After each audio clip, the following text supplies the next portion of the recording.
Karl Polanyi. The Great Transformation. The Political and Economic Origins of Our Time. Joseph E. Stiglitz. Foreword. It is a pleasure to write this foreword to Karl Polanyi's classic book describing the great transformation of European civilization from the pre-industrial world to the era of industrialization, and the shifts in ideas, ideologies, and social and economic policies accompanying it.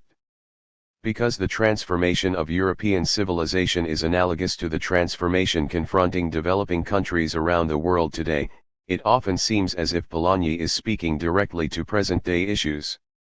His arguments and his concerns are consonant with the issues raised by the rioters and marchers who took to the streets in Seattle and Prague in 1999 and 2000 to oppose the international financial institutions.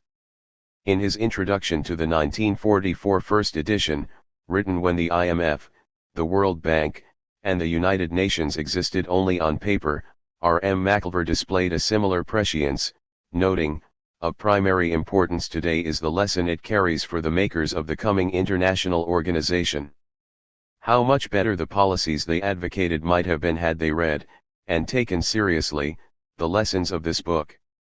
It is hard, and probably wrong even to attempt to summarize a book of such complexity and subtlety in a few lines. While there are aspects of the language and economics of a book written a half-century ago that may make it less accessible today, the issues and perspectives Polanyi raises have not lost their salience. Among his central theses are the ideas that self-regulating markets never work, their deficiencies, not only in their internal workings but also in their consequences, example for the poor, are so great that government intervention becomes necessary, and that the pace of change is of central importance in determining these consequences.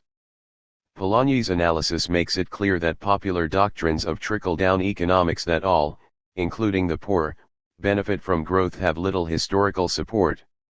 He also clarifies the interplay between ideologies and particular interests, how free market ideology was the handmaiden for new industrial interests, and how those interests used that ideology selectively, calling upon government intervention when needed to pursue their own interests. Polanyi wrote The Great Transformation before modern economists clarified the limitations of self-regulating markets. Today, there is no respectable intellectual support for the proposition that markets, by themselves, lead to efficient, let alone equitable outcomes.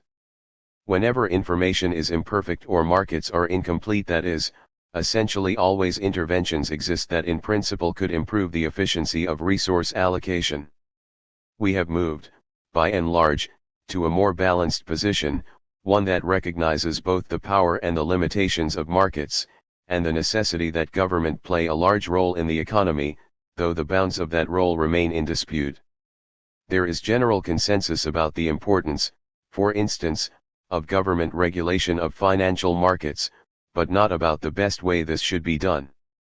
There is also plenty of evidence from the modern era supporting historical experience. Growth may lead to an increase in poverty. But we also know that growth can bring enormous benefits to most segments in society, as it has in some of the more enlightened advanced industrial countries.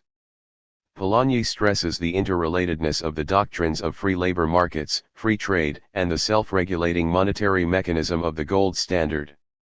His work was thus a precursor to today's dominant systemic approach, and in turn was foreshadowed by the work of general equilibrium economists at the turn of the century. There are still a few economists who adhere to the doctrines of the gold standard, and who see the modern economy's problems as having arisen from a departure from that system, but this presents advocates of the self-regulating market mechanism with an even greater challenge. Flexible exchange rates are the order of the day, and one might argue that this would strengthen the position of those who believe in self-regulation. After all, why should foreign exchange markets be governed by principles that differ from those that determine any other market? But it is also here that the weak underbelly of the doctrines of the self-regulating markets are exposed, at least to those who pay no attention to the social consequences of the doctrines.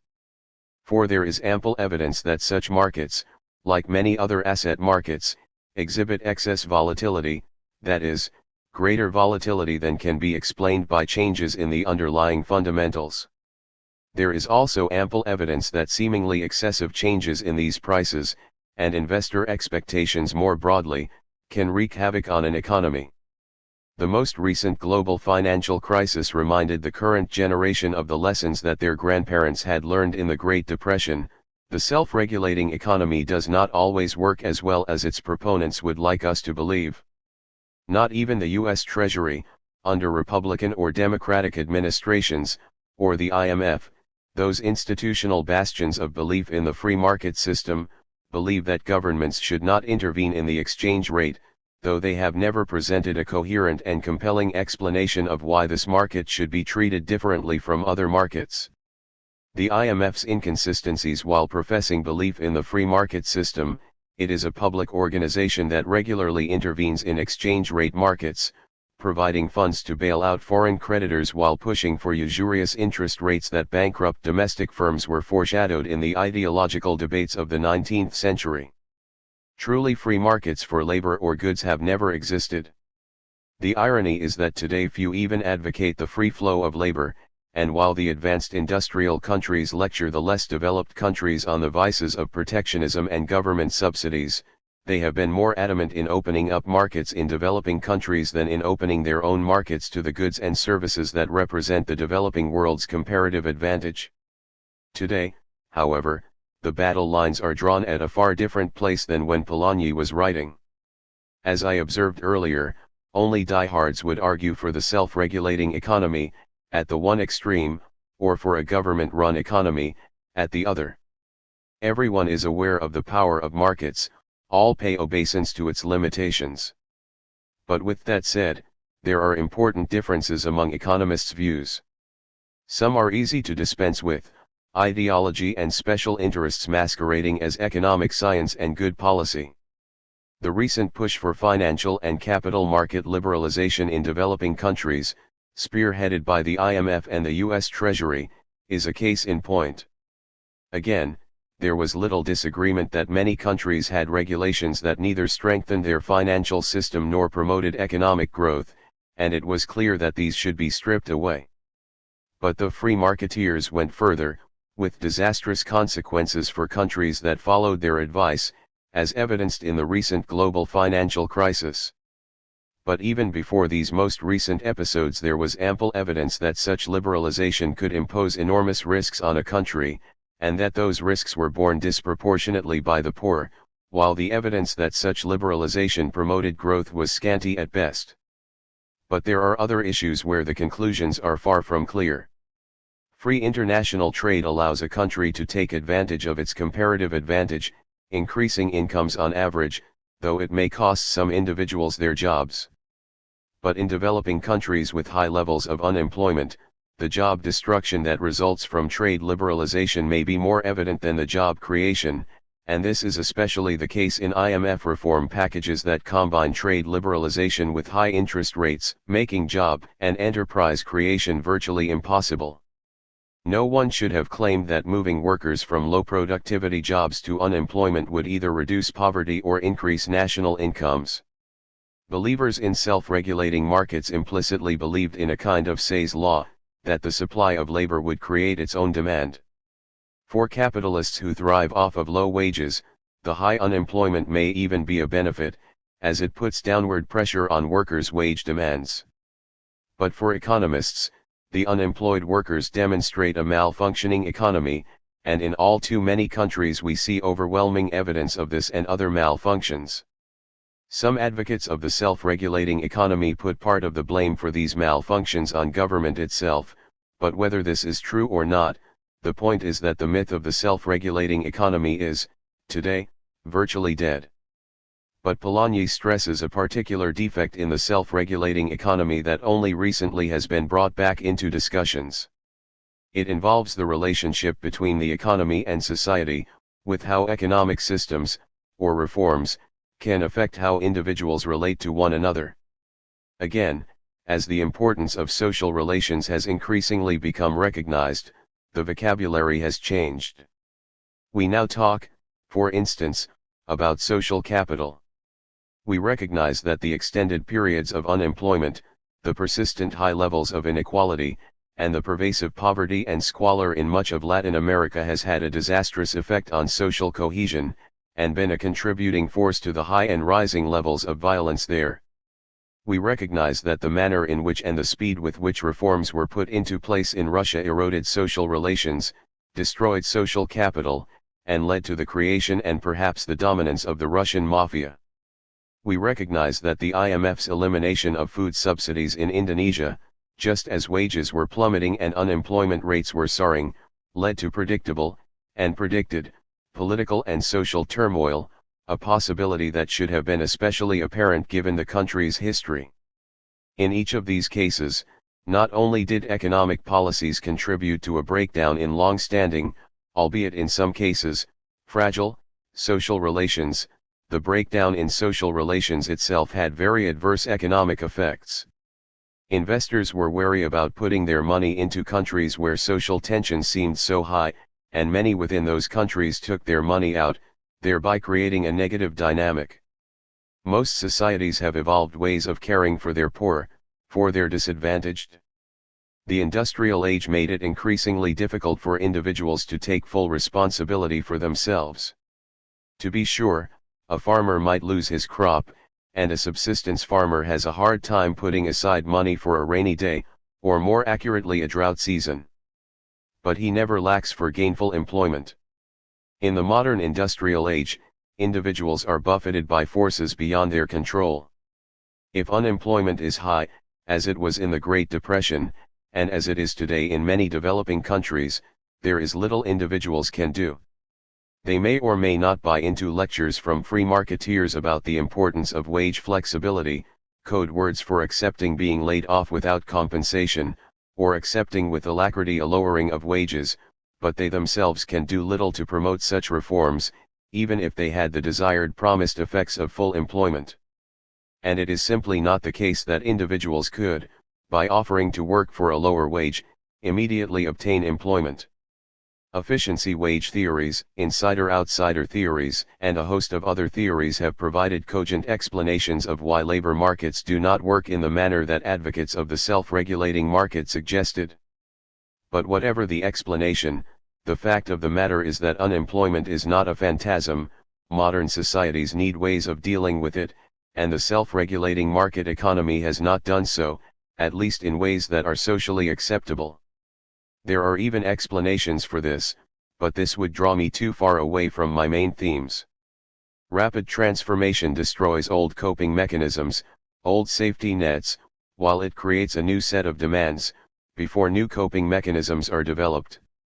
This lesson from the 19th century has, unfortunately, all too often been forgotten by the advocates of the Washington Consensus, the modern-day version of the liberal orthodoxy. The failure of these social coping mechanisms has, in turn, contributed to the erosion of what I referred to earlier as social capital. The last decade has seen two dramatic instances. I already referred to the disaster in Indonesia, part of the East Asia crisis. During that crisis, the IMF, the US Treasury, and other advocates of the neoliberal doctrines resisted what should have been an important part of the solution: default. The loans were, for the most part, private sector loans to private borrowers. There is a standard way of dealing with situations where borrowers cannot pay what is due: bankruptcy. Bankruptcy is a central part of modern capitalism. But the IMF said no, that bankruptcy would be a violation of the sanctity of contracts. But they had no qualms at all about violating an even more important contract, the social contract. They preferred to provide funds to governments to bail out foreign creditors, who had failed to engage in due diligence in lending. At the same time, the IMF pushed policies with huge costs on innocent bystanders, the workers and small businesses who had no role in the advent of the crisis in the first place. Even more dramatic were the failures in Russia. The country that had already been the victim of one experiment, communism, was made the subject of a new experiment, that of putting into place the notion of a self-regulating market economy, before government had had a chance to put into place the necessary legal and institutional infrastructure. Just as some 70 years earlier, the Bolsheviks had forced a rapid transformation of society, the neoliberals now forced another rapid transformation, with disastrous results. The people of the country had been promised that once market forces were unleashed, the economy would boom. The inefficient system of central planning, that distorted resource allocation, with its absence of incentives from social ownership, would be replaced with decentralization, liberalization, and privatization. There was no boom. The economy shrank by almost half, and the fraction of those in poverty, on a $4 a day standard, increased from 2% to close to 50%. While privatization led a few oligarchs to become billionaires, the government did not even have the money to pay poor pensioners their due, all this in a country rich with natural resources. Capital market liberalization was supposed to signal to the world that this was an attractive place to invest, but it was a one-way door. Capital left in droves, and not surprisingly. Given the illegitimacy of the privatization process, there was no social consensus behind it. Those who left their money in Russia had every right to fear that they might lose it once a new government was installed. Even apart from these political problems, it is obvious why a rational investor would put his money in the booming U.S. stock market instead of a country in a veritable depression. The doctrines of capital market liberalization provided an open invitation for the oligarchs to take their ill-begotten wealth out of the country. Now, albeit too late, the consequences of those mistaken policies are being realized, but it will be all but impossible to entice the capital that has fled back into the country, except by providing assurances that, regardless of how the wealth is acquired, it can be retained, and doing so would imply, indeed necessitate, the preservation of the oligarchy itself. Economic science and economic history have come to recognize the validity of Polanyi's key contentions. But public policy, particularly as reflected in the Washington Consensus doctrines concerning how the developing world and the economies in transition should make their great transformation, seems all too often not to have done so. As I have already noted, Polanyi exposes the myth of the free market. There never was a truly free, self-regulating market system. In their transformations, the governments of today's industrialized countries took an active role, not only in protecting their industries through tariffs, but also in promoting new technologies. In the United States, the first telegraph line was financed by the federal government in 1842, and the burst of productivity in agriculture that provided the basis of industrialization rested on the government's research, teaching, and extension services. Western Europe maintained capital restrictions until quite recently. Even today, protectionism and government interventions are alive and well. The US government threatens Europe with trade sanctions unless it opens up its markets to bananas owned by American corporations in the Caribbean. While sometimes these interventions are justified as necessary to countervail other governments' interventions, there are numerous instances of truly unabashed protectionism and subsidization, such as those in agriculture. While serving as chairman of the Council of Economic Advisors, I saw case after case, from Mexican tomatoes and avocados to Japanese film to Ukrainian women's cloth coats to Russian uranium. Hong Kong was long held up as the bastion of the free market, but when Hong Kong saw New York speculators trying to devastate their economy by simultaneously speculating on the stock and currency markets, it intervened massively in both. The American government protested loudly, saying that this was an abrogation of free market principles.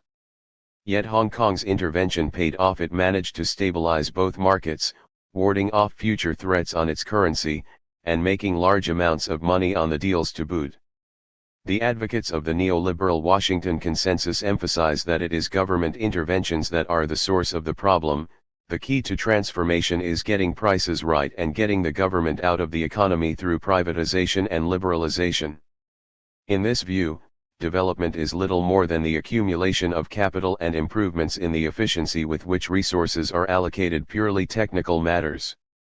This ideology misunderstands the nature of the transformation itself, a transformation of society, not just of the economy, and a transformation of the economy that is far more profound than their simple prescriptions would suggest. Their perspective represents a misreading of history, as Polanyi effectively argues. If he were writing today, additional evidence would have supported his conclusions. For example, in East Asia, the part of the world that has had the most successful development, governments took an unabashedly central role, and explicitly and implicitly recognized the value of preserving social cohesion, and not only protected social and human capital but enhanced it. Throughout the region, there was not only rapid economic growth, but also marked reductions in poverty. If the failure of communism provided dramatic evidence of the superiority of the market system over socialism, the success of East Asia provided equally dramatic evidence of the superiority of an economy in which government takes an active role to the self-regulating market. It was precisely for this reason that market ideologues appeared almost gleeful during the East Asian crisis, which they felt exposed the active government model's fundamental weaknesses. While, to be sure, their lectures included references to the need for better regulated financial systems, they took this opportunity to push for more market flexibility, code words for eliminating the kind of social contracts that provided an economic security that had enhanced social and political stability, a stability that was the sine qua non of the East Asian miracle. In truth, of course, the East Asian crisis was the most dramatic illustration of the failure of the self-regulating market. It was the liberalization of the short-term capital flows, the billions of dollars sloshing around the world looking for the highest return, subject to the quick rational and irrational changes in sentiment, that lay at the root of the crisis. Let me conclude this foreword by returning to two of Polanyi's central themes. The first concerns the complex intertwining of politics and economics. Fascism and communism were not only alternative economic systems, they represented important departures from liberal political traditions. But as Polanyi notes, fascism, like socialism, was rooted in a market society that refused to function. The heyday of the neoliberal doctrines was probably 1990 to 97, after the fall of the Berlin Wall and before the global financial crisis. Some might argue that the end of communism marked the triumph of the market economy, and the belief in the self-regulated market. But that interpretation would, I believe, be wrong. After all, within the developed countries themselves, this period was marked almost everywhere by a rejection of these doctrines, the Reagan-Thatcher free market doctrines, in favor of New Democrat or New Labor policies. A more convincing interpretation is that during the Cold War, the advanced industrialized countries simply could not risk imposing these policies, which risked hurting the poor so much. These countries had a choice: they were being wooed by the West and the East, and demonstrated failures in the West's prescription risked turning them to the other side. With the fall of the Berlin Wall, these countries had nowhere to go. Risky doctrines could be imposed on them with impunity.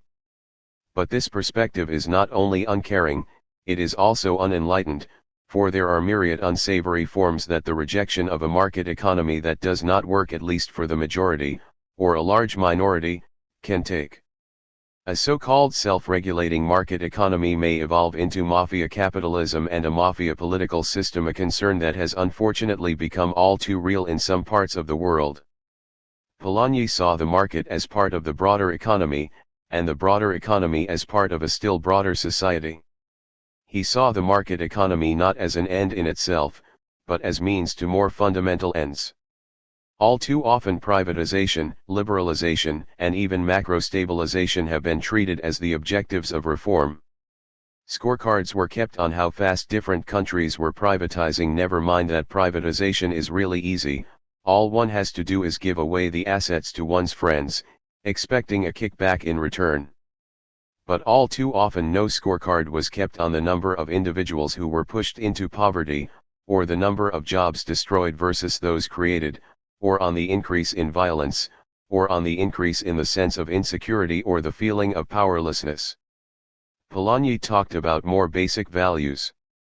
The disjunction between these more basic values and the ideology of the self-regulated market is as clear today as it was at the time he wrote.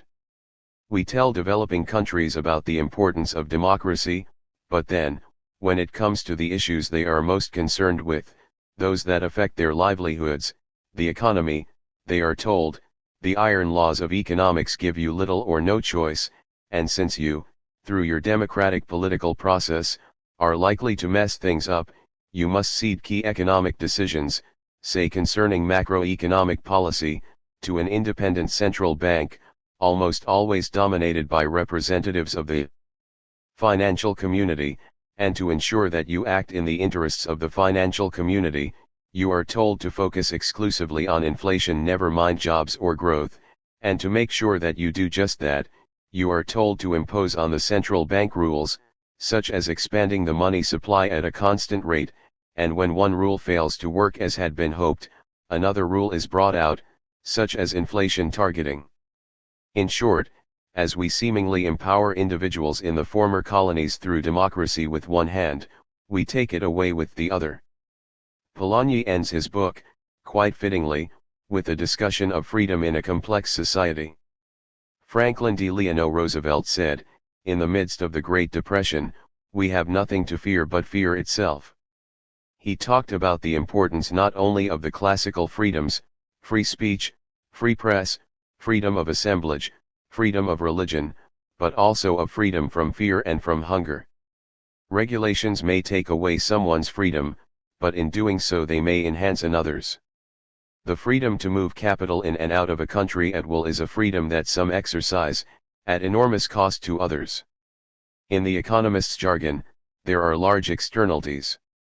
Unfortunately, the myth of the self-regulating economy, in either the old guise of laissez-faire or in the new clothing of the Washington Consensus, does not represent a balancing of these freedoms, for the poor face a greater sense of insecurity than everyone else, and in some places, such as Russia, the absolute number of those in poverty has soared and living standards have fallen. For these, there is less freedom from hunger, less freedom from fear.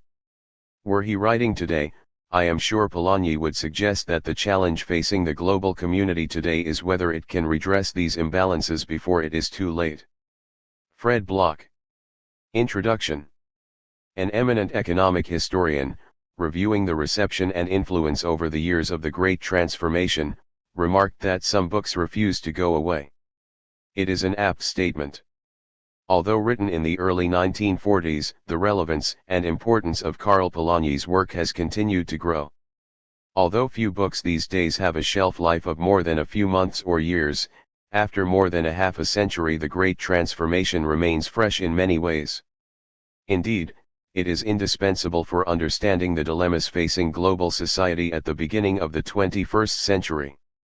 There is a good explanation for this durability.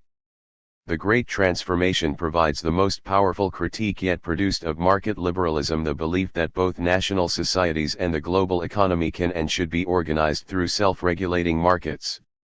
Since the 1980s, and particularly with the end of the Cold War in the early 1990s, this doctrine of market liberalism under the labels of Thatcherism, Reaganism, neoliberalism, and the Washington Consensus has come to dominate global politics. But shortly after the work was first published in 1944, the Cold War between the United States and the Soviet Union intensified, obscuring the importance of Polanyi's contribution. In the highly polarized debates between the defenders of capitalism and the defenders of Soviet-style socialism, there was little room for Polanyi's nuanced and complex arguments. Hence there is a certain justice that with the ending of the Cold War era, Polanyi's work is beginning to gain the visibility it deserves. The core debate of this post-Cold War period has been over globalization. Neoliberals have insisted that the new technologies of communications and transportation make it both inevitable and desirable that the world economy be tightly integrated through expanded trade and capital flows and the acceptance of the Anglo-American model of free market capitalism. A variety of movements and theorists around the world have attacked this vision of globalization from different political perspectives, some resisting on the basis of ethnic, religious, national, or regional identities, others upholding alternative visions of global coordination and cooperation. Those on all sides of the debate have much to learn from reading The Great Transformation. Both neoliberals and their critics will obtain a deeper grasp of the history of market liberalism and an understanding of the tragic consequences of earlier projects of economic globalization. Polanyi's life and work. Karl Polanyi, 1886 to 1964, was raised in Budapest, in a family remarkable for its social engagement and intellectual achievements. 1. His brother Michael became an important philosopher of science whose work is still widely read. Polanyi himself had been an influential personality in Hungarian student and intellectual circles before World War I. In Vienna, in the 1920s, Polanyi worked as a senior editor for the premier economic and financial weekly of Central Europe, Der Österreichische Volkswirt. During this time he first encountered the arguments of Ludwig von Mises and Mises's famous student, Friedrich Hayek. Mises and Hayek were attempting to restore the intellectual legitimacy of market liberalism, which had been badly shaken by the First World War, the Russian Revolution, and the appeal of socialism. 2. In the short term, Mises and Hayek had little influence. From the mid-1930s through the 1960s, Keynesian economic ideas legitimating active government management of economies dominated national policies in the West. 3. But after the Second World War, Mises and Hayek were tireless proponents for market liberalism in the United States and the United Kingdom, and they directly inspired such influential followers as Milton Friedman. Hayek lived until 1992, long enough to feel vindicated by the collapse of the Soviet Union. By the time of his death, he was widely celebrated as the father of neoliberalism, the person who had inspired both Margaret Thatcher and Ronald Reagan to pursue policies of deregulation, liberalization, and privatization. As early as the 1920s, however, Polanyi directly challenged Mises's arguments, and the critique of the market liberals continued as his central theoretical concern. During his tenure at Der Österreichische Volkswirt, Polanyi witnessed the U.S. stock market crash in 1929, the failure of the Vienna Kreditanstalt in 1931, which precipitated the Great Depression, and the rise of fascism. But with Hitler's ascent to power in 1933, Polanyi's socialist views became problematic, and he was asked to resign from the weekly. He left for England, where he worked as a lecturer for the Workers' Educational Association, the extramural outreach arm of the universities of Oxford and London. 4. Developing his courses led Polanyi to immerse himself in the materials of English social and economic history. In The Great Transformation, Polanyi fused these historical materials to his critique of Mises and Hayek's now extraordinarily influential views. The actual writing of the book was done while Polanyi was a visiting scholar at Bennington College in Vermont in the early 1940s. 5. With the support of a fellowship, he could devote all of his time to writing, and the change of surroundings helped Polanyi synthesize the different strands of his argument. In fact, one of the book's enduring contributions, its focus on the institutions that regulate the global economy, was directly linked to Polanyi's multiple exiles. His moves from Budapest to Vienna to England and then to the United States, combined with a deep sense of moral responsibility, made Polanyi a kind of world citizen. Toward the end of his life he wrote to an old friend, "My life was a world life. I lived the life of the human world. My work is for Asia, for Africa, for the new peoples." 6. While he retained a deep attachment to his native Hungary, Polanyi transcended a Eurocentric view and grasped the ways that aggressive forms of nationalism had been fostered and supported by a certain set of global economic arrangements. In the years after World War II, Polanyi taught at Columbia University in New York City, where he and his students engaged in anthropological research on money, trade, and markets in pre-capitalist societies. With Conrad M. Arensberg and Harry W. Pearson, he published Trade and Market in the Early Empires. Later, his students prepared for publication posthumous volumes based on Polanyi's work of this period. Abraham Rothstein assisted with the publication of Dahomey and the Slave Trade. George Dalton edited a collection of previously published essays, including excerpts from The Great Transformation, In Primitive, Archaic, and Modern Economies, essays of Karl Polanyi, and Pearson also compiled The Livelihood of Man from Polanyi's Columbia Lecture Notes. 7. Polanyi's argument, structure and theory. The Great Transformation is organized into 3 parts. Parts 1 and 3 focus on the immediate circumstances that produced the First World War, the Great Depression, the rise of fascism in continental Europe, the New Deal in the United States, and the first 5-year plan in the Soviet Union. In these introductory and concluding chapters, Polanyi sets up a puzzle: why did a prolonged period of relative peace and prosperity in Europe, lasting from 1815 to 1914, suddenly give way to a world war followed by an economic collapse? Part 2. The core of the book provides Polanyi's solution to the puzzle. Going back to the English Industrial Revolution, in the first years of the 19th century, Polanyi shows how English thinkers responded to the disruptions of early industrialization by developing the theory of market liberalism, with its core belief that human society should be subordinated to self-regulating markets. As a result of England's leading role as workshop of the world, he explains, these beliefs became the organizing principle for the world economy. In the second half of Part 2, chapters 11 through 18, Polanyi argues that market liberalism produced an inevitable response: concerted efforts to protect society from the market. These efforts meant that market liberalism could not work as intended, and the institutions governing the global economy created increasing tensions within and among nations. Polanyi traces the collapse of peace that led to World War I and shows the collapse of economic order that led to the Great Depression to be the direct consequence of attempting to organize the global economy on the basis of market liberalism. The second great transformation, the rise of fascism, is a result of the first one, the rise of market liberalism. In making his argument, Polanyi draws on his vast reading of history, anthropology, and social theory. Point 8. The Great Transformation has important things to say on historical events from the 15th century to World War II. It also makes original contributions on topics as diverse as the role of reciprocity and redistribution in pre-modern societies, the limitations of classical economic thought, and the dangers of commodifying nature. Many contemporary social scientists, anthropologists, political scientists, sociologists, historians, and economists have found theoretical inspiration from Polanyi's arguments. Today a growing number of books and articles are framed around key quotations from The Great Transformation. Because of the very richness of this book, it is futile to try to summarize it. The best that can be done here is to elaborate some of the main strands of Polanyi's argument. But doing this first requires recognizing the originality of his theoretical position. Polanyi does not fit easily into standard mappings of the political landscape. Although he agreed with much of Keynes's critique of market liberalism, he was hardly a Keynesian.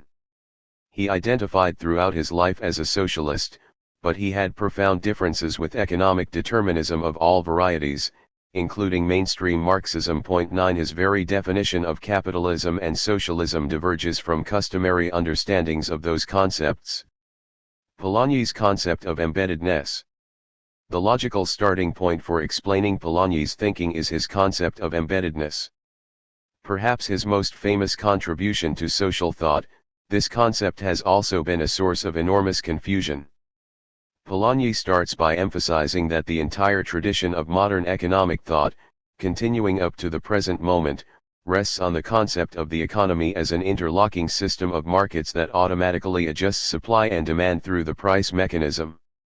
Even when economists acknowledge that the market systems sometimes need help from government to overcome market failure, they still rely on this concept of the economy as an equilibrating system of integrated markets. Polanyi's intent is to show how sharply this concept differs from the reality of human societies throughout recorded human history. Before the 19th century, he insists, the human economy was always embedded in society. The term embeddedness expresses the idea that the economy is not autonomous, as it must be in economic theory, but subordinated to politics, religion, and social relations. Point 10. Polanyi's use of the term suggests more than the now familiar idea that market transactions depend on trust, mutual understanding, and legal enforcement of contracts. He uses the concept to highlight how radical a break the classical economists, especially Malthus and Ricardo, made with previous thinkers. Instead of the historically normal pattern of subordinating the economy to society, their system of self-regulating markets required subordinating society to the logic of the market. He writes in Part 1, ultimately that is why the control of the economic system by the market is of overwhelming consequence to the whole organization of society. It means no less than the running of society as an adjunct to the market. Instead of economy being embedded in social relations are embedded in the economic system. Yet this and similar passages lend themselves to a misreading of Polanyi's argument. Polanyi is often mistakenly understood to be saying that with the rise of capitalism in the 19th century, the economy was successfully disembedded from society and came to dominate it. 11. This misreading obscures the originality and theoretical richness of Polanyi's argument.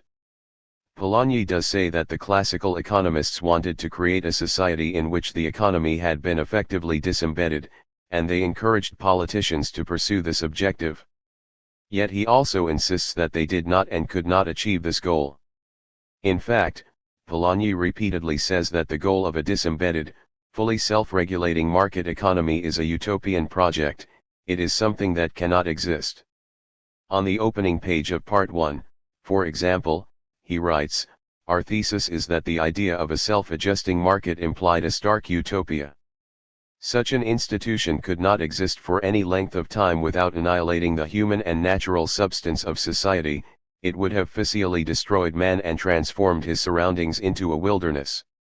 Why disembedding cannot be successful?" Polanyi argues that creating a fully self-regulating market economy requires that human beings and the natural environment be turned into pure commodities, which assures the destruction of both society and the natural environment. In his view, the theorists of self-regulating markets and their allies are constantly pushing human societies to the edge of a precipice. But as the consequences of unrestrained markets become apparent, people resist. They refuse to act like lemmings marching over a cliff to their own destruction. Instead, they retreat from the tenets of market self-regulation to save society and nature from destruction. In this sense, one might say that disembedding the market is similar to stretching a giant elastic band. Efforts to bring about greater autonomy of the market increase the tension level. With further stretching, either the band will snap, representing social disintegration, or the economy will revert to a more embedded position. The logic underlying this argument rests on Polanyi's distinction between real and fictitious commodities.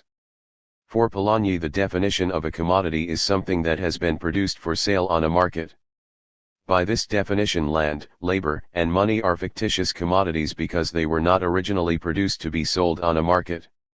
Labor is simply the activity of human beings, land is subdivided nature, and the supply of money and credit in modern societies is necessarily shaped by governmental policies. Modern economics starts by pretending that these fictitious commodities will behave in the same way as real commodities, but Polanyi insists that this sleight of hand has fatal consequences. It means that economic theorizing is based on a lie, and this lie places human society at risk. There are two levels to Polanyi's argument. The first is a moral argument that it is simply wrong to treat nature and human beings as objects whose price will be determined entirely by the market. Such a concept violates the principles that have governed societies for centuries. Nature and human life have almost always been recognized as having a sacred dimension. It is impossible to reconcile this sacred dimension with the subordination of labor and nature to the market. In his objection to the treatment of nature as a commodity, Polanyi anticipates many of the arguments of contemporary environmentalists. 12. The second level of Polanyi's argument centers on the state's role in the economy. 13. Even though the economy is supposed to be self-regulating, the state must play the ongoing role of adjusting the supply of money and credit to avoid the twin dangers of inflation and deflation. Similarly, the state has to manage shifting demand for employees by providing relief in periods of unemployment, by educating and training future workers, and by seeking to influence migration flows. In the case of land, governments have sought to maintain continuity in food production by a variety of devices that insulate farmers from the pressures of fluctuating harvests and volatile prices. In urban areas, governments manage the use of the existing land through both environmental and land use regulations. In short, the role of managing fictitious commodities places the state inside three of the most important markets. It becomes utterly impossible to sustain market liberalism's view that the state is outside of the economy. 14. The fictitious commodities explain the impossibility of disembedding the economy. Real market societies need the state to play an active role in managing markets, and that role requires political decision-making. It cannot be reduced to some kind of technical or administrative function. Point 15. When state policies move in the direction of disembedding through placing greater reliance on market self-regulation, ordinary people are forced to bear higher costs. Workers and their families are made more vulnerable to unemployment, farmers are exposed to greater competition from imports, and both groups are required to get by with reduced entitlements to assistance. It often takes greater state efforts to assure that these groups will bear these increased costs without engaging in disruptive political actions. This is part of what Polanyi means by his claim that laissez-faire was planned. It requires statecraft and repression to impose the logic of the market and its attendant risks on ordinary people. Point 16. The consequences of impossibility. The efforts of free market theorists to disembed the economy from society are doomed to fail. But the very utopianism of market liberalism is a source of its extraordinary intellectual resilience. Because societies invariably draw back from the brink of full-scale experimentation with market self-regulation, its theorists can always claim that any failures were not the result of the design but of a lack of political will in its implementation. The creed of market self-regulation thus cannot be discredited by historical experiences. Its advocates have an airtight excuse for its failures. This has occurred most recently in the effort to impose market capitalism on the former Soviet Union through shock therapy. Although the failure of this effort is obvious for all to see, defenders of shock therapy continue to blame the failure on politicians who caved too quickly to political pressures. Had they only persisted, the promised benefits of a rapid shift to the market would have been realized. Point 17. Polanyi's extreme skepticism about disembedding the economy is also the source of his powerful argument about the double movement. Because efforts to disembed the economy from society inevitably encounter resistance, Polanyi argues that market societies are constituted by two opposing movements: the laissez-faire movement to expand the scope of the market, and the protective counter-movement that emerges to resist the disembedding of the economy. Although the working class movement has been a key part of the protective counter-movement, Polanyi explicitly states that all groups in society have participated in this project. When periodic economic downturns destroyed the banking system, for example, business groups insisted that central banking be strengthened to insulate the domestic supply of credit from the pressures of the global market. Point 18. In a word, even capitalists periodically resist the uncertainty and fluctuations that market self-regulation produces and participate in efforts to increase stability and predictability through forms of protection. Polanyi is insistent that laissez-faire was planned, planning was not. He explicitly attacks market liberals who blamed a collectivist conspiracy for erecting protective barriers against the working of global markets. He argues, instead, that this creation of barriers was a spontaneous and unplanned response by all groups in society against the impossible pressures of a self-regulating market system. The protective counter-movement had to happen to prevent the disaster of a disembedded economy. Polanyi suggests that movement toward a laissez-faire economy needs the counter-movement to create stability. When, for example, the movement for laissez-faire is too powerful, as in the 1920s, or the 1990s, in the United States, speculative excesses and growing inequality destroy the foundations for continuing prosperity. And although Polanyi's sympathies are generally with the protective counter-movement, he also recognizes that it can sometimes create a dangerous political-economic stalemate. His analysis of the rise of fascism in Europe acknowledges that when neither movement was able to impose its solution to the crisis, tensions increased until fascism gained the strength to seize power and break with both laissez-faire and democracy. Point 19. Polanyi's thesis of the double movement contrasts strongly with both market liberalism and orthodox Marxism in the range of possibilities that are imagined at any particular moment. Both market liberalism and Marxism argue that societies have only two real choices: there can be market capitalism or socialism. Although they have opposing preferences, the two positions agree in excluding any other alternatives. Polanyi, in contrast, insists that free market capitalism is not a real choice, it is only a utopian vision. Moreover, In Chapter 19 he defines socialism as the tendency inherent in an industrial civilization to transcend the self-regulating market by consciously subordinating it to a democratic society. This definition allows for a continuing role for markets within socialist societies. Polanyi suggests that there are different possibilities available at any historical moment, since markets can be embedded in many different ways. To be sure, some of these forms will be more efficient in their ability to expand output and foster innovation, and some will be more socialist in subordinating the market to democratic direction, but Polanyi implies that alternatives that are both efficient and democratic were available both in the 19th and 20th centuries. Point 20. The centrality of the global regime.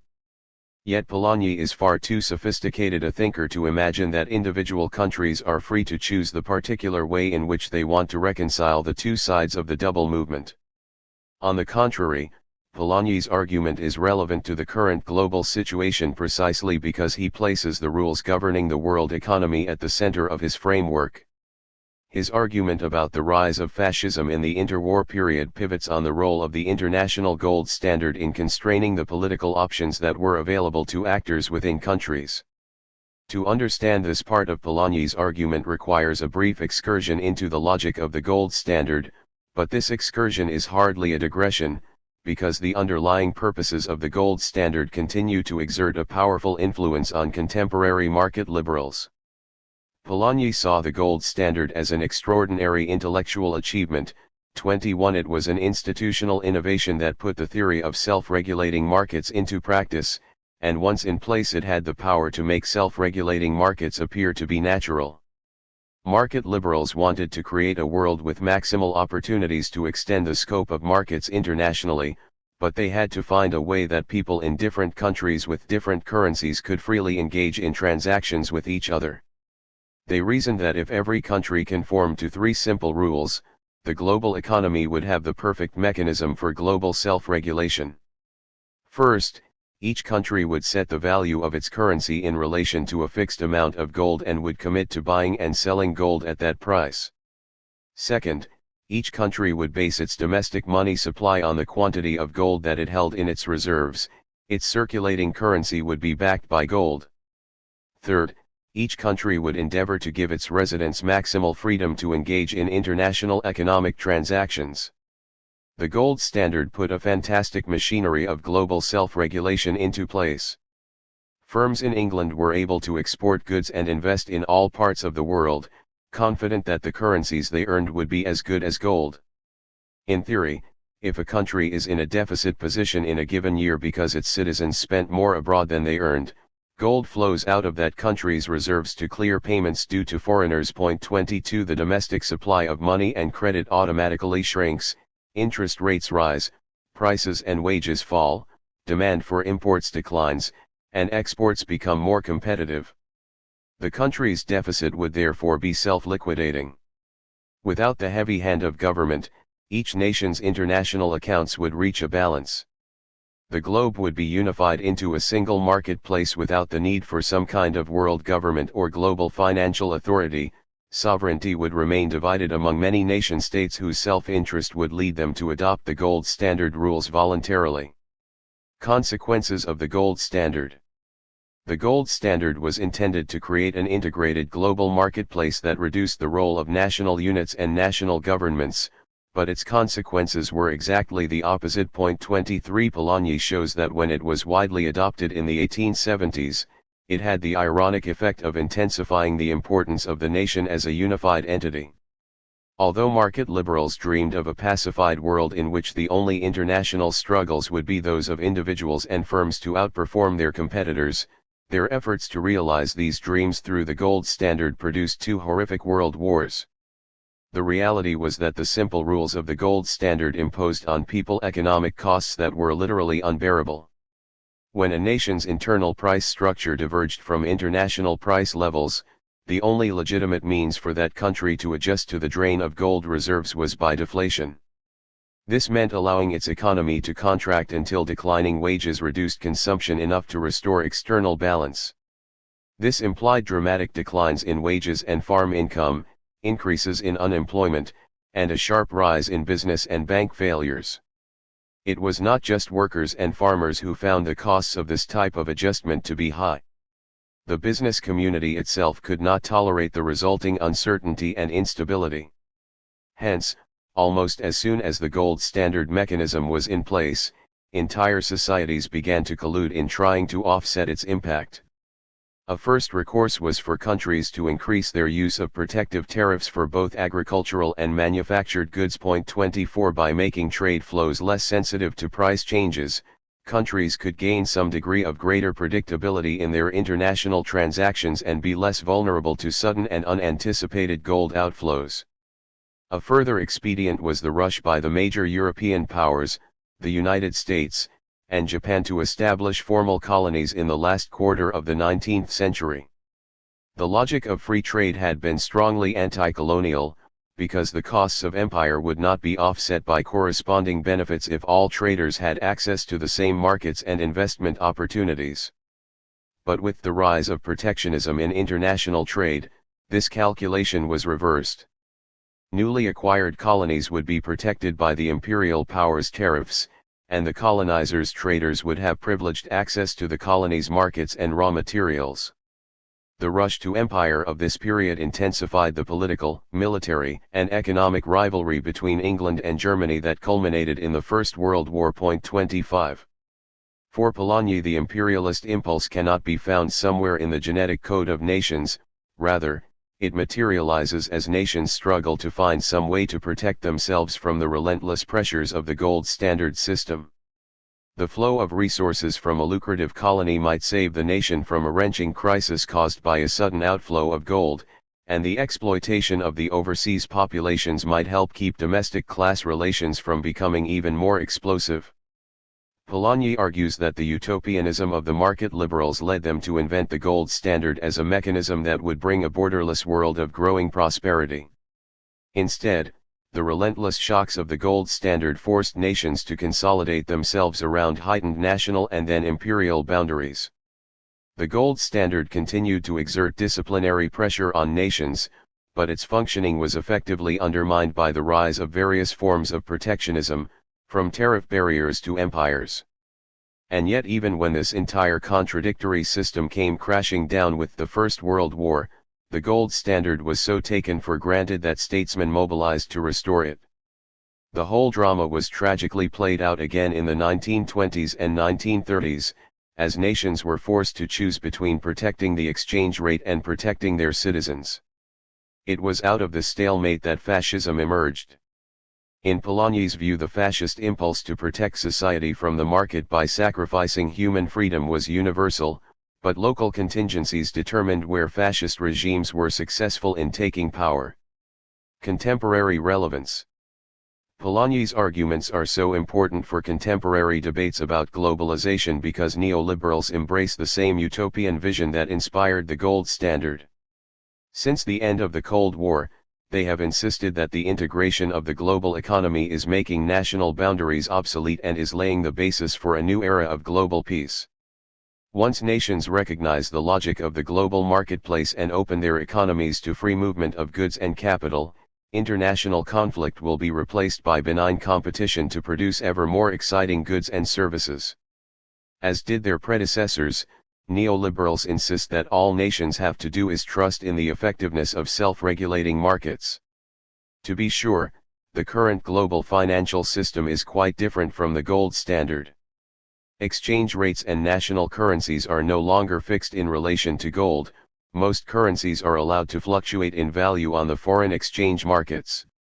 There are also powerful international financial institutions, such as the International Monetary Fund and the World Bank, that play a major role in managing the global system. But behind these important differences there lies a fundamental commonality: the belief that if individuals and firms are given maximum freedom to pursue their economic self-interest, the global marketplace will make everyone better off. This fundamental belief lies behind the systematic efforts of neoliberals to dismantle restraints on trade and capital flows and to reduce governmental interference in the organization of economic life. Thomas Friedman, an influential defender of globalization, writes, "When your country recognizes the rules of the free market in today's global economy, and decides to abide by them, it puts on what I call the golden straitjacket. The golden straitjacket is the defining political economic garment of this globalization era. The Cold War had the Mao suit, the Nehru jacket, the Russian fur. Globalization has only the golden straitjacket. If your country has not been fitted for one, it will be soon. 26 Friedman goes on to say that the golden straitjacket requires shrinking the state, removing restrictions on trade and capital movements, and deregulating capital markets. Moreover, he cheerfully described how the constraints of this garment are enforced by the electronic herd of international traders on foreign exchange and financial markets. Polanyi's analysis of the three fictitious commodities teaches that this neoliberal vision of automatic market adjustment at the global level is a dangerous fantasy. Just as national economies depend on an active governmental role, so too does the global economy need strong regulatory institutions, including a lender of last resort. Without such institutions, particular economies and perhaps the entire global economy will suffer crippling economic crises. But the more fundamental point learned from Polanyi is that market liberalism makes demands on ordinary people that are simply not sustainable. Workers, farmers, and small business people will not tolerate for any length of time a pattern of economic organization in which they are subject to periodic dramatic fluctuations in their daily economic circumstances. In short, the neoliberal utopia of a borderless and peaceful globe requires that millions of ordinary people throughout the world have the flexibility to tolerate perhaps as often as every 5 or 10 years a prolonged spell in which they must survive on half or less of what they previously earned. Polanyi believes that to expect that kind of flexibility is both morally wrong and deeply unrealistic. To him it is inevitable that people will mobilize to protect themselves from these economic shocks. Moreover, the recent period of ascendant neoliberalism has already witnessed widespread protests occurring around the world where people attempt to resist the economic disruptions of globalization. 27 As such dissatisfactions intensify, social order becomes more problematic and the danger increases that political leaders will seek to divert discontent by scapegoating internal or external enemies. This is how the utopian vision of neoliberals leads not to peace but to intensified conflict. In many parts of Africa, for example, the devastating effects of structural adjustment policies have disintegrated societies and produced famine and civil war. Elsewhere, the post-Cold War period has seen the emergence of militantly nationalist regimes with aggressive intentions toward neighbors and their own ethnic minorities. 28 Furthermore, in every corner of the globe militant movements often intermixed with religious fundamentalism are poised to take advantage of the economic and social shocks of globalization. If Polanyi is right, these signs of disorder are harbingers of even more dangerous circumstances in the future. Democratic alternatives. Although he wrote The Great Transformation during World War II, Polanyi remained optimistic about the future. He thought the cycle of international conflict could be broken. The key step was to overturn the belief that social life should be subordinated to the market mechanism. Once free of this obsolete market mentality, the path would be open to subordinate both national economies and the global economy to democratic politics. 29 Polanyi saw Roosevelt's New Deal as a model of these future possibilities. Roosevelt's reforms meant that the U.S. economy continued to be organized around markets and market activity, but a new set of regulatory mechanisms now made it possible to buffer both human beings and nature from the pressures of market forces. 30 Through democratic politics, people decided that the elderly should be protected from the need to earn income through Social Security. Similarly, democratic politics expanded the rights of working people to form effective unions through the National Labor Relations Act. Polanyi saw these initiatives as the start of a process by which society would decide through democratic means to protect individuals and nature from certain economic dangers. At the global level, Polanyi anticipated an international economic order with high levels of international trade and cooperation. He did not lay out a set of blueprints, but he was clear on the principles. However, with the disappearance of the automatic mechanism of the gold standard, governments will find it possible to drop the most obstructive features of absolute sovereignty, the refusal to collaborate in international economics.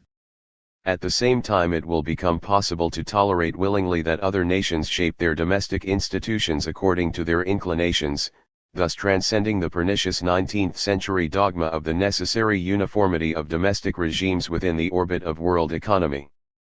In other words, collaboration among governments would produce a set of agreements to facilitate high levels of international trade, but societies would have multiple means to buffer themselves from the pressures of the global economy.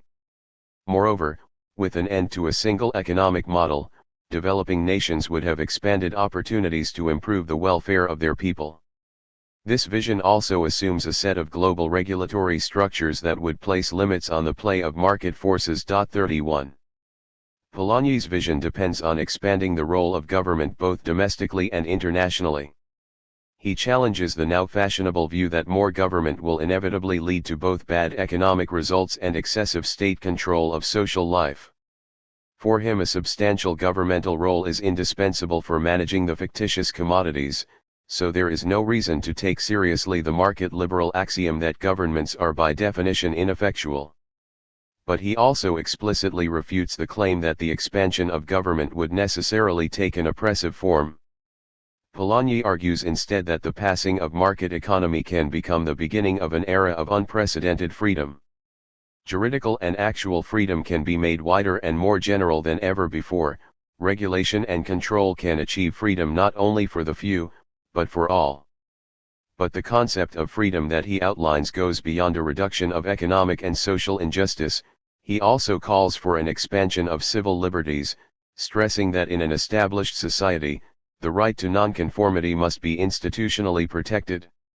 The individual must be free to follow his conscience without fear of the powers that happen to be entrusted with administrative tasks in some of the fields of social life.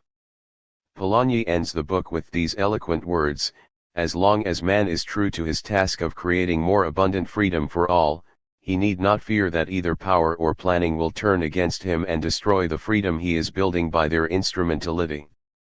This is the meaning of freedom in a complex society. It gives us all the certainty that we need. 32. Of course, Polanyi's optimism about the immediate post-World War II era was not justified by the actual course of events. The coming of the Cold War meant that the New Deal was the end of reform in the United States, not the beginning. Planned global economic cooperation gave way relatively quickly to new initiatives to expand the global role of markets. To be sure, the considerable achievements of European social democratic governments, particularly in Scandinavia, from the 1940s through the 1980s provides concrete evidence that Polanyi's vision was both powerful and realistic. But in the larger countries, Polanyi's vision was orphaned, and the opposing views of market liberals like Hayek steadily gained strength, triumphing in the 1980s and 1990s. Yet now that the Cold War is history, Polanyi's initial optimism might finally be vindicated. There is a possible alternative to the scenario in which the unsustainability of market liberalism produces economic crises and the re-emergence of authoritarian and aggressive regimes. The alternative is that ordinary people in nations around the globe engage in a common effort to subordinate the economy to democratic politics and rebuild the global economy on the basis of international cooperation. Indeed, there were clear signs in the last years of the 1990s that such a transnational social movement to reshape the global economy is now more than a theoretical possibility. 33 Activists in both the developed and developing countries have organized militant protests against the international institutions, the World Trade Organization, the International Monetary Fund, and the World Bank that enforce the rules of neoliberalism. Groups around the world have begun an intense global dialogue over the reconstruction of the global financial order. 34. This nascent movement faces enormous obstacles. It will not be easy to forge a durable alliance that reconciles the often conflicting interests of people in the global south with those in the global north. Furthermore, the more successful such a movement is, the more formidable will be the strategic challenges it faces. It remains highly uncertain whether the global order can be reformed from below without plunging the world economy into the kind of crisis that occurs when investors panic. Nevertheless, it is of enormous significance that for the first time in history, the governance structure of the global economy has become the central target of transnational social movement activity. This transnational movement is an indication of the continuing vitality and practicality of Polanyi's vision. For Polanyi, the deepest flaw in market liberalism is that it subordinates human purposes to the logic of an impersonal market mechanism. He argues instead that human beings should use the instruments of democratic governance to control and direct the economy to meet our individual and collective needs. Polanyi shows that the failure to take up this challenge produced enormous suffering in the past century. His prophecy for the new century could not be clearer. I have incurred significant debts in preparing this introduction. The greatest is to Karl Polanyi-Levitt, who provided extensive and detailed comments, both substantive and editorial, on several drafts of the introduction. It has been a rare privilege to work with her. Michael Floda, Miriam Joff-Bloch, Marguerite Mendel, and Margaret Summers also gave me valuable feedback. Margaret Summers has helped me to understand Polanyi's thought for close to 30 years, much of what I have written reflects her thinking. In addition, Michael Floda provided assistance in the preparation of the introduction and in the larger task of preparing this new edition. I also owe a considerable debt to Karl Polanyi-Levitt and Marguerite Mendel in their roles as the co-directors of the Karl Polanyi Institute of Political Economy, located at Concordia University in Montreal, Quebec. My understanding of Polanyi's thought has been deeply shaped by their collegiality and by the archive they maintain of Polanyi's papers. Readers who want to learn more about Polanyi's thought and the international community of scholars working in this tradition should contact the Karl Polanyi Institute and consult the important series of books, Critical Perspectives on Historic Issues, published with Black Rose Press in Montreal. Part 1. The International System. The 100 Years' Peace. 19th century civilization has collapsed. This book is concerned with the political and economic origins of this event, as well as with the great transformation which it ushered in. 19th century civilization rested on 4 institutions. The first was the balance of power system, which for a century prevented the occurrence of any long and devastating war between the great powers. The second was the international gold standard, which symbolized a unique organization of world economy. The third was the self-regulating market, which produced an unheard of material welfare. The fourth was the liberal state. Classified in one way, 2 of these institutions were economic, 2 political. Classified in another way, 2 of them were national, 2 international. Between them they determined the characteristic outlines of the history of our civilization. Of these institutions the gold standard proved crucial. Its fall was the proximate cause of the catastrophe. By the time it failed, most of the other institutions had been sacrificed in a vain effort to save it. But the fount and matrix of the system was the self-regulating market. It was this innovation which gave rise to a specific civilization. The gold standard was merely an attempt to extend the domestic market system to the international field.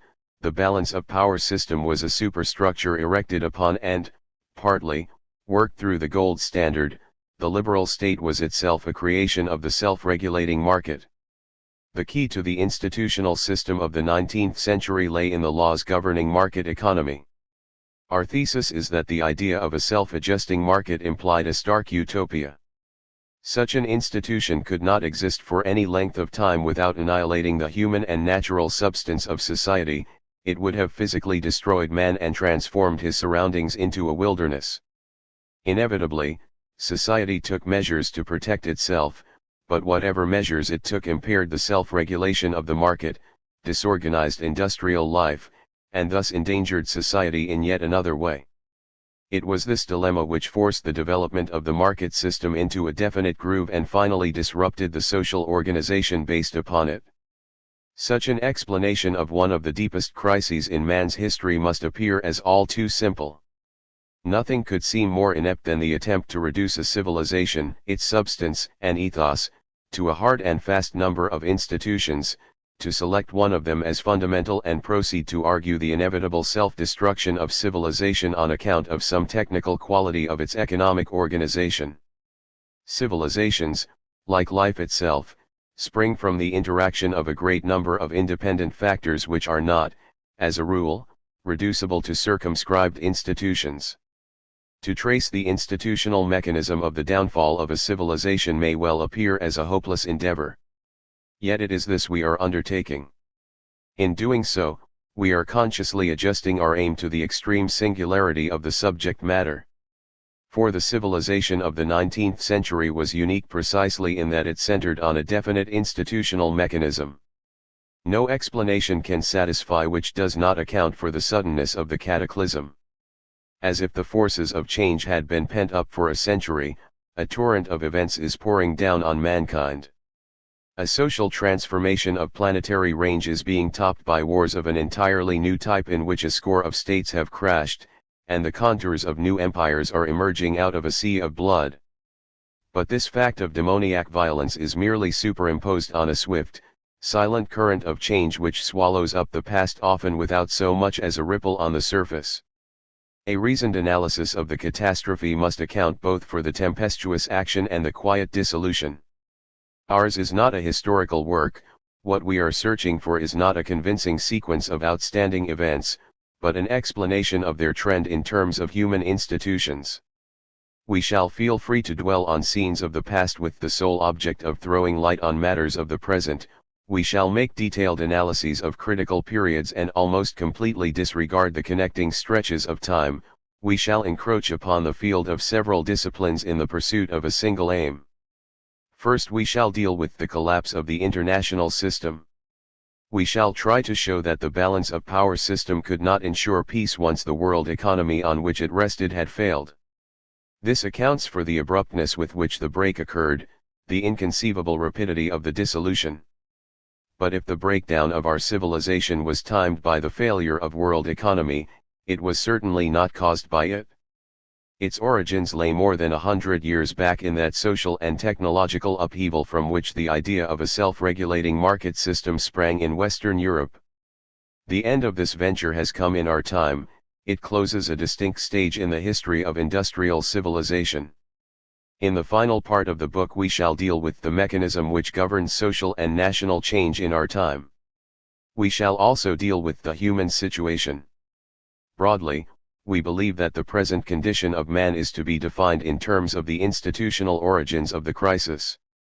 The 19th century produced a phenomenon unheard of in the annals of Western civilization, namely, 100 Years' Peace 1815-1914. Apart from the Crimean War, a more or less colonial event, England, France, Prussia, Austria, Italy, and Russia were engaged in war among each other for altogether only 18 months. A computation of comparable figures for the two preceding centuries gives an average of 60 to 70 years of major wars in each. But even the fiercest of 19th century conflagrations, the Franco-Prussian War of 1870–71, ended after less than a year's duration with the defeated nation being able to pay over an unheard of sum as an indemnity without any disturbance of the currencies concerned. This triumph of a pragmatic pacifism was certainly not the result of an absence of grave causes for conflict. Almost continuous shifts in the internal and external conditions of powerful nations and great empires accompanied this irenic pageant. During the first part of the century, civil wars, revolutionary and anti-revolutionary interventions, were the order of the day. In Spain 100,000 troops under the Duke d'Angoulême stormed Cadiz. In Hungary the Magyar Revolution threatened to defeat the emperor himself in pitched battle and was ultimately suppressed only by a Russian army fighting on Hungarian soil. Armed interventions in the Germanies, in Belgium, Poland, Switzerland, Denmark, and Venice marked the omnipresence of the Holy Alliance. During the second half of the century the dynamics of progress were released, the Ottoman, Egyptian, and the Sharifian empires broke up or were dismembered. China was forced by invading armies to open her door to the foreigner, and in one gigantic haul the continent of Africa was partitioned. Simultaneously, two powers rose to world importance, the United States and Russia. National unity was achieved by Germany and Italy. Belgium, Greece, Romania, Bulgaria, Serbia, and Hungary assumed, or resummed, their places as sovereign states on the map of Europe. An almost incessant series of open wars accompanied the march of industrial civilization into the domains of outworn cultures or primitive peoples. Russia's military conquests in Central Asia, England's numberless Indian and African wars, France's exploits in Egypt, Algiers, Tunis, Syria, Madagascar, Indochina, and Siam raised issues between the powers which, as a rule, only force can arbitrate. Yet every single one of these conflicts was localized, and numerous other occasions for violent change were either met by joint action or smothered into compromise by the great powers. Regardless of how the methods altered, the result was the same. While in the first part of the century constitutionalism was banned and the Holy Alliance suppressed freedom in the name of peace, during the other half and again in the name of peace constitutions were foisted upon turbulent despots by business-minded bankers.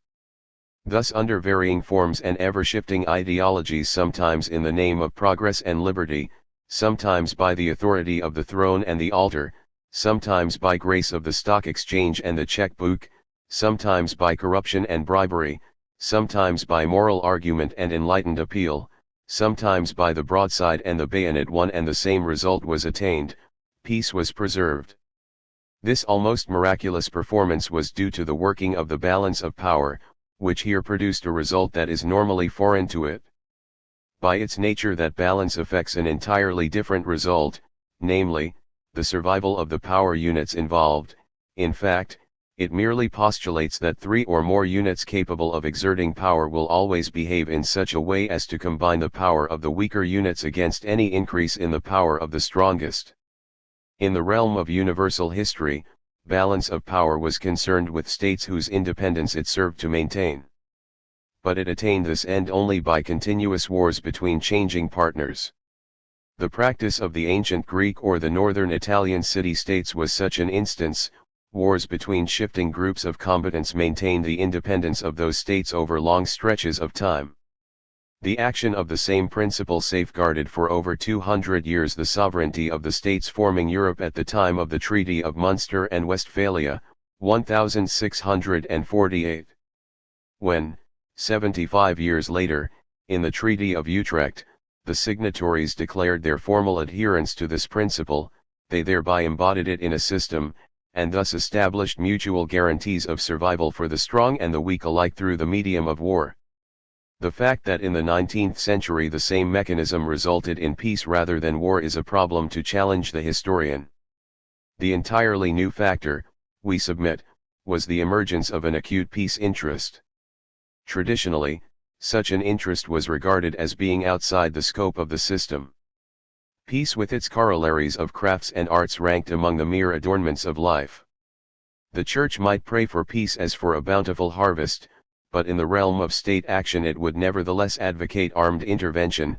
Governments subordinated peace to security and sovereignty, that is, to intents that could not be achieved otherwise than by recourse to the ultimate means. Few things were regarded as more detrimental to a community than the existence of an organized peace interest in its midst. As late as the second half of the 18th century, J.J. Rousseau arraigned tradespeople for their lack of patriotism because they were suspect of preferring peace to liberty. After 1815 the change is sudden and complete. The backwash of the French Revolution reinforced the rising tide of the Industrial Revolution in establishing peaceful business as a universal interest. Metternich proclaimed that what the people of Europe wanted was not liberty but peace. Gents called patriots the new barbarians. Church and throne started out on the denationalization of Europe. Their arguments found support both in the ferocity of the recent popular forms of warfare and in the tremendously enhanced value of peace under the nascent economies. The bearers of the new peace interest were, as usual, those who chiefly benefited by it, namely, that cartel of dynasts and feudalists whose patrimonial positions were threatened by the revolutionary wave of patriotism that was sweeping the continent. Thus for approximately a third of a century the Holy Alliance provided the coercive force and the ideological impetus for an active peace policy. Its armies were roaming up and down Europe putting down minorities and repressing majorities. From 1846 to about 1871, one of the most confused and crowded quarter-centuries of European history, peace was less safely established, as the ebbing strength of reaction met the growing strength of industrialism. In the quarter-century following the Franco-Prussian War we find the revived peace interest represented by that new powerful entity, the Concert of Europe. Interests, however, like intents, remain Platonic unless they are translated into politics by the means of some social instrumentality. Superficially, such a vehicle of realization was lacking. Both the Holy Alliance and the Concert of Europe were, ultimately, mere groupings of independent sovereign states, and thus subject to the balance of power and its mechanism of war. How then was peace maintained? True, any balance of power system will tend to prevent such wars as spring from one nation's failure to foresee the realignment of powers which will result from its attempt to alter the status quo. Famous instances were Bismarck's calling off of the press campaign against France, in 1875, on Russian and British intervention. Austria's aid to France was taken for granted. This time the Concert of Europe worked against Germany, who found herself isolated. In 1877–78 Germany was unable to prevent a Russo-Turkish war, but succeeded in localizing it by backing up England's jealousy of a Russian move toward the Dardanelles. Germany and England supported Turkey against Russia, thus saving the peace. At the Congress of Berlin, a long-term plan for the liquidation of the European possessions of the Ottoman Empire was launched. This resulted in averting wars between the great powers in spite of all subsequent changes in the status quo, as the parties concerned could be practically certain in advance of the forces they would have to meet in battle. Peace in these instances was a welcome byproduct of the balance of power system. Also, wars were sometimes avoided by deliberately removing their causes, if the fate of small powers only was involved. Small nations were checked and prevented from disturbing the status quo in any way which might precipitate war. The Dutch invasion of Belgium in 1831 eventually led to the neutralization of that country. In 1855 Norway was neutralized. In 1867 Luxembourg was sold by Holland to France, Germany protested and Luxembourg was neutralized. In 1856 the integrity of the Ottoman Empire was declared essential to the equilibrium of Europe, and the Concert of Europe endeavored to maintain that empire. After 1878, when its disintegration was deemed essential to that equilibrium, its dismemberment was provided for in a similarly orderly manner, though in both cases the decision involved the existence of several small peoples. Between 1852 and 1863 Denmark, between 1851 and 1856 the Germanies threatened to disturb the balance. Each time the small states were forced by the great powers to conform. In these instances, the liberty of action offered to them by the system was used by the powers to achieve a joint interest which happened to be peace. But it is a far cry from the occasional averting of wars either by a timely clarification of the power situation or by the coercing of small states to the massive fact of the 100 Years' Peace. International disequilibrium may occur for innumerable reasons, from a dynastic love affair to the silting of an estuary, from a theological controversy to a technological invention. The mere growth of wealth and population, or their decrease, is bound to set political forces in motion, and the external balance will invariably reflect the internal. Yet even an organized balance of power system can ensure peace without the permanent threat of war only if it is able to act upon these internal factors directly and prevent imbalance in statu nascendi. Once the imbalance has gathered momentum, only force can set it right. It is a commonplace that to ensure peace one must eliminate the causes of war, but it is not generally realized that to do so the flow of life must be controlled at its source. The Holy Alliance contrived to achieve this with the help of instruments peculiar to it. The kings and aristocracies of Europe formed an international of kinship, and the Roman Church provided them with a voluntary civil service ranging from the highest to the lowest rung of the social ladder in southern and central Europe. The hierarchies of blood and grace were fused into an instrument of locally effective rule which needed only to be supplemented by force to ensure continental peace. But the Concert of Europe, which succeeded it, lacked the feudal as well as the clerical tentacles. It amounted at the best to a loose federation not comparable in coherence to Metternich's masterpiece. Only on rare occasions could a meeting of the powers be called, and their jealousies allowed a wide latitude to intrigue, cross-currents, and diplomatic sabotage. Joint military action became rare. And yet what the Holy Alliance, with its complete unity of thought and purpose, could achieve in Europe only with the help of frequent armed interventions was here accomplished on a world scale by the shadowy entity called the Concert of Europe with the help of a very much less frequent and oppressive use of force. For an explanation of this amazing feat, we must seek for some undisclosed powerful social instrumentality at work in the new setting, which could play the role of dynasties and episcopacies under the old, and make the peace interest effective. This anonymous factor, we submit, was haute finance. No all-round inquiry into the nature of international banking in the 19th century has yet been undertaken. This mysterious institution has hardly emerged from the chiaroscuro of politico-economic mythology. Some contended that it was merely the tool of governments, others, that the governments were the instruments of its unquenchable thirst for gain, some, that it was the sower of international discord, others, that it was the vehicle of an effeminate cosmopolitanism which sapped the strength of virile nations. None was quite mistaken. Haute finance, an institution sui generis, peculiar to the last third of the 19th and the first third of the 20th century, functioned as the main link between the political and the economic organization of the world. It supplied the instruments for an international peace system, which was worked with the help of the powers, but which the powers themselves could neither have established nor maintained. While the Concert of Europe acted only at intervals, haute finance functioned as a permanent agency of the most elastic kind. Independent of single governments, even of the most powerful, it was in touch with all. Independent of the central banks, even of the Bank of England, it was closely connected with them.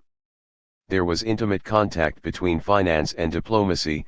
Neither would consider any long-range plan, whether peaceful or warlike, without making sure of the other's goodwill. Yet the secret of the successful maintenance of general peace lay undoubtedly in the position, organization, and techniques of international finance.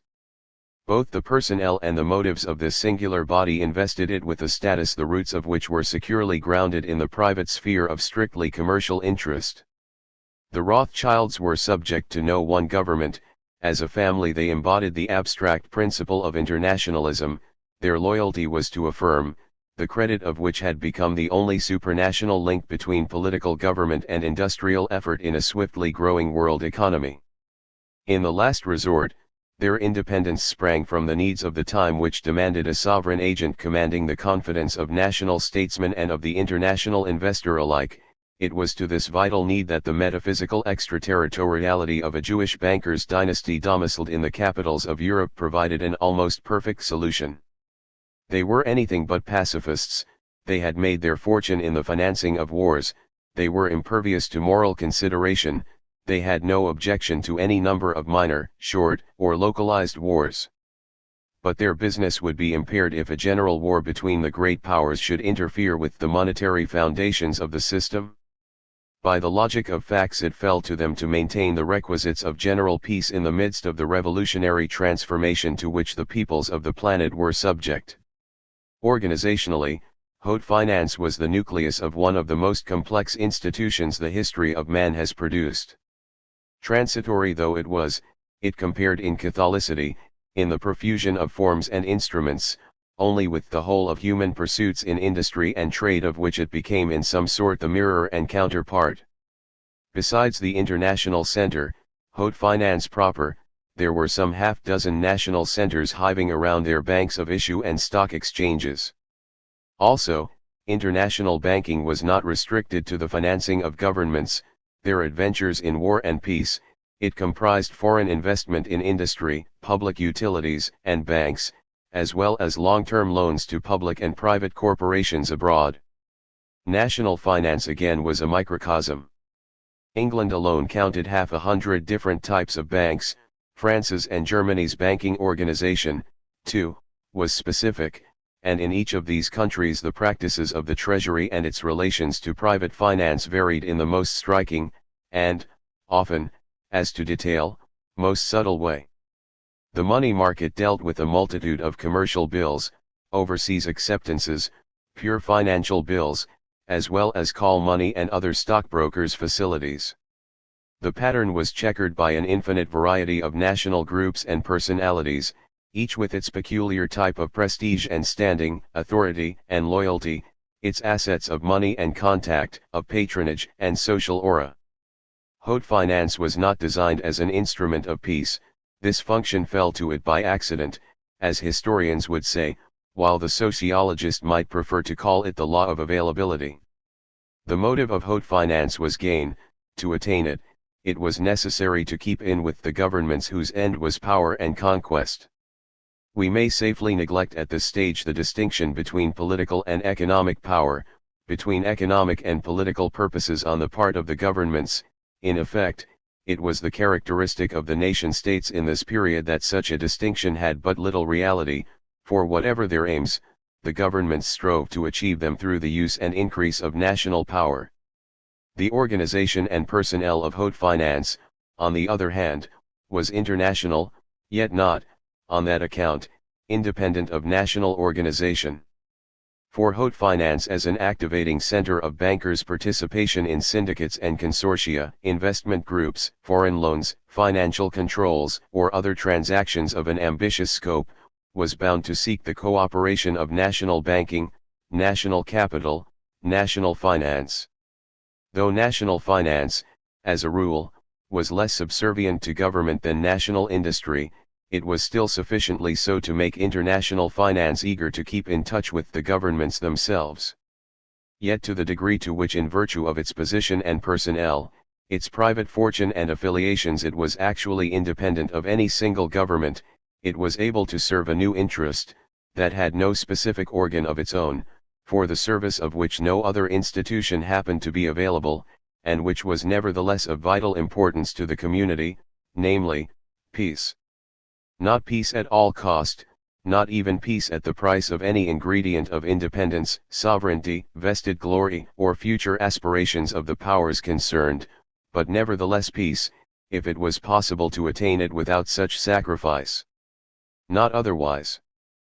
Power had precedence over profit. However closely their realms interpenetrated, ultimately it was war that laid down the law to business. Since 1870 France and Germany, for example, were enemies. This did not exclude non-committal transactions between them.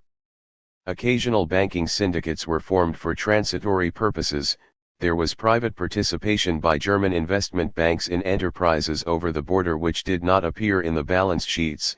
In the short-term loan market there was a discounting of bills of exchange and a granting of short-term loans on collateral and commercial papers on the part of French banks. There was direct investment as in the case of the marriage of iron and coke, or of the Sens plant in Normandy, but such investments were restricted to definite areas in France and were under a permanent fire of criticism from both the nationalists and the socialists. Direct investment was more frequent in the colonies, as exemplified by Germany's tenacious efforts to secure high-grade ore in Algeria, or by the involved story of participations in Morocco. Yet it remains a stern fact that at no time after 1870 was the official though tacit ban on German securities at the Bourse of Paris lifted. France simply chose not to risk having the force of loaned capital turned upon herself. Austria also was suspect. In the Moroccan crisis of 1905-06 the ban was extended to Hungary. Financial circles in Paris pleaded for the admission of Hungarian securities, but industrial circles supported the government in its staunch opposition to any concession to a possible military antagonist. Politico-diplomatic rivalry continued unabated.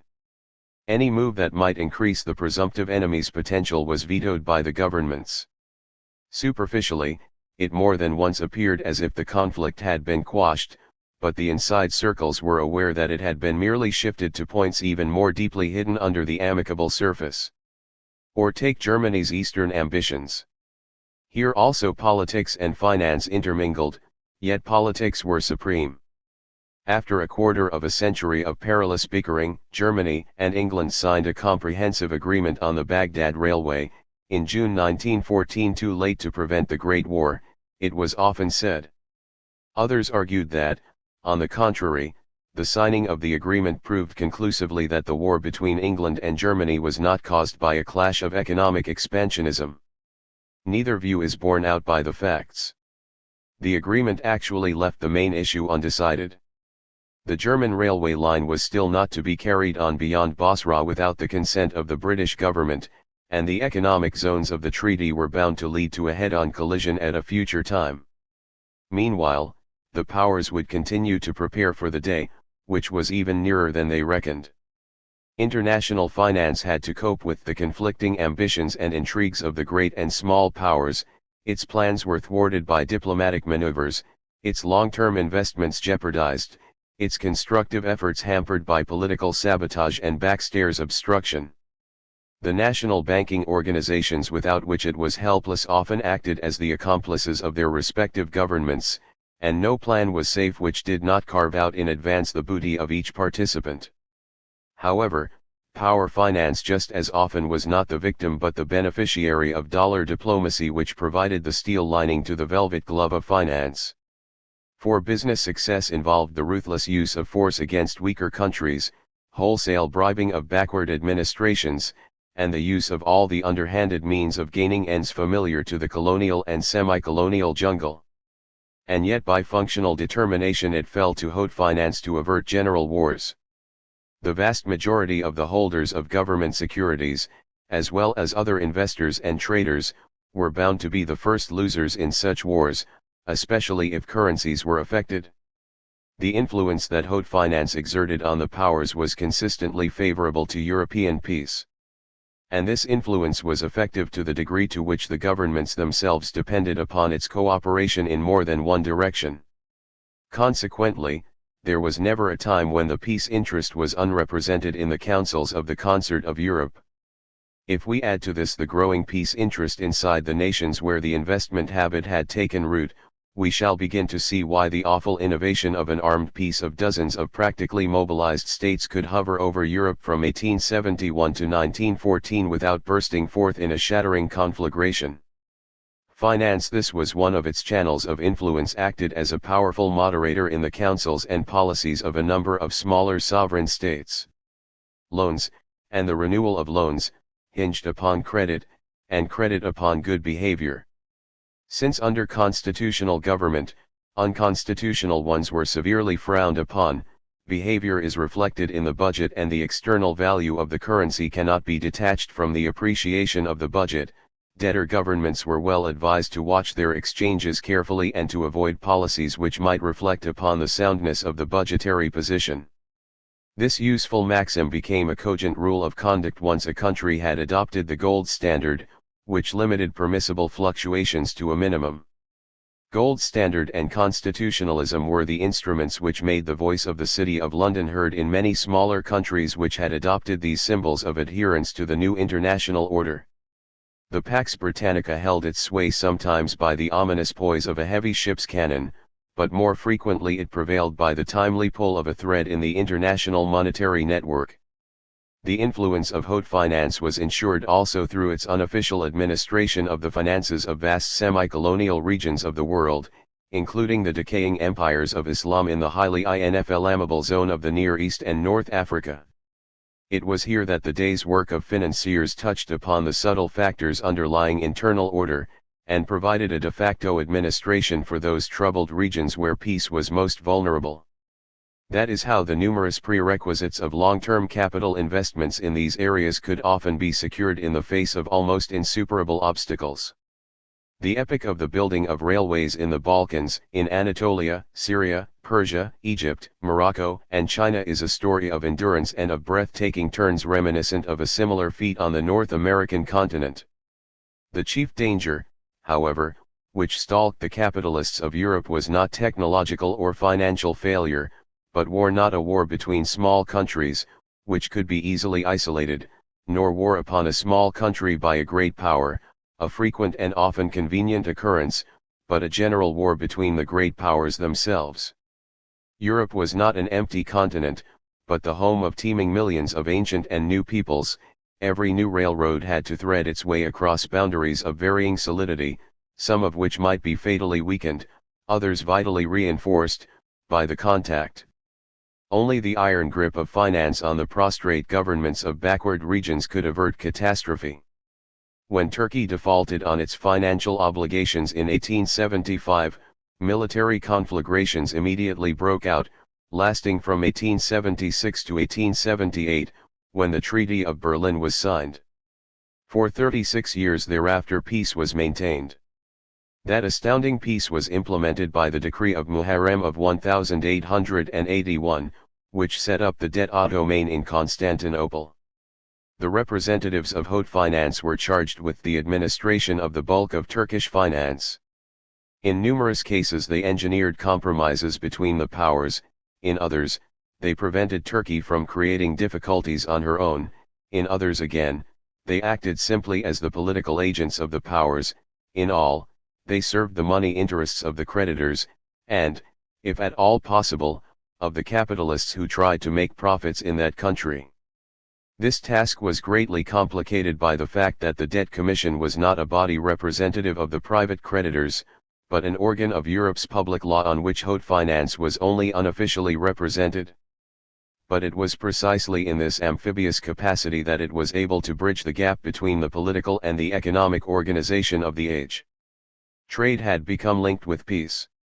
In the past the organization of trade had been military and warlike, it was an adjunct of the pirate, the rover, the armed caravan, the hunter and trapper, the sword-bearing merchant, the armed burgesses of the towns, the adventurers and explorers, the planters and conquistadores, the men-hunters and slave traders, the colonial armies of the chartered companies.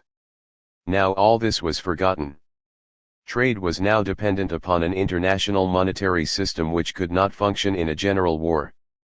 It demanded peace, and the great powers were striving to maintain it. But the balance of power system, as we have seen, could not by itself ensure peace. This was done by international finance, the very existence of which embodied the principle of the new dependence of trade upon peace. We have become too much accustomed to think of the spread of capitalism as a process which is anything but peaceful, and of finance capital as the chief instigator of innumerable colonial crimes and expansionist aggressions.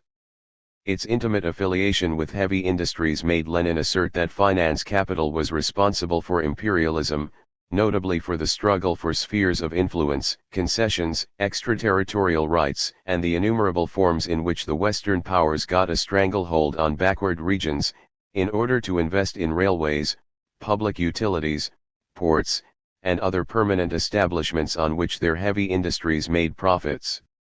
Actually, business and finance were responsible for many colonial wars, but also for the fact that a general conflagration was avoided. Their affiliations with heavy industry, though really close only in Germany, accounted for both. Finance capital as the roof organization of heavy industry was affiliated with the various branches of industry in too many ways to allow one group to determine its policy. For every one interest that was furthered by war, there were a dozen that would be adversely affected.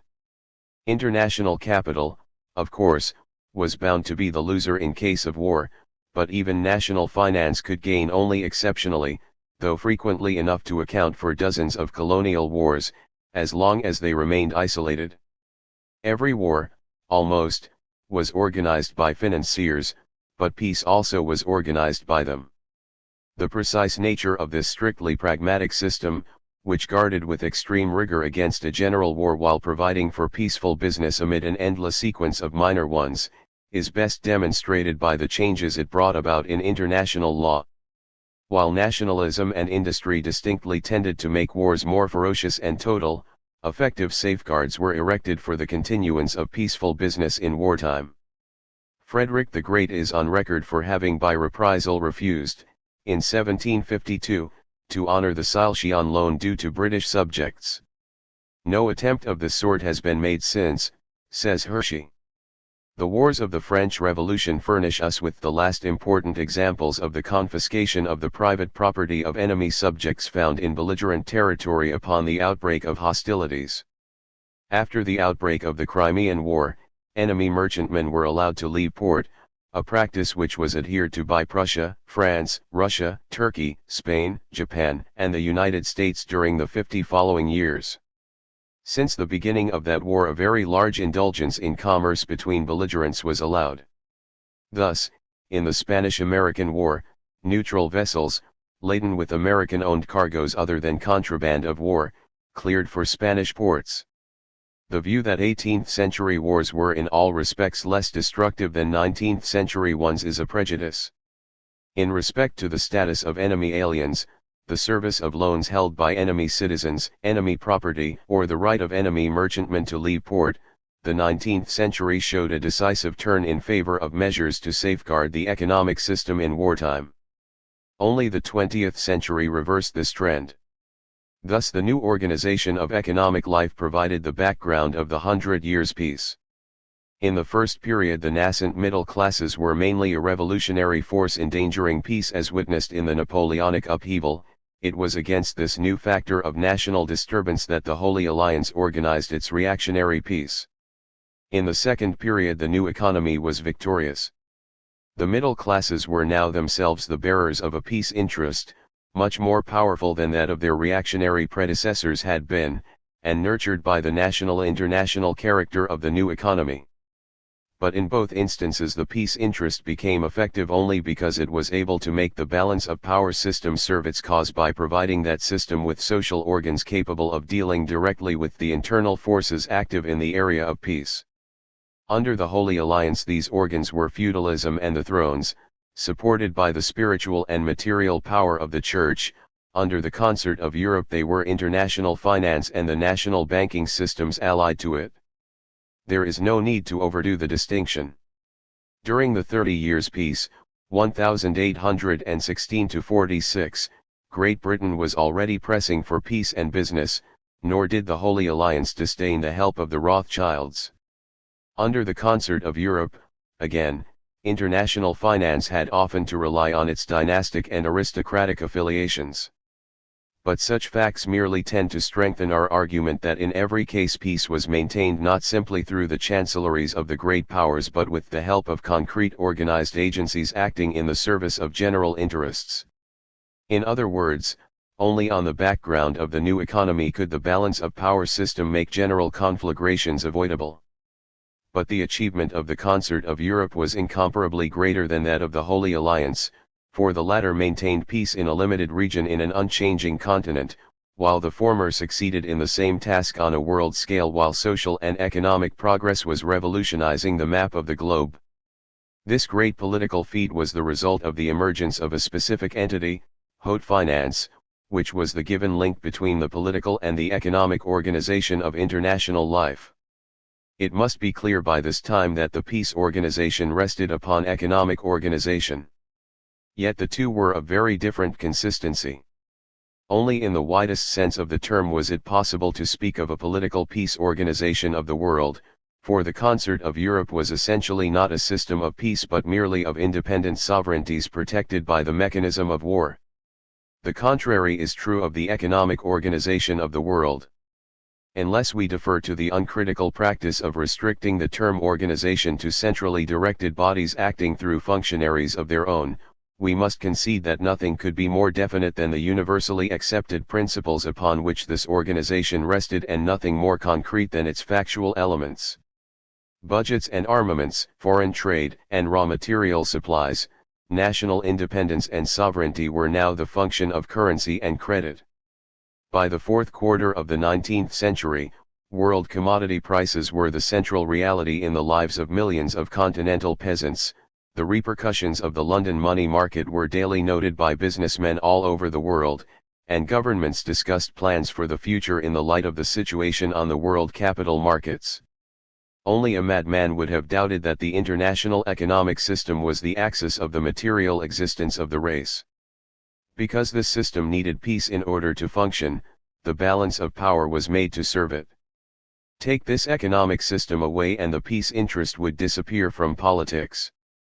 Apart from it, there was neither sufficient cause for such an interest, nor a possibility of safeguarding it, insofar as it existed. The success of the concert of Europe sprang from the needs of the new international organization of economy, and would inevitably end with its dissolution. The era of Bismarck, 1861–90, saw the concert of Europe at its best. In 2 decades immediately following Germany's rise to the status of a great power, she was the chief beneficiary of the peace interest. She had forced her way into the front ranks at the cost of Austria and France, it was to her advantage to maintain the status quo and to prevent a war which could be only a war of revenge against herself. Bismarck deliberately fostered the notion of peace as a common venture of the powers, and avoided commitments which might force Germany out of the position of a peace power. He opposed expansionist ambitions in the Balkans or overseas. He used the free trade weapon consistently against Austria, and even against France. He thwarted Russia's and Austria's Balkan ambitions with the help of the balance of power game, thus keeping in with potential allies and averting situations which might involve Germany in war. The scheming aggressor of 1863–70 turned into the honest broker of 1878, and the deprecator of colonial adventures. He consciously took the lead in what he felt to be the peaceful trend of the time in order to serve Germany's national interests. However, by the end of the 70s the free trade episode, 1846–79, was at an end. The actual use of the gold standard by Germany marked the beginnings of an era of protectionism and colonial expansion. Germany was now reinforcing her position by making a hard and fast alliance with Austria-Hungary and Italy. Not much later Bismarck lost control of Reich policy. From then onward Great Britain was the leader of the peace interest in a Europe which still remained a group of independent sovereign states and thus subject to the balance of power. In the 90s haute finance was at its peak and peace seemed more secure than ever. British and French interests differed in Africa, the British and the Russians were competing with one another in Asia. The concert, though lamely, continued to function. In spite of the Triple Alliance, there were still more than two independent powers to watch one another jealously. Not for long. In 1904, Britain made a sweeping deal with France over Morocco and Egypt.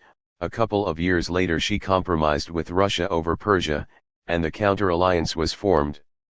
The Concert of Europe, that loose federation of independent powers, was finally replaced by two hostile power groupings. The balance of power as a system had now come to an end. With only two competing power groups left, its mechanism ceased to function. There was no longer a third group which would unite with one of the other two to thwart whichever one sought to increase its power. About the same time the symptoms of the dissolution of the existing forms of world economy, colonial rivalry and competition for exotic markets became acute. The ability of haute finance to avert the spread of wars was diminishing rapidly. For another 7 years peace dragged on, but it was only a question of time before the dissolution of 19th-century economic organization would bring the 100 years peace to a close. In the light of this recognition, the true nature of the highly artificial economic organization on which peace rested becomes of utmost significance to the historian. Conservative 20s. Revolutionary 30s. The breakdown of the international gold standard was the invisible link between the disintegration of world economy which started at the turn of the century and the transformation of a whole civilization in the 30s. Unless the vital importance of this factor is realized, it is not possible to see rightly either the mechanism which railroaded Europe to its doom, or the circumstances which accounted for the astounding fact that the forms and contents of a civilization should rest on so precarious foundations. The true nature of the international system under which we were living was not realized until it failed. Hardly anyone understood the political function of the international monetary system. The awful suddenness of the transformation thus took the world completely by surprise. And yet the gold standard was the only remaining pillar of the traditional world economy. When it broke, the effect was bound to be instantaneous. To liberal economists the gold standard was a purely economic institution. They refused even to consider it as a part of a social mechanism. Thus it happened that the democratic countries were the last to realize the true nature of the catastrophe and the slowest to counter its effects. Not even when the cataclysm was already upon them did their leaders see that behind the collapse of the international system there stood a long development within the most advanced countries which made that system anachronistic. In other words, the failure of market economy itself still escaped them. The transformation came on even more abruptly than is usually realized. World War I and the post-war revolutions still formed part of the 19th century. The conflict of 1914–18 merely precipitated and immeasurably aggravated a crisis that it had not created. but the roots of the dilemma could not be discerned at the time, and the horrors and devastations of the Great War seemed to the survivors the obvious source of the obstacles to international organization that had so unexpectedly emerged. For suddenly neither the economic nor the political system of the world would function, and the terrible injuries inflicted on the substance of the race by World War I appeared to offer an explanation. In reality, the post-war obstacles to peace and stability derived from the same sources from which the Great War itself had sprung. The dissolution of the system of world economy which had been in progress since 1900 was responsible for the political tension that exploded in 1914. The outcome of the war and the treaties had eased that tension superficially by eliminating German competition while aggravating the causes of tension and thereby vastly increasing the political and economic impediments to peace. Politically, the treaties harbored a fatal contradiction.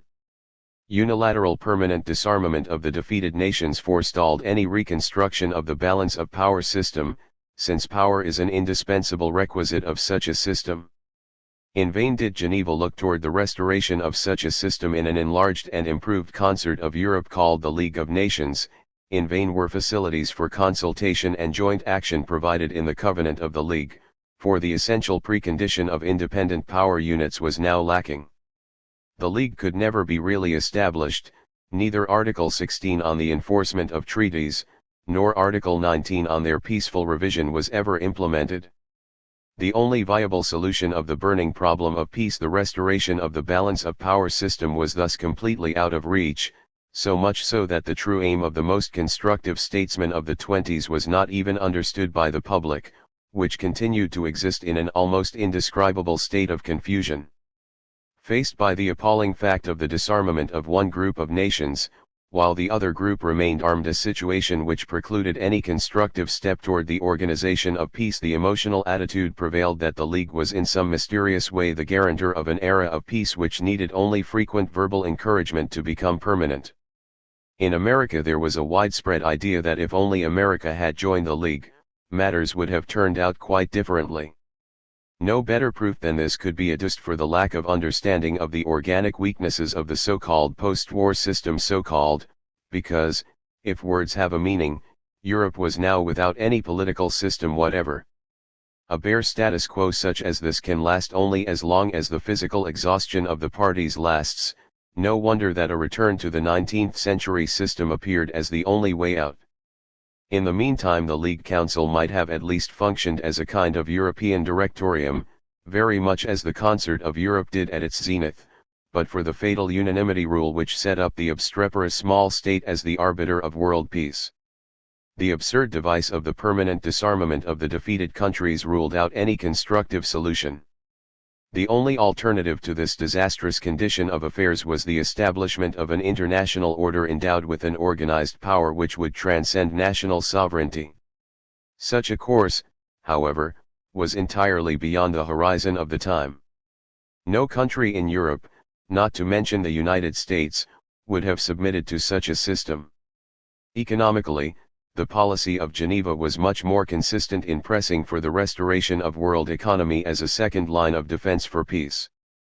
For even a successfully re-established balance of power system would have worked for peace only if the international monetary system was restored.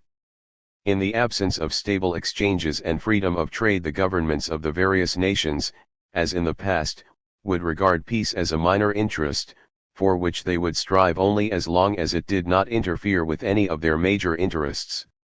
First among the statesmen of the time, Woodrow Wilson appears to have realized the interdependence of peace and trade, not only as a guarantee of trade, but also of peace. No wonder that the League persistently strove to reconstruct the international currency and credit organization as the only possible safeguard of peace among sovereign states, and that the world relied as never before on haute finance, now represented by J.P. Morgan instead of N.M. Rothschild. According to the standards of the 19th century, the first post-war decade appeared as a revolutionary era. In the light of our own recent experience, it was precisely the opposite. The intent of that decade was deeply conservative and expressed the almost universal conviction that only the re-establishment of the pre-1914 system, this time on solid foundations, could restore peace and prosperity. Indeed, it was out of the failure of this effort to return to the past that the transformation of the 30s sprang. Spectacular though the revolutions and counter-revolutions of the post-war decade were, they represented either mere mechanical reactions to military defeat or, at most, a reenacting of the familiar liberal and constitutionalist drama of Western civilization on the Central and Eastern European scene. It was only in the 30s that entirely new elements entered the pattern of Western history. With the exception of Russia, the Central and Eastern European upheavals of 1917–20 in spite of their scenario were merely roundabout ways of recasting the regimes that had succumbed on the battlefields. When the counter-revolutionary smoke dissolved, the political systems in Budapest, Vienna, and Berlin were found to be not very different from what they had been before the war. This was true, roughly, of Finland, the Baltic states, Poland, Austria, Hungary, Bulgaria, and even Italy and Germany, up to the middle of the 20s. In some countries a great advance was made in national freedom and land reform achievements which had been common to Western Europe since 1789. Russia, in this respect, formed no exception. The tendency of the times was simply to establish, or re-establish, the system commonly associated with the ideals of the English, the American, and the French revolutions. Not only Hindenburg and Wilson, but also Lenin and Trotsky were, in this broad sense, in the line of Western tradition. In the early 30s, change set in with abruptness. Its landmarks were the abandonment of the gold standard by Great Britain, the 5-year plans in Russia, the launching of the New Deal, the National Socialist Revolution in Germany, the collapse of the League in favor of autarchist empires. While at the end of the Great War 19th century ideals were paramount, and their influence dominated the following decade, by 1940 every vestige of the international system had disappeared and, apart from a few enclaves, the nations were living in an entirely new international setting. The root cause of the crisis, we submit, was the threatening collapse of the international economic system. It had only haltingly functioned since the turn of the century, and the Great War and the treaties had wrecked it finally. This became apparent in the 20s when there was hardly an internal crisis in Europe that did not reach its climax on an issue of foreign economy.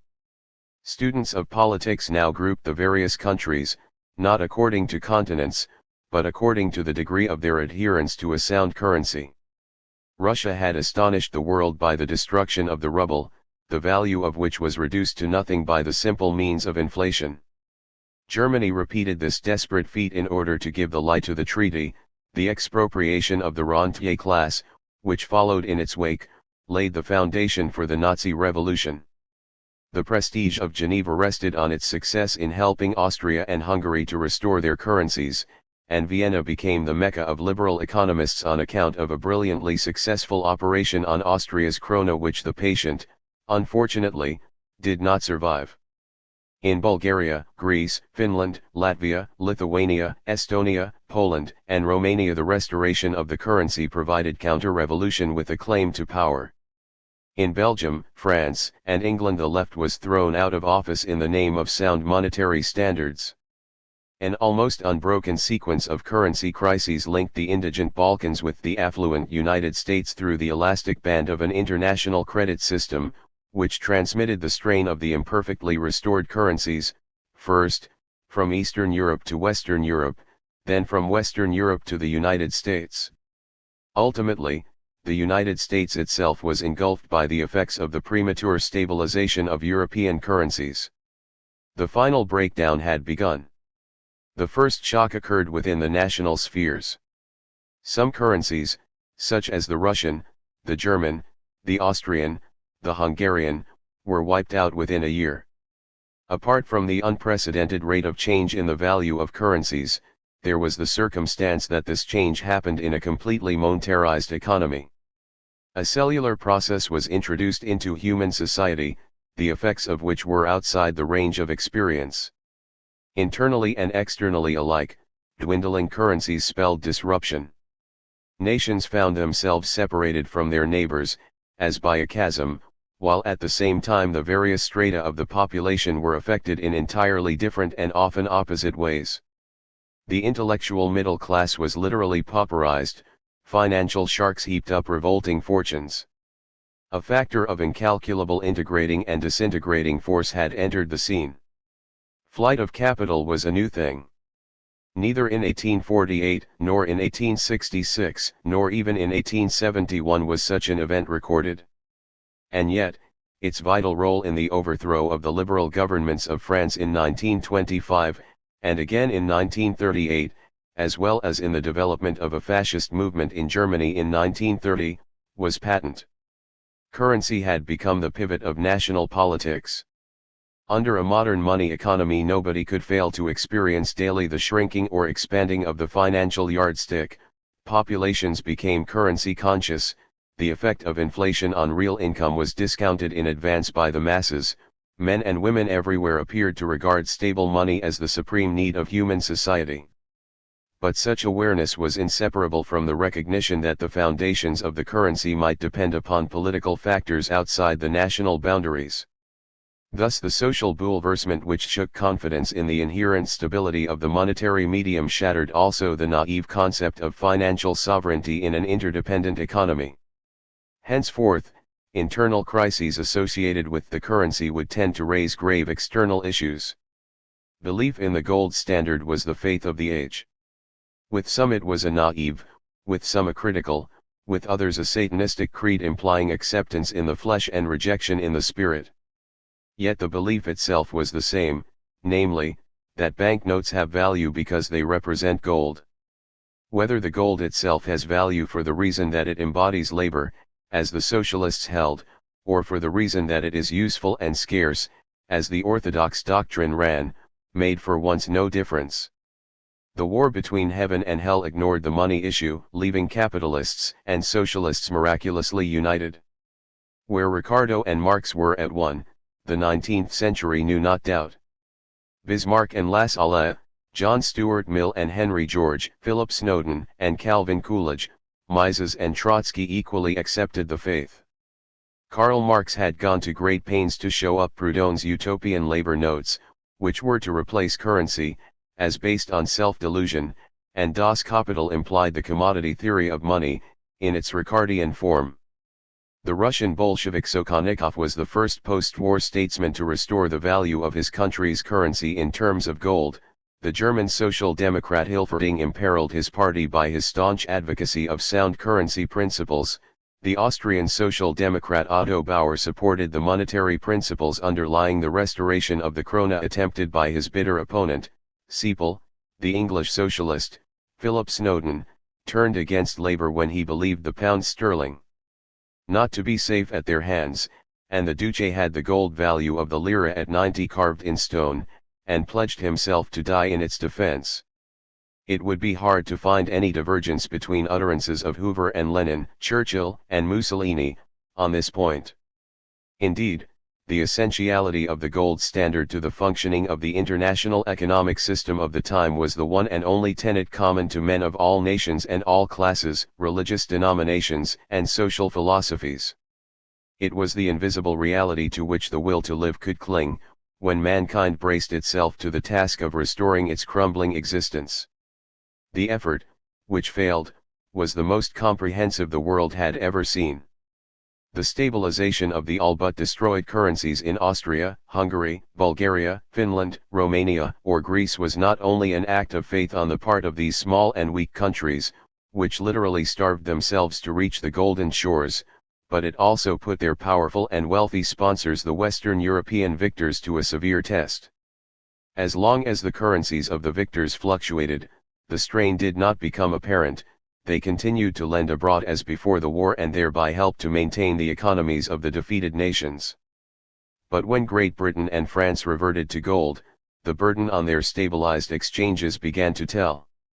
Eventually, a silent concern for the safety of the pound entered into the position of the leading gold country, the United States. This preoccupation which spanned the Atlantic brought America unexpectedly into the danger zone. The point seems technical, but must be clearly understood. American support of the pound sterling in 1927 implied low rates of interest in New York in order to avert big movements of capital from London to New York. The Federal Reserve Board accordingly promised the Bank of England to keep its rate low, but presently America herself was in need of high rates as her own price system began to be perilously inflated.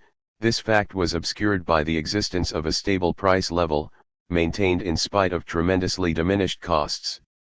When the usual swing of the pendulum after 7 years of prosperity brought on the long overdue slump in 1929, matters were immeasurably aggravated by the existing state of crypto-inflation. Debtors, emaciated by deflation, lived to see the inflated creditor collapse. It was a portent.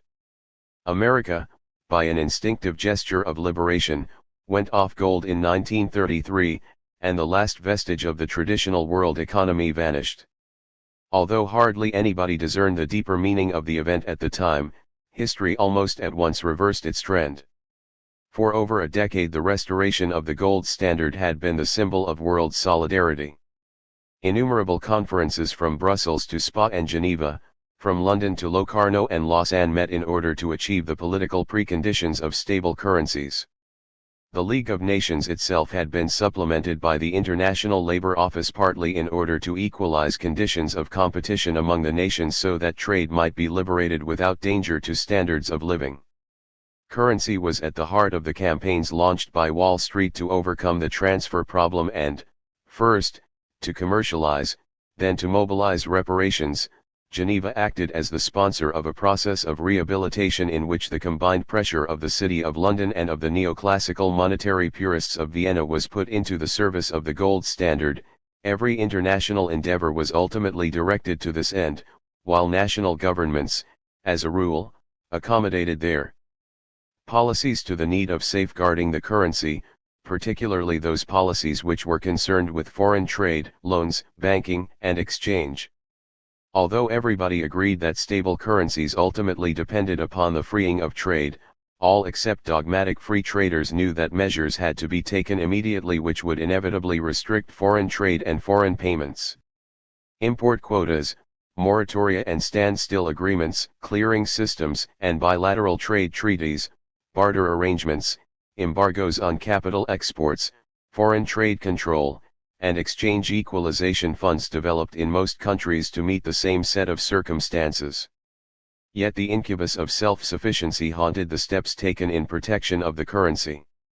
While the intent was the freeing of trade, the effect was its strangulation.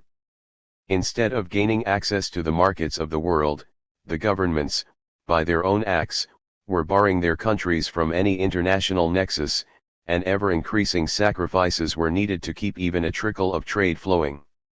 The frantic efforts to protect the external value of the currency as a medium of foreign trade drove the peoples, against their will, into an autarkized economy.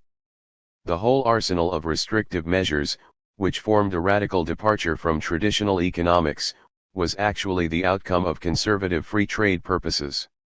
This trend was abruptly reversed with the final fall of the gold standard. The sacrifices that had been made to restore it had now to be made over again so that we might live without it. The same institutions which were designed to constrict life and trade in order to maintain a system of stable currencies were now used to adjust industrial life to the permanent absence of such a system. Perhaps that is why the mechanical and technological structure of modern industry survived the impact of the collapse of the gold standard. For in the struggle to retain it, the world had been unconsciously preparing for the kind of efforts and the type of organizations necessary to adapt itself to its loss. Yet the intent was now the opposite. In the countries that had suffered most during the long-drawn fight for the unattainable, titanic forces were released on the rebound. Neither the League of Nations nor international haute finance outlasted the gold standard. With its disappearance both the organized peace interest of the League and its chief instruments of enforcement the Rothschilds and Morgans vanished from politics. The snapping of the golden thread was the signal for a world revolution. But the failure of the gold standard did hardly more than set the date of an event which was too big to have been caused by it. No less than a complete destruction of the national institutions of 19th-century society accompanied the crisis in a great part of the world, and everywhere these institutions were changed and reformed almost out of recognition. The liberal state was in many countries replaced by totalitarian dictatorships, and the central institution of the century, production based on free markets, was superseded by new forms of economy. While great nations recast the very mold of their thought and hurled themselves into wars to enslave the world in the name of unheard of conceptions of the nature of the universe, even greater nations rushed to the defense of freedom, which acquired an equally unheard of meaning at their hands. The failure of the international system, though it triggered the transformation, could certainly not have accounted for its depth and content. Even though we may know why that which happened suddenly, we may still be in the dark about why it happened at all. It was not by accident that the transformation was accompanied by wars on an unprecedented scale. History was geared to social change, the fate of nations was linked to their role in an institutional transformation. Such a symbiosis is in the nature of things. Though national groups and social institutions have origin of their own, they tend to hitch onto one another in their struggle for survival. A famous instance of such a symbiosis linked capitalism and the seaboard nations of the Atlantic.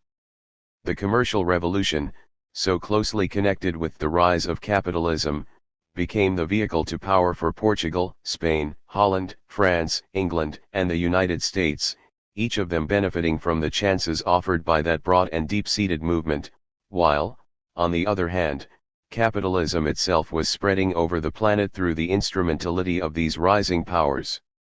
The law applies also in the reverse. A nation may be handicapped in its struggle for survival by the fact that its institutions, or some of them, belong to a type that happens to be on the downgrade. The gold standard in World War II was an instance of such an antiquated outfit. Countries, on the other hand, which, for reasons of their own, are opposed to the status quo, would be quick to discover the weaknesses of the existing institutional order and to anticipate the creation of institutions better adapted to their interests. Such groups are pushing that which is falling and holding on to that which, under its own steam, is moving their way. It may then seem as if they had originated the process of social change, while actually they were merely its beneficiaries and maybe even perverting the trend to make it serve their own aims. Thus Germany, once defeated, was in the position to recognize the hidden shortcomings of the 19th century order, and to employ this knowledge to speed the destruction of that order. A kind of sinister intellectual superiority accrued to those of her statesmen in the 30s who turned their minds to this task of disruption, which often extended to the development of new methods of finance, trade, war, and social organization, in the course of their attempt to force matters into the trend of their policies. However, these problems themselves were emphatically not created by the governments which turned them to their advantage. They were real, objectively given, and will remain with us whatever be the fate of the individual countries. Again, the distinction between World Wars I and II is apparent. The former was still true to 19th century type, a simple conflict of powers, released by the lapse of the balance of power system. The latter already formed part of the world upheaval. This should allow us to detach the poignant national histories of the period from the social transformation that was in progress. It will then be easy to see in what manner Germany and Russia, Great Britain, and the United States, as power units, were helped or hampered by their relation to the underlying social process. But the same is true of the social process itself. Fascism and socialism found a vehicle in the rise of individual powers which helped to spread their creed. Germany and Russia respectively became the representatives of fascism and socialism in the world at large. The true scope of these social movements can be gauged only if, for good or evil, their transcendent character is recognized and viewed as detached from the national interests enlisted in their service. The roles which Germany or Russia, or for that matter, Italy or Japan, Great Britain or the United States, are playing in World War II, though forming part of universal history, are no direct concern of this book. Fascism and socialism, however, were live forces in the institutional transformation which is its subject. The élan vital which produced the inscrutable urge in the German or Russian or American people to claim a greater share in the record of the race forms part of the conditions under which our story unfolds, while the purport of fascism or socialism or New Deal is part of the story itself. This leads up to our thesis, which still remains to be proven, that the origins of the cataclysm lay in the utopian endeavor of economic liberalism to set up a self-regulating market system. Such a thesis seems to invest that system with almost mythical faculties. It implies no less than that the balance of power, the gold standard, and the liberal state, these fundamentals of the civilization of the 19th century, were, in the last resort, shaped in one common matrix, the self-regulating market. The assertion appears extreme if not shocking in its crass materialism. But the peculiarity of the civilization the collapse of which we have witnessed was precisely that it rested on economic foundations. Other societies and other civilizations, too, were limited by the material conditions of their existence. This is a common trait of all human life, indeed, of all life, whether religious or non-religious, materialist or spiritualist. All types of societies are limited by economic factors. 19th century civilization alone was economic in a different and distinctive sense, for it chose to base itself on a motive only rarely acknowledged as valid in the history of human societies, and certainly never before raised to the level of a justification of action and behavior in everyday life, namely, gain. The self-regulating market system was uniquely derived from this principle. The mechanism which the motive of gain set in motion was comparable in effectiveness only to the most violent outbursts of religious fervor in history. Within a generation the whole human world was subjected to its undiluted influence.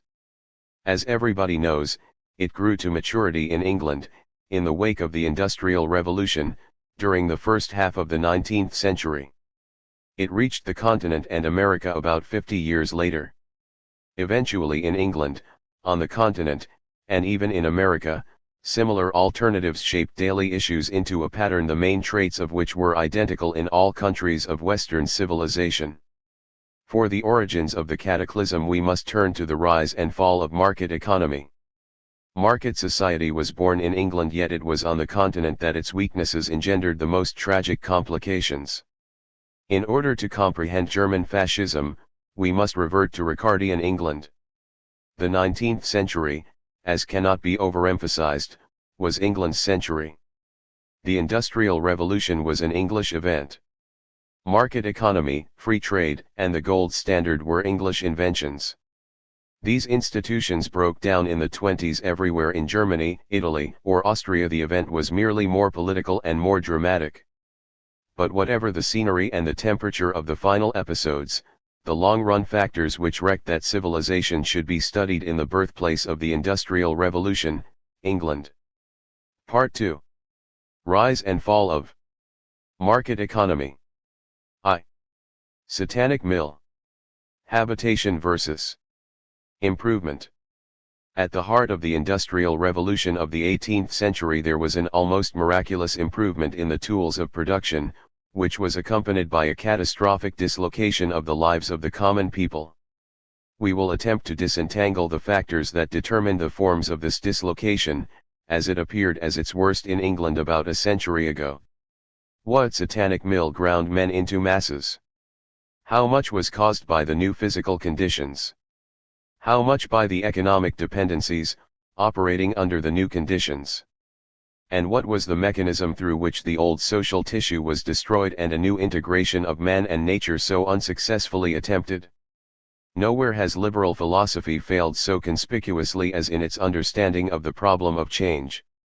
Fired by an emotional faith in spontaneity, the common-sense attitude toward change was discarded in favor of a mystical readiness to accept the social consequences of economic improvement, whatever they might be. The elementary truths of political science and statecraft were first discredited then forgotten. It should need no elaboration that a process of indirect change, the pace of which is deemed too fast, should be slowed down, if possible, so as to safeguard the welfare of the community. Such household truths of traditional statesmanship, often merely reflecting the teachings of a social philosophy inherited from the ancients, were in the 19th century erased from the thoughts of the educated by the corrosive of a crude utilitarianism combined with an uncritical reliance on the alleged self-healing virtues of unconscious growth. Economic liberalism misread the history of the Industrial Revolution because it insisted on judging social events from the economic viewpoint. For an illustration of this we shall turn to what may at first seem a remote subject, to enclosures of open fields and conversions of arable land to pasture during the earlier Tudor period in England, when fields and commons were hedged by the lords, and whole counties were threatened by depopulation. Our purpose in thus evoking the plight of the people brought about by enclosures and conversions will be on the one hand to demonstrate the parallel between the devastations caused by the ultimately beneficial enclosures and those resulting from the Industrial Revolution, and on the other hand and more broadly to clarify the alternatives facing a community which is in the throes of unregulated economic improvement. Enclosures were an obvious improvement if no conversion to pasture took place. Enclosed land was worth double and treble the unenclosed. Where tillage was maintained, employment did not fall off, and the food supply markedly increased. The yield of the land manifestly increased, especially where the land was let.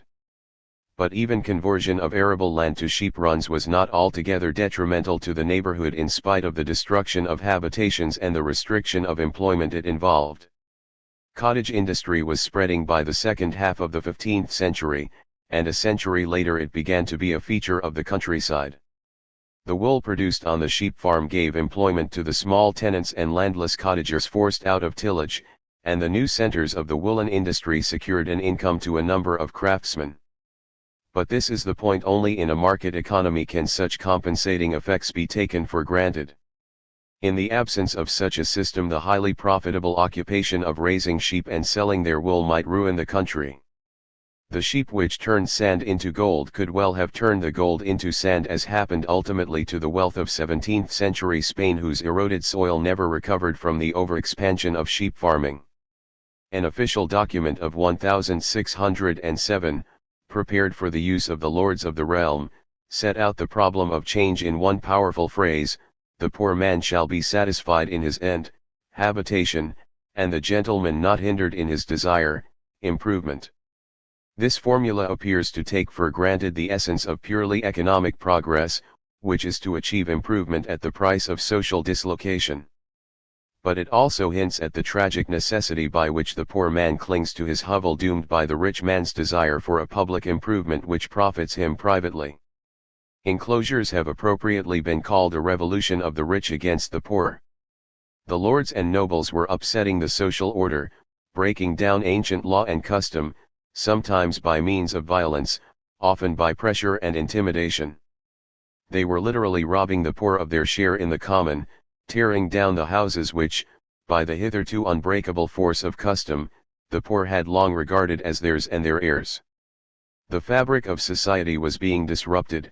Desolate villages and the ruins of human dwellings testified to the fierceness with which the revolution raged, endangering the defenses of the country, wasting its towns, decimating its population, turning its overburdened soil into dust, harassing its people and turning them from decent husbandmen into a mob of beggars and thieves. Though this happened only in patches, the black spots threatened to melt into a uniform catastrophe. The king and his council, the chancellors and the bishops were defending the welfare of the community and, indeed, the human and natural substance of society against this scourge. With hardly any intermittence, for a century and a half from the 1490s, at the latest, to the 1640s, they struggled against depopulation. Lord Protector Somerset lost his life at the hands of the counter-revolution which wiped the enclosure laws from the statute book and established the dictatorship of the grazier lords, after Kett's rebellion was defeated with several thousand peasants slaughtered in the process. Somerset was accused, and not without truth, of having given encouragement to the rebellious peasants by his denunciation of enclosures. It was almost 100 years later when a second trial of strength came between the same opponents, but by that time the enclosers were much more frequently wealthy country gentlemen and merchants rather than lords and nobles. High politics, lay and ecclesiastical, were now involved in the Crown's deliberate use of its prerogative to prevent enclosures and in its no less deliberate use of the enclosure issue to strengthen its position against the gentry in a constitutional struggle, which brought death to Strafford and Laud at the hands of Parliament. But their policy was not only industrially but politically reactionary. Furthermore, enclosures were now much more often than before intended for tillage, and not for pasture. Presently the tide of the Civil War engulfed Tudor and early Stuart public policy forever. 19th-century historians were unanimous in condemning Tudor and early Stuart policy as demagogic, if not as outright reactionary. Their sympathies lay, naturally, with Parliament, and that body had been on the side of the enclosures. H.W. Gibbons, though an ardent friend of the common people, wrote, "Such protective enactments were, however, as protective enactments generally be, utterly vain." Innes was even more definite: the usual remedies of punishing vagabondage and attempting to force industry into unsuited fields and to drive capital into less lucrative investments in order to provide employment failed as usual. Gairdner had no hesitation in appealing to free trade notions as economic law. Economic laws were, of course, not understood, he wrote, and attempts were made by legislation to prevent husbandmen's dwellings from being thrown down by landlords, who found it profitable to devote arable land to pasture to increase the growth of wool. The frequent repetition of these acts only show how ineffective they were in practice. Recently an economist like Heckscher emphasized his conviction that mercantilism should, in the main, be explained by an insufficient understanding of the complexities of economic phenomena, a subject which the human mind obviously needed another few centuries to master. In effect, anti-enclosure legislation never seemed to have stopped the course of the enclosure movement, nor even to have obstructed it seriously. John Hales, second to none in his fervor for the principles of the Commonwealth men, admitted that it proved impossible to collect evidence against the enclosers, who often had their servants sworn upon the juries, and such was the number of their retainers and hangers-on that no jury could be made without them. Sometimes the simple expedient of driving a single furrow across the field would save the offending lord from a penalty. Such an easy prevailing of private interests over justice is often regarded as a certain sign of the ineffectiveness of legislation, and the victory of the vainly obstructed trend is subsequently adduced as conclusive evidence of the alleged futility of reactionary interventionism. Yet such a view seems to miss the point altogether. Why should the ultimate victory of a trend be taken as a proof of the ineffectiveness of the efforts to slow down its progress? And why should the purpose of these measures not be seen precisely in that which they achieved, i.e., in the slowing down of the rate of change? That which is ineffectual in stopping a line of development altogether is not, on that account, altogether ineffectual. The rate of change is often of no less importance than the direction of the change itself, but while the latter frequently does not depend upon our volition, it is the rate at which we allow change to take place which well may depend upon us. A belief in spontaneous progress must make us blind to the role of government in economic life. This role consists often in altering the rate of change, speeding it up or slowing it down as the case may be. If we believe that rate to be unalterable, or even worse, if we deem it a sacrilege to interfere with it, then, of course, no room is left for intervention. Enclosures offer an example. In retrospect, nothing could be clearer than the Western European trend of economic progress which aimed at eliminating an artificially maintained uniformity of agricultural technique, intermixed strips, and the primitive institution of the common. As to England, it is certain that the development of the woolen industry was an asset to the country, leading, as it did, to the establishment of the cotton industry, that vehicle of the Industrial Revolution. Furthermore, it is clear that the increase of domestic weaving depended upon the increase of a home supply of wool. These facts suffice to identify the change from arable land to pasture and the accompanying enclosure movement as the trend of economic progress. Yet, but for the consistently maintained policy of the Tudor and early Stuart statesmen, the rate of that progress might have been ruinous, and have turned the process itself into a degenerative instead of a constructive event. For upon this rate, mainly, depended whether the dispossessed could adjust themselves to changed conditions without fatally damaging their substance, human and economic, physical and moral, whether they would find new employment in the fields of opportunity indirectly connected with the change, and whether the effects of increased imports induced by increased exports would enable those who lost their employment through the change to find new sources of sustenance. The answer depended in every case on the relative rates of change and adjustment. The usual long-run considerations of economic theory are inadmissible. They would prejudge the issue by assuming that the event took place under a market system. However natural it may appear to us to make that assumption, it is unjustified. Such a system is an institutional structure which, as we all too easily forget, has been present at no time except our own, and even then it was only partially present. Yet apart from this assumption, long-run considerations are meaningless. If the immediate effect of a change is deleterious, then, until proof to the contrary, the final effect is deleterious. If conversion of arable land to pasture involves the destruction of a definite number of houses, the scrapping of a definite amount of employment, and the diminution of the supplies of locally available food provisions, then these effects must be regarded as final, until evidence to the contrary is produced.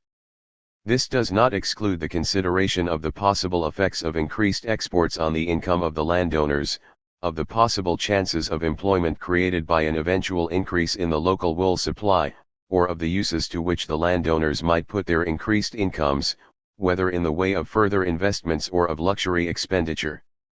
The time rate of change compared with the time rate of adjustment will decide what is to be regarded as the net effect of the change. But in no case can we assume the functioning of market laws unless a self-regulating market is shown to exist. Only in the institutional setting of market economy are market laws relevant. It was not the statesmen of Tudor England who strayed from the facts, but the modern economists, whose strictures upon them implied the prior existence of a market system. England withstood without grave damage the calamity of the enclosures only because the Tudors and the early Stuarts used the power of the Crown to slow down the process of economic improvement until it became socially bearable, employing the power of the central government to relieve the victims of the transformation, and attempting to canalize the process of change so as to make its course less devastating. Their chancelleries and courts of prerogative were anything but conservative in outlook. They represented the scientific spirit of the new statecraft, favoring the immigration of foreign craftsmen, eagerly implanting new techniques, adopting statistical methods and precise habits of reporting, flouting custom and tradition, opposing prescriptive rights, curtailing ecclesiastical prerogatives, ignoring common law. If innovation makes the revolutionary, they were the revolutionaries of the age. Their commitment was to the welfare of the commonalty, glorified in the power and grandeur of the sovereign, yet the future belonged to constitutionalism and parliament. The government of the crown gave place to government by a class, the class which led in industrial and commercial progress. The great principle of constitutionalism became wedded to the political revolution that dispossessed the crown, which by that time had shed almost all its creative faculties, while its protective function was no longer vital to a country that had weathered the storm of transition. The financial policy of the crown now restricted the power of the country unduly, and began to constrain its trade. In order to maintain its prerogatives, the crown abused them more and more, and thereby harmed the resources of the nation. Its brilliant administration of labor and industry, its circumspect control of the enclosure movement, remained its last achievement. But it was the more easily forgotten as the capitalists and employers of the rising middle class were the chief victims of its protective activities. Not till another 2 centuries had passed did England enjoy again a social administration as effective and well ordered as that which the Commonwealth destroyed. Admittedly, an administration of this paternalistic kind was now less needed. But in one respect the break wrought infinite harm, for it helped to obliterate from the memory of the nation the horrors of the enclosure period and the achievements of government in overcoming the peril of depopulation. Perhaps this helps to explain why the real nature of the crisis was not realized when, some 150 years later, a similar catastrophe in the shape of the Industrial Revolution threatened the life and well-being of the country. This time also the event was peculiar to England. This time also seaborne trade was the source of a movement which affected the country as a whole, and this time again it was improvement on the grandest scale which wrought unprecedented havoc with the habitation of the common people. Before the process had advanced very far, the laboring people had been crowded together in new places of desolation, the so-called industrial towns of England. The country folk had been dehumanized into slum dwellers, the family was on the road to perdition, and large parts of the country were rapidly disappearing under the slack and scrap heaps vomited forth from the satanic mills. Writers of all views and parties, conservatives and liberals, capitalists and socialists, invariably referred to social conditions under the Industrial Revolution as a veritable abyss of human degradation. No quite satisfactory explanation of the event has yet been put forward. Contemporaries imagined they had discovered the key to damnation in the iron regularities governing wealth and poverty, which they called the law of wages and the law of population. They have been disproved.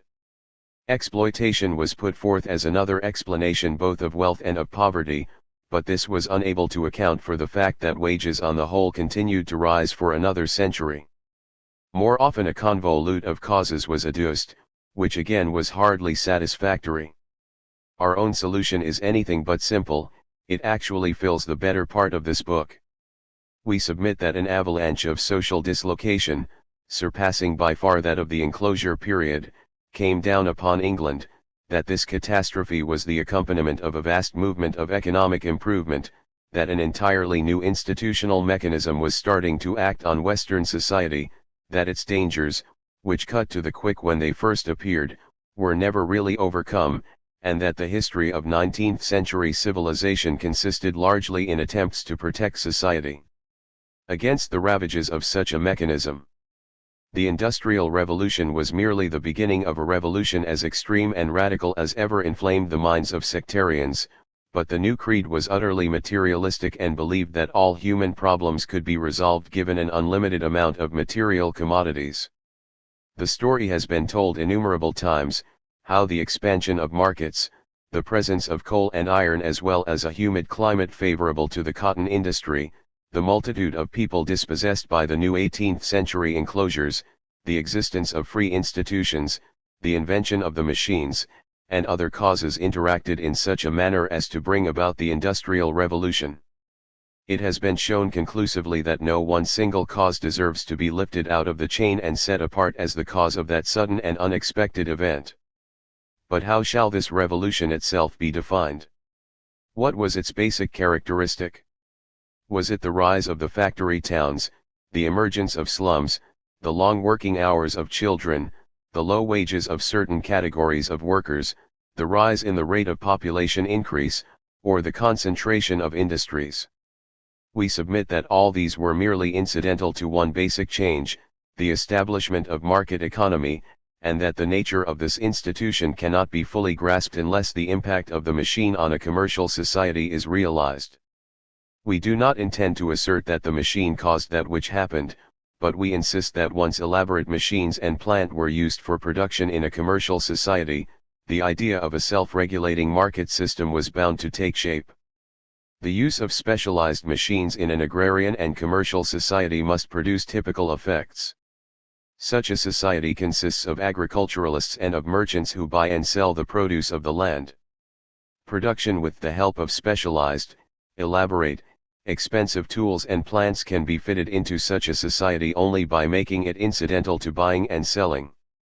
The merchant is the only person available for the undertaking of this, and he is fitted to do so as long as this activity will not involve him in a loss.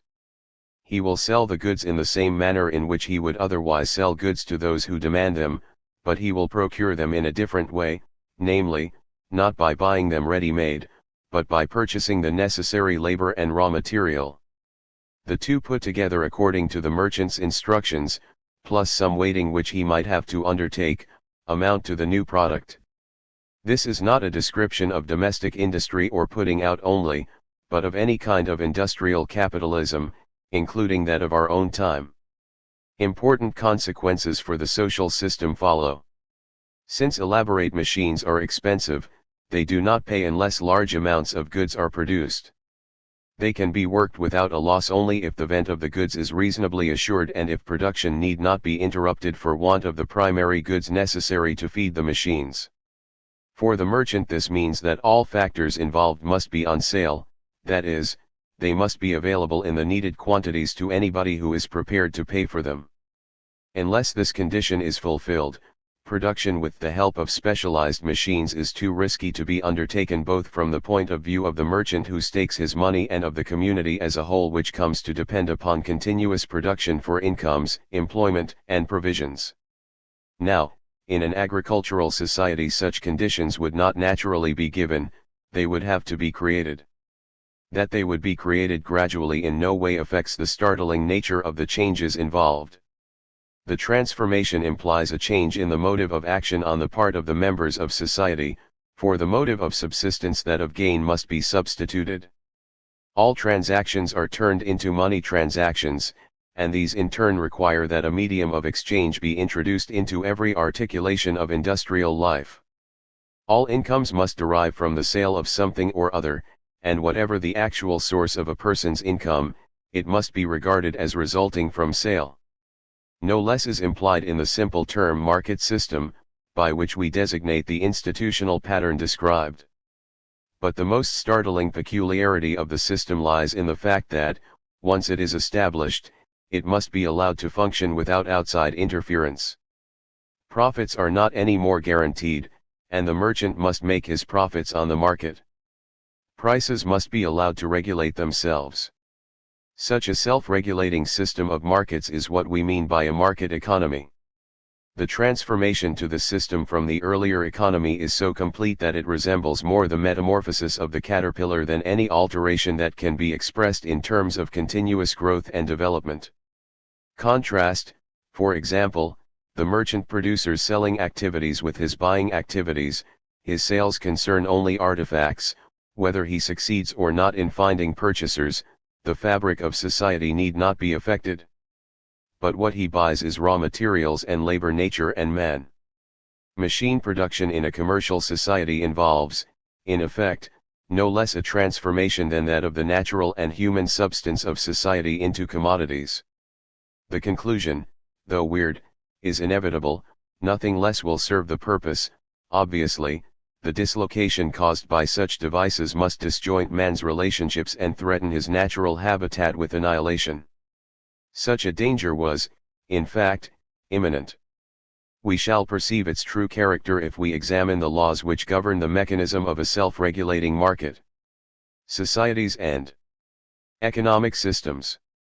Before we can proceed to the discussion of the laws governing a market economy, such as the 19th century was trying to establish, we must first have a firm grip on the extraordinary assumptions underlying such a system.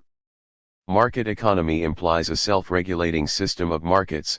In slightly more technical terms, it is an economy directed by market prices and nothing but market prices. Such a system capable of organizing the whole of economic life without outside help or interference would certainly deserve to be called self-regulating. These rough indications should suffice to show the entirely unprecedented nature of such a venture in the history of the race. Let us make our meaning more precise. No society could, naturally, live for any length of time unless it possessed an economy of some sort, but previously to our time no economy has ever existed that, even in principle, was controlled by markets. In spite of the chorus of academic incantations so persistent in the 19th century, gain and profit made on exchange never before played an important part in human economy. Though the institution of the market was fairly common since the later Stone Age, its role was no more than incidental to economic life. We have good reason to insist on this point with all the emphasis at our command.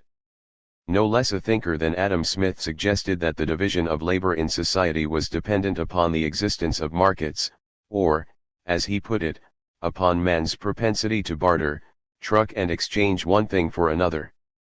This phrase was later to yield the concept of the economic man. In retrospect, it can be said that no misreading of the past ever proved more prophetic of the future. For while up to Adam Smith's time that propensity had hardly shown up on a considerable scale in the life of any observed community, and had remained, at best, a subordinate feature of economic life, 100 years later an industrial system was in full swing over the major part of the planet which, practically and theoretically, implied that the human race was swayed in all its economic activities, if not also in its political, intellectual, and spiritual pursuits, by that one particular propensity.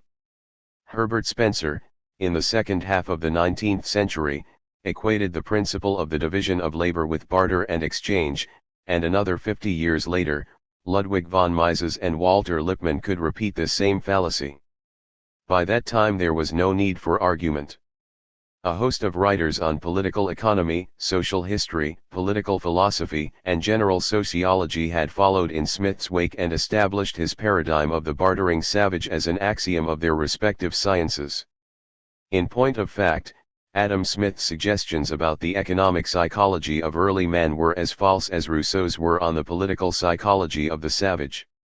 Division of labor, a phenomenon as old as society, springs from differences inherent in the facts of sex, geography, and individual endowment, and the alleged propensity of man to barter, truck, and exchange is almost entirely apocryphal.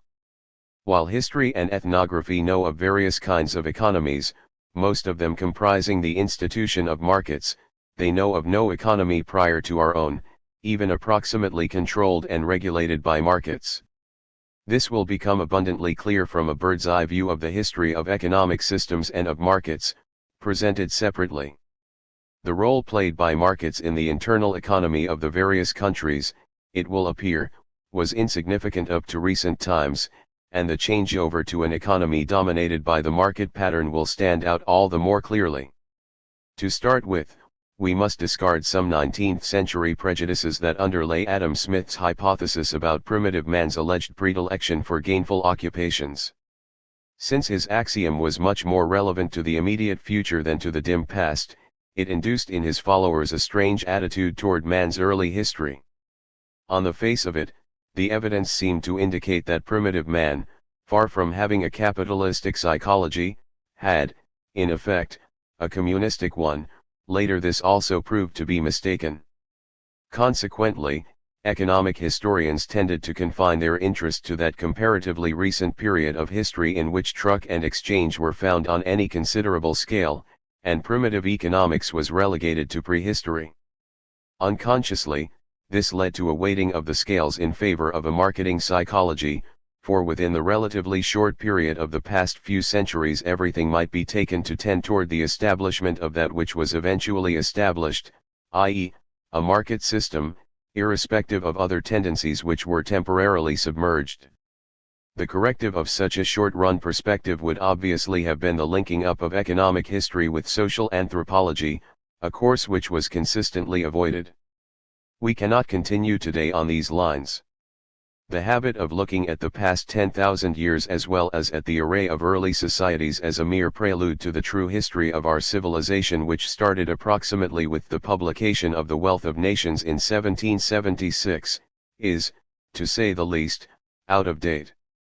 It is this episode which has come to a close in our days, and in trying to gauge the alternatives of the future, we should subdue our natural proneness to follow the proclivities of our fathers. But the same bias which made Adam Smith's generation view primeval man as bent on barter and truck induced their successors to disavow all interest in early man, as he was now known not to have indulged in those laudable passions. The tradition of the classical economists, who attempted to base the law of the market on the alleged propensities of man in the state of nature, was replaced by an abandonment of all interest in the cultures of uncivilized man as irrelevant to an understanding of the problems of our age. Such an attitude of subjectivism in regard to earlier civilizations should make no appeal to the scientific mind. The differences existing between civilized and uncivilized peoples have been vastly exaggerated, especially in the economic sphere. According to the historians, the forms of industrial life in agricultural Europe were, until recently, not much different from what they had been several thousand years earlier. Ever since the introduction of the plough, essentially a large hoe drawn by animals, the methods of agriculture remained substantially unaltered over the major part of Western and Central Europe until the beginning of the modern age. Indeed, the progress of civilization was, in these regions, mainly political, intellectual, and spiritual. In respect to material conditions, the Western Europe of AD 1100 had hardly caught up with the Roman world of 1,000 years before. Even later, change flowed more easily in the channels of statecraft, literature, and the arts, but particularly in those of religion and learning, than in those of industry. In its economics, medieval Europe was largely on a level with ancient Persia, India, or China, and certainly could not rival in riches and culture the new kingdom of Egypt, 2,000 years before. Max Weber was the first among modern economic historians to protest against the brushing aside of primitive economics as irrelevant to the question of the motives and mechanisms of civilized societies. The subsequent work of social anthropology proved him emphatically right. For if one conclusion stands out more clearly than another from the recent study of early societies, it is the changelessness of man as a social being. His natural endowments reappear with a remarkable constancy in societies of all times and places, and the necessary preconditions of the survival of human society appear to be immutably the same. The outstanding discovery of recent historical and anthropological research is that man's economy, as a rule, is submerged in his social relationships. He does not act so as to safeguard his individual interest in the possession of material goods. He acts so as to safeguard his social standing, his social claims, his social assets. He values material goods only insofar as they serve this end. Neither the process of production nor that of distribution is linked to specific economic interests attached to the possession of goods, but every single step in that process is geared to a number of social interests which eventually ensure that the required step be taken. These interests will be very different in a small hunting or fishing community from those in a vast despotic society, but in either case the economic system will be run on non-economic motives. The explanation, in terms of survival, is simple. Take the case of a tribal society. The individual's economic interest is rarely paramount, for the community keeps all its members from starving unless it is itself borne down by catastrophe, in which case interests are again threatened collectively, not individually. The maintenance of social ties, on the other hand, is crucial.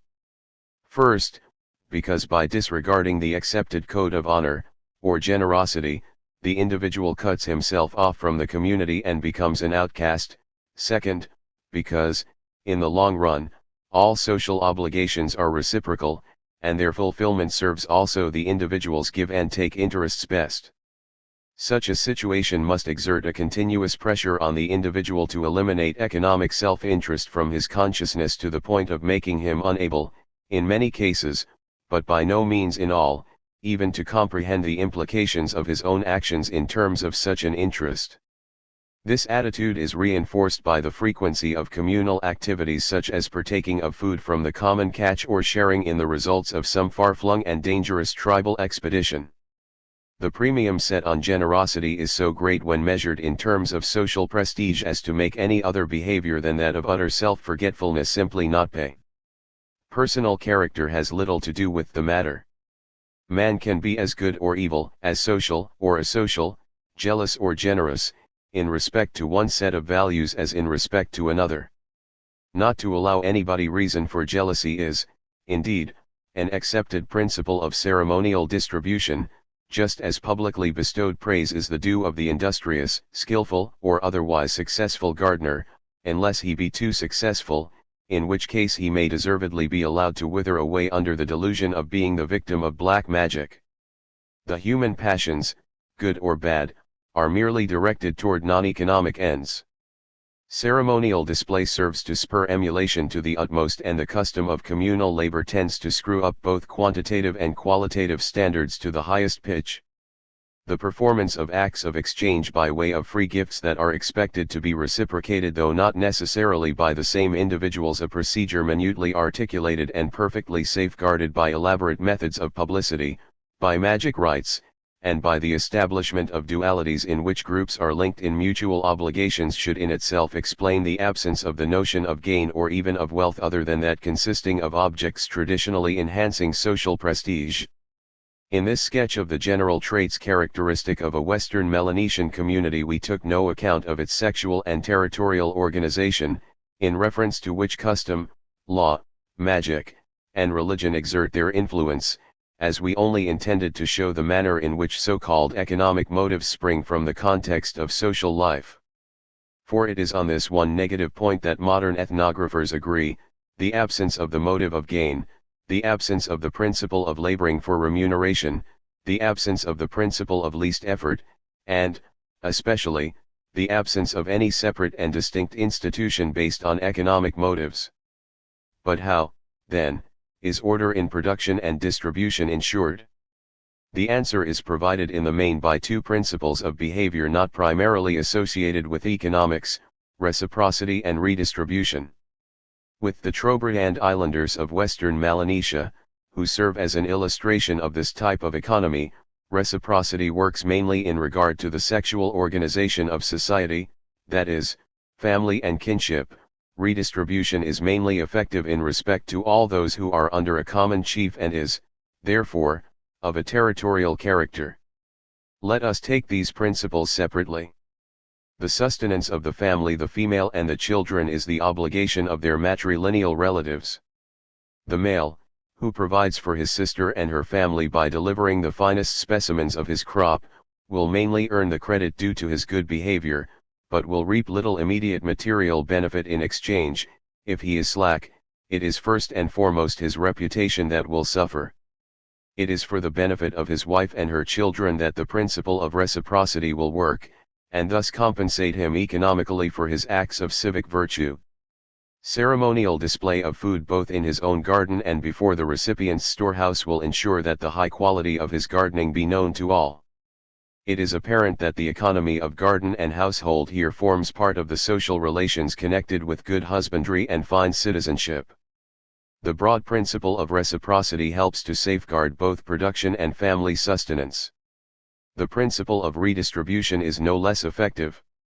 A substantial part of all the produce of the island is delivered by the village headman to the chief who keeps it in storage. But as all communal activity centers around the feasts, dances, and other occasions when the islanders entertain one another as well as their neighbors from other islands, at which the results of long-distance trading are handed out, gifts are given and reciprocated according to the rules of etiquette, and the chief distributes the customary presents to all, the overwhelming importance of the storage system becomes apparent. Economically, it is an essential part of the existing system of division of labor, of foreign trading, of taxation for public purposes, of defense provisions. But these functions of an economic system proper are completely absorbed by the intensely vivid experiences which offer superabundant non-economic motivation for every act performed in the frame of the social system as a whole. However, principles of behavior such as these cannot become effective unless existing institutional patterns lend themselves to their application. Reciprocity and redistribution are able to ensure the working of an economic system without the help of written records and elaborate administration only because the organization of the societies in question meets the requirements of such a solution with the help of patterns such as symmetry and centricity. Reciprocity is enormously facilitated by the institutional pattern of symmetry, a frequent feature of social organization among non-literate peoples. The striking duality which we find in tribal subdivisions lends itself to the pairing out of individual relations and thereby assists the give and take of goods and services in the absence of permanent records. The moieties of savage society which tend to create a pendant to each subdivision, turned out to result from, as well as help to perform, the acts of reciprocity on which the system rests. Little is known of the origin of duality, but each coastal village on the Trobriand Islands appears to have its counterpart in an inland village, so that the important exchange of breadfruits and fish, though disguised as a reciprocal distribution of gifts, and actually disjoint in time, can be organized smoothly. In the Kula trade, too, each individual has his partner on another isle, thus personalizing to a remarkable extent the relationship of reciprocity. But for the frequency of the symmetrical pattern in the subdivisions of the tribe, in the location of settlements, as well as in intertribal relations, a broad reciprocity relying on the long-run working of separated acts of give and take would be impracticable. The institutional pattern of centricity, again, which is present to some extent in all human groups, provide a track for the collection, storage, and redistribution of goods and services. The members of a hunting tribe usually deliver the game to the headman for redistribution. It is in the nature of hunting that the output of game is irregular, besides being the result of a collective input. Under conditions such as these, no other method of sharing is practicable if the group is not to break up after every hunt. Yet in all economies of kind a similar need exists, be the group ever so numerous. and the larger the territory and the more varied the produce, the more will redistribution result in an effective division of labor, since it must help to link up geographically differentiated groups of producers. Symmetry and centricity will meet halfway the needs of reciprocity and redistribution. Institutional patterns and principles of behavior are mutually adjusted. As long as social organization runs in its ruts, no individual economic motives need come into play, no shirking of personal effort need be feared, division of labor will automatically be ensured, economic obligations will be duly discharged, and, above all, the material means for an exuberant display of abundance at all public festivals will be provided. In such a community the idea of profit is barred, higgling and haggling is decried, giving freely is acclaimed as a virtue, the supposed propensity to barter, truck, and exchange does not appear. The economic system is, in effect, a mere function of social organization. It should by no means be inferred that socio-economic principles of this type are restricted to primitive procedures or small communities, that a gainless and marketless economy must necessarily be simple. The Kula ring, in Western Melanesia, based on the principle of reciprocity, is one of the most elaborate trading transactions known to man, and redistribution was present on a gigantic scale in the civilization of the pyramids. The Trobriand Islands belong to an archipelago forming roughly a circle, and an important part of the population of this archipelago spends a considerable proportion of its time in activities of the Kula trade.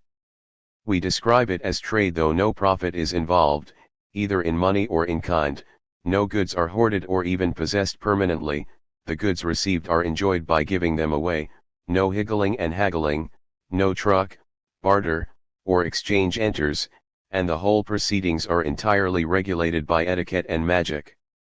Still, it is trade, and large expeditions are undertaken periodically by natives of this approximately ring-shaped archipelago in order to carry one kind of valuable object to peoples living on distant islands situated clockwise, while other expeditions are arranged carrying another kind of valuable object to the islands of the archipelago lying counterclockwise. In the long run, both sets of objects, white shell armbands and red shell necklaces of traditional make, will move round the archipelago, a trajectory which may take them up to 10 years to complete. Moreover, there are, as a rule, individual partners in Kula who reciprocate one another's Kula gifts with equally valuable armbands and necklaces, preferably such as have previously belonged to distinguished persons. Now, a systematic and organized give and take of valuable objects transported over long distances is justly described as trade. Yet this complex whole is exclusively run on the lines of reciprocity. An intricate time-space person system covering hundreds of miles and several decades, linking many hundreds of people in respect to thousands of strictly individual objects, is being handled here without any records or administration, but also without any motive of gain or truck. Not the propensity to barter, but reciprocity in social behavior dominates. Nevertheless, the result is a stupendous organizational achievement in the economic field. Indeed, it would be interesting to consider whether even the most advanced modern market organization, based on exact accountancy, would be able to cope with such a task, should it care to undertake it. It is to be feared that the unfortunate dealers, faced with innumerable monopolists buying and selling individual objects with extravagant restrictions attached to each transaction, would fail to make a standard profit and might prefer to go out of business. Redistribution also has its long and variegated history which leads up almost to modern times. The Bergdame returning from his hunting excursion, the woman coming back from her search for roots, fruit, or leaves are expected to offer the greater part of their spoil for the benefit of the community. In practice, this means that the produce of their activity is shared with the other persons who happen to be living with them. Up to this point the idea of reciprocity prevails, today's giving will be recompensed by tomorrow's taking. Among some tribes, however, there is an intermediary in the person of the headman or other prominent member of the group. It is he who receives and distributes the supplies, especially if they need to be stored. This is redistribution proper. Obviously, the social consequences of such a method of distribution may be far-reaching, since not all societies are as democratic as the primitive hunters. Whether the redistributing is performed by an influential family or an outstanding individual, a ruling aristocracy or a group of bureaucrats, they will often attempt to increase their political power by the manner in which they redistribute the goods. In the potlatch of the Quakiutl it is a point of honor with the chief to display his wealth of hides and to distribute them, but he does this also in order to place the recipients under an obligation, to make them his debtors, and ultimately, his retainers. All large-scale economies in kind were run with the help of the principle of redistribution. The kingdom of Hammurabi in Babylonia and, in particular, the New Kingdom of Egypt were centralized despotisms of a bureaucratic type founded on such an economy. The household of the patriarchal family was reproduced here on an enormously enlarged scale, while its communistic distribution was graded, involving sharply differentiated rations. A vast number of storehouses was ready to receive the produce of the peasant's activity, whether he was cattle breeder, hunter, baker, brewer, potter, weaver, or whatever else. The produce was minutely registered and, insofar as it was not consumed locally, transferred from smaller to larger storehouses until it reached the central administration situated at the court of the pharaoh. There were separate treasure houses for cloth, works of art, ornamental objects, cosmetics, silverware, the royal wardrobe. There were huge grain stores, arsenals, and wine cellars. But redistribution on the scale practiced by the pyramid builders was not restricted to economies which knew not money. Indeed, all archaic kingdoms made use of metal currencies for the payment of taxes and salaries, but relied for the rest on payments in kind from granaries and warehouses of every description, from which they distributed the most varied goods for use and consumption mainly to the non-producing part of the population, that is, to the officials, the military, and the leisure class. This was the system practiced in ancient China, in the empire of the Incas, in the kingdoms of India, and also in Babylonia. In these, and many other civilizations of high economic achievement, an elaborate division of labor was worked by the mechanism of redistribution. Under feudal conditions also this principle held.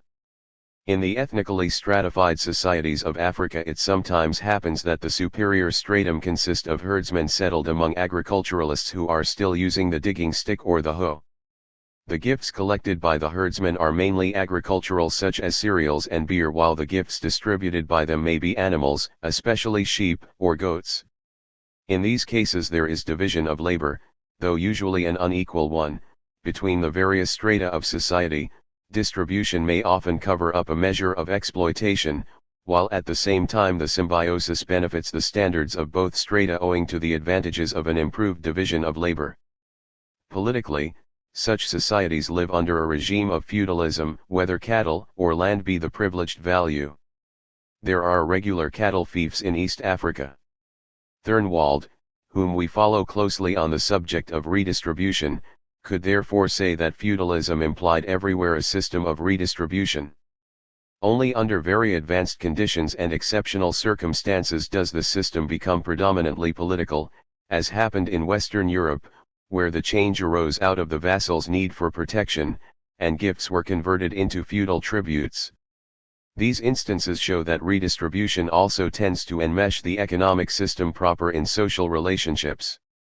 We find, as a rule, the process of redistribution forming part of the prevailing political regime, whether it be that of tribe, city-state, despotism, or feudalism of cattle or land. The production and distribution of goods is organized in the main through collection, storage, and redistribution, the pattern being focused on the chief, the temple, the despot, or the lord. Since the relations of the leading group to the led are different according to the foundation on which political power rests, the principle of redistribution will involve individual motives as different as the voluntary sharing of the game by hunters and the dread of punishment which urges the fellaheen to deliver their taxes in kind. We deliberately disregarded in this presentation the vital distinction between homogeneous and stratified societies, i.e., societies which are on the whole socially unified, and as such are split into rulers and ruled. Though the relative status of slaves and masters may be worlds apart from that of the free and equal members of some hunting tribes, and, consequently, motives in the two societies will differ widely, the organization of the economic system may still be based on the same principles, though accompanied by very different culture traits, according to the very different human relations with which the economic system is intertwined. The third principle, which was destined to play a big role in history and which we will call the principle of householding, consists in production for one's own use. The Greeks called it ekonomia, the etymon of the word economy. As far as ethnographical records are concerned, we should not assume that production for a person's or group's own sake is more ancient than reciprocity or redistribution. On the contrary, orthodox tradition as well as some more recent theories on the subject have been emphatically disproved. The individualistic savage collecting food and hunting on his own or for his family has never existed. Indeed, the practice of catering for the needs of one's household becomes a feature of economic life only on a more advanced level of agriculture. However, even then it has nothing in common either with the motive of gain or with the institution of markets. Its pattern is the closed group. Whether the very different entities of the family or the settlement or the manor formed the self-sufficient unit, the principle was invariably the same, namely, that of producing and storing for the satisfaction of the wants of the members of the group. The principle is as broad in its application as either reciprocity or redistribution. The nature of the institutional nucleus is indifferent, it may be sex as with the patriarchal family, locality as with the village settlement, or political power as with the seigneurial manor. Nor does the internal organization of the group matter. It may be as despotic as the Roman familia or as democratic as the South Slav Zadruga, as large as the great domains of the Carolingian magnates or as small as the average peasant holding of Western Europe. The need for trade or markets is no greater than in the case of reciprocity or redistribution. It is such a condition of affairs which Aristotle tried to establish as a norm more than 2,000 years ago. Looking back from the rapidly declining heights of a worldwide market economy, we must concede that his famous distinction of householding proper and money-making, in the introductory chapter of his Politics, was probably the most prophetic pointer ever made in the realm of the social sciences. It is certainly still the best analysis of the subject we possess. Aristotle insists on production for use as against production for gain as the essence of householding proper, yet accessory production for the market need not, he argues, destroy the self-sufficiency of the household as long as the cash crop would also otherwise be raised on the farm for sustenance, as cattle or grain. The sale of the surpluses need not destroy the basis of householding. Only a genius of common sense could have maintained, as he did, that gain was a motive peculiar to production for the market, and that the money factor introduced a new element into the situation, yet nevertheless, as long as markets and money were mere accessories to an otherwise self-sufficient household, the principle of production for use could operate.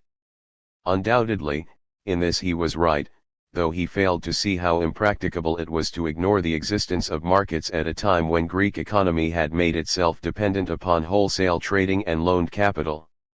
For this was the century when delos and roads were developing into emporia of freight insurance, sea loans, and gyrobanking, compared with which the Western Europe of 1,000 years later was the very picture of primitivity. Yet Jowett, master of Balliol, was grievously mistaken when he took it for granted that his Victorian England had a fairer grasp than Aristotle of the nature of the difference between householding and money-making. He excused Aristotle by conceding that the subjects of knowledge that are concerned with man run into one another, and in the age of Aristotle were not easily distinguished. Aristotle, it is true, did not recognize clearly the implications of the division of labor and its connection with markets and money, nor did he realize the uses of money as credit and capital. So far Jowett's strictures were justified. But it was the master of Balliol, not Aristotle, who was impervious to the human implications of money-making.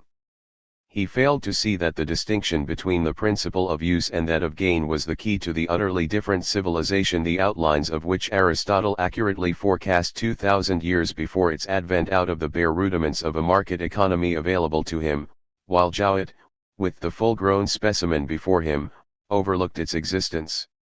In denouncing the principle of production for gain as boundless and limitless, as not natural to man, Aristotle was, in effect, aiming at the crucial point, namely, the divorce of the economic motive from all concrete social relationships which would by their very nature set a limit to that motive. Broadly, the proposition holds that all economic systems known to us up to the end of feudalism in Western Europe were organized either on the principle of reciprocity or redistribution, or householding, or some combination of the three. These principles were institutionalized with the help of a social organization which, inter alia, made use of the patterns of symmetry, centricity, and autarky. In this framework, the orderly production and distribution of goods was secured through a great variety of individual motives disciplined by general principles of behavior. Among these motives gain was not prominent. Custom and law, magic, and religion cooperated in inducing the individual to comply with rules of behavior which, eventually, ensured his functioning in the economic system. The Greco-Roman period, in spite of its highly developed trade, represented no break in this respect.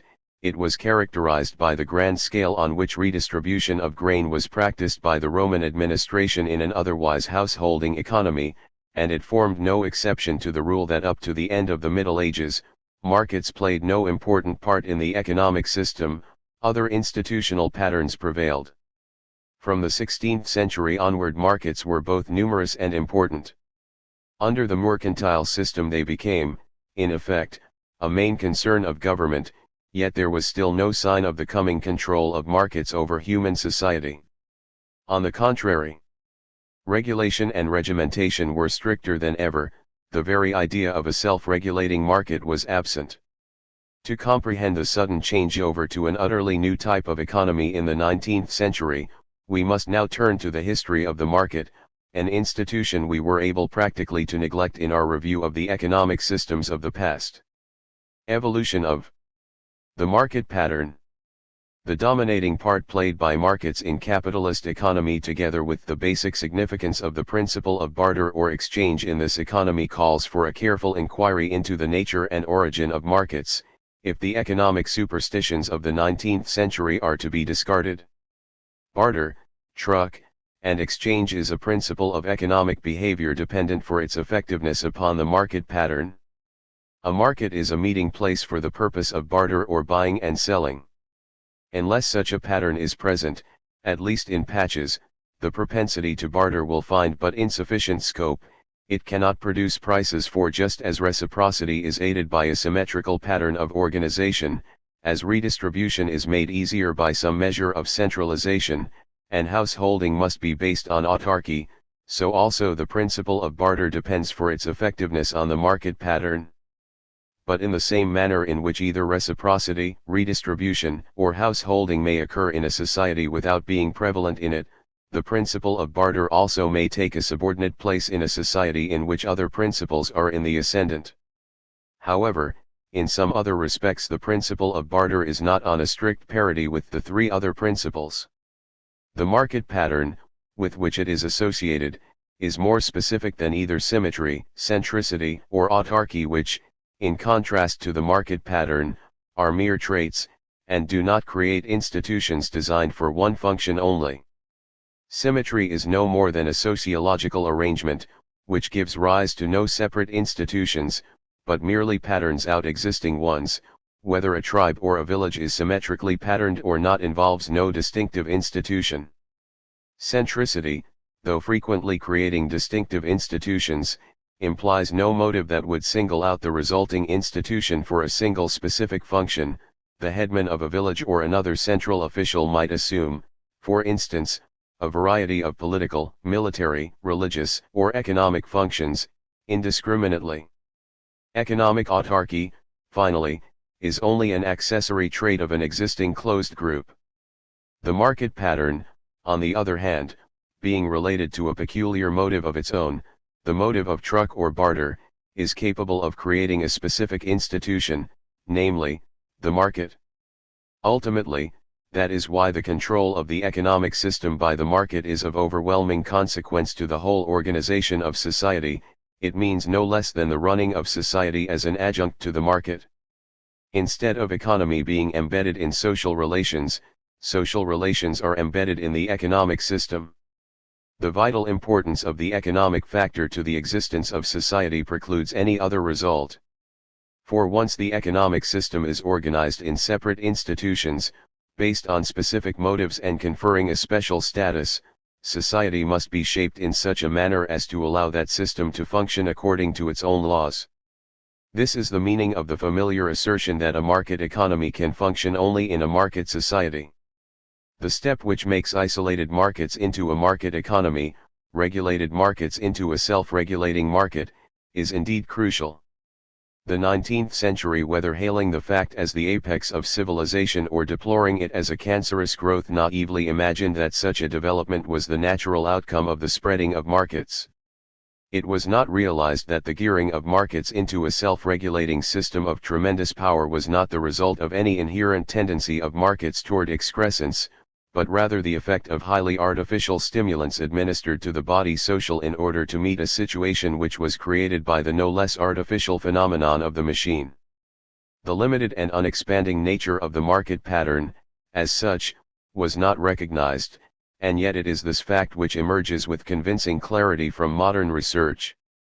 Markets are not found everywhere.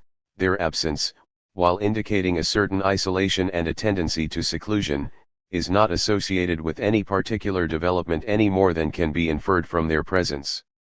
This colorless sentence from Thirnwald's Economics in Primitive Communities sums up the significant results of modern research on the subject.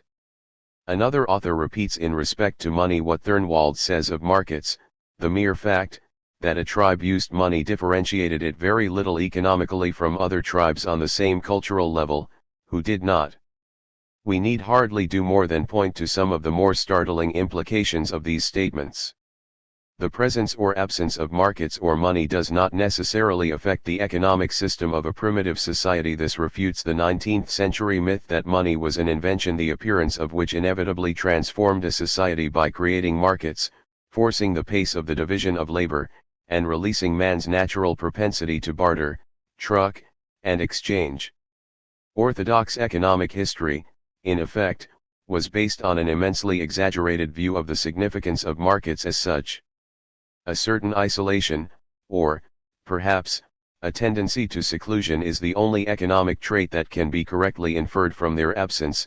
In respect to the internal organization of an economy, their presence or absence need make no difference.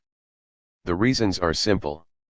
Markets are not institutions functioning mainly within an economy, but without.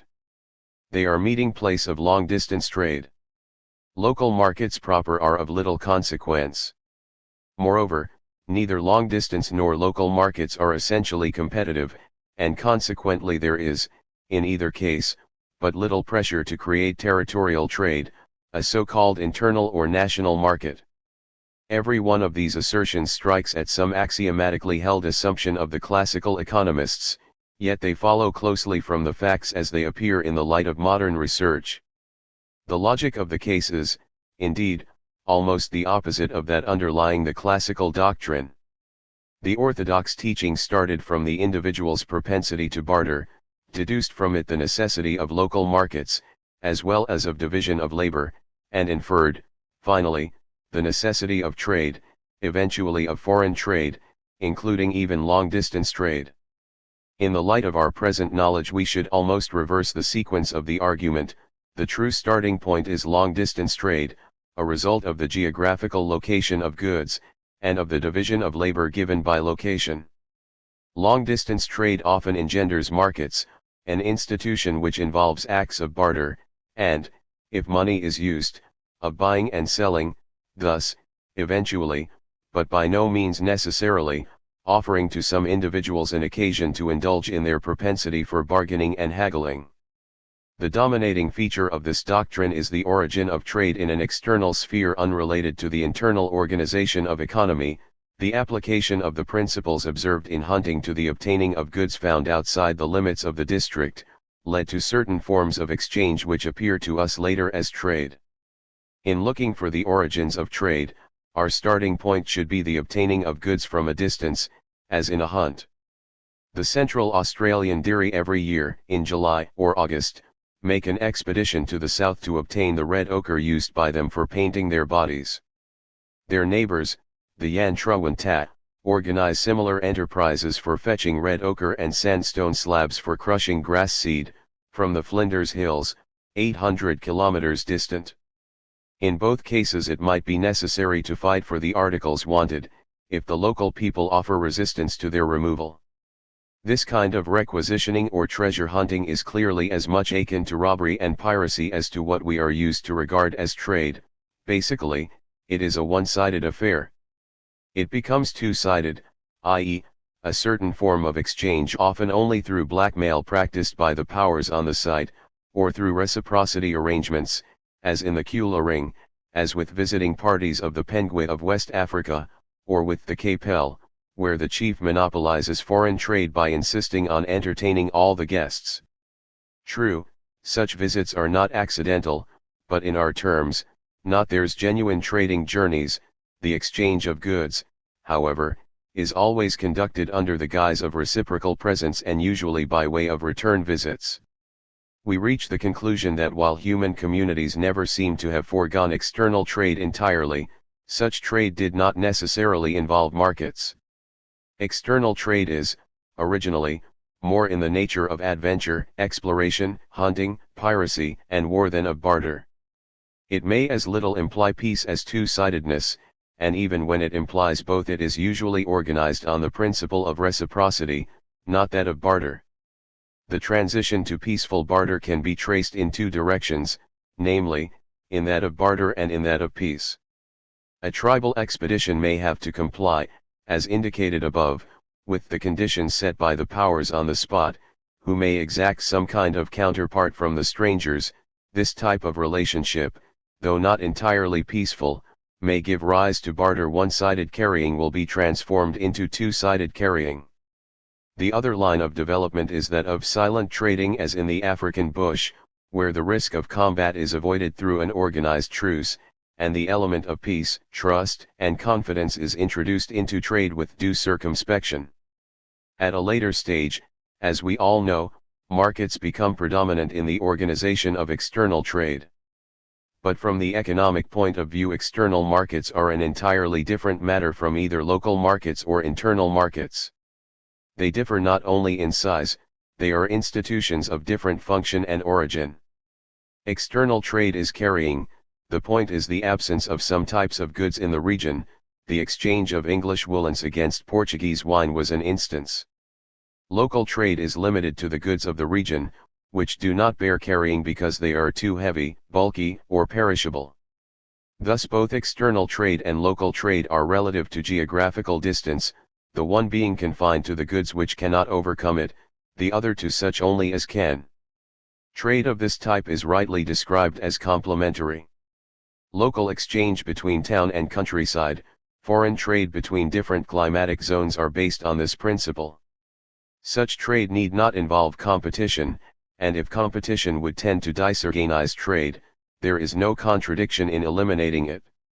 In contrast to both external and local trade, internal trade, on the other hand, is essentially competitive. Apart from complementary exchanges, it includes a very much larger number of exchanges in which similar goods from different sources are offered in competition with one another. Accordingly, only with the emergence of internal or national trade does competition tend to be accepted as a general principle of trading. These three types of trade, which differ sharply in their economic function, are also distinct in their origin. We have dealt with the beginnings of external trade. Markets developed naturally out of it, where the carriers had to halt as at fords, seaports, riverheads, or where the routes of two land expeditions met. Ports developed at the places of transshipment. The short flowering of the famous fairs of Europe was another instance in which long-distance trade produced a definite type of market. England's staples were another example. But while fairs and staples disappeared again with an abruptness disconcerting to the dogmatic evolutionist, the purchase was destined to play an enormous role in the settling of Western Europe with towns. Yet even where the towns were founded on the sites of external markets, the local markets often remain separate in respect not only to function but also to organization. Neither the port nor the fair nor the staple was the parent of internal or national markets. Where, then, should we seek for their origin? It might seem natural to assume that, given individual acts of barter, these would in the course of time lead to the development of local markets, and that such markets, once in existence, would just as naturally lead to the establishment of internal or national markets. However, neither the one nor the other is the case. Individual acts of barter or exchange, this is the bare fact, do not, as a rule, lead to the establishment of markets in societies where other principles of economic behavior prevail. Such acts are common in almost all types of primitive society, but they are considered as incidental since they do not provide for the necessaries of life. In the vast ancient systems of redistribution, acts of barter as well as local markets were a usual, but no more than a subordinate trait. The same is true where reciprocity rules. Acts of barter are here usually embedded in long-range relations implying trust and confidence, a situation which tends to obliterate the bilateral character of the transaction. The limiting factors arise from all points of the sociological compass. Custom and law, religion and magic equally contribute to the result, which is to restrict acts of exchange in respect to persons and objects, time and occasion. As a rule, he who barters merely enters into a ready-made type of transaction in which both the objects and their equivalent amounts are given. U2 in the language of the Tacopia denotes such a traditional equivalent as part of reciprocal exchange. That which appeared as the essential feature of exchange to 18th century thought, the voluntaristic element of bargain, and the higgling so expressive of the assumed motive of truck, finds but little scope in the actual transaction. Insofar as this motive underlies the procedure, it is seldom allowed to rise to the surface. The customary way to behave is, rather, to give vent to the opposite motivation. The giver may simply drop the object on the ground and the receiver will pretend to pick it up accidentally, or even leave it to one of his hangers-on to do so for him. Nothing could be more contrary to accepted behavior than to have a good look at the counterpart received. As we have every reason to believe that this sophisticated attitude is not the outcome of a genuine lack of interest in the material side of the transaction, we might describe the etiquette of barter as a counteracting development designed to limit the scope of the trait. Indeed, on the evidence available it would be rash to assert that local markets ever developed from individual acts of barter. Obscure as the beginnings of local markets are, this much can be asserted, that from the start this institution was surrounded by a number of safeguards designed to protect the prevailing economic organization of society from interference on the part of market practices. The peace of the market was secured at the price of rituals and ceremonies which restricted its scope while ensuring its ability to function within the given narrow limits. The most significant result of markets, the birth of towns and urban civilization, was, in effect, the outcome of a paradoxical development. Towns, insofar as they sprang from markets, were not only the protectors of those markets, but also the means of preventing them from expanding into the countryside and thus encroaching on the prevailing economic organization of society. The two meanings of the word contain express perhaps best this double function of the towns, in respect to the markets which they both enveloped and prevented from developing. If barter was surrounded by taboos devised to keep this type of human relationship from abusing the functions of the economic organization proper, the discipline of the market was even stricter. Here is an example from the Chaga country: the market must be regularly visited on market days. If any occurrence should prevent the holding of the market on one or more days, business cannot be resumed until the marketplace has been purified.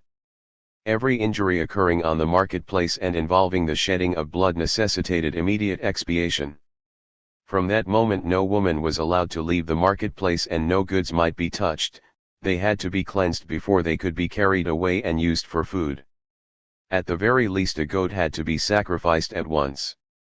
A more expensive and more serious expiation was necessary if a woman bore a child or had a miscarriage on the marketplace. In that case a milch animal was necessary. In addition to this, the homestead of the chief had to be purified by means of sacrificial blood of a milch cow. All the women in the country were thus sprinkled, district by district. Rules such as these would not make the spreading of markets easier.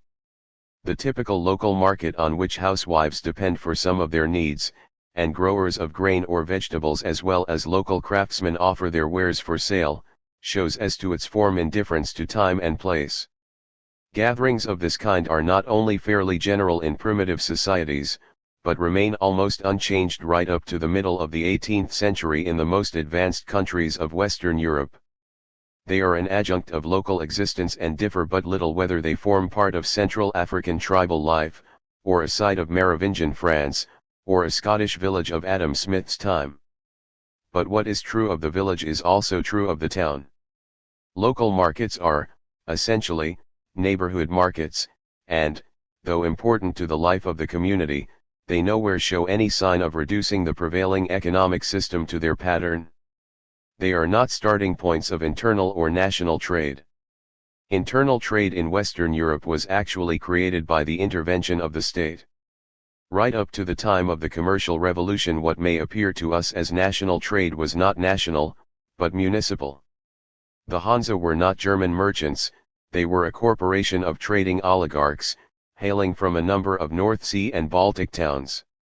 Far from nationalizing German economic life, the Hansa deliberately cut off the hinterland from trade. The trade of Antwerp or Hamburg, Venice, or Lyons, was in no way Dutch or German, Italian or French. London was no exception, it was as little English as Lübeck was German. The trade map of Europe in this period should rightly show only towns, and leave blank the countryside. It might as well have not existed as far as organized trade was concerned. So-called nations were merely political units, and very loose ones at that, consisting economically of innumerable smaller and bigger self-sufficing households and insignificant local markets in the villages. Trade was limited to organized townships which carried it on either locally, as neighborhood trade, or as long-distance trade. The two were strictly separated, and neither was allowed to infiltrate into the countryside indiscriminately.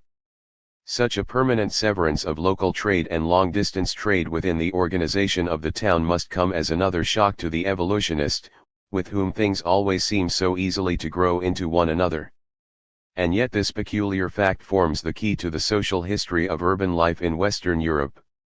It strongly tends to support our assertion in respect to the origin of markets which we inferred from conditions in primitive economies. The sharp distinction drawn between local and long-distance trade might have seemed too rigid, especially as it led us to the somewhat surprising conclusion that neither long-distance trade nor local trade was the parent of the internal trade of modern times, thus apparently leaving no alternative but to turn for an explanation to the deus ex machina of state intervention. We will see presently that in this respect also recent investigations bear out our conclusions. But let us first give a bare outline of the history of urban civilization as it was shaped by the peculiar severance of local and long-distance trade within the confines of the medieval town. This severance was, indeed, at the heart of the institution of medieval urban centers. The town was an organization of the burgesses. They alone had right of citizenship, and on the distinction between the burgess and the non-burgess the system rested. Neither the peasants of the countryside nor the merchants from other towns were, of course, burgesses.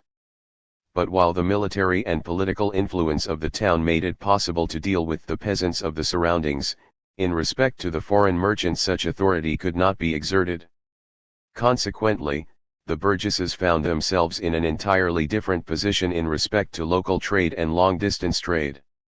As to food supplies, regulation involved the application of such methods as enforced publicity of transactions and exclusion of middlemen, in order to control trade and provide against high prices. But such regulation was effective only in respect to trade carried on between the town and its immediate surroundings. In respect to long-distance trade the position was entirely different. Spices, salted fish, or wine had to be transported from a long distance and were thus the domain of the foreign merchant and his capitalistic wholesale trade methods. This type of trade escaped local regulation, and all that could be done was to exclude it as far as possible from the local market. The complete prohibition of retail sale by foreign merchants was designed to achieve this end. The more the volume of capitalistic wholesale trade grew, the more strictly was its exclusion from the local markets enforced as far as imports were concerned. In respect to industrial wares, the separation of local and long-distance trade cut even deeper, as in this case the whole organization of production for export was affected. The reason for this lay in the nature of the craft guilds, in which industrial production was organized. On the local market, production was regulated according to the needs of the producers, thus restricting production to a remunerative level. This principle would naturally not apply to exports, where the interests of the producers set no limits to production. Consequently, while local trade was strictly regulated, production for export was only formally controlled by corporations of crafts. The dominating export industry of the age, the cloth trade, was actually organized on the capitalistic basis of wage labor. An increasingly strict separation of local trade from export trade was the reaction of urban life to the threat of mobile capital to disintegrate the institutions of the town. The typical medieval town did not try to avoid the danger by bridging the gap between the controllable local market and the vagaries of an uncontrollable long-distance trade, but, on the contrary, met the peril squarely by enforcing with the utmost rigor that policy of exclusion and protection which was the rationale of its existence. In practice this meant that the towns raised every possible obstacle to the formation of that national or internal market for which the capitalist wholesaler was pressing. By maintaining the principle of a non-competitive local trade and an equally non-competitive long-distance trade carried on from town to town, the burgesses hampered by all means at their disposal the inclusion of the countryside into the compass of trade and the opening up of indiscriminate trade between the towns of the country. It was this development which forced the territorial state to the fore as the instrument of the nationalization of the market and the creator of internal commerce. Deliberate action of the state in the 15th and 16th centuries foisted the mercantile system on the fiercely protectionist towns and principalities.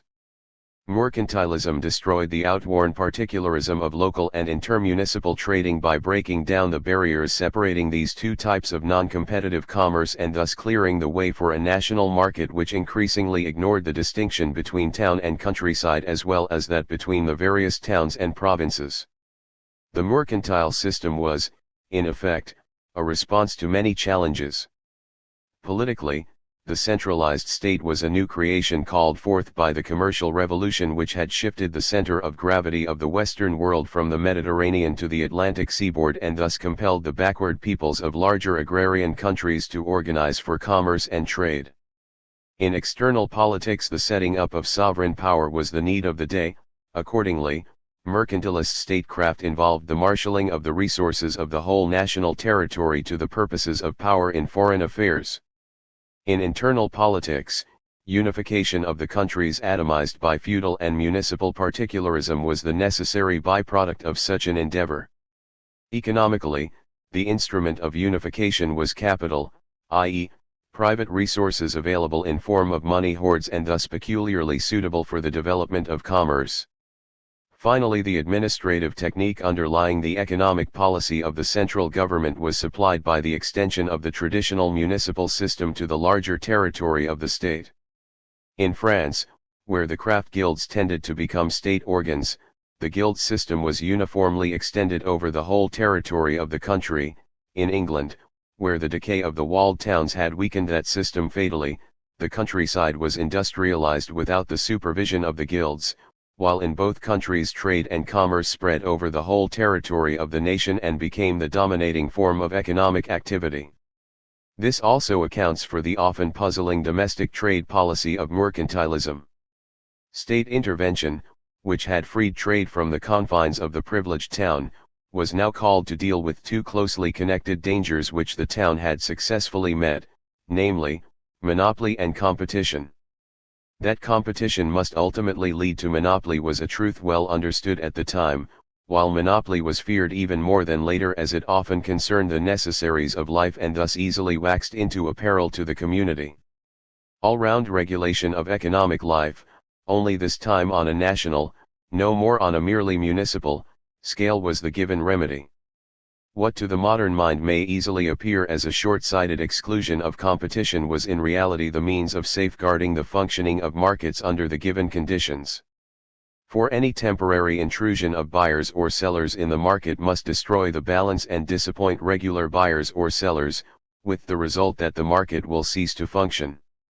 The former purveyors will cease to offer their goods as they cannot be sure that their goods will fetch a price, and the market left without sufficient supply will become a prey to the monopolist. To a lesser degree, the same dangers were present on the demand side, where a rapid falling off might be followed by a monopoly of demand. With every step that the state took to rid the market of particularist restrictions, of tolls and prohibitions, it imperiled the organized system of production and distribution, which was now threatened by unregulated competition and the intrusion of the interloper who scooped the market but offered no guarantee of permanency. Thus it came that although the new national markets were, inevitably, to some degree competitive, it was the traditional feature of regulation, not the new element of competition, which prevailed. The self-sufficing household of the peasant laboring for his subsistence remained the broad basis of the economic system, which was being integrated into large national units through the formation of the internal market. This national market now took its place alongside, and partly overlapping, the local and foreign markets. Agriculture was now being supplemented by internal commerce, a system of relatively isolated markets, which was entirely compatible with the principle of householding still dominant in the countryside. This concludes our synopsis of the history of the market up to the time of the Industrial Revolution. The next stage in mankind's history brought, as we know, an attempt to set up one big self-regulating market. There was nothing in mercantilism, this distinctive policy of the Western nation-state, to presage such a unique development. The freeing of trade performed by mercantilism merely liberated trade from particularism, but at the same time extended the scope of regulation. The economic system was submerged in general social relations, markets were merely an accessory feature of an institutional setting controlled and regulated more than ever by social authority. The self-regulating market and the fictitious commodities, labor, land, and money. This cursory outline of the economic system and markets, taken separately, shows that never before our own time were markets more than accessories of economic life. As a rule, the economic system was absorbed in the social system, and whatever principle of behavior predominated in the economy, the presence of the market pattern was found to be compatible with it. The principle of barter or exchange, which underlies this pattern, revealed no tendency to expand at the expense of the rest. Where markets were most highly developed, as under the mercantile system, they throve under the control of a centralized administration which fostered autarky both in the household of the peasantry and in respect to national life. Regulation and markets, in effect, grew up together. The self-regulating market was unknown. Indeed, the emergence of the idea of self-regulation was a complete reversal of the trend of development. It is in the light of these facts that the extraordinary assumptions underlying a market economy can alone be fully comprehended. A market economy is an economic system controlled, regulated, and directed by market prices. Order in the production and distribution of goods is entrusted to this self-regulating mechanism. An economy of this kind derives from the expectation that human beings behave in such a way as to achieve maximum money gains. It assumes markets in which the supply of goods, including services, available at a definite price will equal the demand at that price. It assumes the presence of money, which functions as purchasing power in the hands of its owners. Production will then be controlled by prices, for the profits of those who direct production will depend upon them. The distribution of the goods also will depend upon prices, for prices form incomes, and it is with the help of these incomes that the goods produced are distributed amongst the members of society. Under these assumptions, order in the production and distribution of goods is ensured by prices alone. Self-regulation implies that all production is for sale on the market and that all incomes derive from such sales. Accordingly, there are markets for all elements of industry, not only for goods, always including services, but also for labor, land, and money. their prices being called respectively commodity prices, wages, rent, and interest. The very terms indicate that prices form incomes. Interest is the price for the use of money and forms the income of those who are in the position to provide it. Rent is the price for the use of land and forms the income of those who supply it. Wages are the price for the use of labor power and form the income of those who sell it. Commodity prices, finally, contribute to the incomes of those who sell their entrepreneurial services, the income called profit being actually the difference between two sets of prices, the price of the goods produced and their cost, i.e., the price of the goods necessary to produce them. If these conditions are fulfilled, all incomes derive from sales on the market, and incomes will be just sufficient to buy all the goods produced. A further group of assumptions follows in respect to the state and its policy. Nothing must be allowed to inhibit the formation of markets, nor must incomes be permitted to be formed otherwise than through sales. Neither must there be any interference with the adjustment of prices to changed market conditions, whether the prices are those of goods, labor, land, or money. Hence there must not only be markets for all elements of industry, but no measure or policy must be countenanced that would influence the action of these markets. Neither price, nor supply, nor demand must be fixed or regulated. Only such policies and measures are in order which help to ensure the self-regulation of the market by creating conditions which make the market the only organizing power in the economic sphere. To realize fully what this means, let us return for a moment to the mercantile system and the national markets which it did so much to develop. Under feudalism and the guild system, land and labor formed part of the social organization itself. Money had yet hardly developed into a major element of industry. Land, the pivotal element in the feudal order, was the basis of the military, judicial, administrative, and political system. Its status and function were determined by legal and customary rules. Whether its possession was transferable or not, and if so, to whom and under what restrictions, what the rights of property entailed, to what uses some types of land might be put, all these questions were removed from the organization of buying and selling, and subjected to an entirely different set of institutional regulations. The same was true of the organization of labor.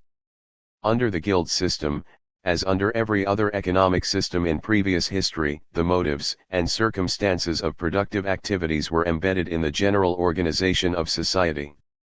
The relations of master, journeyman, and apprentice, the terms of the craft, the number of apprentices, the wages of the workers were all regulated by the custom and rule of the guild and the town. What the mercantile system did was merely to unify these conditions either through statute as in England, or through the nationalization of the guilds as in France.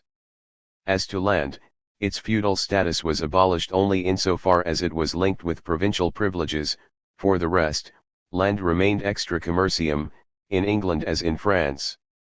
Up to the time of the Great Revolution of 1789, landed estate remained the source of social privilege in France, and even after that time in England common law on land was essentially medieval. Mercantilism, with all its tendency toward commercialization, never attacked the safeguards which protected these two basic elements of production, labor and land, from becoming the objects of commerce. In England, the nationalization of labor legislation through the Statute of Artificers, 1563, and the Poor Law, 1601, removed labor from the danger zone, and the anti-enclosure policy of the Tudors and early Stuarts was one consistent protest against the principle of the gainful use of landed property. That mercantilism, however emphatically it insisted on commercialization as a national policy, thought of markets in a way exactly contrary to market economy, is best shown by its vast extension of state intervention in industry. On this point there was no difference between mercantilists and feudalists, between crowned planners and vested interests, between centralizing bureaucrats and conservative particularists. They disagreed only on the methods of regulation. Guilds, towns, and provinces appealed to the force of custom and tradition, while the new state authority favored statute and ordinance.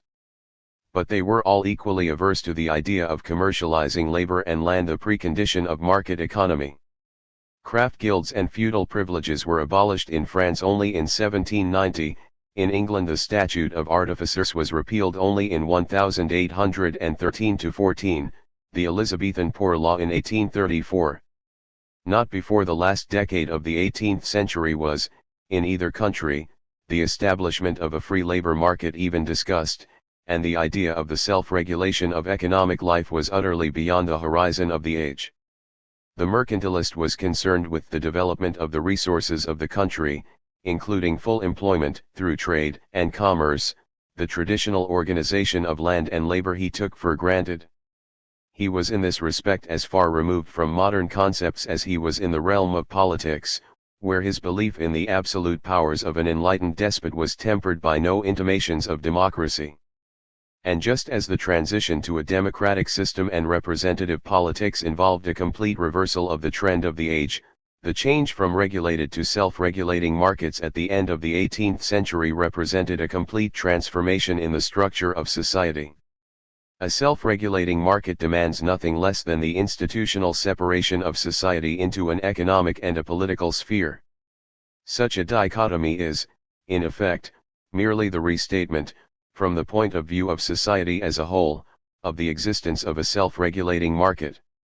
It might be argued that the separateness of the two spheres obtains in every type of society at all times. Such an inference, however, would be based on a fallacy. True, no society can exist without a system of some kind which ensures order in the production and distribution of goods. But that does not imply the existence of separate economic institutions. Normally, the economic order is merely a function of the social order. Neither under tribal nor under feudal nor under mercantile conditions was there, as we saw, a separate economic system in society. 19th century society, in which economic activity was isolated and imputed to a distinctive economic motive, was a singular departure. Such an institutional pattern could not have functioned unless society was somehow subordinated to its requirements. A market economy can exist only in a market society. We reached this conclusion on general grounds in our analysis of the market pattern. We can now specify the reasons for this assertion. A market economy must comprise all elements of industry, including labor, land, and money. In a market economy, money also is an essential element of industrial life, and its inclusion in the market mechanism has, as we will see, far-reaching institutional consequences. But labor and land are no other than the human beings themselves, of which every society consists, and the natural surroundings in which it exists.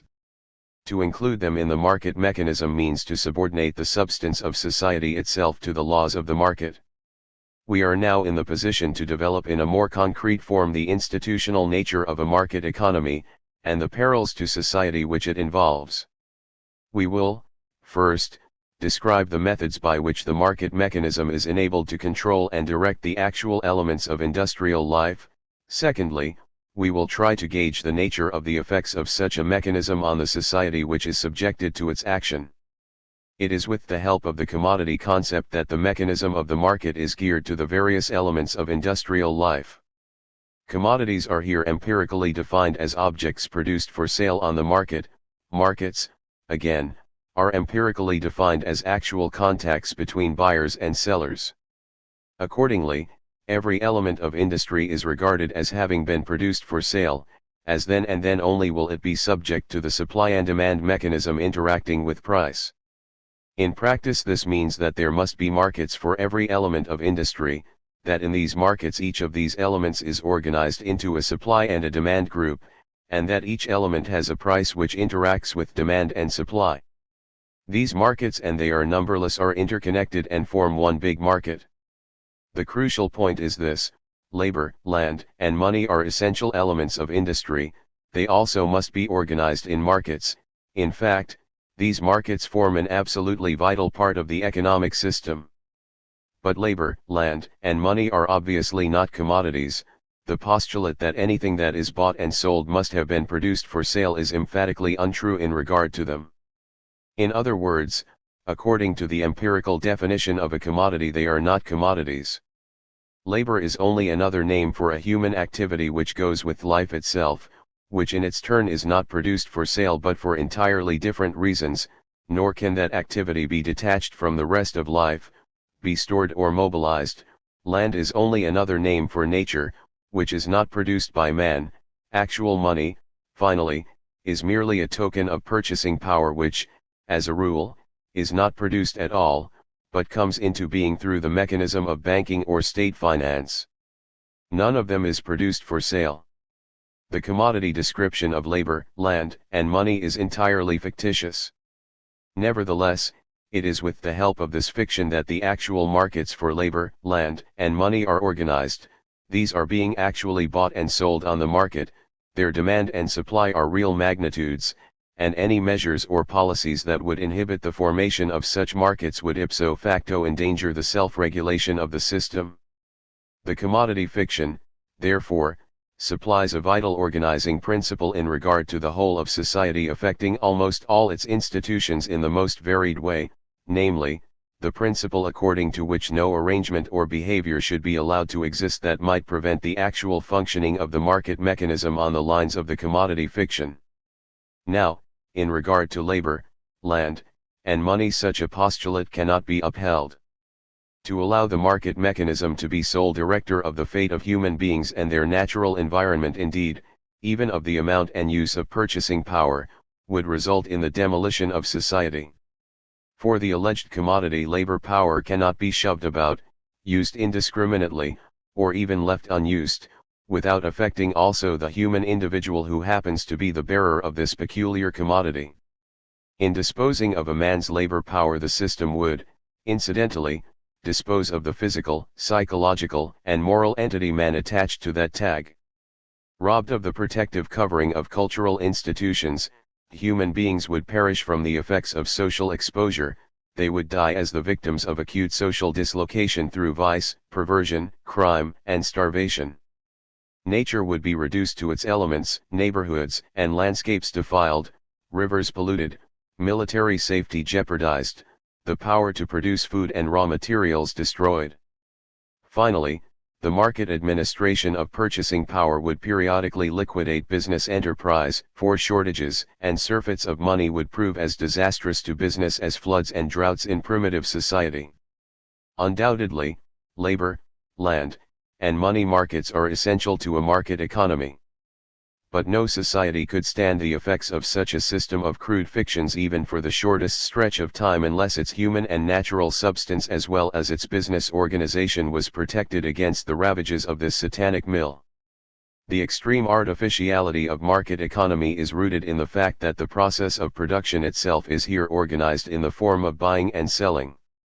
No other way of organizing production for the market is possible in a commercial society. During the late Middle Ages, industrial production for export was organized by wealthy burgesses, and carried on under their direct supervision in the hometown. Later, in the mercantile society, production was organized by merchants and was not restricted any more to the towns. This was the age of putting out, when domestic industry was provided with raw materials by the merchant capitalist, who controlled the process of production as a purely commercial enterprise. It was then that industrial production was definitely and on a large scale put under the organizing leadership of the merchant. He knew the market, the volume as well as the quality of the demand, and he could vouch also for the supplies which, incidentally, consisted merely of wool, woad, and, sometimes, the looms or the knitting frames used by the cottage industry. If supplies failed, it was the cottager who was worst hit, for his employment was gone for the time, but no expensive plant was involved and the merchant incurred no serious risk in shouldering the responsibility for production. For centuries the system grew in power and scope until in a country like England the wool industry, the national staple, covered large sectors of the country where production was organized by the clothier. He who bought and sold, incidentally, provided for production. No separate motive was required. The creation of goods involved neither the reciprocating attitudes of mutual aid, nor the concern of the householder for those whose needs are left to his care, nor the craftsman's pride in the exercise of his trade, nor the satisfaction of public praise, nothing but the plain motive of gain so familiar to the man whose profession is buying and selling. Up to the end of the 18th century, industrial production in Western Europe was a mere accessory to commerce. As long as the machine was an inexpensive and unspecific tool, there was no change in this position. The mere fact that the cottager could produce larger amounts than before within the same time might induce him to use machines to increase earnings, but this fact in itself did not necessarily affect the organization of production.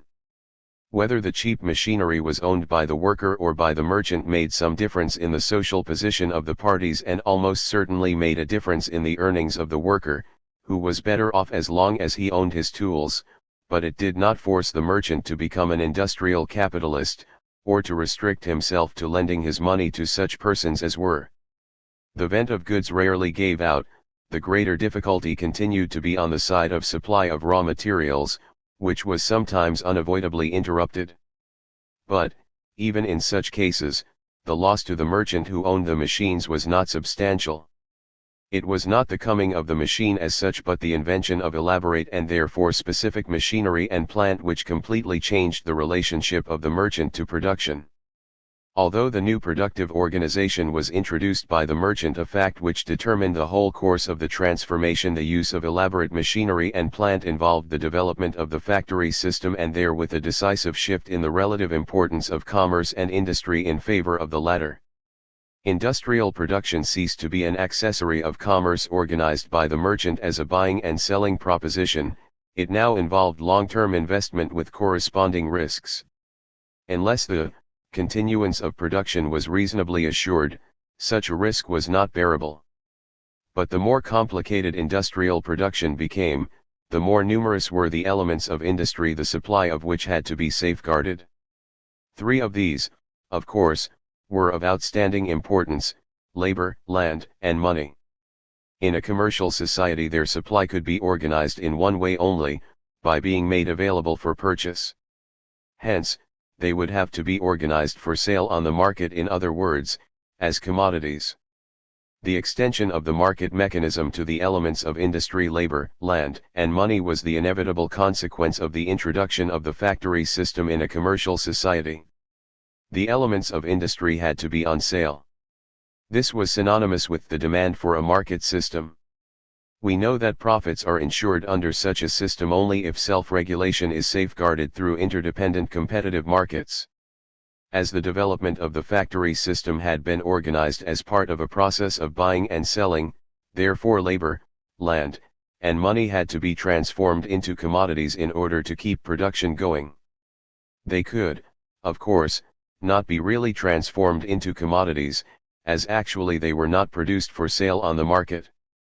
But the fiction of their being so produced became the organizing principle of society.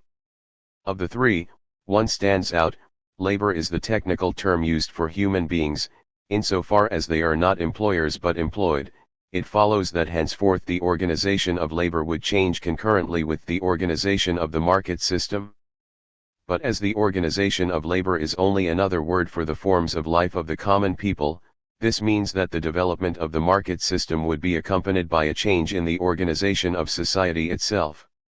All along the line, human society had become an accessory of the economic system. We recall our parallel between the ravages of the enclosures in English history and the social catastrophe which followed the Industrial Revolution. Improvements, we said, are, as a rule, bought at the price of social dislocation. If the rate of dislocation is too great, the community must succumb in the process. The Tudors and early Stuarts saved England from the fate of Spain by regulating the course of change so that it became bearable and its effects could be canalized into less destructive avenues. But nothing saved the common people of England from the impact of the Industrial Revolution. A blind faith in spontaneous progress had taken hold of people's minds, and with the fanaticism of sectarians the most enlightened pressed forward for boundless and unregulated change in society. The effects on the lives of the people were awful beyond description. Indeed, human society would have been annihilated but for protective counter-moves which blunted the action of this self-destructive mechanism. Social history in the 19th century was thus the result of a double movement. The extension of the market organization in respect to genuine commodities was accompanied by its restriction in respect to fictitious ones.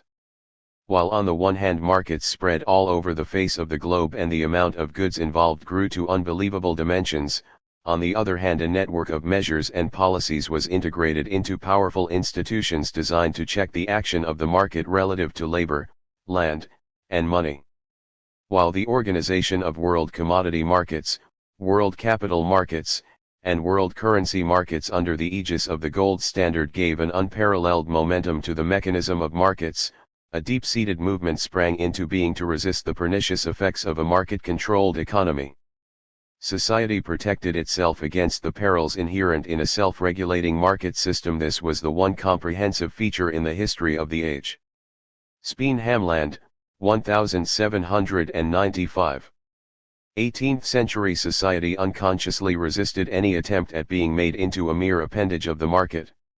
No market economy was conceivable that did not include a market for labor, but to establish such a market, especially in England's rural civilization, implied no less than the wholesale destruction of the traditional fabric of society. During the most active period of the Industrial Revolution, from 1795 to 1834, the creating of a labor market in England was prevented through the Speen Hamland Law.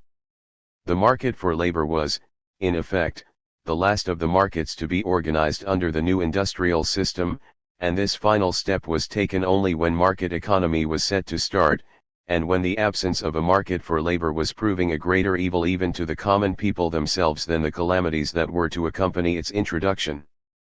In the end, the free labor market, in spite of the inhuman methods employed in creating it, proved financially beneficial to all concerned. Yet it was only now that the crucial problem appeared. The economic advantages of a free labor market could not make up for the social destruction wrought by it. Regulation of a new type had to be introduced under which labor was again protected, only this time from the working of the market mechanism itself.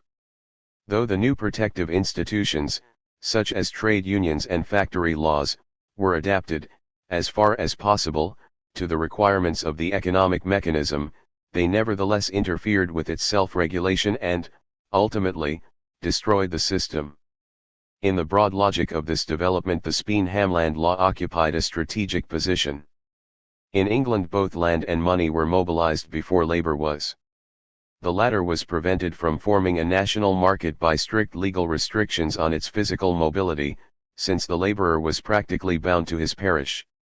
The Act of Settlement of 1662, which laid down the rules of so-called parish serfdom, was loosened only in 1795. This step would have made possible the setting up of a national labor market had not in the very same year the Speen Hamland Law or allowance system been introduced.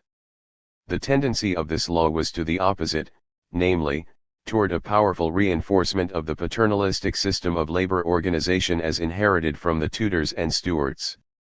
The Justices of Berkshire, meeting at the Pelican Inn, in Speen Hamland, near Newbury, on May 6, 1795, in a time of great distress, decided that subsidies in aid of wages should be granted in accordance with a scale dependent upon the price of bread, so that a minimum income should be assured to the poor irrespective of their earnings.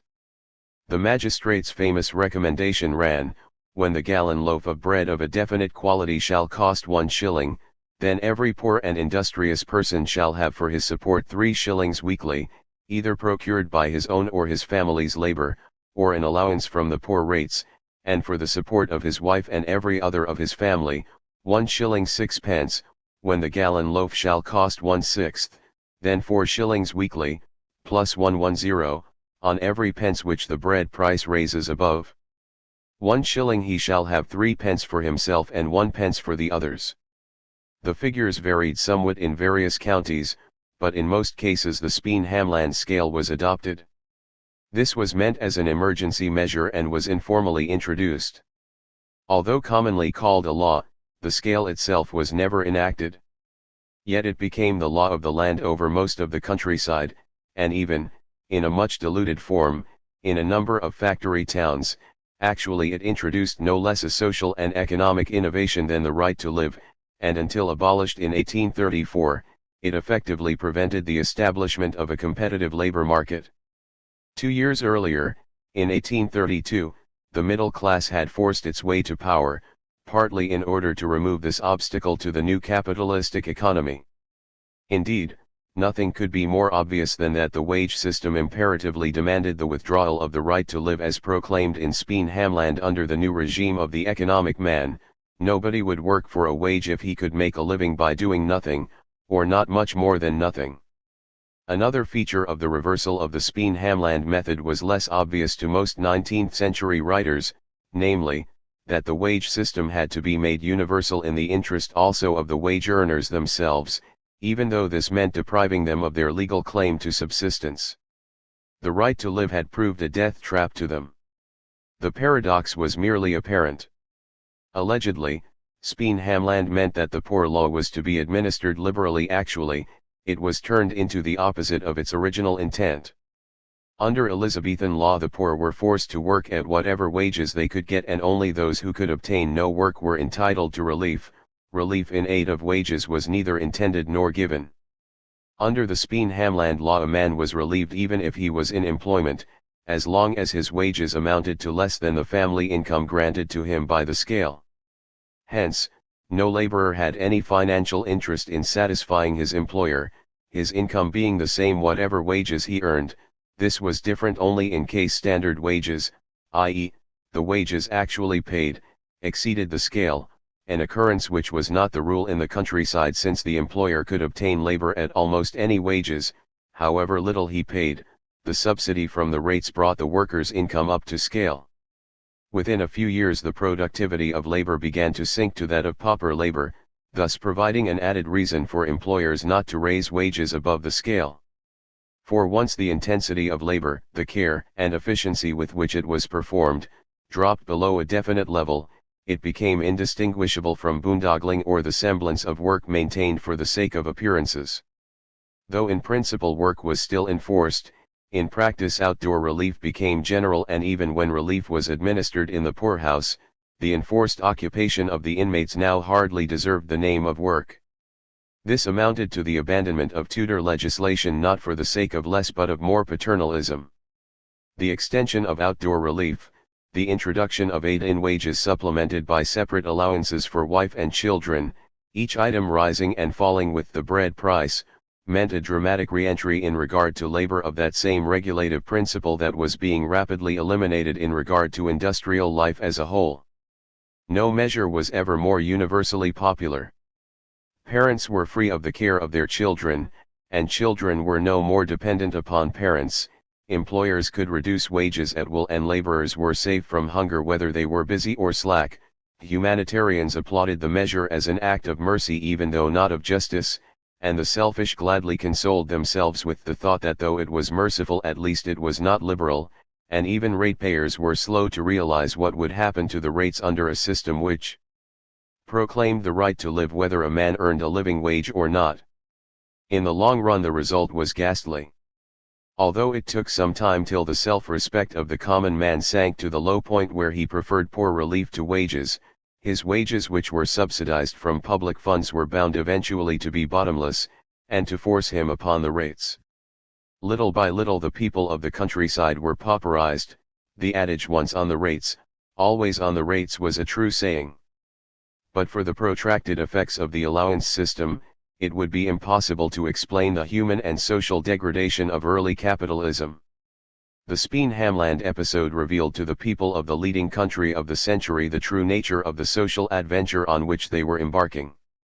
Neither the rulers nor the ruled ever forgot the lessons of that fool's paradise.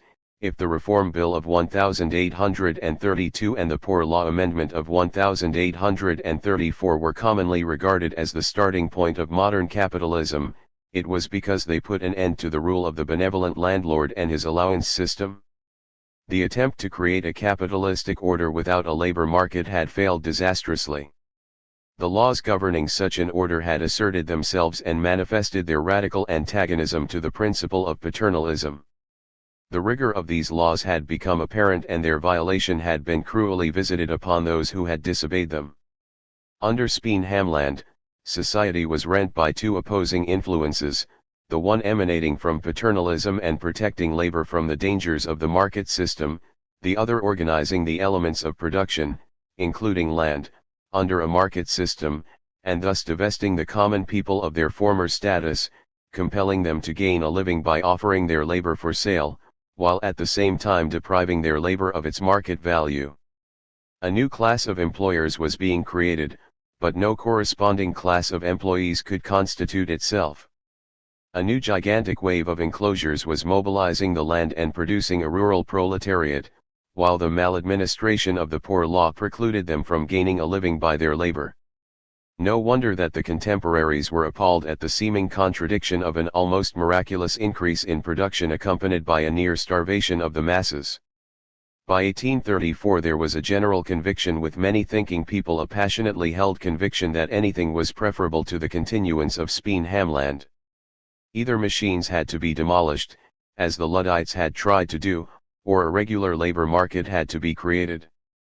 Thus was mankind forced into the paths of a utopian experiment. This is not the place to expatiate upon the economics of Speen-Hamland, there will be occasion for that later on. On the face of it, the right to live should have stopped wage labor altogether. Standard wages should have gradually dropped to zero, thus putting the actual wage bill wholly on the parish, a procedure which would have made the absurdity of the arrangement manifest. But this was an essentially pre-capitalistic age, when the common people were still traditionally minded, and far from being directed in their behavior by monetary motives alone. The majority of the country folk, whether lifeholders or simple laborers, preferred any kind of existence to the status of a pauper, even if it was not deliberately burdened by irksome or ignominious disabilities, as subsequently happened. If laborers had been free to combine for the furtherance of their interests, the allowance system might, of course, have had a contrary effect on standard wages, for trade union action would have been greatly helped by the relief of the unemployed implied in so liberal an administration of the poor law. It might be inferred that the paternalistic intervention of Speen-Hamland called forth the anti-combination laws, a further intervention, but for which Speen-Hamland might have had the effect of raising wages instead of depressing them as it actually did. In conjunction with the anti-combination laws, which were not revoked for another quarter century, Speen-Hamland led to the ironic result that the financially implemented right to live eventually ruined the people whom it was ostensibly designed to succor. To later generations nothing could have been more patent than the mutual incompatibility of institutions like the wage system and the right to live, or, in other words, than the impossibility of a functioning capitalistic order as long as wages were from public funds. But the contemporaries did not comprehend the order for which they were preparing the way. Only when a grave deterioration of the productive capacity of the masses resulted a veritable national calamity which was obstructing the progress of machine civilization did the necessity of abolishing the unconditional right of the poor to relief impose itself upon the consciousness of the community. The complicated economics of Speen-Hamland transcended the comprehension of even the most expert observers of the time, but the conclusion appeared only the more compelling that aid in wages must be inherently vicious, since it miraculously injured even those who received it. The pitfalls of the market system were not readily apparent. To realize this clearly we must distinguish between the various vicissitudes to which the laboring people were exposed in England since the coming of the machine.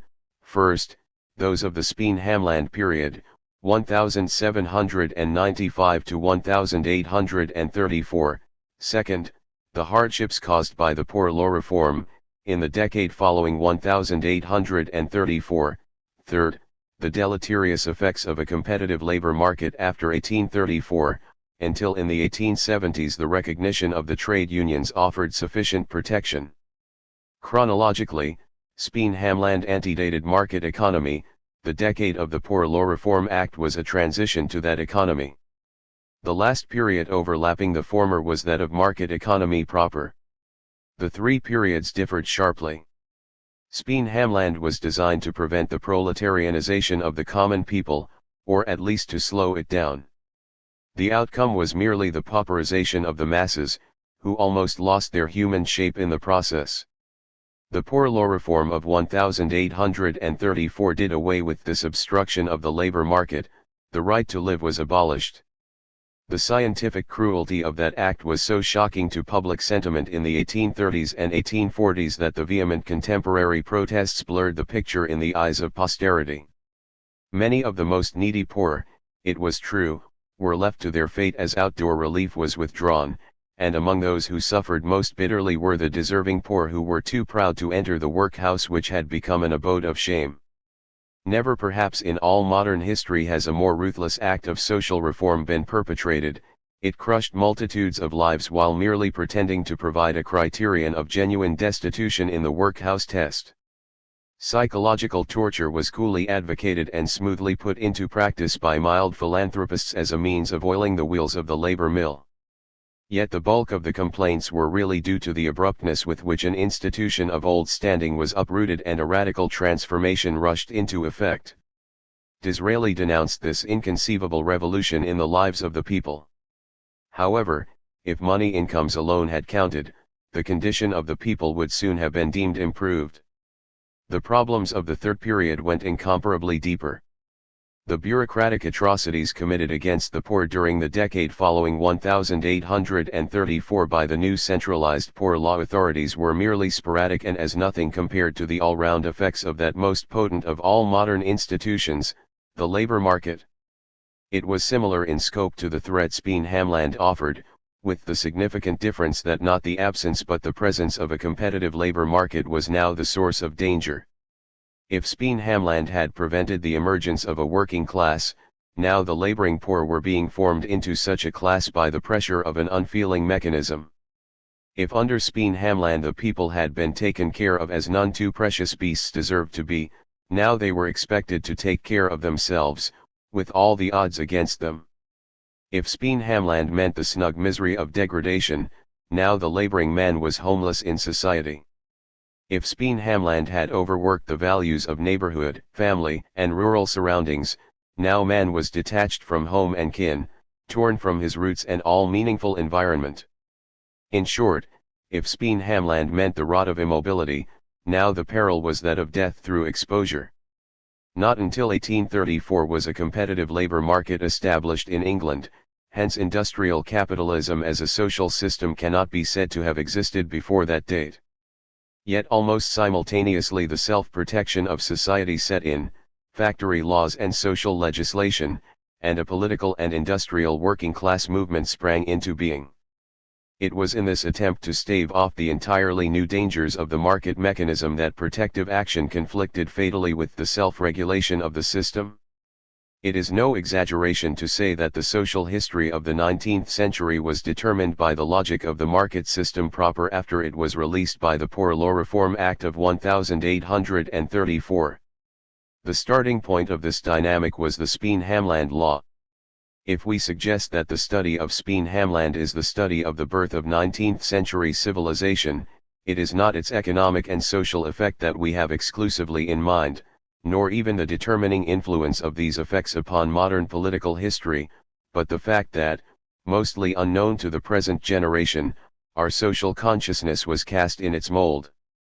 The figure of the pauper, almost forgotten since, dominated a discussion the imprint of which was as powerful as that of the most spectacular events in history. If the French Revolution was indebted to the thought of Voltaire and Diderot, Quesnay and Rousseau, the poor law discussion formed the minds of Bentham and Burke, Godwin and Malthus, Ricardo and Marx, Robert Owen and John Stuart Mill, Darwin and Spencer, who shared with the French Revolution the spiritual parentage of 19th century civilization. It was in the decades following Speen-Hamland and the Poor Law Reform that the mind of man turned toward his own community with a new anguish of concern, the revolution which the justices of Berkshire had vainly attempted to stem and which the Poor Law Reform eventually freed shifted the vision of men toward their own collective being as if they had overlooked its presence before. A world was uncovered the very existence of which had not been suspected, that of the laws governing a complex society. Although the emergence of society in this new and distinctive sense happened in the economic field, its reference was universal. The form in which the nascent reality came to our consciousness was political economy. Its amazing regularities and stunning contradictions had to be fitted into the scheme of philosophy and theology in order to be assimilated to human meanings. The stubborn facts and the inexorable brute laws that appeared to abolish our freedom had in one way or another to be reconciled to freedom. This was the mainspring of the metaphysical forces that secretly sustained the positivists and utilitarians. Unbounded hope and limitless despair looking toward regions of human possibilities yet unexplored were the mind's ambivalent response to these awful limitations. Hope, the vision of perfectibility, was distilled out of the nightmare of population and wage laws, and was embodied in a concept of progress so inspiring that it appeared to justify the vast and painful dislocations to come. Despair was to prove an even more powerful agent of transformation. Man was forced to resign himself to secular perdition. He was doomed either to stop the procreation of his race or to condemn himself wittingly to liquidation through war and pestilence, hunger and vice. Poverty was nature surviving in society. That the limitedness of food and the unlimitedness of men had come to an issue just when the promise of a boundless increase of wealth burst in upon us made the irony only the more bitter. Thus was the discovery of society integrated with man's spiritual universe. But how was this new reality, society, to be translated into terms of everyday life? As guides to practice, the moral principles of harmony and conflict were strained to the utmost, and forced into a pattern of all but complete contradiction. Harmony was inherent in economy, it was said, the interests of the individual and the community being ultimately identical, but such harmonious self-regulation required that the individual should respect economic law even if it happened to destroy him. Conflict, also, seemed inherent in economy, whether as competition of individuals or as struggle of classes, but such conflict, again, might turn out to be only the vehicle of a deeper harmony imminent in present, or perhaps future, society. Pauperism, political economy, and the discovery of society were closely interwoven. Pauperism fixed attention on the incomprehensible fact that poverty seemed to go with plenty. Yet this was only the first of the baffling paradoxes with which industrial society was to confront modern man. He had entered his new abode through the door of economics, and this adventitious circumstance invested the age with its materialist aura. To Ricardo and Malthus nothing seemed more real than material goods. The laws of the market meant for them the limit of human possibilities. Godwin believed in unlimited possibilities and hence had to deny the laws of the market. That human possibilities were limited, not by the laws of the market, but by those of society itself, was a recognition reserved to Owen, who alone discerned behind the veil of market economy the emergent reality, society. However, his vision was lost again for a century. Meanwhile, it was in relation to the problem of poverty that people began to explore the meaning of life in a complex society. The introduction of political economy into the realm of the universal happened under two opposite perspectives, that of progress and perfectibility on the one hand, determinism and damnation on the other. Its translation into practice also was achieved in two opposite ways, through the principle of harmony and self-regulation on the one hand, competition and conflict on the other. Economic liberalism and the class concept were preformed in these contradictions. With the finality of an elemental event, a new set of ideas entered our consciousness. Antecedents and consequences. The Speen-Hamland system was originally no more than a makeshift. Yet few institutions have shaped the fate of a whole civilization more decisively than this, although it had to be discarded before the new era could begin. It was the typical product of a time of transition and deserves the attention of any student of human affairs today. Under the mercantile system, the labour organisation of England rested on the Poor Law and the Statute of Artificers. Poor Law, as applied to the laws of 1536 to 1601, is admittedly a misnomer. Actually, these laws, and subsequent amendments, formed half of the Labour Code of England. The other half consisted of the Statute of Artificers of 1563. The latter dealt with the employed, the Poor Law, with what we would call the unemployed and unemployable, apart from the aged and children. To these measures were added later, as we saw, the Act of Settlement of 1662 concerning the legal abode of the people, which restricted their mobility to the utmost. The neat distinction between employed, unemployed, and unemployable is, of course, anachronistic, since it implies the existence of a modern wage system which was absent for another 250 years or so. We use these terms for the sake of simplicity in this very broad presentation. Labor organization, according to the Statute of Artificers, rested on three pillars: enforcement of labor, 7 years apprenticeship, and yearly wage assessment by public officials. The law, this should be emphasized, applied to agricultural laborers as much as to artisans and was enforced in rural districts as well as in towns. For about 80 years the statute was strictly executed. Later the apprenticeship clauses fell partly into desuetude, being restricted to the traditional crafts. To the new industries like cotton they simply did not apply. Yearly wage assessments based on the cost of living also were in abeyance in a large part of the country after the Restoration, 1660. Formally, the wage clause of the statute was repealed only in 1813, the apprenticeship clause in 1814. However, in many respects the apprenticeship rule survived the statute. It is still the general practice in the skilled trades in England. The enforcement of labor in the countryside was discontinued little by little. Still it can be said that for the 2.5 centuries in question the Statute of Artificers laid down the outlines of a national organization of labor based on the principles of regulation and paternalism.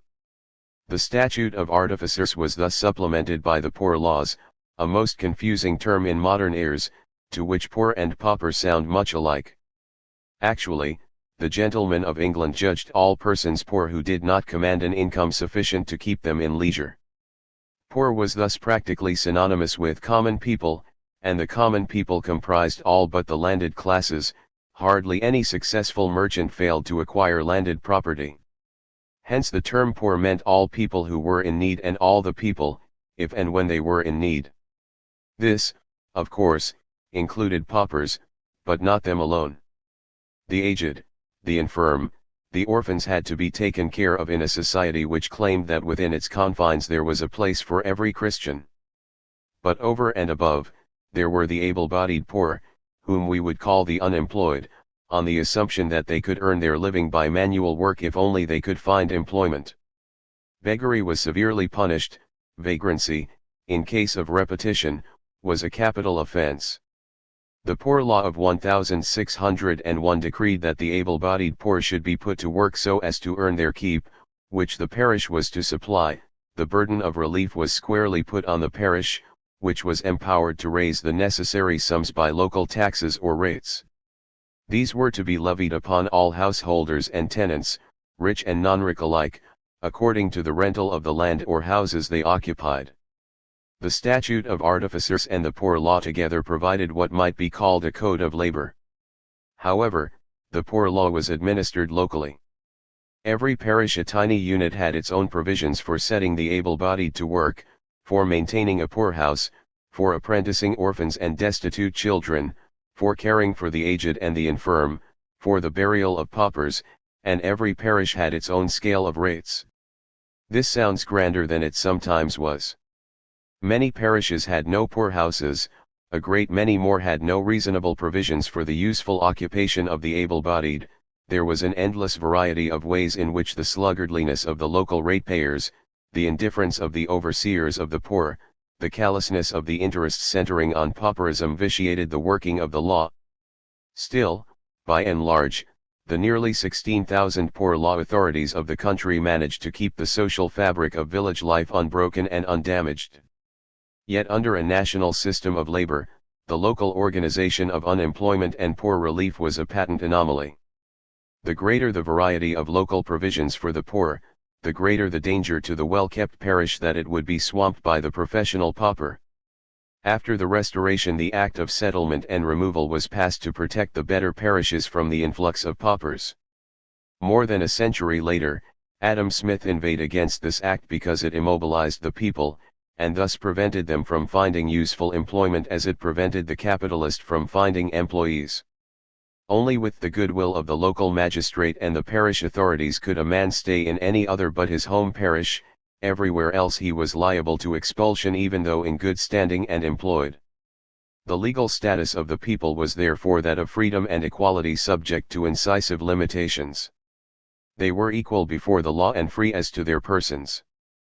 But they were not free to choose their occupations or those of their children, they were not free to settle where they pleased, and they were forced to labor.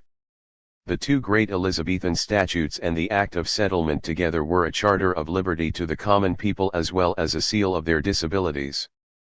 The Industrial Revolution was well on the way, when in 1795, under the pressure of the needs of industry, the Act of 1662 was partially repealed, parish serfdom was abolished, and the physical mobility of the laborer was restored. A labor market could now be established on a national scale. But in the very same year, as we know, a practice of poor law administration was introduced which meant the reversal of the Elizabethan principle of enforced labor.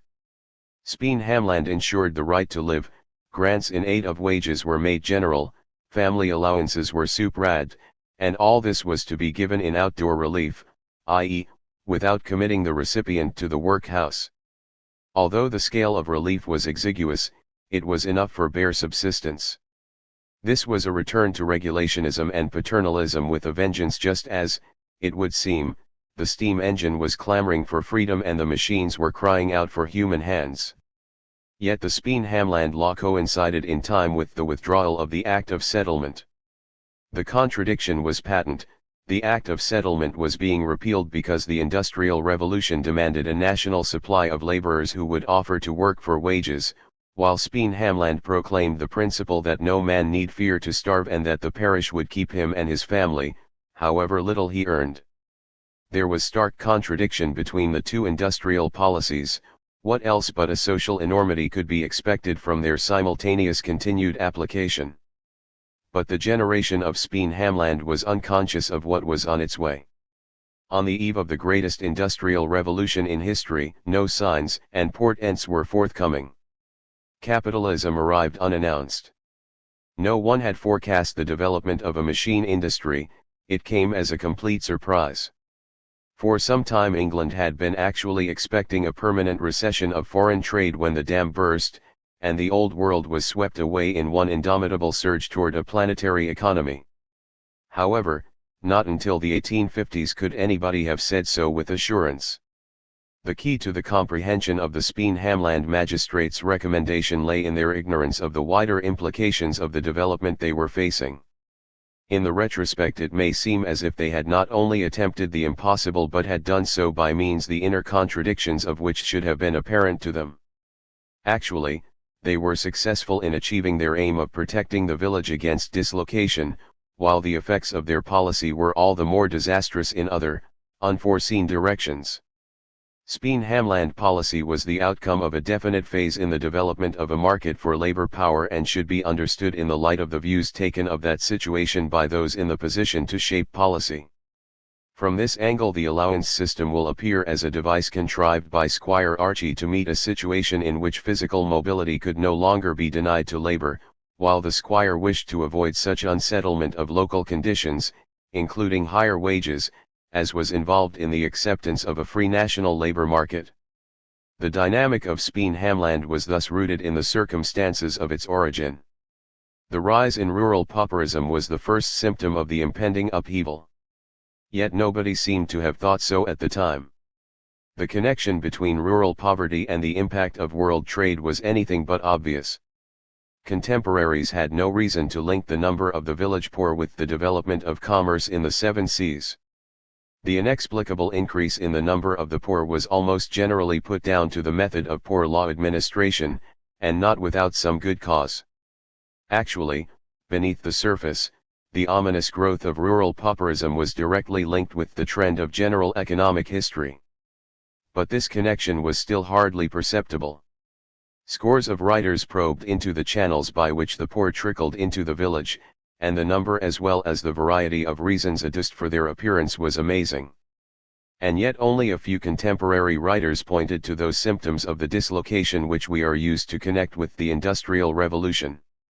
Up to 1785 the English public was unaware of any major change in economic life, except for a fitful increase of trade and the growth of pauperism. Where do the poor come from? Was the question raised by a bevy of pamphlets which grew thicker with the advancing century. The causes of pauperism and the means of combating it could hardly be expected to be kept apart in a literature which was inspired by the conviction that if only the most apparent evils of pauperism could be sufficiently alleviated it would cease to exist altogether. On one point there appears to have been general agreement, namely, on the great variety of causes that accounted for the fact of the increase. Among them were scarcity of grain, too high agricultural wages, causing high food prices, too low agricultural wages, too high urban wages, irregularity of urban employment, disappearance of the yeomanry, ineptitude of the urban worker for rural occupations, reluctance of the farmers to pay higher wages, the landlord's fear that rents would have to be reduced if higher wages were paid, failure of the workhouse to compete with machinery, want of domestic economy, incommodious habitations, bigoted diets, drug habits. Some writers blamed a new type of large sheep, others, horses which should be replaced by oxen, still others urged the keeping of fewer dogs. Some writers believed that the poor should eat less, or no, bread, while others thought that even feeding on the best bread should not be charged against them. Tea impaired the health of many poor, it was thought, while home-brewed beer would restore it. Those who felt most strongly on this score insisted that tea was no better than the cheapest dram. 40 years later Harriet Martineau still believed in preaching the advantages of dropping the tea habit for the sake of relieving pauperism. True, many writers complained of the unsettling effects of enclosures, a number of others insisted on the damage done to rural employment by the ups and downs of manufactures. Yet on the whole, the impression prevails that pauperism was regarded as a phenomenon sui generis, a social disease which was caused by a variety of reasons, most of which became active only through the failure of the poor law to apply the right remedy. The true answer almost certainly was that the aggravation of pauperism and the higher rates were due to an increase in what we would today call invisible unemployment. Such a fact would not be obvious at a time when even employment was, as a rule, invisible, as it necessarily was up to a point under cottage industry. Still there remain these questions: how to account for this increase in the number of the unemployed and underemployed?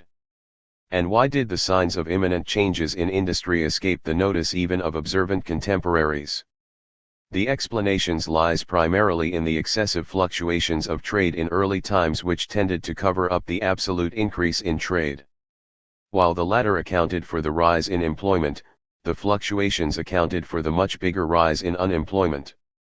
But while the increase in the general level of employment was slow, the increase in unemployment and underemployment would tend to be fast. Thus the building up of what Friedrich Engels called the Industrial Reserve Army outweighed by much the creation of the Industrial Army proper. This had the important consequence that the connection between unemployment and the rise of total trade could be easily overlooked. While it was often remarked that the rise in unemployment was due to the great fluctuations in trade, it escaped notice that these fluctuations formed part of an underlying process of even greater amplitude, namely, a general growth of commerce increasingly based on manufactures. For the contemporaries there seemed to be no connection between the mainly urban manufactories and the great increase of the poor in the countryside. The increase in the aggregate of trade naturally swelled the volume of employment, while territorial division of labor combined with sharp fluctuations of trade was responsible for the severe dislocation of both village and town occupations, which resulted in the rapid growth of unemployment. The distant rumor of large wages made the poor dissatisfied with those which agriculture could afford, and it created a dislike for that labor as poorly recompensed. The industrial regions of that age resembled a new country, like another America, attracting immigrants by the thousand. Migration is usually accompanied by a very considerable remigration. That such a reflux toward the village must have taken place seems to find support also in the fact that no absolute decrease of the rural population was noted. Thus a cumulative unsettling of the population was proceeding as different groups were drawn for varying periods into the sphere of commercial and manufactural employment, and then left to drift back to their original rural habitat. Much of the social damage done to England's countryside sprang at first from the dislocating effects of trade directly upon the countryside itself. The revolution in agriculture definitely antedated the Industrial Revolution. Both enclosures of the common and consolidations into compact holdings, which accompanied the new great advance in agricultural methods, had a powerfully unsettling effect. The war on cottages, the absorption of cottage gardens and grounds, the confiscation of rights in the common deprived cottage industry of its two mainstays, family earnings and agricultural background. As long as domestic industry was supplemented by the facilities and amenities of a garden plot, a scrap of land, or grazing rights, the dependence of the laborer on money earnings was not absolute. The potato plot or stubbing geese, a cow or even an ass in the common made all the difference, and family earnings acted as a kind of unemployment insurance. The rationalization of agriculture inevitably uprooted the laborer and undermined his social security. On the urban scene, the effects of the new scourge of fluctuating employment were, of course, manifest. Industry was generally regarded as a blind alley occupation. Workmen who are today fully employed may be tomorrow in the streets begging for bread, wrote David Davies, and added, uncertainty of labor conditions is the most vicious result of these new innovations. When a town employed in a manufactory is deprived of it, the inhabitants are as it were struck with a palsy, and become instantly a rent charge upon the parish, but the mischief does not die with that generation, for in the meantime division of labor wreaks its vengeance. The unemployed artisan returns in vain to his village, for the weaver can turn his hand to nothing. The fatal irreversibility of urbanization hinged upon this simple fact, which Adam Smith foresaw when he described the industrial worker as intellectually the inferior of the poorest tiller of the soil, for the latter can usually take himself to any job. Still, up to the time Adam Smith published his Wealth of Nations, pauperism was not increasing alarmingly. In the next 2 decades the picture suddenly changed. In his Thoughts and Details on Scarcity, which Burke submitted to Pitt in 1795, the author admitted that in spite of the general progress there had been a last bad cycle of 20 years. Indeed, in the decade following upon the 7 Years' War, 1763, unemployment increased noticeably, as the rise in outdoor relief showed. It happened for the first time that a boom in trade was remarked to have been accompanied by signs of growing distress of the poor. This apparent contradiction was destined to become to the next generation of Western humanity the most perplexing of all the recurrent phenomena in social life. The specter of overpopulation was beginning to haunt people's minds. Joseph Townsend warned in his dissertation on the Poor Laws, speculation apart, it is a fact, that in England, we have more than we can feed, and many more than we can profitably employ under the present system of law. Adam Smith, in 1776, had been reflecting the mood of quiet progress. Townsend, writing only 10 years later, was already conscious of a groundswell. However, many things had to happen before, only 5 years later, a man as removed from politics, as successful, and as matter of fact as the Scotch bridge builder, Telford, could burst out in the bitter complaint that little change is to be expected from the ordinary course of government, and that revolution was the only hope. A single copy of Paine's Rights of Man mailed by Telford to his home village caused a riot to break out there. Paris was catalyzing the European fermentation. In Canning's conviction, the Poor Law saved England from a revolution. He was primarily thinking of the 1790s and the French wars. The new outburst of enclosures further depressed the standards of the poor in the countryside. J. H. Clapham, a defender of these enclosures, conceded that the coincidence of the area in which wages were most systematically augmented from the rates with the area of maximum recent enclosures is striking. In other words, but for aid in wages the poor would have sunk below the starvation level in wide areas of rural England. Rick burning was rampant. The pop gun plot found wide credence. Rioting was frequent, rumors of rioting very much more so. In Hampshire, and not there alone, the courts threatened death for any attempt at forcibly lowering the price of commodities, either at market or on the road, yet simultaneously, the magistrates of that same county urgently pressed for the general granting of subsidies to wages. Clearly, the time for preventive action had come. But why, of all courses of action, was that one chosen which appeared later as the most impracticable of all? Let us consider the situation and the interests involved. Squire and parson ruled the village.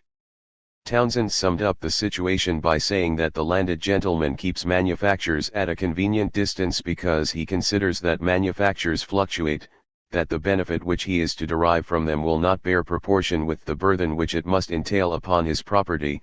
The burden consisted mainly in two seemingly contradictory effects of manufactures, namely, the increase in pauperism and the rise in wages. But the two were contradictory only if the existence of a competitive labor market was assumed, which would, of course, have tended to diminish unemployment by reducing the wages of the employed. In the absence of such a market and the act of settlement was still in force, pauperism and wages might rise simultaneously. Under such conditions the social cost of urban unemployment was mainly borne by the home village to which the out of work would often repair. High wages in the towns were a still greater burden on rural economy. Agricultural wages were more than the farmer could carry, though less than the laborer could subsist on. In the long run, agriculture could not compete with town wages. On the other hand, there was general agreement that the Act of Settlement should be repealed, or at least loosened, so as to help laborers to find employment and employers to find laborers. This, it was felt, would increase the productivity of labor all round and, incidentally, diminish the real burden of wages. But the immediate question of the wage differential between town and village would obviously become even more pressing for the village by allowing wages to find their own level. The flux and reflux of industrial employment alternating with spasms of unemployment would dislocate rural communities more than ever. A dam had to be erected to protect the village from the flood of rising wages. Methods had to be found which would protect the rural setting against social dislocation, reinforce traditional authority, prevent the draining off of rural labor, and raise agricultural wages without overburdening the farmer. Such a device was the Speen-Hamland Law. Shoved into the turbulent waters of the Industrial Revolution, it was bound to create an economic vortex. However, its social implications met the situation as judged by the ruling village interest, the squires. From the point of view of poor law administration, Speen-Hamland was a grievously retrogressive step. The experience of 250 years had shown that the parish was too small a unit for poor law administration, since no treatment of this matter was adequate which failed to distinguish between the able-bodied unemployed on the one hand, the aged, infirm, and children on the other. It was as if a township today attempted to deal single-handed with unemployment insurance, or as if such an insurance were mixed up with the care for the aged. Accordingly, only in those short periods when the administration of the poor law was both national and differentiated could it be more or less satisfactory. Such a period was that from 1590 to 1640, under Burleigh and Laud, when the Crown handled the poor law through the Justices of Peace, and an ambitious scheme of erecting poorhouses, together with the enforcement of labor, was initiated. But the Commonwealth period destroyed again what was now denounced as the personal rule of the Crown, and the Restoration, ironically enough, completed the work of the Commonwealth. The Act of Settlement of 1662 restricted the poor law to the parish basis, and legislation paid but scant attention to pauperism up to the third decade of the 18th century. In 1722, at last, efforts at differentiation set in. Workhouses were to be built by unions of parishes, as distinct from local poorhouses, and occasional outdoor relief was permitted, as the workhouse would now provide a test of need. In 1782, with Gilbert's Act, a long step was taken to expand the units of administration by encouraging the setting up of parish unions. At the same time it was urged that parishes find employment for the able-bodied in the neighborhood. Such a policy was to be supplemented by the granting of outdoor relief and even of aid in wages, in order to diminish the cost of relief to the able-bodied. Although the setting up of unions of parishes was permissive, not mandatory, it meant an advance toward the larger unit of administration and the differentiation of the various categories of the relieved poor. Thus, in spite of the deficiencies of the system, Gilbert's Act represented an attempt in the right direction, and as long as outdoor relief and aid in wages were merely subsidiary to positive social legislation, they need not have been fatal to a rational solution. Speen-Hamland put a stop to reform. By making outdoor relief and aid in wages general, it did not, as has been falsely asserted, follow up the line of Gilbert's Act, but completely reversed its tendency and actually demolished the whole system of the Elizabethan Poor Law. The laboriously established distinction between workhouse and poorhouse became meaningless. The various categories of paupers and able-bodied unemployed now tended to fuse into one indiscriminate mass of dependent poverty. The opposite of a process of differentiation set in, the workhouse merged into the poorhouse itself tended more and more to disappear, and the parish was again made the sole and final unit in this veritable masterpiece of institutional degeneration.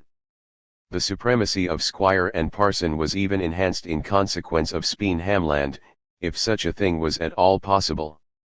The undistinguishing benevolence of power, of which the overseers of the poor complained, was at its best in that role of Tory socialism in which the justices of peace swayed the benevolent power, while the brunt of the rates was borne by the rural middle class.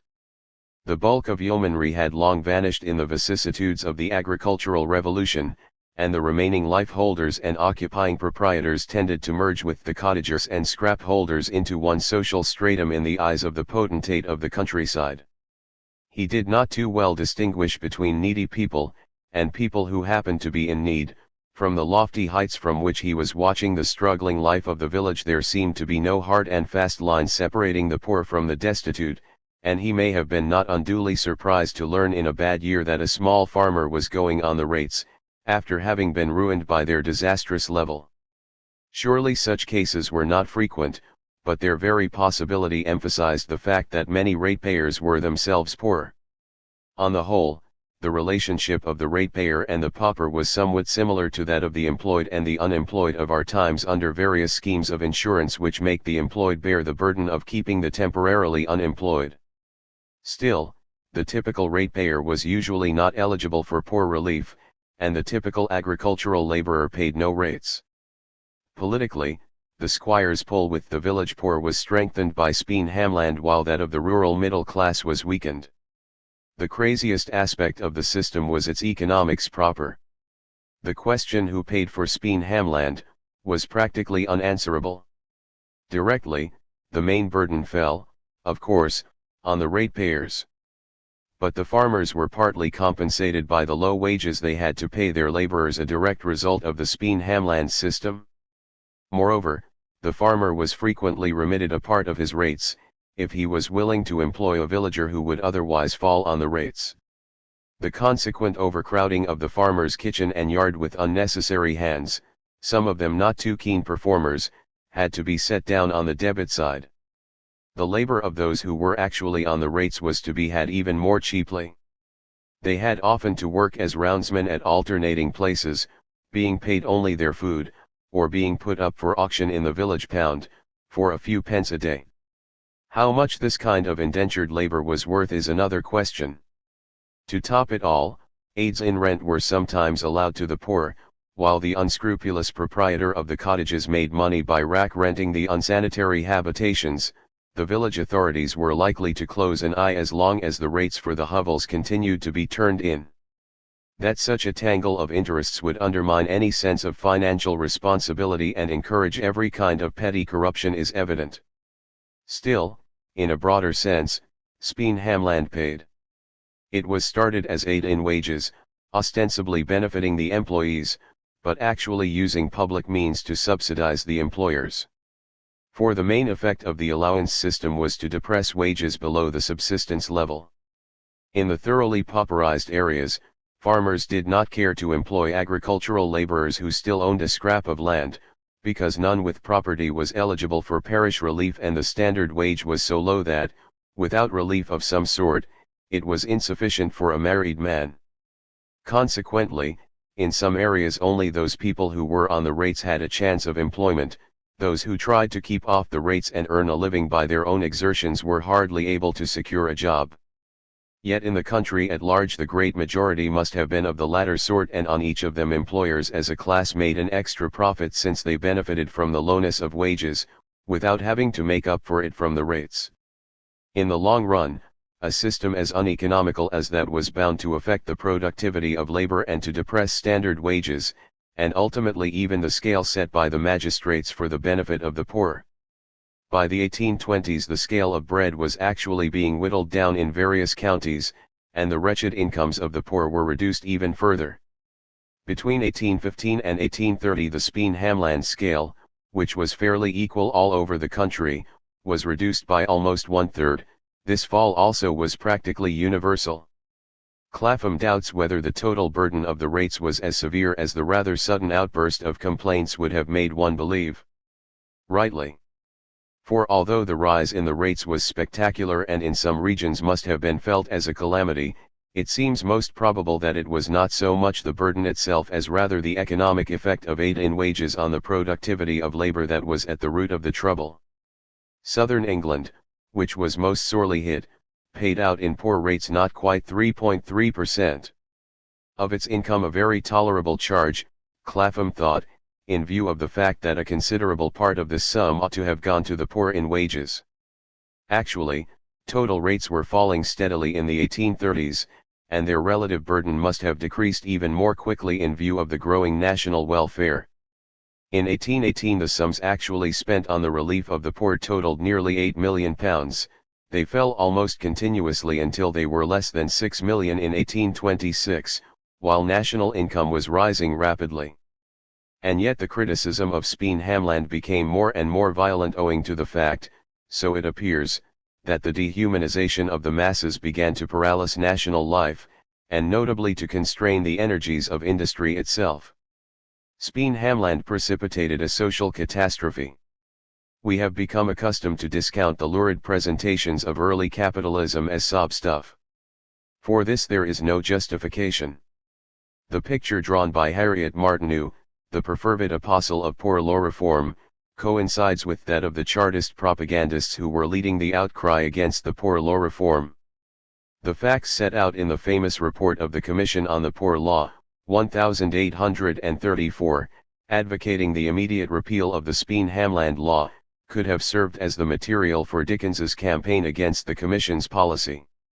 Neither Charles Kingsley nor Friedrich Engels, neither Blake nor Carlyle, was mistaken in believing that the very image of man had been defiled by some terrible catastrophe. And more impressive even than the outbursts of pain and anger that came from poets and philanthropists was the icy silence with which Malthus and Ricardo passed over the scenes out of which their philosophy of secular perdition was born. Undoubtedly, the social dislocation caused by the machine and the circumstances under which man was now condemned to serve it had many results that were unavoidable. England's rural civilization was lacking in those urban surroundings out of which the later industrial towns of the continent grew. There was in the new towns no settled urban middle class, no such nucleus of artisans and craftsmen, of respectable petty bourgeois and townspeople as could have served as an assimilating medium for the crude laborer who, attracted by high wages or chased from the land by tricky enclosures, was drudging in the early mills. The industrial town of the Midlands and the Northwest was a cultural wasteland, its slums merely reflected its lack of tradition and civic self-respect.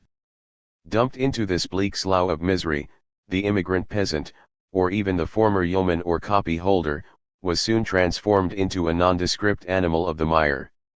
It was not that he was paid too little, or even that he labored too long, though both happened often to excess, but that he was now existing under physical conditions which denied the human shape of life. Negroes of the African forest who found themselves caged, panting for air in the hull of a slave trader might have felt as these people felt. Yet all this was not irremediable. As long as a man had a status to hold on to, a pattern set by his kin or fellows, he could fight for it, and regain his soul. But in the case of the laborer this could happen only in one way, by his constituting himself the member of a new class. Unless he was able to make a living by his own labor, he was not a worker but a pauper. To reduce him artificially to such a condition was the supreme abomination of Speen-Hamland. This act of an ambiguous humanitarianism prevented laborers from developing into an economic class and thus deprived them of the only means of staving off the fate to which they were doomed in the economic mill. Speen-Hamland was an unfailing instrument of popular demoralization. If a human society is a self-acting machine for maintaining the standards on which it is built, Speen-Hamland was an automaton for demolishing the standards on which any kind of society could be based. Not only did it put a premium on the shirking of work and the pretense of inadequacy, but it increased the attraction of pauperism precisely at the juncture when a man was straining to escape the fate of the destitute. Once a man was in the poorhouse, he would usually land there if he and his family had been for some time on the rates. He was morally and psychologically trapped. The decencies and self-respect of centuries of settled life wore off quickly in the promiscuity of the poorhouse, where a man had to be cautious not to be thought better off than his neighbor, lest he be forced to start out on the hunt for work, instead of boondoggling in the familiar fold. The poor rate had become public spoil.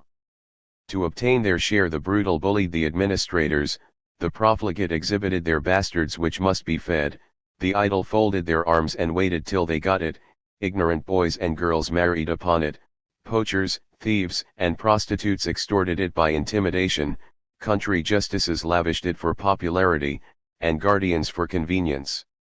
This was the way the fund went.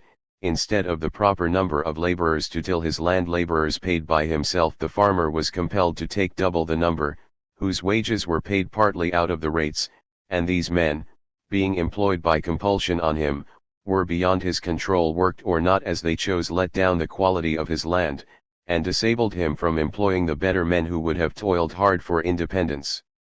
These better men sank down amongst the worst. The rate-paying cottager, after a vain struggle, went to the pay-table to seek relief. Thus Harriet Martineau.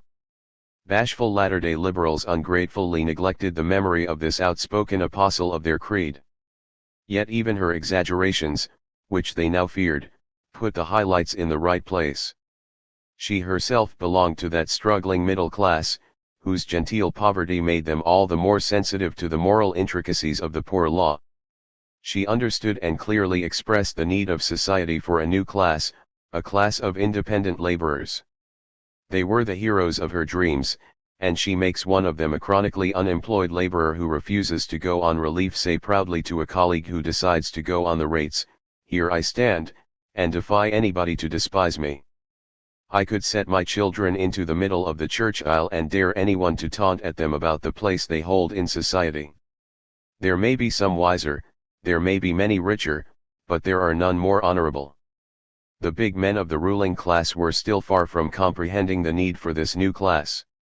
Miss Martineau pointed to the vulgar error of the aristocracy, of supposing only one class of society to exist below that wealthy one with which they are compelled by their affairs to have business.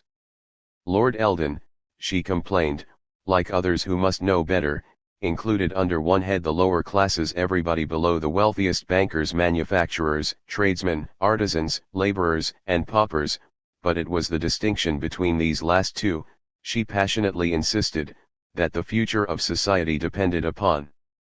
Except the distinction between sovereign and subject, there is no social difference in England so wide as that between the independent laborer and the pauper, and it is equally ignorant, immoral, and impolitic to confound the two, she wrote.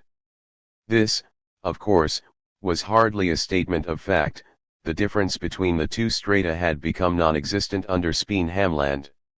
Rather, it was a statement of policy based upon a prophetic anticipation. The policy was that of the Poor Law Reform Commissioners. The prophecy looked to a free competitive labor market, and the consequent emergence of an industrial proletariat. The abolishment of Speen-Hamland was the true birthday of the modern working class, whose immediate self-interest destined them to become the protectors of society against the intrinsic dangers of a machine civilization. But whatever the future had in store for them, working class and market economy appeared in history together. The hatred of public relief, the distrust of state action, the insistence on respectability and self-reliance, remained for generations characteristics of the British worker. The repeal of Speen-Hamland was the work of a new class entering on the historical scene, the middle classes of England. Squire Archie could not do the job these classes were destined to perform, the transformation of society into a market economy. Dozens of laws were repealed and others enacted before that transformation was on the way. The Parliamentary Reform Bill of 1832 disfranchised the rotten boroughs and gave power in the Commons once and for all to businessmen. Their first great act of reform was the abolishing of Speen-Hamland.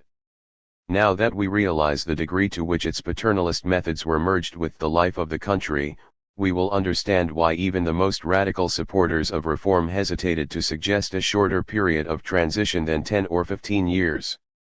Actually, it took place with an abruptness which makes nonsense of the legend of English gradualism fostered at a later time when arguments against radical reform were sought. The memory of that brutal shock haunted for generations the British working class. And yet the success of this lacerating operation was due to the deep-seated convictions of the broad strata of the population, including the laborers themselves, that the system which to all appearances supported them was in truth despoiling them, and that the right to live was sickness unto death. The new law provided that in the future no outdoor relief should be given. Its administration was national and differentiated. In this respect also it was a thoroughgoing reform. Aid in wages was, of course, discontinued. The workhouse test was reintroduced, but in a new sense. It was now left to the applicant to decide whether he was so utterly destitute of all means that he would voluntarily repair to a shelter which was deliberately made into a place of horror. The workhouse was invested with a stigma, to stay in it was made into a psychological and moral torture, while complying with the requirements of hygiene and decency indeed, ingeniously using them as a pretense for further deprivations. Not the justices of peace, nor local overseers, but wider authorities the guardians were to administer the law under dictatorial central supervision. The very burial of a pauper was made an act by which his fellow men renounced solidarity with him even in death. In 1834 industrial capitalism was ready to be started, and poor law reform was ushered in. The Speen-Hamland law, which had protected rural England, and thereby the labouring population in general, against the full force of the market mechanism, was eating into the marrow of society. By the time of its repeal huge masses of the labouring population resembled more the spectres that might haunt a nightmare than human beings. But if the workers were physically dehumanized, the owning classes were morally degraded. The traditional unity of a Christian society was giving place to a denial of responsibility on the part of the well-to-do for the condition of their fellows. The two nations were taking shape. To the bewilderment of thinking minds, unheard of wealth turned out to be inseparable from unheard of poverty. Scholars proclaimed in unison that a science had been discovered which put the laws governing man's world beyond any doubt. It was at the behest of these laws that compassion was removed from the hearts, and a stoic determination to renounce human solidarity in the name of the greatest happiness of the greatest number gained the dignity of a secular religion. The mechanism of the market was asserting itself and clamoring for its completion. Human labor had to be made a commodity.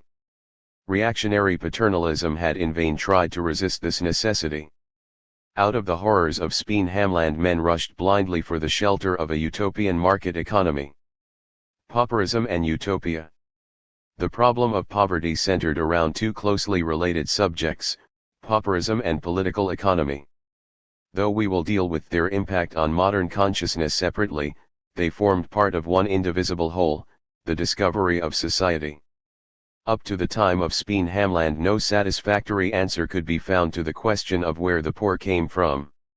It was, however, generally agreed among 18th-century thinkers that pauperism and progress were inseparable. The greatest number of poor is not to be found in barren countries or amid barbarous nations, but in those which are the most fertile and the most civilized, wrote John Macfarlane in 1782.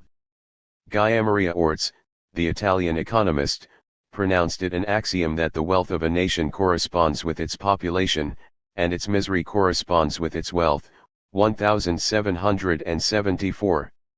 And even Adam Smith in his cautious manner declared that it is not in the richest countries that the wages of labor are highest.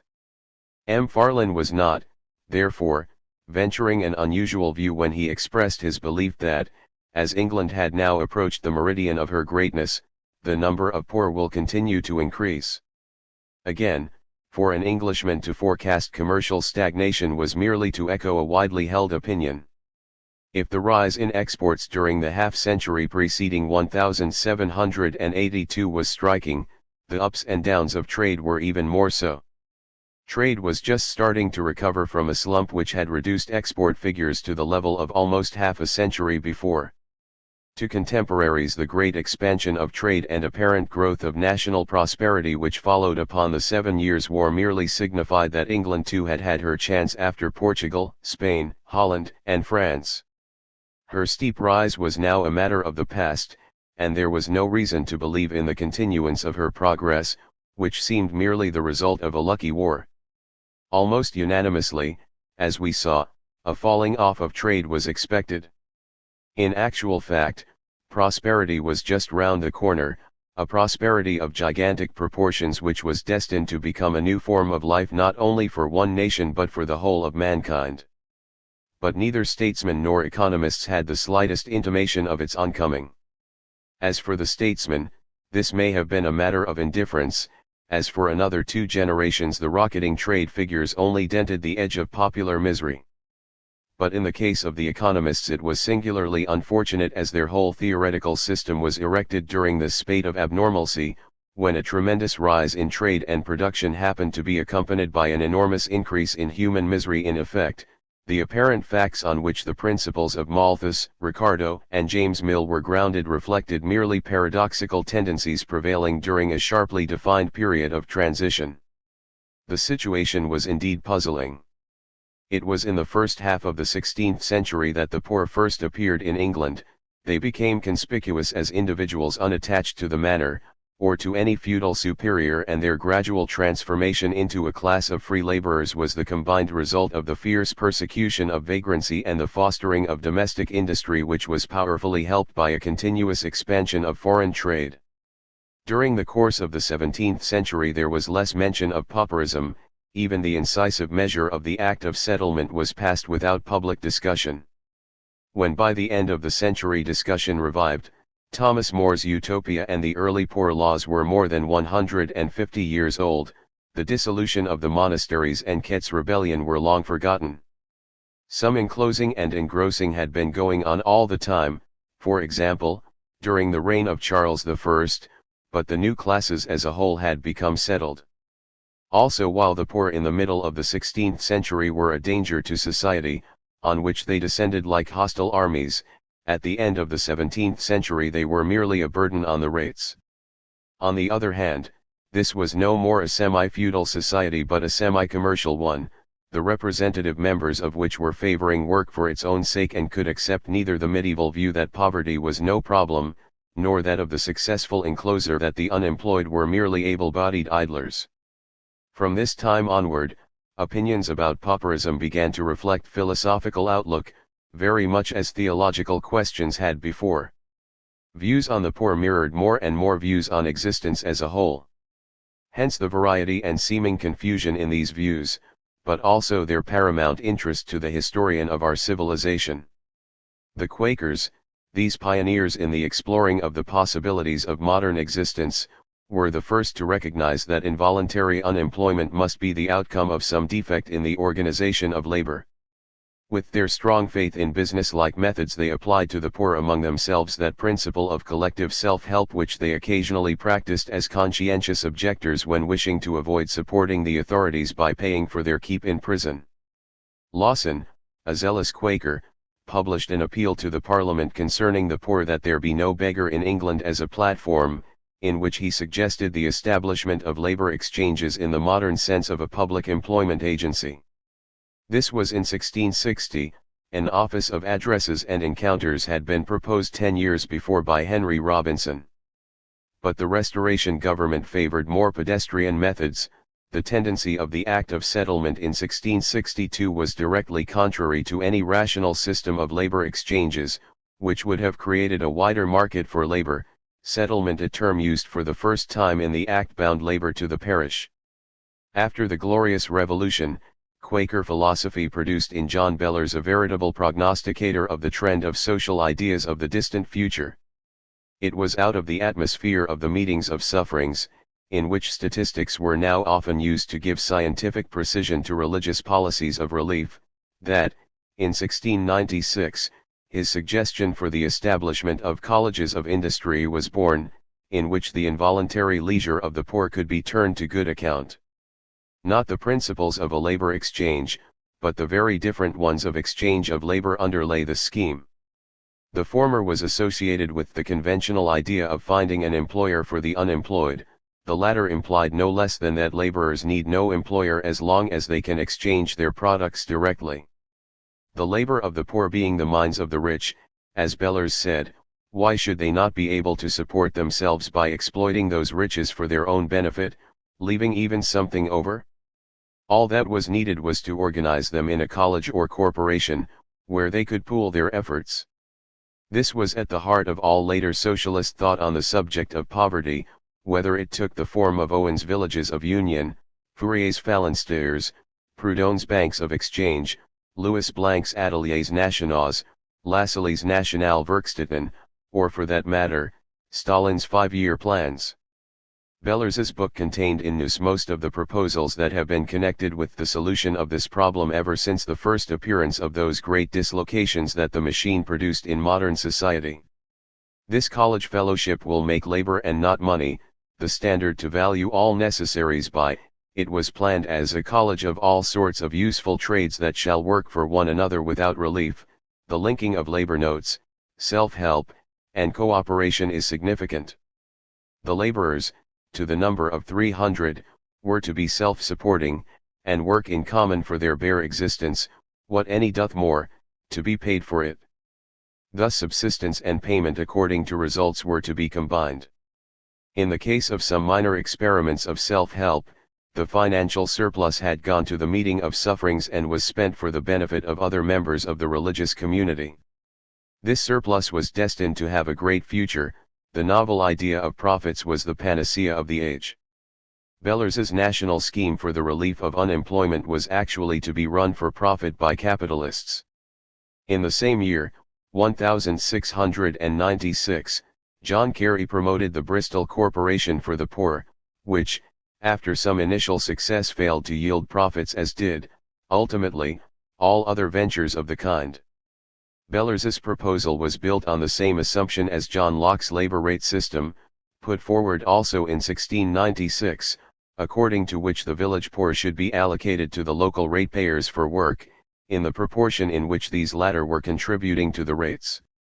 This was the origin of the ill-starred system of roundsmen practiced under Gilbert's Act. The idea that pauperism could be made to pay had firmly gripped people's minds.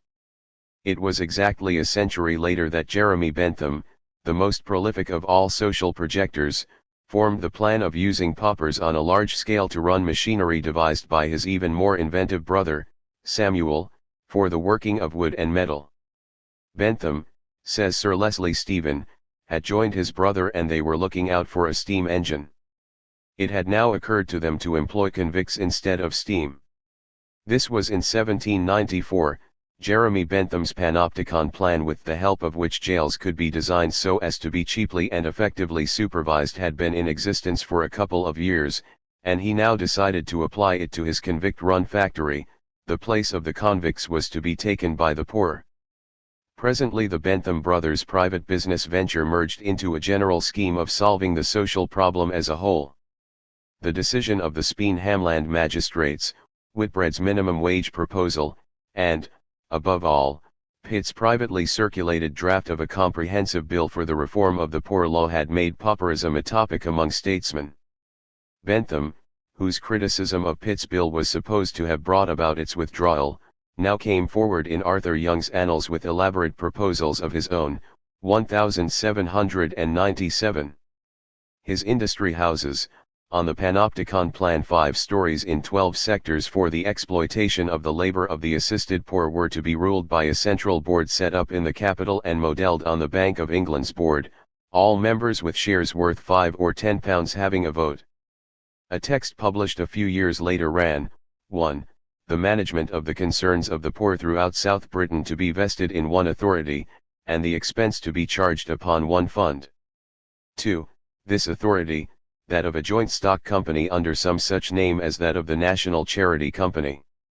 No less than 250 industry houses were to be erected, with approximately 500,000 inmates. The plan was accompanied by a detailed analysis of the various categories of unemployed, in which Bentham anticipated by more than a century the results of other investigators in this field. His classifying mind showed its capacity for realism at its best. Out-of-place hands who had been recently dismissed from jobs were distinguished from such as could not find employment on account of casual stagnation. Periodical stagnation of seasonal workers was distinguished from superseded hands, such as had been rendered superfluous by the introduction of machinery or, in even more modern terms, from the technologically unemployed. A last group consisted of disbanded hands, another modern category brought into prominence, in Bentham's time, by the French War. The most significant category, however, was that of casual stagnation, mentioned above, which included not only craftsmen and artists exercising occupations dependent upon fashion but also the much more important group of those unemployed in the event of a general stagnation of manufactures. Bentham's plan amounted to no less than the leveling out of the business cycle through the commercialization of unemployment on a gigantic scale. Robert Owen, in 1819, republished Bellers's more than 120-year-old plan for the setting up of colleges of industry. Sporadic destitution had now grown into a torrent of misery. His own villages of union differed from Bellers's mainly by being much larger, comprising 1,200 persons on as many acres of land. The committee calling for subscriptions to this highly experimental plan to solve the problem of unemployment included no less an authority than David Ricardo.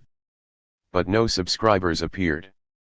Somewhat later, the Frenchman Charles Fourier was ridiculed for expecting day by day the sleeping partner to turn up who would invest in his phalansteer plan, which was based on ideas very similar to those sponsored by one of the greatest English experts on finance. And had not Robert Owen's firm in New Lanark with Jeremy Bentham as a sleeping partner become world famous through the financial success of its philanthropic schemes? There was yet no standard view of poverty nor an accepted way of making profits out of the poor. Owen took over from Bellers the labor notes idea and applied it in his National Equitable Labor Exchange in 1832, it failed. The closely related principle of the economic self-sufficiency of the laboring class, also an idea of Bellers, was at the back of the famous trades union movement in the next 2 years. The trades union was a general association of all trades, crafts, and arts, not excluding small masters, with the vague purpose of constituting them the body of society, in one peaceful manifestation. Who would have thought that this was the embryo of all violent one big union attempts for 100 years to come? Syndicalism, capitalism, socialism, and anarchism were indeed almost indistinguishable in their plans for the poor. Proudhon's Bank of Exchange, the first practical exploit of philosophical anarchism, in 1848, was, essentially, an outgrowth of Owen's experiment.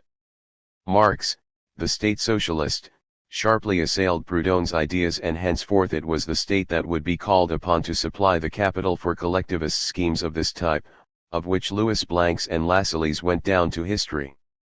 The economic reason why no money could be made out of the paupers should have been no mystery. It was given almost 150 years before by Daniel Defoe, whose pamphlet, published in 1704, stalled the discussion started by Bellers and Locke. Defoe insisted that if the poor were relieved, they would not work for wages, and that if they were put to manufacturing goods in public institutions, they would merely create more unemployment in private manufactures. His pamphlet bore the Satanistic title, Giving Alms No Charity and Employing the Poor a Grievance to the Nation, and was followed by Dr. Mandeville's more famous doggerel about the sophisticated bees whose community was prosperous only because it encouraged vanity and envy, vice and waste.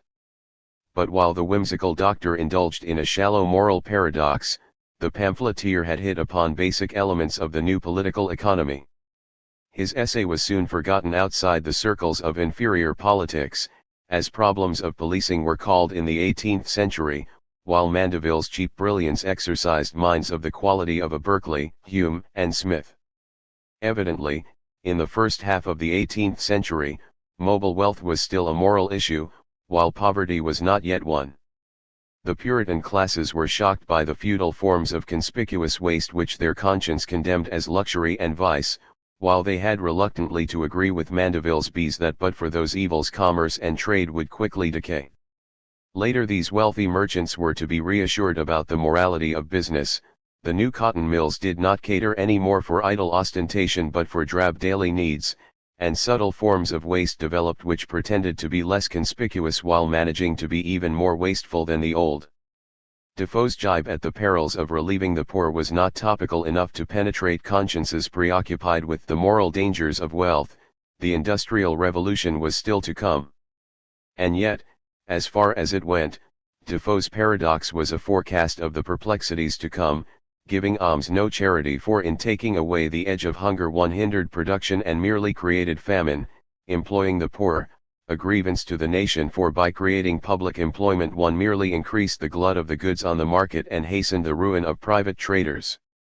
Between John Bellers, the Quaker, and Daniel Defoe, the enthusiast of business, between saint and cynic, somewhere around the turn of the 17th century, the issues were raised to which more than 2 centuries of work and thought, hope and suffering were to provide the laborious solutions. But at the time of Speen Hamland the true nature of pauperism was still hidden from the minds of men. There was complete agreement on the desirability of a large population, as large as possible, since the power of the state consisted in men. There was also mostly agreement on the advantages of cheap labor, since only if labor was cheap could manufactures flourish. Moreover, but for the poor, who would man the ships and go to the wars? Yet, there was doubt whether pauperism was not an evil after all. And in any case, why should not paupers be as profitably employed for public profit as they obviously were for private profit? No convincing answer to these questions could be given. Defoe had chanced upon the truth which 70 years later Adam Smith may or may not have comprehended: the undeveloped condition of the market system concealed its inherent weaknesses. Neither the new wealth nor the new poverty was yet quite comprehensible. That the question was in its chrysalid stage was shown by the amazing congruence of the projects reflecting minds as different as those of the Quaker Bellers, the atheist Owen, and the utilitarian Bentham. Owen, a socialist, was an ardent believer in the equality of man and his inborn rights, while Bentham despised equalitarian, ridiculed the rights of man, and bent heavily toward laissez-faire. Yet Owen's parallelograms resembled Bentham's industry houses so closely that one might imagine he was solely inspired by them until his indebtedness to Bellers is remembered. All three men were convinced that an appropriate organization of the labor of the unemployed must produce a surplus, which Bellers, the humanitarian, hoped to use primarily for the relief of other sufferers. Bentham, the utilitarian liberal, wanted to turn over to the shareholders. Owen, the socialist, wished to return to the unemployed themselves. But while their differences merely revealed the almost imperceptible signs of future rifts, their common illusions disclosed the same radical misunderstanding of the nature of pauperism in the nascent market economy. More important than all other differences between them, there had been meanwhile a continuous growth in the number of the poor. In 1696, when Bellers wrote, total rates approximated £400,000. In 1796, when Bentham struck out against Pitt's bill, they must have passed the 2 million mark. By 1818, Robert Owen's innings, they were nearing 8 million. In the 120 years that elapsed between Bellers and Owen the population may have trebled, but rates increased 20-fold. Pauperism had become a portent. But its meaning was still anybody's guess. Political economy and the discovery of society.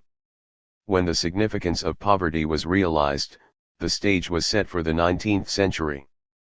The watershed lay somewhere around 1780. In Adam Smith's great work Poor Relief was no problem as yet. Only a decade later it was raised as a broad issue in Townsend's dissertation on the Poor Laws and never ceased to occupy men's minds for another century and a half. The change of atmosphere from Adam Smith to Townsend was, indeed, striking. The former marked the close of an age which opened with the inventors of the state, Thomas More and Machiavelli, Luther and Calvin. the latter belonged to that 19th century in which Ricardo and Hegel discovered from opposite angles the existence of a society that was not subject to the laws of the state, but, on the contrary, subjected the state to its own laws. Adam Smith, it was true, treated material wealth as a separate field of study. To have done so with a great sense of realism made him the founder of a new science, economics. For all that, wealth was to him merely an aspect of the life of the community, to the purposes of which it remained subordinate. It was an appurtenance of the nations struggling for survival in history and could not be dissociated from them.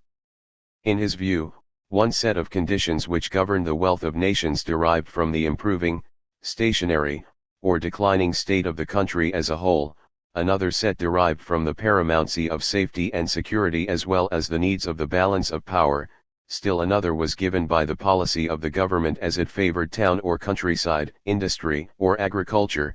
Hence it was only within a given political framework that he deemed it possible to formulate the question of wealth, by which he for one meant the material welfare of the great body of the people.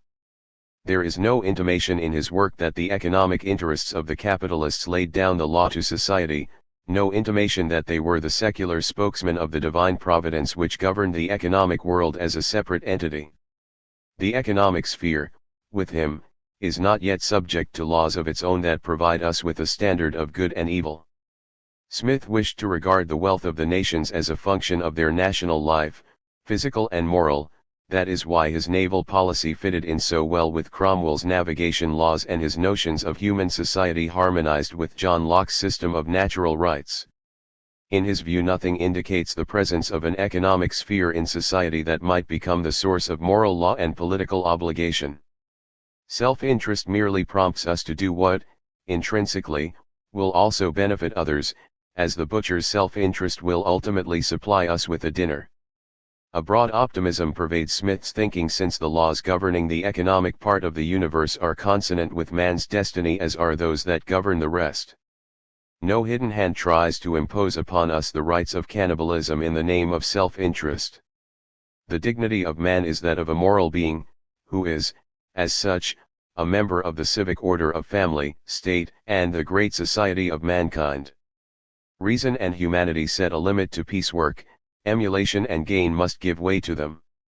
Natural is that which is in accordance with the principles embodied in the mind of man, and the natural order is that which is in accordance with those principles. Nature in the physical sense was consciously excluded by Smith from the problem of wealth. Whatever be the soil, climate, or extent of territory of any particular nation, the abundance or scantiness of its annual supply, must, in that particular situation, depend upon two circumstances, namely, the skill of labor and the proportion between the useful and the idle members in society. Not the natural, but only the human factors enter. This exclusion of the biological and geographical factor in the very beginning of his book was deliberate. The fallacies of the physiocrats served him as a warning. Their predilection for agriculture tempted them to confuse physical nature with man's nature, and induced them to argue that the soil alone was truly creative. Nothing was further from the mind of Smith than such a glorification of physis. Political economy should be a human science. It should deal with that which was natural to man, not to nature. Townsend's dissertation, 10 years afterward, centered on the theorem of the goats and the dogs. The scene is Robinson Crusoe's island in the Pacific Ocean, off the coast of Chile.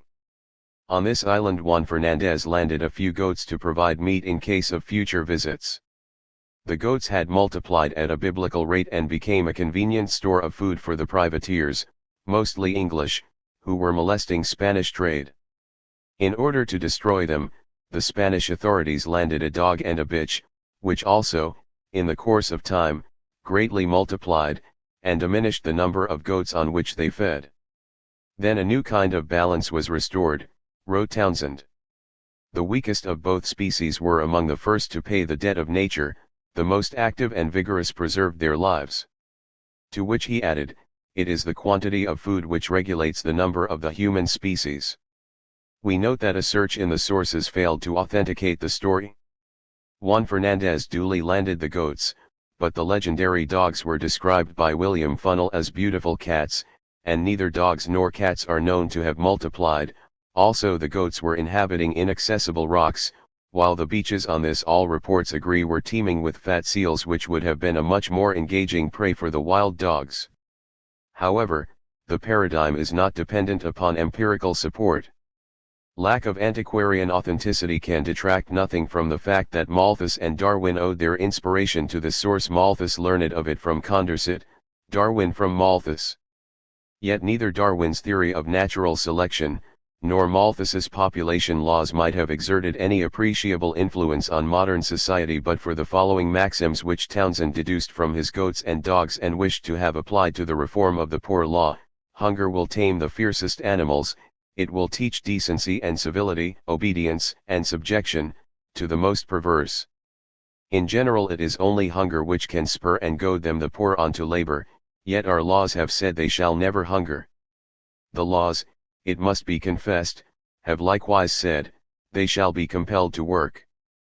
But then legal constraint is attended with much trouble, violence, and noise, creates ill will, and never can be productive of good and acceptable service, whereas hunger is not only peaceable, silent, unremitting pressure, but, as the most natural motive to industry and labor, it calls forth the most powerful exertions, and, when satisfied by the free bounty of another, lays lasting and sure foundations for goodwill and gratitude.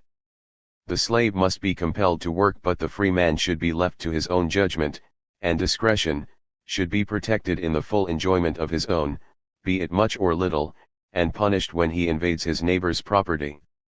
Here was a new starting point for political science.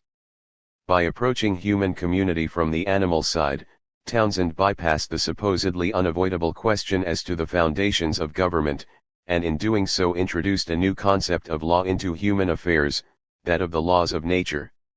Hobbes's geometrical bias, as well as Hume's and Hartley's, Quesnay's, and Helvetius's hankering after Newtonian laws in society had been merely metaphorical.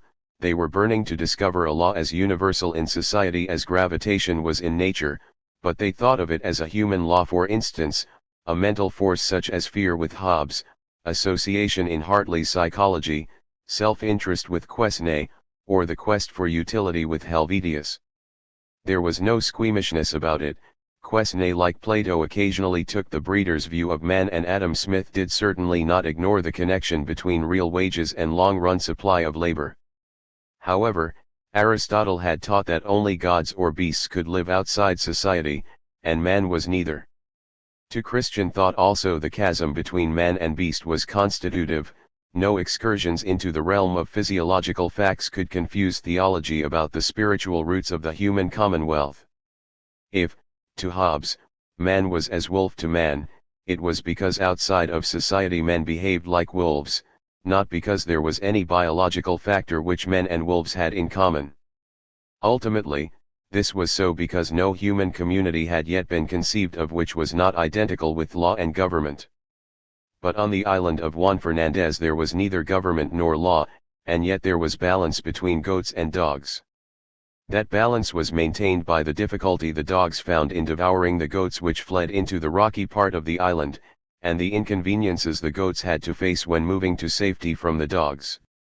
No government was needed to maintain this balance. It was restored by the pangs of hunger on the one hand, the scarcity of food on the other. Hobbes had argued the need for a despot because men were like beasts. Townsend insisted that they were actually beasts, and that, precisely for that reason, only a minimum of government was required. From this novel point of view, a free society could be regarded as consisting of two races, property owners and laborers. The number of the latter was limited by the amount of food, and as long as property was safe, hunger would drive them to work. No magistrate was necessary, for hunger was a better disciplinarian than the magistrate. To appeal to him, Townsend pungently remarked, would be an appeal from the stronger to the weaker authority. The new foundations closely fitted the society that was emerging. Since the middle of the 18th century, national markets had been developing. The price of grain was no longer local, but regional. This presupposed the almost general use of money and a wide marketability of goods. Market prices and incomes, including rents and wages, showed considerable stability. The physiocrats were the first to note these regularities, which they could not even theoretically fit into a whole since feudal incomes were still prevalent in France, and labor was often semi-servile, so that neither rents nor wages were, as a rule, determined in the market. But the English countryside in Adam Smith's time had become part and parcel of a commercial society. The rent due to the landlord as well as the wages of the agricultural laborer began to show a dependence on prices. Only exceptionally were wages or prices fixed by the authorities. And yet in this curious new order the old classes of society continued to exist more or less in their former hierarchy, notwithstanding the disappearance of their legal privileges and disabilities. Though no law constrained the laborer to serve the farmer, nor the farmer to keep the landlord in plenty, laborers and farmers acted as if such compulsion existed.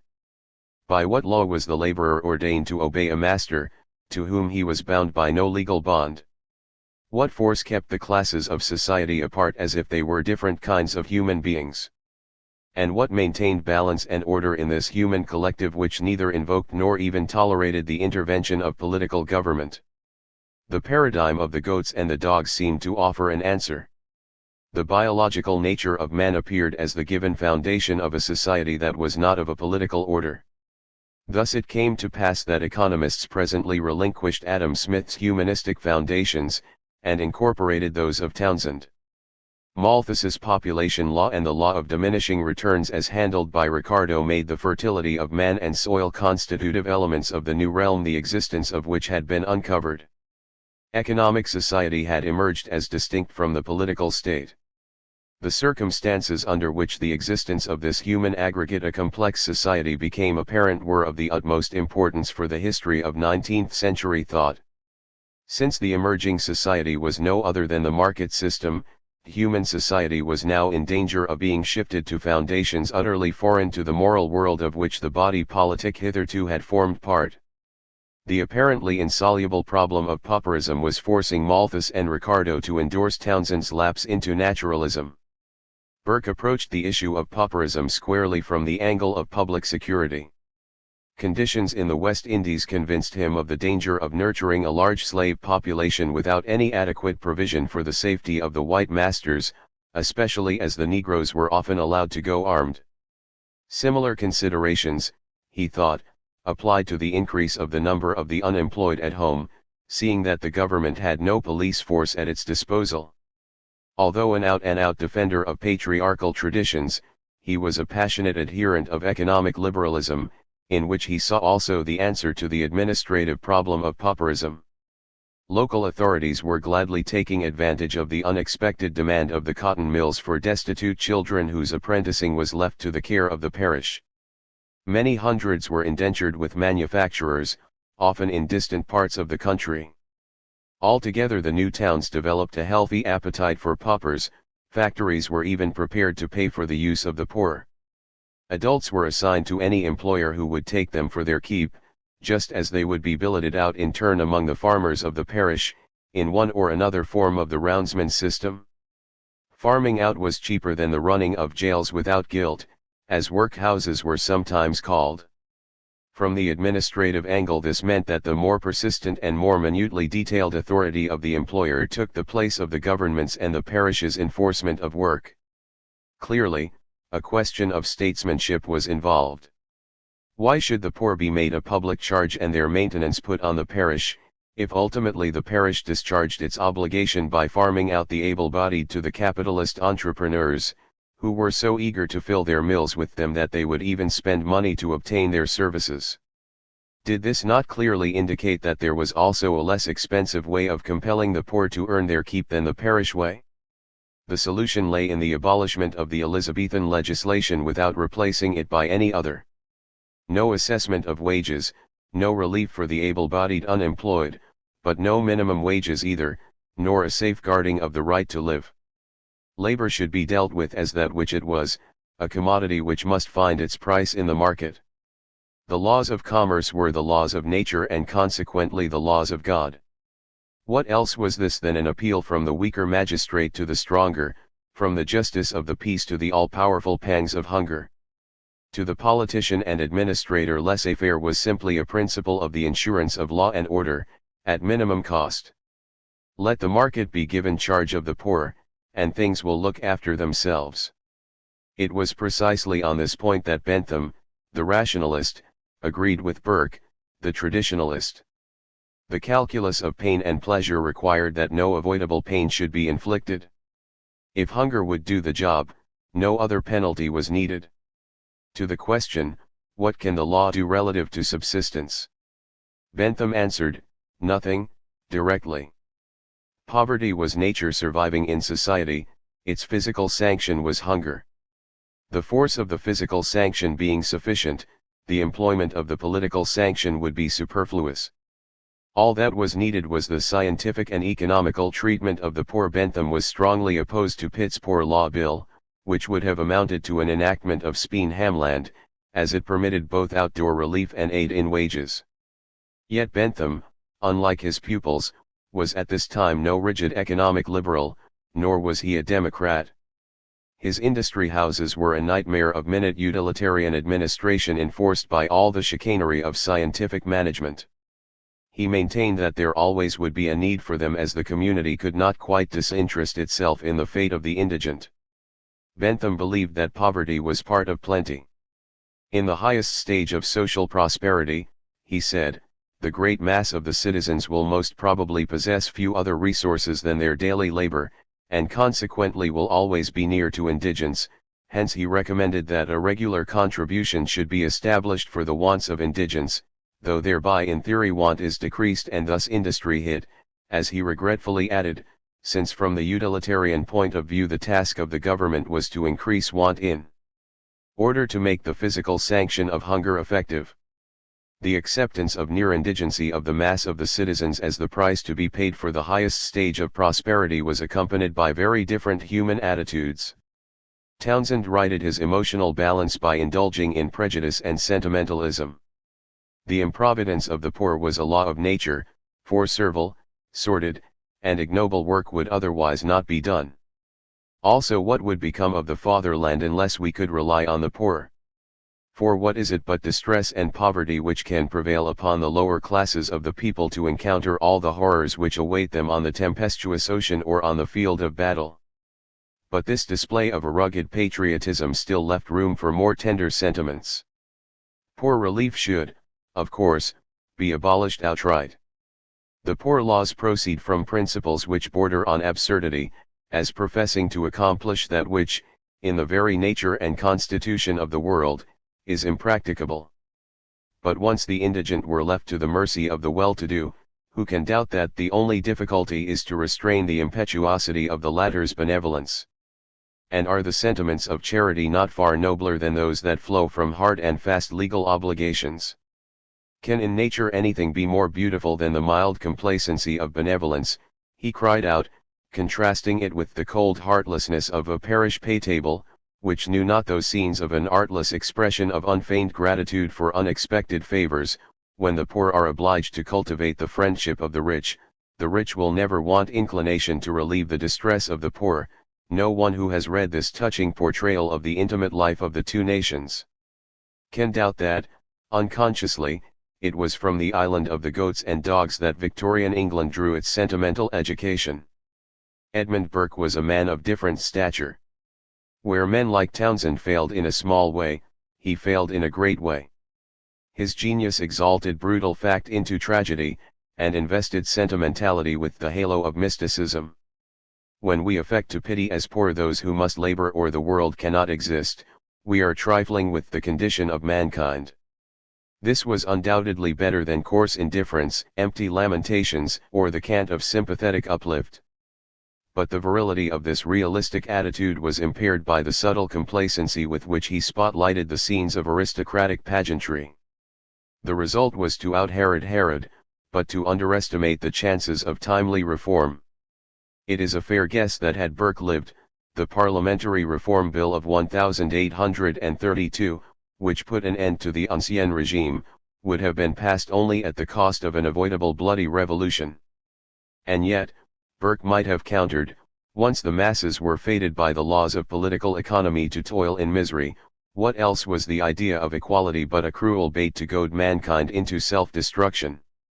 Bentham possessed neither the sleek complacency of a Townsend nor the all too precipitate historicism of a Burke. Rather, to this believer in reason and reform, the newly discovered realm of social law appeared as the coveted no-man's land of utilitarian experimentation. Like Burke, he refused to defer to zoological determinism, and he too rejected the ascendancy of economics over politics proper. Though author of the Essay on Usury, and of a Manual of Political Economy, he was an amateur at that science and even failed to provide the one great contribution which utilitarianism might have been expected to make to economics, namely, the discovery that value derived from utility. Instead, he was induced by associationist psychology to give rein to his boundless imaginative faculties as a social engineer. Laissez-faire meant to Bentham only another device in social mechanics. Social, not technical invention was the intellectual mainspring of the Industrial Revolution. The decisive contribution of the natural sciences to engineering was not made until a full century later, when the Industrial Revolution was long over. To the practical bridge or canal builder, the designer of machines or engines, knowledge of the general laws of nature was utterly useless before the new applied sciences in mechanics and chemistry were developed. Telford, founder and lifelong president of the Institution of Civil Engineers, refused membership in that body to applicants who had studied physics and, according to Sir David Brewster, never made himself acquainted with the elements of geometry. The triumphs of natural science had been theoretical in the true sense, and could not compare in practical importance with those of the social sciences of the day. It was to these latter that the prestige of science as against routine and tradition was due, and unbelievable though it may seem to our generation, the standing of natural science greatly gained by its connection with the humane sciences. The discovery of economics was an astounding revelation which hastened greatly the transformation of society and the establishment of a market system, while the decisive machines had been the inventions of uneducated artisans, some of whom could hardly read or write.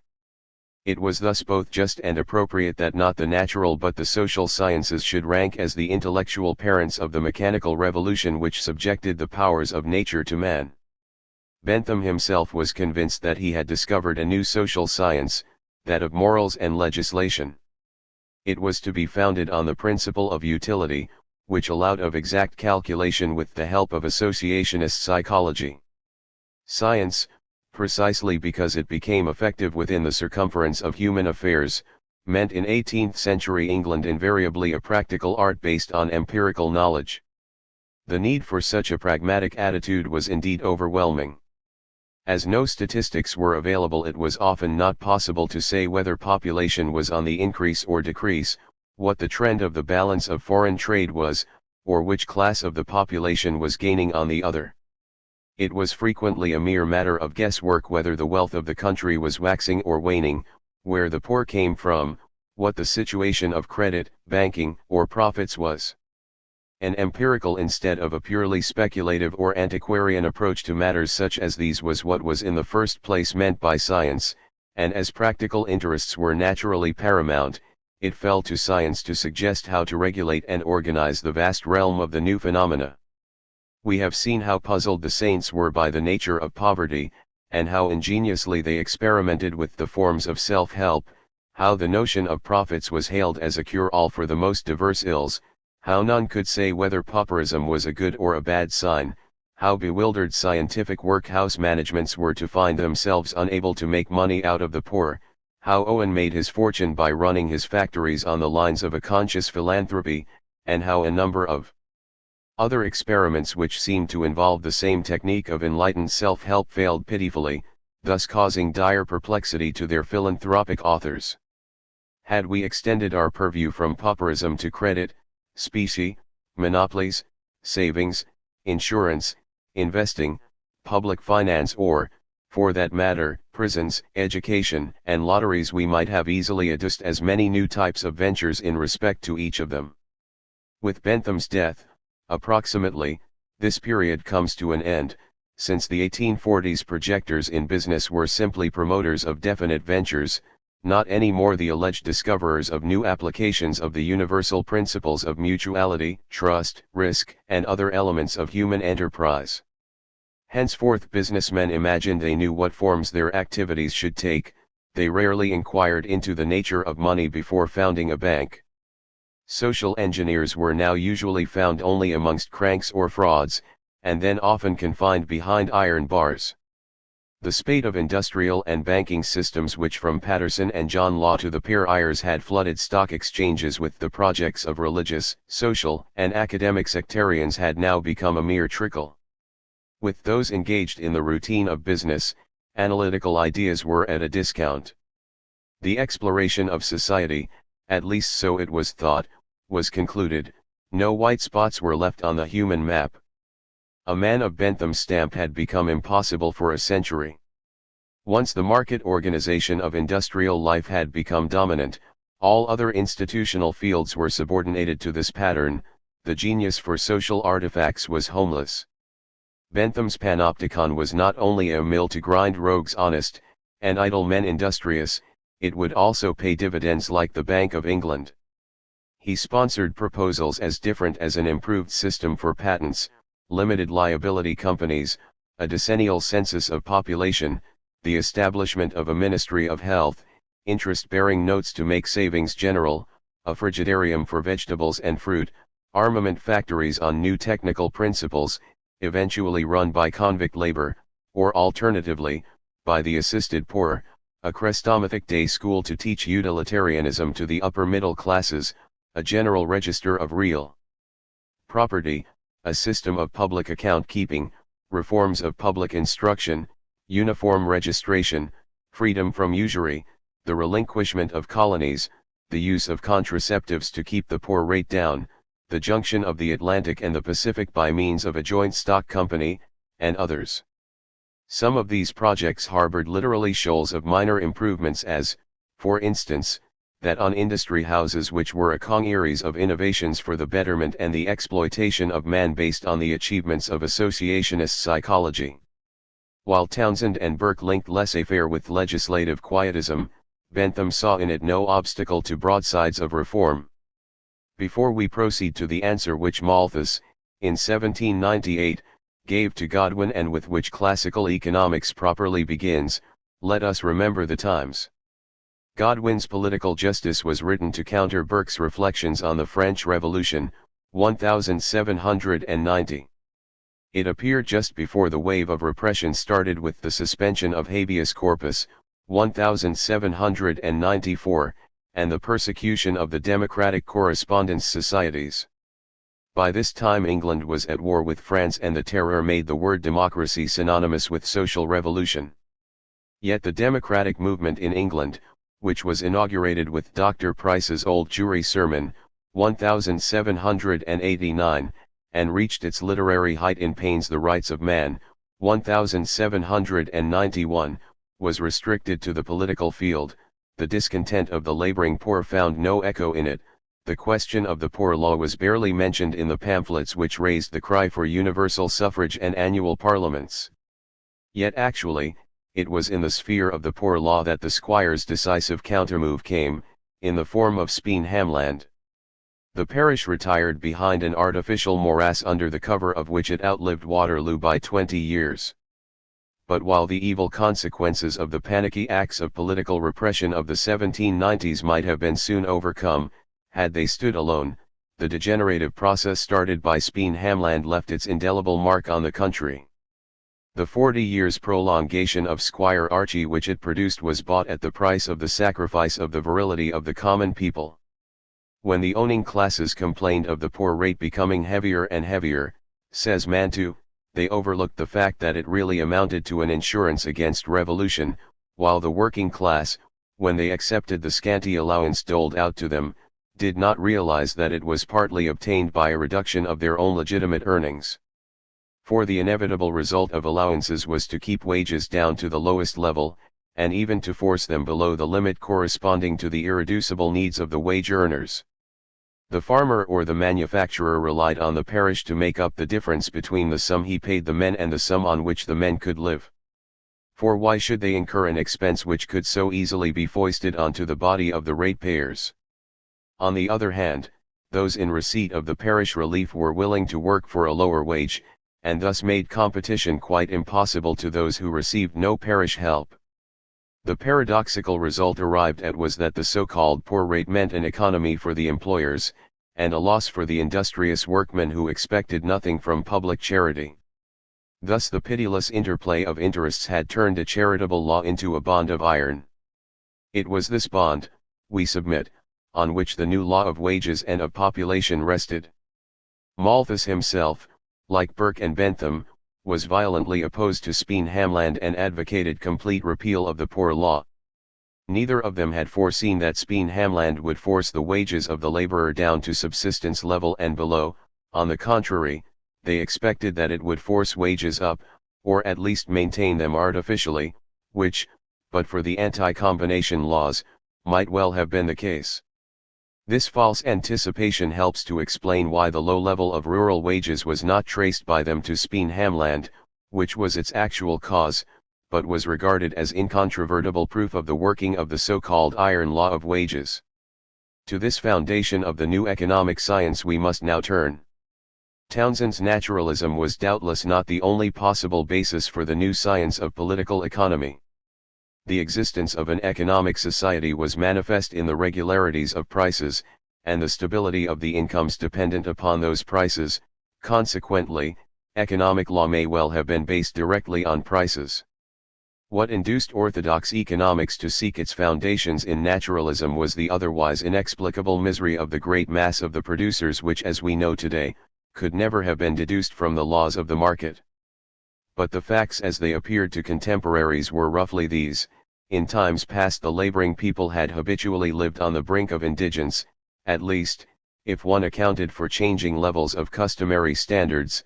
Since the coming of the machine they had certainly never risen above subsistence level, and now that the economic society was finally taking shape, it was an indubitable fact that decade after decade the material level of existence of the laboring poor was not improving a jot.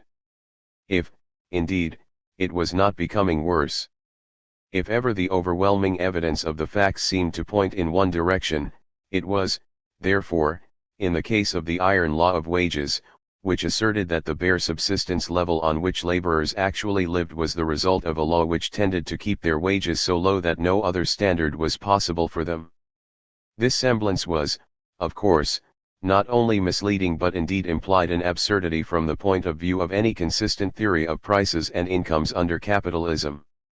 Yet, in the last analysis, it was on account of this false appearance that the law of wages could not be based on any rational rule of human behavior, but had to be deduced from the naturalistic facts of the fertility of man and soil, as they were presented to the world by Malthus's law of population combined with the law of diminishing returns. The naturalistic element in the foundations of orthodox economics was the outcome of conditions primarily created by Speen-Hamland. It follows that neither Ricardo nor Malthus understood the working of the capitalist system. Not until a century after the publication of The Wealth of Nations was it clearly realized that under a market system the factors of production shared in the product, and as produce increased, their absolute share was bound to rise. Although Adam Smith had followed Locke's false start on the labor origins of value, his sense of realism saved him from being consistent. Hence he had confused views on the elements of price, while justly insisting that no society can flourish, the members of which, in their great majority, are poor and miserable. However, what appears as a truism to us was a paradox in his time. Smith's own view was that universal plenty could not help percolating down to the people. It was impossible that society should get wealthier and wealthier and the people poorer and poorer. Unfortunately, the facts did not seem to bear him out for a long time to come, and as theorists had to account for the facts, Ricardo proceeded to argue that the more society advanced the greater would be the difficulty of procuring food and the richer would landlords grow, exploiting both capitalists and workers, that the capitalists' and the workers' interests were in fatal opposition to one another, but that this opposition was ultimately ineffective as the workers' wages could never rise above the subsistence level and profits were bound to shrivel up in any case. In some remote sense all these assertions contained an element of truth, but as an explanation of capitalism nothing more unreal and abstruse could have been produced. However, the facts themselves were formed on contradictory patterns and even today we find it difficult to unravel them. No wonder that the deus ex machina of animal and plant propagation had to be invoked in a scientific system the authors of which claim to deduce the laws of production and distribution from the behavior not of plants or of animals but of men. Let us briefly survey the consequences of the fact that the foundations of economic theory were laid down during the Speen-Hamland period, which made appear as a competitive market economy what actually was capitalism without a labor market. Firstly, the economic theory of the classical economists was essentially confused. The parallelism between wealth and value introduced the most perplexing pseudo-problems into nearly every department of Ricardian economics. The wage fund theory, a legacy of Adam Smith, was a rich source of misunderstandings. Apart from some special theories like that of rent, taxation, and foreign trade, where deep insights were gained, the theory consisted of the hopeless attempt to arrive at categorical conclusions about loosely defined terms purporting to explain the behavior of prices, the formation of incomes, the process of production, the influence of costs on prices, the level of profits, wages, and interest, most of which remained as obscure as before. Secondly, given the conditions under which the problem presented itself, no other result was possible. No unitary system could have explained the facts, as they did not form part of any one system, but were actually the result of the simultaneous action on the body social of two mutually exclusive systems, namely, a nascent market economy and paternalistic regulationism in the sphere of the most important factor of production, labor. Thirdly, the solution hit upon by the classical economists had the most far-reaching consequences for the understanding of the nature of economic society. As gradually the laws governing a market economy were apprehended, these laws were put under the authority of nature herself. The law of diminishing returns was a law of plant physiology. The Malthusian law of population reflected the relationship between the fertility of man and that of the soil. In both cases the forces in play were the forces of nature, the animal instinct of sex and the growth of vegetation in a given soil. The principle involved was the same as that in the case of Townsend's goats and dogs, there was a natural limit beyond which human beings could not multiply and that limit was set by the available food supply. Like Townsend, Malthus concluded that the superfluous specimens would be killed off, while the goats are killed off by the dogs must starve for lack of food. With Malthus the repressive check consisted in the destruction of the supernumerary specimens by the brute forces of nature. As human beings are destroyed also by other causes than starvation such as war, pestilence, and vice, these were equated with the destructive forces of nature. This involved, strictly, an inconsistency as it made social forces responsible for achieving the balance required by nature, a criticism, however, to which Malthus might have answered that in absence of wars and vice, that is, in a virtuous community, as many more people would have to starve as were spared by their peaceful virtues. Essentially, economic society was founded on the grim realities of nature. If man disobeyed the laws which ruled that society, the fell executioner would strangle the offspring of the improvident. The laws of a competitive society were put under the sanction of the jungle. The true significance of the tormenting problem of poverty now stood revealed. Economic society was subject to laws which were not human laws. The rift between Adam Smith and Townsend had broadened into a chasm. A dichotomy appeared which marked the birth of 19th-century consciousness. From this time onward naturalism haunted the science of man, and the reintegration of society into the human world became the persistently sought aim of the evolution of social thought. Marxian economics in this line of argument was an essentially unsuccessful attempt to achieve that aim, a failure due to Marx's too close adherence to Ricardo and the traditions of liberal economics. The classical economists themselves were far from unconscious of such a need. Malthus and Ricardo were in no way indifferent to the fate of the poor, but this humane concern merely forced a false theory into even more tortuous paths. The iron law of wages carried a well-known saving clause according to which the higher the customary needs of the laboring class, the higher the subsistence level below which not even the iron law could depress wages. It was this standard of wretchedness on which Malthus set his hopes and which he wished to have raised by every means, for thus alone, he thought, could those be saved from the lowest forms of wretchedness, who, by virtue of his law were doomed to be wretched. Ricardo, too, for the same reason, wished that in all countries the laboring classes should have a taste for comforts and enjoyments, and that they should be stimulated by all legal means in their exertions to procure them. Ironically, in order to evade the law of nature, men were here enjoined to raise their own starvation level. And yet, these were undoubtedly sincere attempts on the part of the classical economists to rescue the poor from the fate which their theories helped to prepare for them. In the case of Ricardo, theory itself included an element which counterbalanced rigid naturalism. This element, pervading his whole system, and firmly grounded in his theory of value, was the principle of labor. He completed what Locke and Smith had begun, the humanization of economic value. What the physiocrats had credited to nature, Ricardo reclaimed for man. In a mistaken theorem of tremendous scope he invested labor with the sole capacity of constituting value, thereby reducing all conceivable transactions in economic society to the principle of equal exchange in a society of free men. Within Ricardo's system itself the naturalistic and the humanistic factors coexisted which were contending for supremacy in economic society. The dynamic of this situation was of overwhelming power. As its result, the drive for a competitive market acquired the irresistible impetus of a process of nature. For the self-regulating market was now believed to follow from the inexorable laws of nature, and the unshackling of the market to be an ineluctable necessity. The creation of a labor market was an act of vivisection performed on the body of society by such as were steeled to their task by an assurance which only science can provide. That the poor law must disappear was part of this certainty. The principle of gravitation is not more certain than the tendency of such laws to change wealth and vigor into misery and weakness, until at last all classes should be infected with the plague of universal poverty, wrote Ricardo. He would have been, indeed, a moral coward who, knowing this, failed to find the strength to save mankind from itself by the cruel operation of the abolishment of poor relief. It was on this point that Townsend, Malthus, and Ricardo, Bentham, and Burke were at one. Fiercely as they differed in method and outlook, they agreed on the principles of political economy and opposition to Speen-Hamland.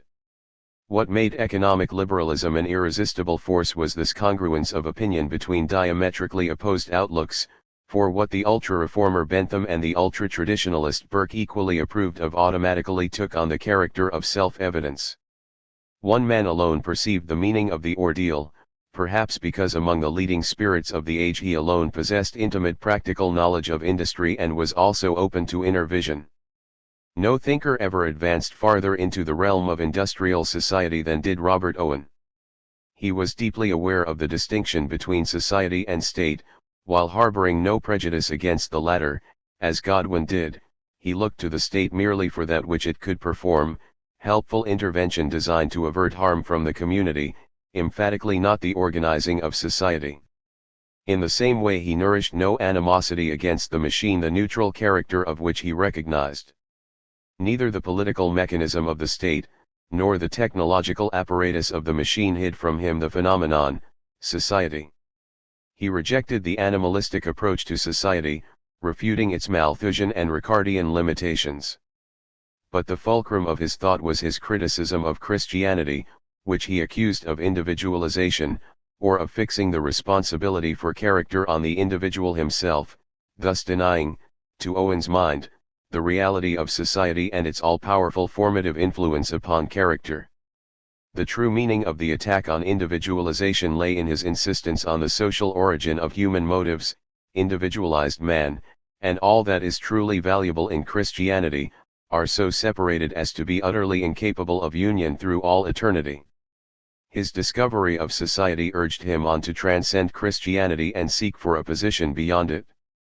He grasped the truth that because society is real, man must ultimately submit to it.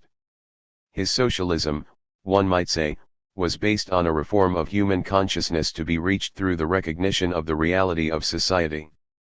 Should any of the causes of evil be irremovable by the new powers which men are about to acquire, he wrote, they will know that they are necessary and unavoidable evils, and childish unavailing complaints will cease to be made.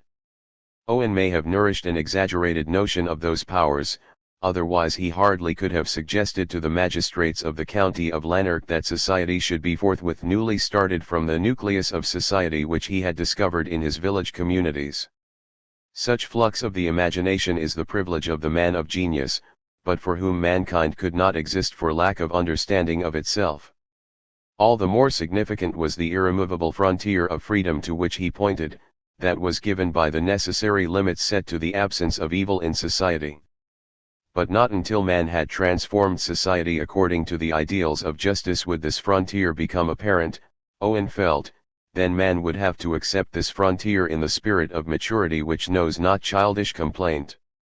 Robert Owen, in 1817, described the course on which Western man had entered, and his words summed up the problem of the coming century. He pointed to the mighty consequences which proceed from manufactures, when left to their natural progress. The general diffusion of manufactures throughout a country generates a new character in its inhabitants, and as this character is formed upon a principle quite unfavorable to individual or general happiness, it will produce the most lamentable and permanent evils, unless its tendency be counteracted by legislative interference and direction. The organization of the whole of society on the principle of gain and profit must have far-reaching effects. He formulated them in terms of human character. For the most obvious effect of the new institutional system was the destruction of the traditional character of settled populations and their transmutation into a new type of people, migratory, nomadic, lacking in self-respect and discipline, crude, callous beings of whom both laborer and capitalist were an example. He proceeded to the generalization that the principle involved was unfavorable to individual and social happiness. Grave evils would be produced in this fashion unless the tendencies inherent in market institutions were checked by conscious social direction made effective through legislation. Doubtless, the condition of the laborers which he deplored was partly the effect of the allowance system. But essentially, what he observed was true of town and village laborers alike, namely, that they are at present in a situation infinitely more degraded and miserable than they were before the introduction of those manufactories, upon the success of which their bare subsistence now depends. Here again, he hit rock bottom, emphasizing not incomes but degradation and misery. And as the prime cause of this degradation he, rightly again, pointed to the dependence for bare subsistence on the factory. He grasped the fact that what appeared primarily as an economic problem was essentially a social one. In economic terms the worker was certainly exploited, he did not get in exchange that which was his due. But important though this was, it was far from all. In spite of exploitation, he might have been financially better off than before. But a principle quite unfavorable to individual and general happiness was wreaking havoc with his social environment, his neighborhood, his standing in the community, his craft, in a word, with those relationships to nature and man in which his economic existence was formerly embedded. The Industrial Revolution was causing a social dislocation of stupendous proportions, and the problem of poverty was merely the economic aspect of this event.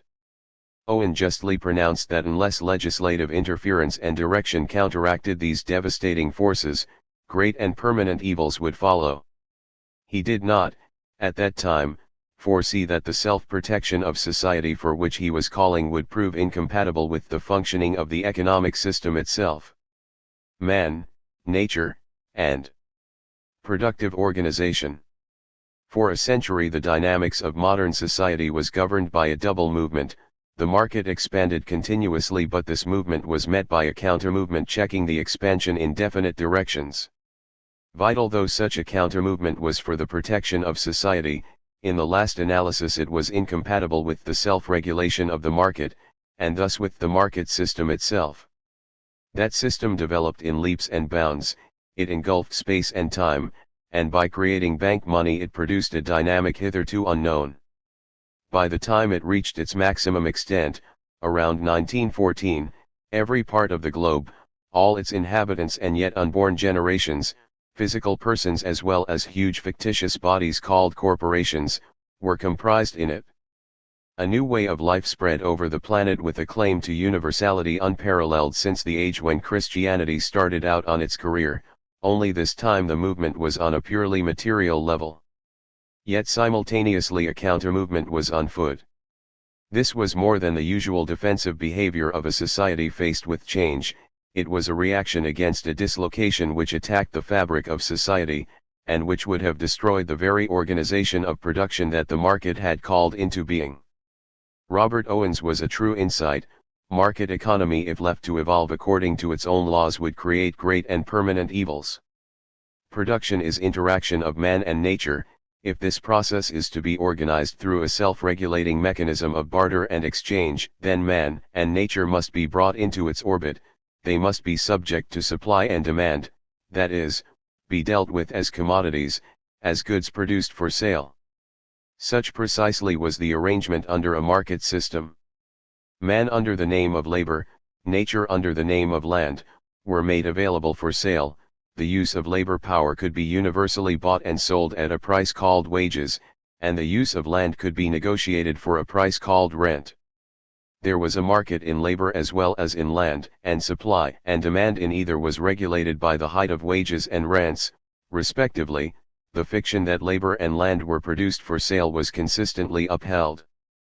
Capital invested in the various combinations of labor and land could thus flow from one branch of production to another, as was required for an automatic leveling of earnings in the various branches. But, while production could theoretically be organized in this way, the commodity fiction disregarded the fact that leaving the fate of soil and people to the market would be tantamount to annihilating them. Accordingly, the countermove consisted in checking the action of the market in respect to the factors of production, labor, and land. This was the main function of interventionism. Productive organization also was threatened from the same quarter. The danger was to the single enterprise, industrial, agricultural, or commercial, insofar as it was affected by changes in the price level. For under a market system, if prices fell, business was impaired. Unless all elements of cost fell proportionately, going concerns were forced to liquidate, while the fall in prices might have been due not to a general fall in costs, but merely to the manner in which the monetary system was organized. Actually, as we shall see, such was often the case under a self-regulating market. Purchasing power is, in principle, here supplied and regulated by the action of the market itself. This is meant when we say that money is a commodity the amount of which is controlled by the supply and demand of the goods which happen to function as money, the well-known classical theory of money. According to this doctrine, money is only another name for a commodity used in exchange more often than another, and which is therefore acquired mainly in order to facilitate exchange. Whether hides, oxen, shells, or gold are used to this end is immaterial. The value of the objects functioning as money is determined as if they were sought only for their usefulness in regard to nutrition, clothing, ornaments, or other purposes. If gold happens to be used as money, its value, amount, and movements are governed by exactly the same laws that apply to other commodities. Any other means of exchange would involve the creating of currency outside the market, the act of its creation whether by banks or government constituting an interference with the self-regulation of the market. The crucial point is that goods used as money are not different from other commodities, that their supply and demand is regulated by the market like that of other commodities, and that consequently all notions investing money with any other character than that of a commodity being used as a means of indirect exchange are inherently false. It follows also that if gold is used as money, bank notes, if such exist, must represent gold. It was in accordance with this doctrine that the Ricardian school wished to organize the supply of currency by the Bank of England. Indeed, no other method was conceivable which would keep the monetary system from being interfered with by the state, and thus safeguard the self-regulation of the market. Therefore, in respect to business a very similar situation existed as in respect to the natural and human substance of society. The self-regulating market was a threat to them all, and for essentially similar reasons. and if factory legislation and social laws were required to protect industrial man from the implications of the commodity fiction in regard to labor power, if land laws and agrarian tariffs were called into being by the necessity of protecting natural resources and the culture of the countryside against the implications of the commodity fiction in respect to them, it was equally true that central banking and the management of the monetary system were needed to keep manufactures and other productive enterprises safe from the harm involved in the commodity fiction as applied to money. Paradoxically enough, not human beings and natural resources only but also the organization of capitalistic production itself had to be sheltered from the devastating effects of a self-regulating market. Let us return to what we have called the double movement.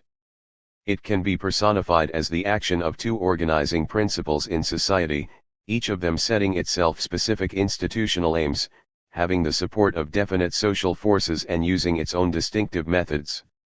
The one was the principle of economic liberalism, aiming at the establishment of a self-regulating market, relying on the support of the trading classes, and using largely laissez-faire and free trade as its methods. The other was the principle of social protection aiming at the conservation of man and nature as well as productive organization, relying on the varying support of those most immediately affected by the deleterious action of the market primarily, but not exclusively, the working and the landed classes and using protective legislation, restrictive associations and other instruments of intervention as its methods. The emphasis on class is important. The services to society performed by the landed, the middle, and the working classes shaped the whole social history of the 19th century. Their part was cut out for them by their availability for the discharge of various functions that derived from the total situation of society. The middle classes were the bearers of the nascent market economy, their business interests ran, on the whole, parallel to the general interest in regard to production and employment. If business was flourishing, there was a chance of jobs for all and of rents for the owners. If markets were expanding, investments could be freely and readily made. If the trading community competed successfully with the foreigner, the currency was safe. On the other hand, the trading classes had no organ to sense the dangers involved in the exploitation of the physical strength of the worker, the destruction of family life, the devastation of neighborhoods, the denudation of forests, the pollution of rivers, the deterioration of craft standards, the disruption of folkways, and the general degradation of existence including housing and arts, as well as the innumerable forms of private and public life that do not affect profits. The middle classes fulfilled their function by developing an all but sacramental belief in the universal beneficence of profits, although this disqualified them as the keepers of other interests as vital to a good life as the furtherance of production. Here lay the chance of those classes which were not engaged in applying expensive, complicated, or specific machines to production. Roughly, to the landed aristocracy and the peasantry fell the task of safeguarding the martial qualities of the nation which continued to depend largely on men and soil, while the laboring people to a smaller or greater extent, became representatives of the common human interests that had become homeless. But at one time or another, each social class stood, even if unconsciously, for interests wider than its own. By the turn of the 19th century universal suffrage was now fairly general. The working class was an influential factor in the state. The trading classes, on the other hand, whose sway over the legislature went no longer unchallenged, became conscious of the political power involved in their leadership in industry. This peculiar localization of influence and power caused no trouble as long as the market system continued to function without great stress and strain, but when, for inherent reasons, this was no longer the case, and tensions between the social classes developed, society itself was endangered by the fact that the contending parties were making government and business, state and industry, respectively, their strongholds. Two vital functions of society, the political and the economic, were being used and abused as weapons in a struggle for sectional interests. It was out of such a perilous deadlock that in the 20th century the fascist crisis sprang. From these two angles, then, we intend to outline the movement which shaped the social history of the 19th century. The one was given by the clash of the organizing principles of economic liberalism and social protection which led to deep-seated institutional strain, the other by the conflict of classes which, interacting with the first, turned crisis into catastrophe. Birth of the liberal creed. Economic liberalism was the organizing principle of society engaged in creating a market system. Born as a mere penchant for non-bureaucratic methods, it evolved into a veritable faith in man's secular salvation through a self-regulating market. Such fanaticism was the result of the sudden aggravation of the task it found itself committed to, the magnitude of the sufferings that had to be inflicted on innocent persons as well as the vast scope of the interlocking changes involved in the establishment of the new order. The liberal creed assumed its evangelical fervor only in response to the needs of a fully deployed market economy. To antedate the policy of laissez-faire, as is often done, to the time when this catchword was first used in France in the middle of the 18th century would be entirely unhistorical. It can be safely said that not until 2 generations later was economic liberalism more than a spasmodic tendency. Only by the 1820s did it stand for the 3 classical tenets, that labor should find its price on the market, that the creation of money should be subject to an automatic mechanism, that goods should be free to flow from country to country without hindrance or preference, in short, for a labor market, the gold standard, and free trade. To credit François Quesnay with having envisaged such a state of affairs would be little short of fantastic. All that the physiocrats demanded in a mercantilistic world was the free export of grain in order to ensure a better income to farmers, tenants, and landlords. For the rest their ordre naturel was no more than a directive principle for the regulation of industry and agriculture by a supposedly all-powerful and omniscient government. Quesnay's maxims were intended to provide such a government with the viewpoints needed to translate into practical policy the principles of the tableau on the basis of statistical data which he offered to have furnished periodically. The idea of a self-regulating system of markets had never as much as entered his mind. In England, too, laissez-faire was interpreted narrowly. It meant freedom from regulation in production. Trade was not comprised. Cotton manufactures, the marvel of the time, had grown from insignificance into the leading export industry of the country, yet the import of printed cottons remained forbidden by positive statute. Notwithstanding the traditional monopoly of the home market, an export bounty for calico or muslin was granted. Protectionism was so ingrained that Manchester cotton manufacturers demanded, in 1800, the prohibition of the export of yarn, though they were conscious of the fact that this meant loss of business to them. An act passed in 1791 extended the penalties for the export of tools used in manufacturing cotton goods to the export of models or specifications. The free trade origins of the cotton industry are a myth. Freedom from regulation in the sphere of production was all the industry wanted. Freedom in the sphere of exchange was still deemed a danger. One might suppose that freedom of production would naturally spread from the purely technological field to that of the employment of labor. However, only comparatively late did Manchester raise the demand for free labor. The cotton industry had never been subject to the statute of artificers and was consequently not hampered either by yearly wage assessments or by rules of apprenticeship. The old poor law, on the other hand, to which latter-day liberals so fiercely objected, was a help to the manufacturers. It not only supplied them with parish apprentices, but also permitted them to divest themselves of responsibility towards their dismissed employees, thus throwing much of the burden of unemployment on public funds. Not even the Speen-Hamland system was at first unpopular with the cotton manufacturers. As long as the moral effect of allowances did not reduce the productive capacity of the laborer, the industry might have well regarded family endowment as a help in sustaining that reserve army of labor which was urgently required to meet the tremendous fluctuations of trade. At a time when employment in agriculture was still on a year's term, it was of great importance that such a fund of mobile labor should be available to industry in periods of expansion. Hence the attacks of the manufacturers on the Act of Settlement which hampered the physical mobility of labor. Yet not before 1795 was the reform of that act carried, only to be replaced by more, not less, paternalism in regard to the poor law. Pauperism still remained the concern of squire and countryside, and even harsh critics of Speen Hamland like Burke, Bentham, and Malthus regarded themselves less as representatives of industrial progress than as propounders of sound principles of rural administration. Not until the 1830s did economic liberalism burst forth as a crusading passion and laissez-faire become a militant creed. The manufacturing class was pressing for the amendment of the Poor Law, since it prevented the rise of an industrial working class which depended for its income on achievement.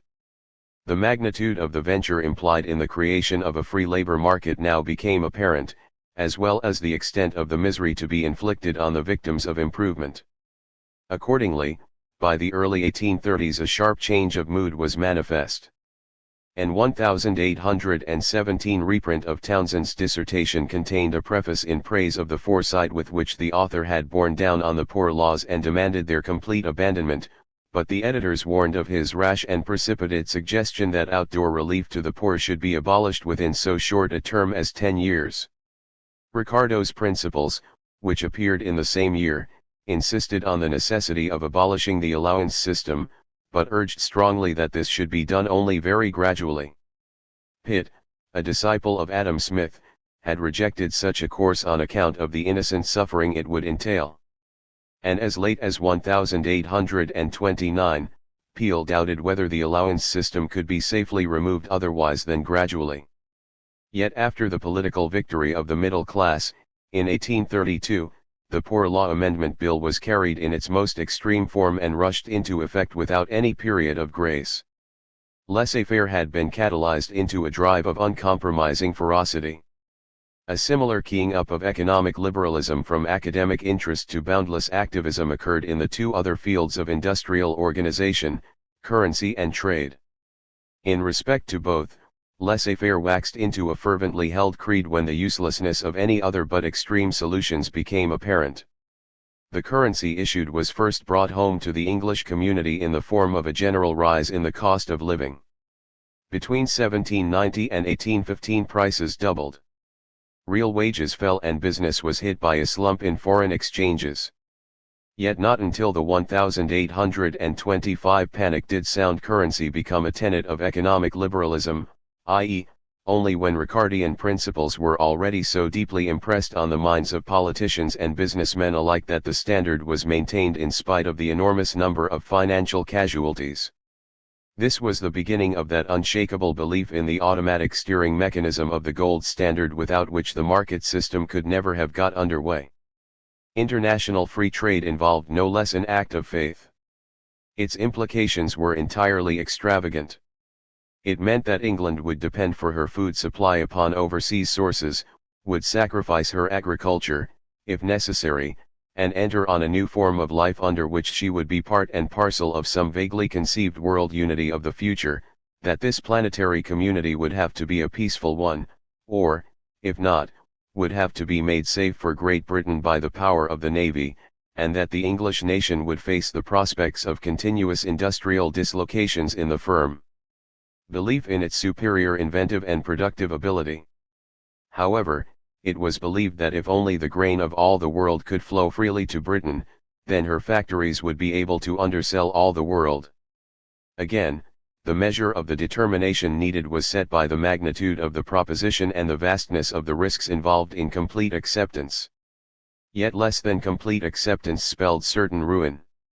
The utopian springs of the dogma of laissez-faire are but incompletely understood as long as they are viewed separately. The three tenets: competitive labor market, automatic gold standard, and international free trade formed one whole.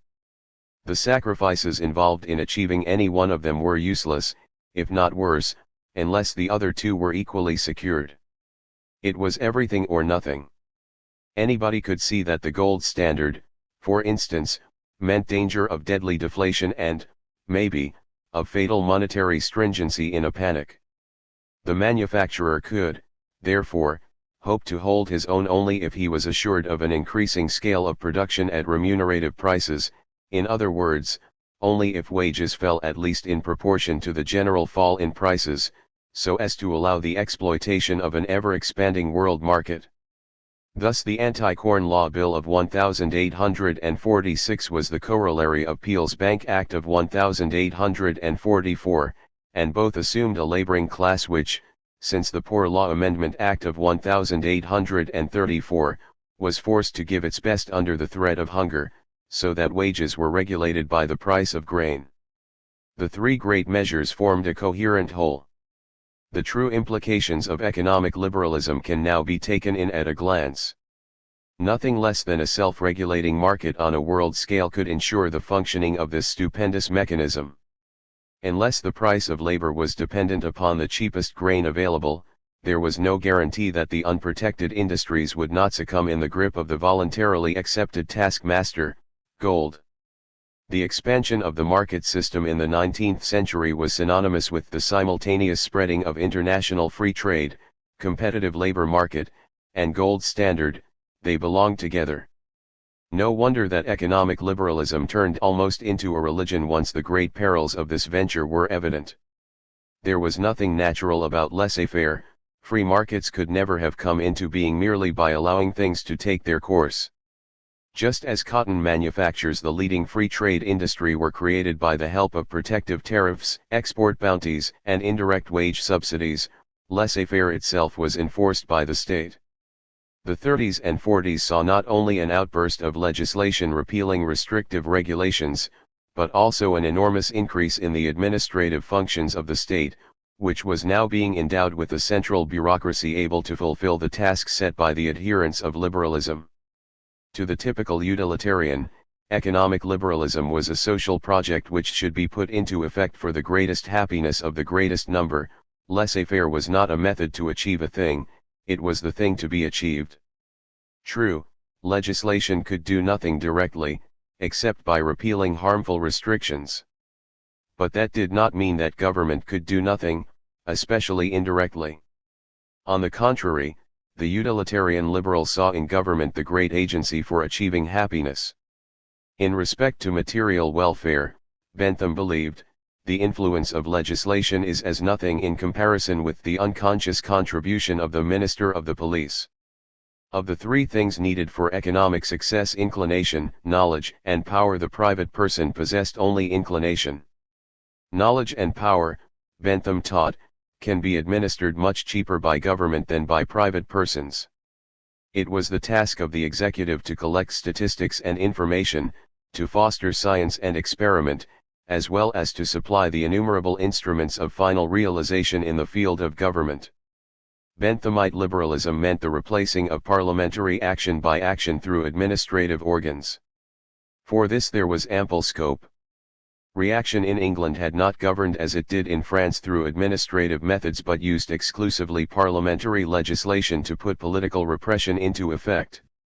The revolutionary movements of 1785 and of 1815 to 1820 were combated, not by departmental action, but by parliamentary legislation. The suspension of the Habeas Corpus Act, the passing of the Libel Act, and of the 6 Acts of 1819, were severely coercive measures, but they contain no evidence of any attempt to give a continental character to administration. In so far as individual liberty was destroyed, it was destroyed by and in pursuance of Acts of Parliament. Economic liberals had hardly gained influence on government, in 1832, when the position changed completely in favor of administrative methods. The net result of the legislative activity which has characterized, though with different degrees of intensity, the period since 1832, has been the building up piecemeal of an administrative machine of great complexity which stands in as constant need of repair, renewal, reconstruction, and adaptation to new requirements as the plant of a modern manufactory.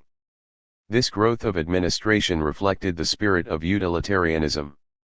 Bentham's fabulous panopticon, his most personal utopia, was a star-shaped building from the center of which prison wardens could keep the greatest number of jailbirds under the most effective supervision at the smallest cost to the public.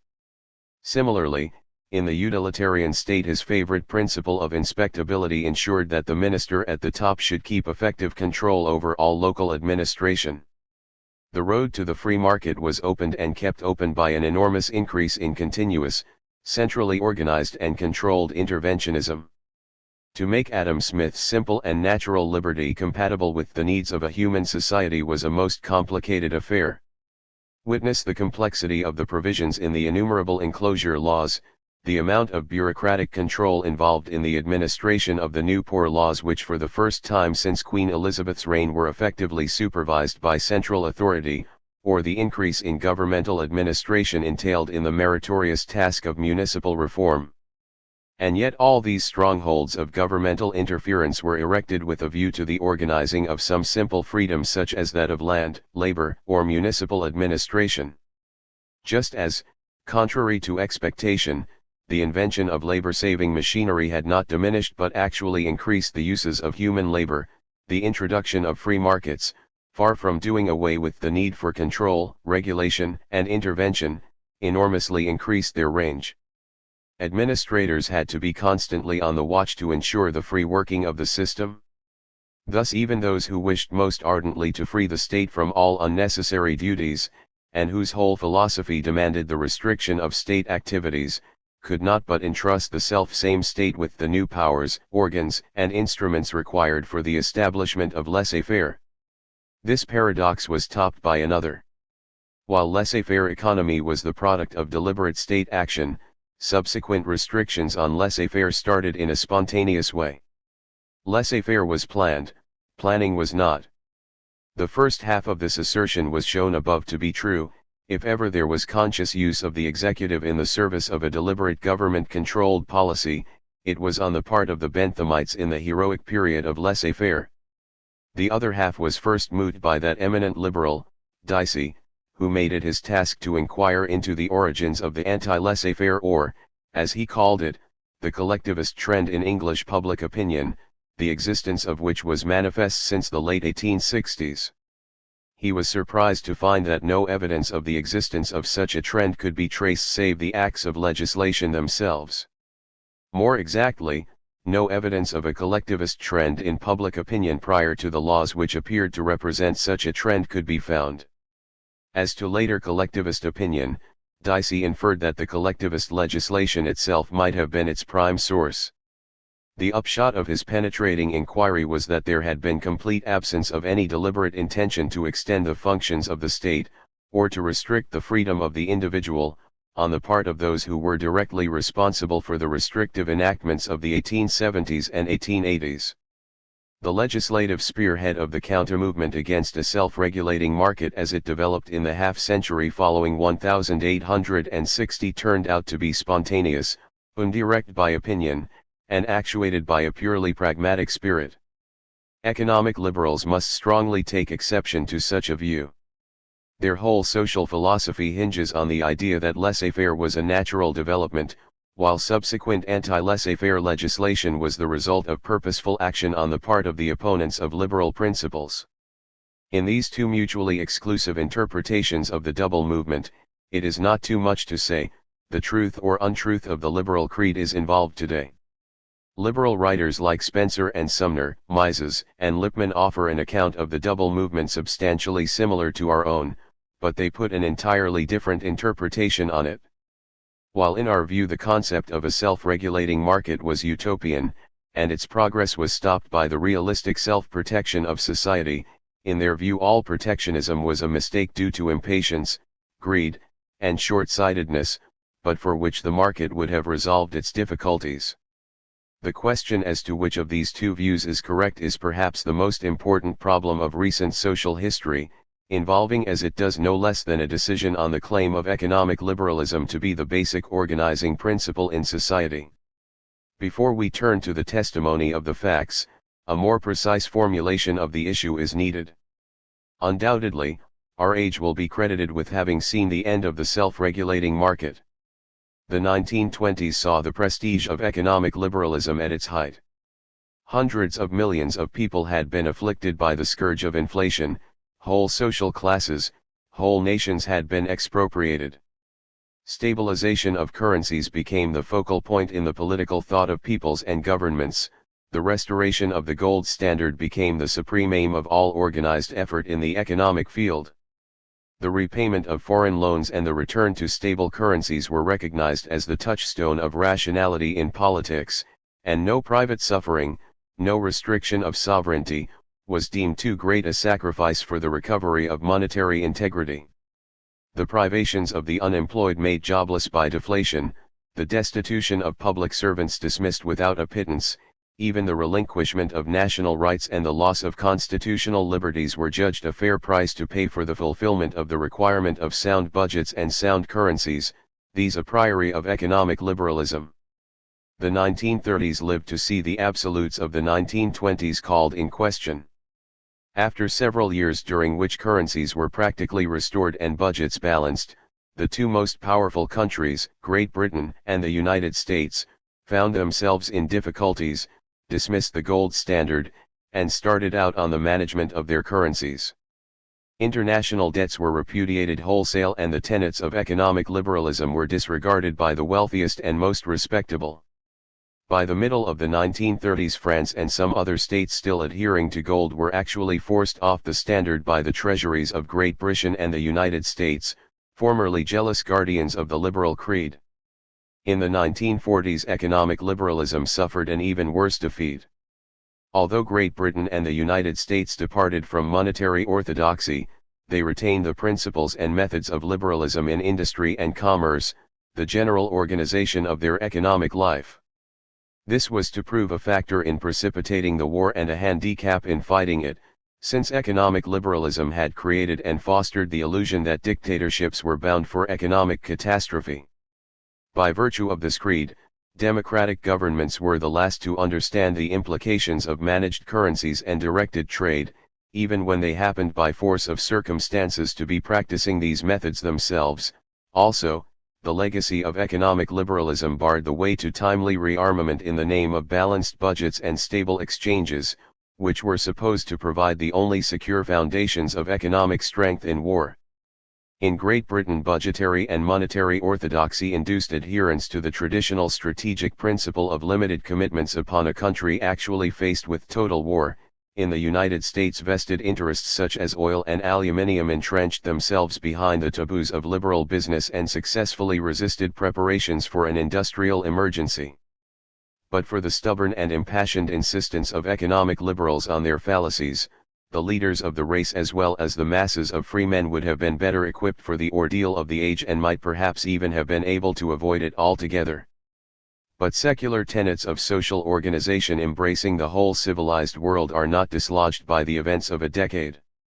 Both in Great Britain and in the United States, millions of independent business units derived their existence from the principle of laissez-faire.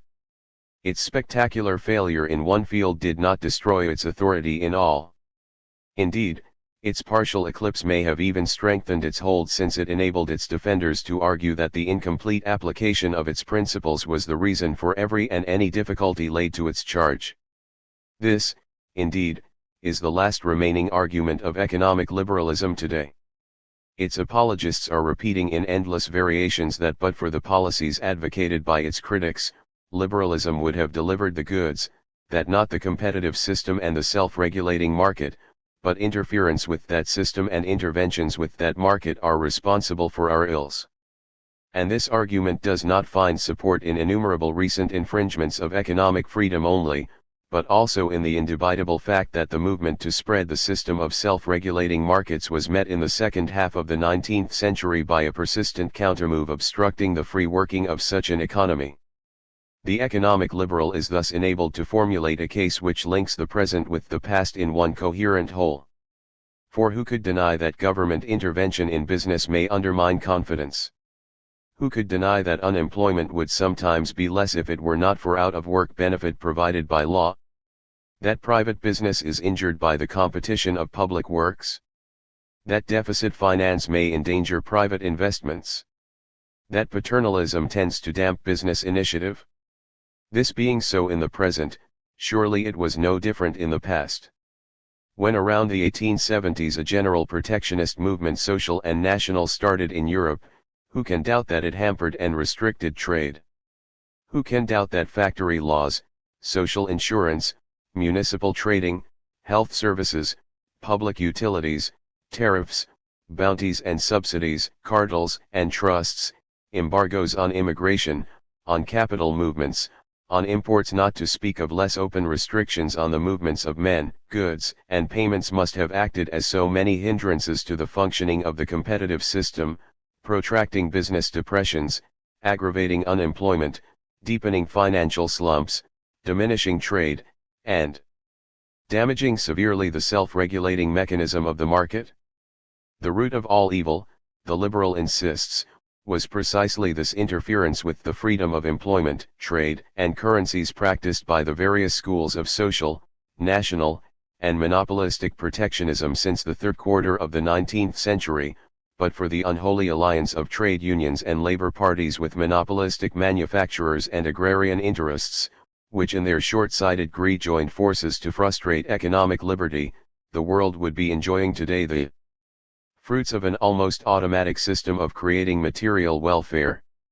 Liberal leaders never weary of repeating that the tragedy of the 19th century sprang from the incapacity of man to remain faithful to the inspiration of the early liberals, that the generous initiative of our ancestors was frustrated by the passions of nationalism and class war, vested interests and monopolists, and above all, by the blindness of the working people to the ultimate beneficence of unrestricted economic freedom to all human interests, including their own. A great intellectual and moral advance was thus, it is claimed, frustrated by the intellectual and moral weaknesses of the mass of the people. What the spirit of enlightenment had achieved was put to naught by the forces of selfishness. In a nutshell, this is the economic liberal's defense. Unless it is refuted, he will continue to hold the floor in the contest of arguments. Let us focus the issue. It is agreed that the liberal movement, intent on the spreading of the market system, was met by a protective counter-movement tending toward its restriction. Such an assumption, indeed, underlies our own thesis of the double movement. But while we assert that the application of the absurd notion of a self-regulating market system would have inevitably destroyed society, the liberal accuses the most various elements of having wrecked a great initiative. Unable to adduce evidence of any such concerted effort to thwart the liberal movement, he falls back on the practically irrefutable hypothesis of covert action. This is the myth of the anti-liberal conspiracy, which in one form or another is common to all liberal interpretations of the events of the 1870s and 1880s. Commonly the rise of nationalism and of socialism is credited with having been the chief agent in that shifting of the scene. Manufacturers' associations and monopolists, agrarian interests, and trade unions are the villains of the piece. Thus in its most spiritualized form the liberal doctrine hypostasizes the working of some dialectical law in modern society, stultifying the endeavors of enlightened reason, while in its crudest version it reduces itself to an attack on political democracy, as the alleged mainspring of interventionism. The testimony of the facts contradicts the liberal thesis decisively. The anti-liberal conspiracy is a pure invention. The great variety of forms in which the collectivist counter-movement appeared was not due to any preference for socialism or nationalism on the part of concerted interests, but exclusively to the broad range of the vital social interests affected by the expanding market mechanism. This accounts for the all but universal reaction of predominantly practical character called forth by the expansion of that mechanism. Intellectual fashion played no role whatever in this process. There was, accordingly, no room for the prejudice which the liberal regards as the ideological force behind the anti-liberal development. Although it is true that the 1870s and 1880s saw the end of orthodox liberalism, and that all crucial problems of the present can be traced back to that period, it is incorrect to say that the change to social and national protectionism was due to any other cause than the manifestation of the weaknesses and perils inherent in a self-regulating market system.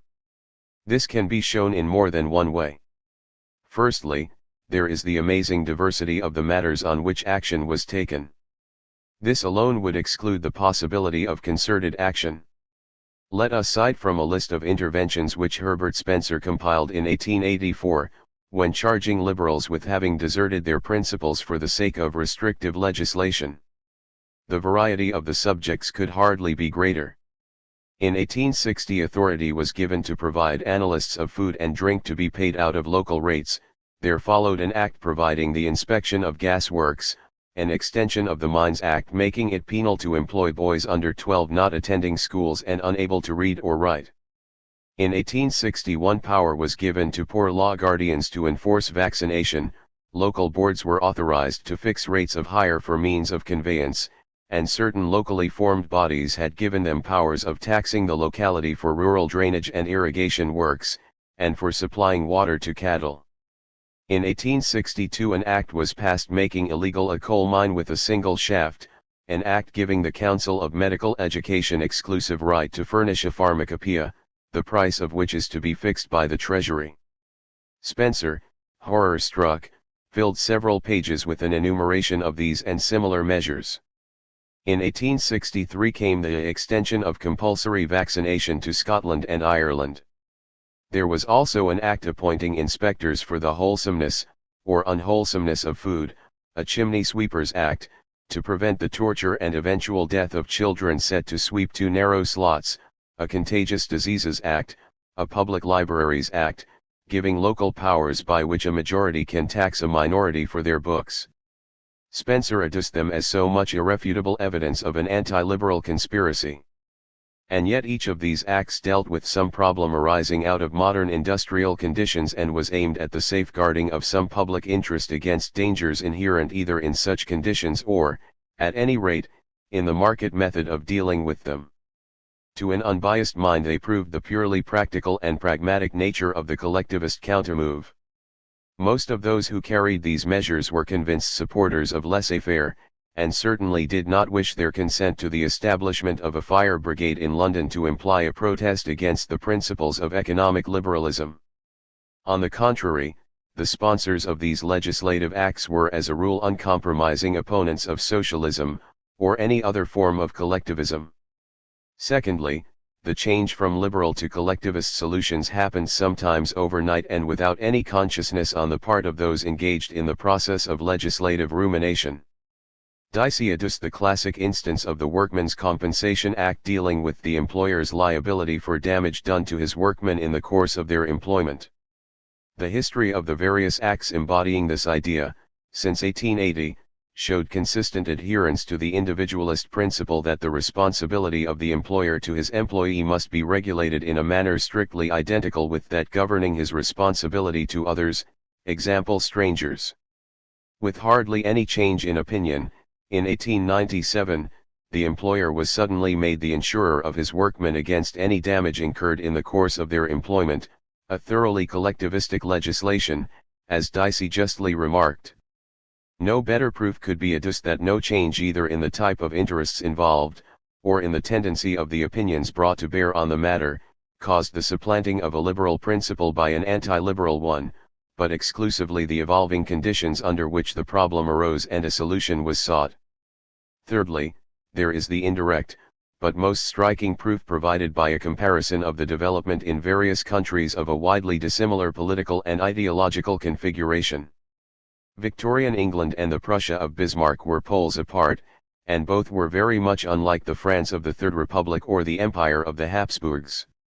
Yet each of them passed through a period of free trade and laissez-faire, followed by a period of anti-liberal legislation in regard to public health, factory conditions, municipal trading, social insurance, shipping subsidies, public utilities, trade associations, and so on.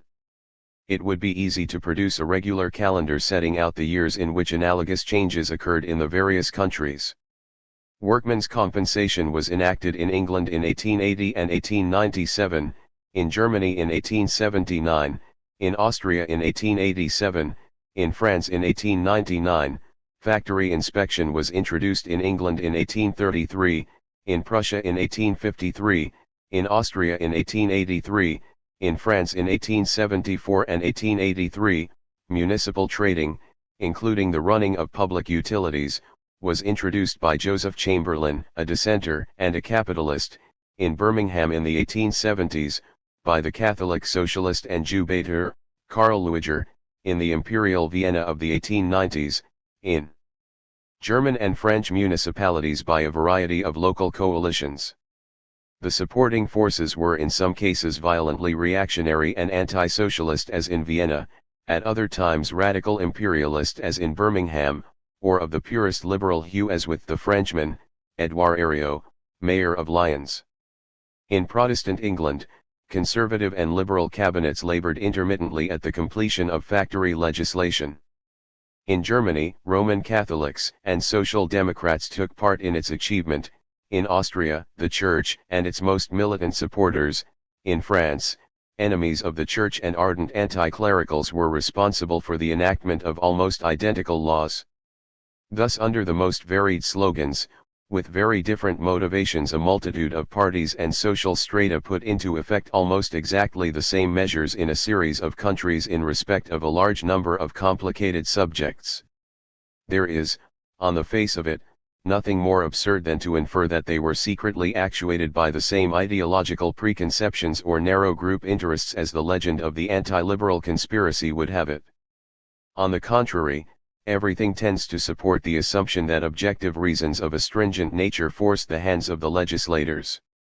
Fourthly, there is the significant fact that at various times economic liberals themselves advocated restrictions on the freedom of contract and on laissez-faire in a number of well-defined cases of great theoretical and practical importance.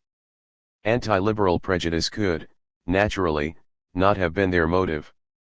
We have in mind the principle of the association of labor on the one hand, the law of business corporations on the other.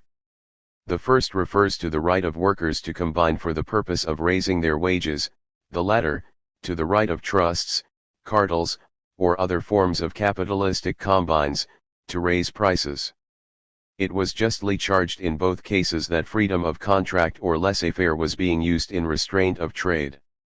Whether workers' associations to raise wages, or trade associations to raise prices were in question, the principle of laissez-faire could be obviously employed by interested parties to narrow the market for labor or other commodities. It is highly significant that in either case consistent liberals from Lloyd George and Theodore Roosevelt to Thurman Arnold and Walter Lippmann subordinated laissez-faire to the demand for a free competitive market. They pressed for regulations and restrictions, for penal laws and compulsion, arguing as any collectivist would that the freedom of contract was being abused by trade unions, or corporations, whichever it was. Theoretically, laissez-faire or freedom of contract implied the freedom of workers to withhold their labor either individually or jointly, if they so decided. It implied also the freedom of businessmen to concert on selling prices irrespective of the wishes of the consumers. But in practice such freedom conflicted with the institution of a self-regulating market, and in such a conflict the self-regulating market was invariably accorded precedence. In other words, if the needs of a self-regulating market proved incompatible with the demands of laissez-faire, the economic liberal turned against laissez-faire and preferred, as any anti-liberal would have done, the so-called collectivist methods of regulation and restriction. Trade union law as well as antitrust legislation sprang from this attitude. No more conclusive proof could be offered of the inevitability of anti-liberal or collectivist methods under the conditions of modern industrial society than the fact that even economic liberals themselves regularly used such methods in decisively important fields of industrial organization.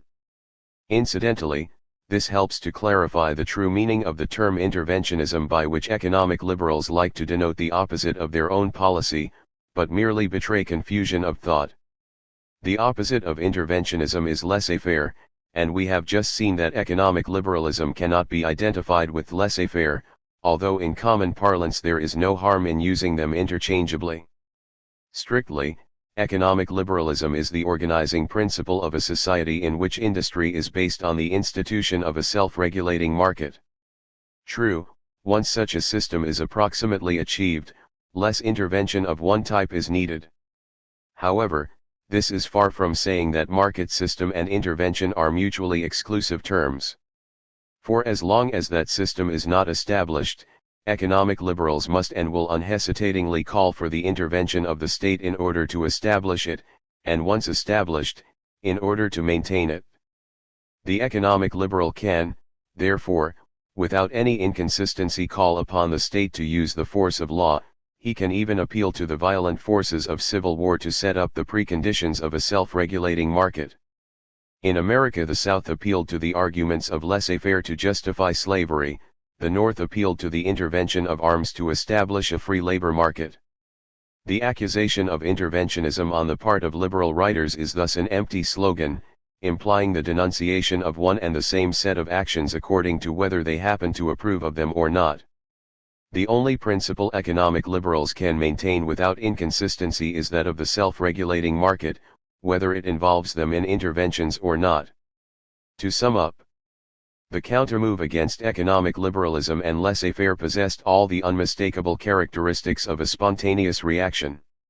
At innumerable disconnected points it set in without any traceable links between the interests directly affected or any ideological conformity between them.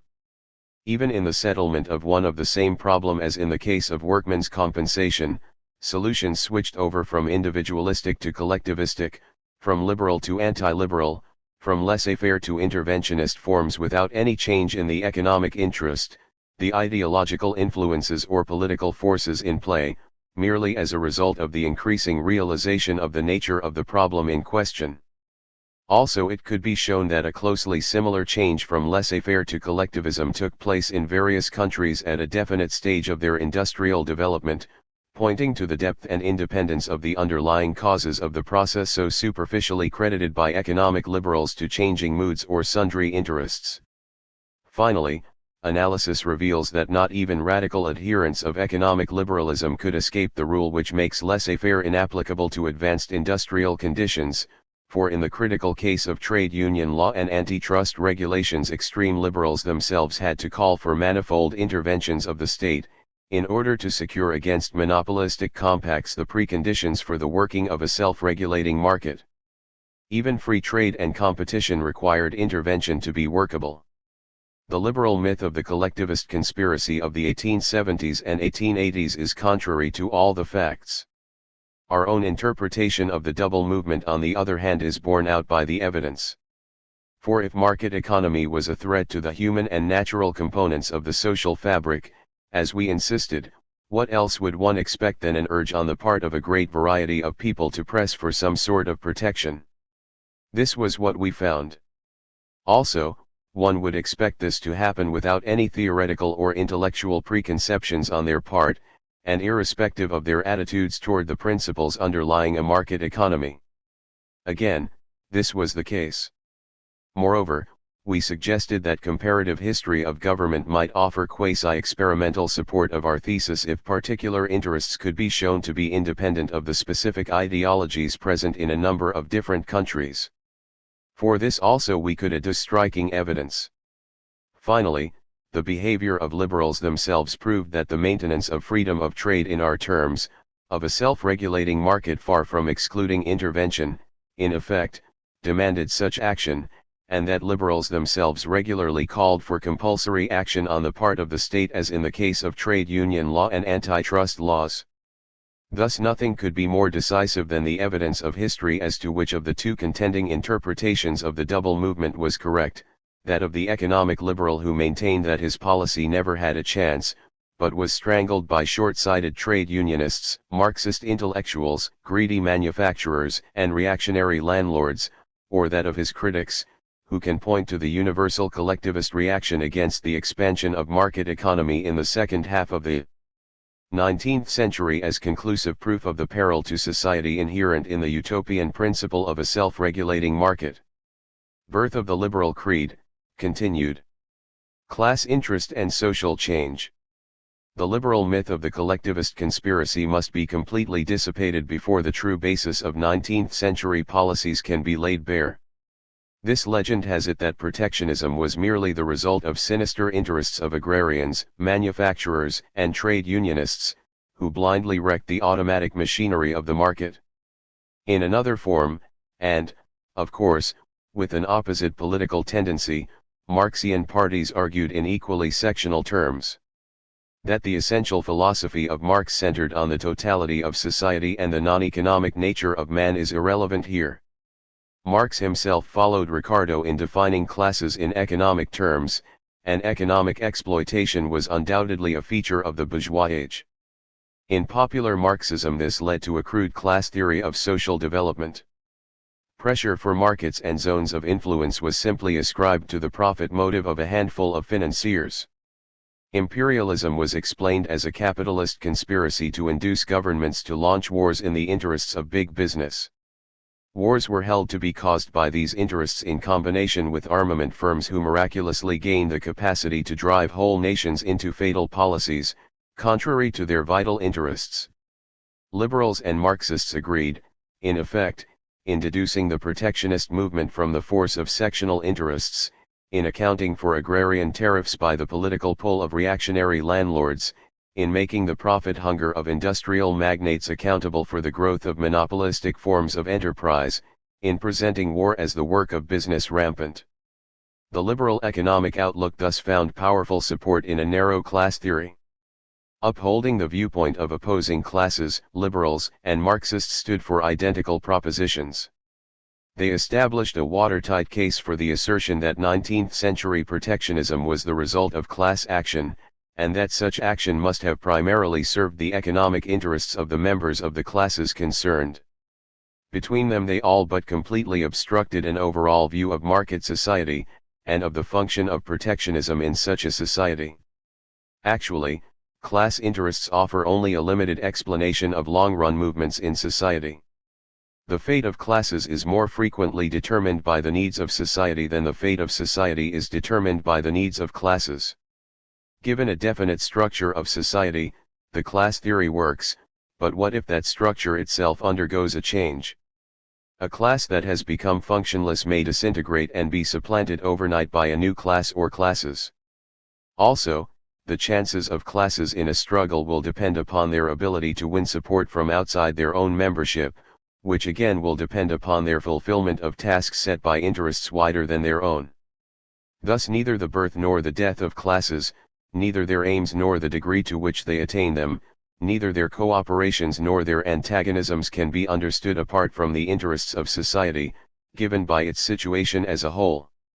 Now, this situation is created, as a rule, by external causes, such as a change in climate, or the yield of crops, a new foe, a new weapon used by an old foe, the emergence of new communal ends, or, for that matter, the discovery of new methods of achieving the traditional ends.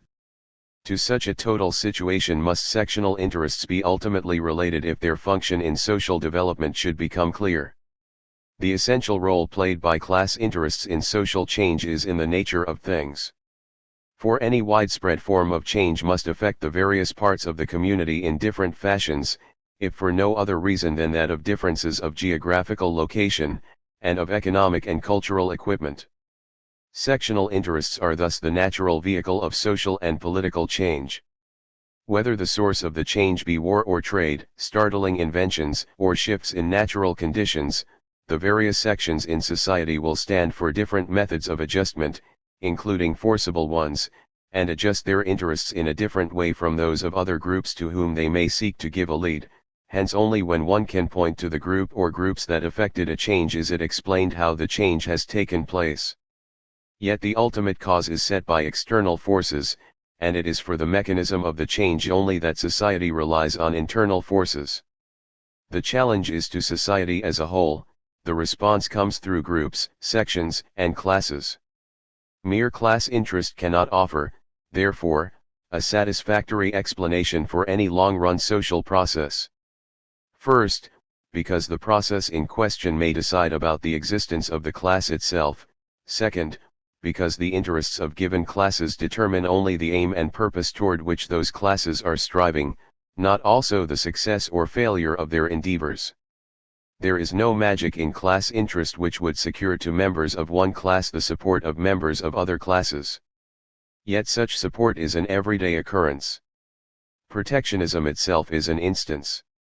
The problem here was not so much why agrarians, manufacturers, or trade unionists wished to increase their incomes through protectionist action, but why they succeeded in doing so, not why businessmen and workers wished to establish monopolies for their wares, but why they attained their end, not why some groups wished to act in a similar fashion in a number of continental countries, but why such groups existed in these otherwise dissimilar countries and equally achieved their aims everywhere. Not why those who grew corn attempted to sell it dear, but why they regularly succeeded in persuading those who bought the corn to help to raise its price. Secondly, there is the equally mistaken doctrine of the essentially economic nature of class interests. Though human society is naturally conditioned by economic factors, the motives of human individuals are only exceptionally determined by the needs of material want satisfaction. That 19th century society was organized on the assumption that such a motivation could be made universal was a peculiarity of the age. It was therefore appropriate to allow a comparatively wide scope to the play of economic motives when analyzing that society. But we must guard against prejudging the issue, which is precisely to what extent such an unusual motivation could be made universally effective. Purely economic matters such as affect want satisfaction are incomparably less relevant to class behavior than questions of social recognition. Want satisfaction may be, of course, the result of such recognition, especially as its outward sign or prize. But the interests of a class most directly refer to standing and rank, to status and security, that is, they are primarily not economic but social. The classes and groups which intermittently took part in the general movement toward protectionism after 1870 did not do so primarily on account of their economic interests. The collectivist measures enacted in the critical years reveal that only exceptionally was the interest of any single class involved, and if so, that interest could be rarely described as economic. Assuredly no short-sighted economic interests were served by an act authorizing town authorities to take over neglected ornamental spaces, by regulations requiring the cleaning of bakehouses with hot water and soap at least once in 6 months, or an act making compulsory the testing of cables and anchors. Such measures simply responded to the needs of an industrial civilization with which market methods were unable to cope. The great majority of these interventions had no direct, and hardly more than an indirect, bearing on incomes. This was true practically of all laws relating to health and homesteads, public amenities and libraries, factory conditions, and social insurance. No less was it true of public utilities, education, transportation, and numberless other matters. But even where money values were involved, they were secondary to other interests. Almost invariably professional status, safety, and security, the form of a man's life, the breadth of his existence, the stability of his environment were in question. The monetary importance of some typical interventions, such as customs tariffs, or workmen's compensation, should in no way be minimized. But even in these cases non-monetary interests were inseparable from monetary ones. Customs tariffs which implied profits for capitalists and wages for workers meant, ultimately, security against unemployment, stabilization of regional conditions, assurance against liquidation of industries, and, perhaps most of all, the avoidance of that painful loss of status which inevitably accompanies transference to a job at which a man is less skilled and experienced than his own. Once we are rid of the obsession that only sectional, never general, interests can become effective, as well as of the twin prejudice of restricting the interests of human groups to their monetary income, the breadth and comprehensiveness of the protectionist movement lose their mystery. While monetary interests are necessarily voiced solely by the persons to whom they pertain, other interests have a wider constituency. They affect individuals in innumerable ways as neighbors, professional persons, consumers, pedestrians, commuters, sportsmen, hikers, gardeners, patients, mothers, or lovers, and are accordingly capable of representation by almost any type of territorial or functional association such as churches, townships, fraternal lodges, clubs, trade unions, or, most commonly, political parties based on broad principles of adherence. An all too narrow conception of interest must in effect lead to a warped vision of social and political history, and no purely monetary definition of interests can leave room for that vital need for social protection, the representation of which commonly falls to the persons in charge of the general interests of the community under modern conditions, the governments of the day. Precisely because not the economic but the social interests of different cross-sections of the population were threatened by the market, persons belonging to various economic strata unconsciously joined forces to meet the danger. The spread of the market was thus both advanced and obstructed by the action of class forces. Given the need of machine production for the establishment of a market system, the trading classes alone were in the position to take the lead in that early transformation. A new class of entrepreneurs came into being out of the remnants of older classes, in order to take charge of a development which was consonant with the interests of the community as a whole. But if the rise of the industrialists, entrepreneurs, and capitalists was the result of their leading role in the expansionist movement, the defense fell to the traditional landed classes and the nascent working class. And if among the trading community it was the capitalists' lot to stand for the structural principles of the market system, the role of the die-hard defender of the social fabric was the portion of the feudal aristocracy on the one hand, the rising industrial proletariat on the other. But while the landed classes would naturally seek the solution for all evils in the maintenance of the past, the workers were, up to a point, in the position to transcend the limits of a market society and to borrow solutions from the future. This does not imply that the return to feudalism or the proclamation of socialism was among the possible lines of action, but it does indicate the entirely different direction in which agrarians and urban working class forces tended to seek for relief in an emergency. If market economy broke down, as in every major crisis it threatened to do, the landed classes might attempt to return to a military or feudal regime of paternalism, while the factory workers would see the need for the establishment of a cooperative commonwealth of labor. In a crisis, responses might point toward mutually exclusive solutions. A mere clash of class interests, which otherwise would have been met by compromise, was invested with a fatal significance. All this should warn us against relying too much on the economic interests of given classes in the explanation of history. Such an approach would tacitly imply the givenness of those classes in a sense in which this is possible only in an indestructible society. It leaves outside its range those critical phases of history, when a civilization has broken down or is passing through a transformation, when as a rule new classes are formed, sometimes within the briefest space of time, out of the ruins of older classes, or even out of extraneous elements like foreign adventurers or outcasts. Frequently, at a historical juncture, new classes have been called into being simply by virtue of the demands of the time. Ultimately, therefore, it is the relation of a class to society as a whole which maps out its part in the drama, and its success is determined by the breadth and variety of the interests, other than its own, which it is able to serve. Indeed, no policy of narrow class interest can safeguard even that interest well, a rule which allows of but few exceptions. Unless the alternative to the social setup is a plunge into utter destruction, no crudely selfish class can maintain itself in the lead. In order to fix safely the blame on the alleged collectivist conspiracy, economic liberals must ultimately deny that any need for the protection of society had arisen. Recently they acclaimed views of some scholars who had rejected the traditional doctrine of the Industrial Revolution, according to which a catastrophe broke in upon the unfortunate labouring classes of England about the 1790s. Nothing in the nature of a sudden deterioration of standards, according to these writers, ever overwhelmed the common people. They were, on the average, substantially better off after than before the introduction of the factory system, and, as to numbers, nobody could deny their rapid increase. By the accepted yardsticks of economic welfare, real wages and population figures, the inferno of early capitalism, they maintained, never existed. The working classes, far from being exploited, were economically the gainers, and to argue the need for social protection against a system that benefited all was obviously impossible. Critics of liberal capitalism were baffled.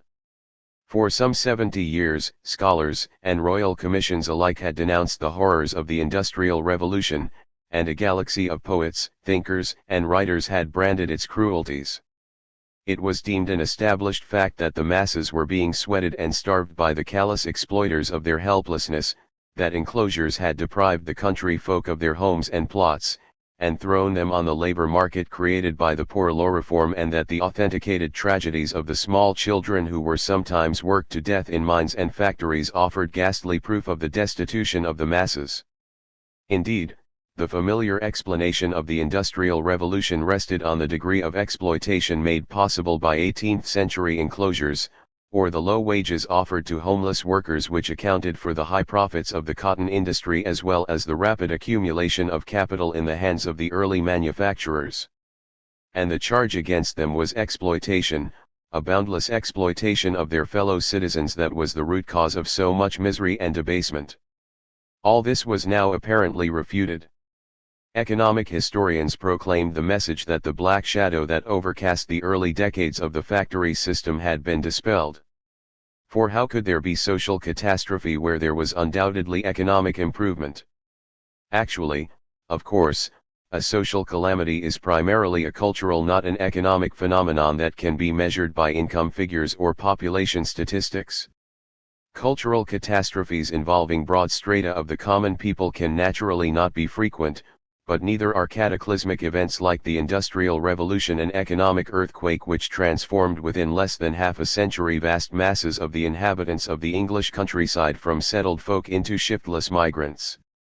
But if such destructive landslides are exceptional in the history of classes, they are a common occurrence in the sphere of culture contact between peoples of various races. Intrinsically, the conditions are the same. The difference is mainly that a social class forms part of a society inhabiting the same geographical area, while culture contact occurs usually between societies settled in different geographical regions. In both cases the contact may have a devastating effect on the weaker part. Not economic exploitation, as often assumed, but the disintegration of the cultural environment of the victim is then the cause of the degradation. The economic process may, naturally, supply the vehicle of the destruction, and almost invariably economic inferiority will make the weaker yield, but the immediate cause of his undoing is not for that reason economic. It lies in the lethal injury to the institutions in which his social existence is embodied. The result is loss of self-respect and standards, whether the unit is a people or a class, whether the process springs from so-called culture conflict or from a change in the position of a class within the confines of a society. To the student of early capitalism the parallel is highly significant. The condition of some native tribes in modern Africa carries an unmistakable resemblance to that of the English laboring classes during the early years of the 19th century. The Kaffir of South Africa, a noble savage, than whom none felt socially more secure in his native kraal, has been transformed into a human variety of half-domesticated animal dressed in the unrelated, the filthy, the unsightly rags that not the most degenerated white man would wear, a nondescript being, without self-respect or standards, veritable human refuse. The description recalls the portrait Robert Owen drew of his own work people, when addressing them in New Lanark, telling them to their faces, coolly and objectively as a social researcher might record the facts, why they had become the degraded rabble which they were, and the true cause of their degradation could not be more aptly described than by their existing in a cultural vacuum, the term used by an anthropologist to describe the cause of the cultural debasement of some of the valiant black tribes of Africa under the influence of contact with white civilization. Their crafts have decayed, the political and social conditions of their existence have been destroyed, they are dying from boredom, in Rivers's famous phrase, or wasting their lives and substance in dissipation. While their own culture offers them no longer any objective worthy of effort or sacrifice, racial snobbishness and prejudice bar the way to their adequate participation in the culture of the white intruders. Substitute social bar for color bar and the two nations of the 1840s emerge, the Kaffir having been appropriately replaced by the shambling slum dweller of Kingsley's novels. Some who would readily agree that life in a cultural void is no life at all nevertheless seem to expect that economic needs would automatically fill that void and make life appear livable under whatever conditions. This assumption is sharply contradicted by the result of anthropological research. The goals for which individuals will work are culturally determined, and are not a response of the organism to an external culturally undefined situation, like a simple scarcity of food, says Dr. Mead. The process by which a group of savages is converted into gold miners or ship's crew or merely robbed of all incentive to effort and left to die painlessly beside streams still filled with fish, may seem so bizarre, so alien to the nature of society and its normal functioning as to be pathological, yet, she adds, precisely this will, as a rule, happen to a people in the midst of violent externally introduced, or at least externally produced change. She concludes, this rude contact, this uprooting of simple peoples from their mores, is too frequent to be undeserving of serious attention on the part of the social historian. However, the social historian fails to take the hint. He still refuses to see that the elemental force of culture contact, which is now revolutionizing the colonial world, is the same which, a century ago, created the dismal scenes of early capitalism. An anthropologist drew the general inference: in spite of numerous divergencies, there are at the bottom the same predicaments among the exotic peoples today as there were among us decades or centuries ago. The new technical devices, the new knowledge, the new forms of wealth and power enhanced the social mobility, i.e. migration of individuals, rise and fall of families, differentiation of groups, new forms of leadership, new models of life, different valuations. Thirnwald's penetrating mind recognized that the cultural catastrophe of black society today is closely analogous to that of a large part of white society in the early days of capitalism. The social historian alone still misses the point of the analogy. Nothing obscures our social vision as effectively as the economistic prejudice. So persistently has exploitation been put into the forefront of the colonial problem that the point deserves special attention. Also, exploitation in a humanly obvious sense has been perpetrated so often, so persistently, and with such ruthlessness on the backward peoples of the world by the white man that it would seem to argue utter insensibility not to accord it pride of place in any discussion of the colonial problem. Yet, it is precisely this emphasis put on exploitation which tends to hide from our view the even greater issue of cultural degradation. If exploitation is defined in strictly economic terms as a permanent inadequacy of ratios of exchange, it is doubtful whether, as a matter of fact, there was exploitation. The catastrophe of the native community is a direct result of the rapid and violent disruption of the basic institutions of the victim. Whether force is used in the process or not does not seem altogether relevant. These institutions are disrupted by the very fact that a market economy is forced upon an entirely differently organized community. Labor and land are made into commodities, which, again, is only a short formula for the liquidation of every and any cultural institution in an organic society. Changes in income and population figures are evidently incommensurable with such a process. Who, for instance, would care to deny that a formerly free people dragged into slavery was exploited, though their standard of life, in some artificial sense, may have been improved in the country to which they were sold as compared with what it was in their native bush? And yet nothing would be altered if we assumed that the conquered natives had been left free and not even been made to overpay the cheap cotton goods thrust upon them, and that their starvation was merely caused by the disruption of their social institutions. To cite the famous instance of India, Indian masses in the second half of the 19th century did not die of hunger because they were exploited by Lancashire, they perished in large numbers because the Indian village community had been demolished. That this was brought about by forces of economic competition, namely, the permanent underselling of hand-woven chatter by machine-made piece goods, is doubtless true, but it proves the opposite of economic exploitation, since dumping implies the reverse of surcharge. The actual source of famines in the past 50 years was the free marketing of grain combined with local failure of incomes.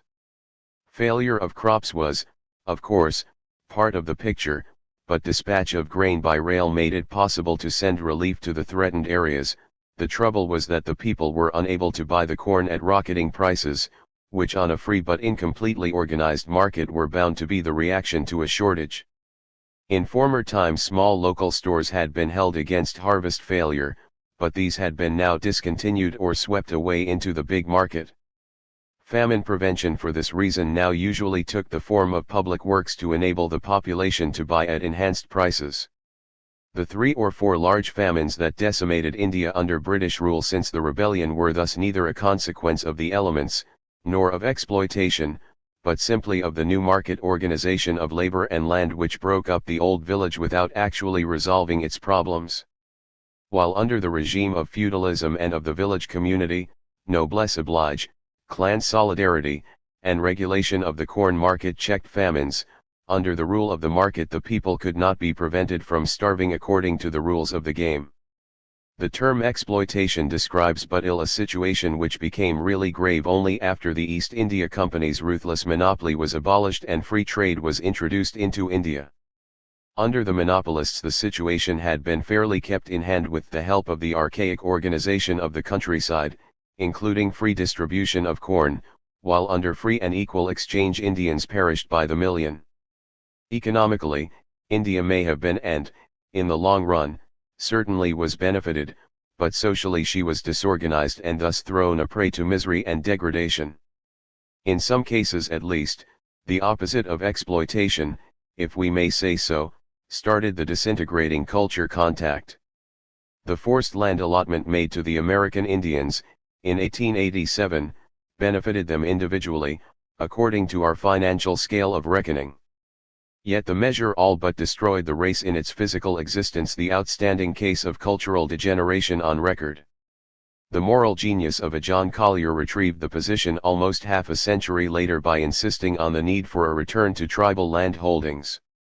Today the North American Indian is in some places, at least, a live community again. Not economic betterment, but social restoration wrought the miracle.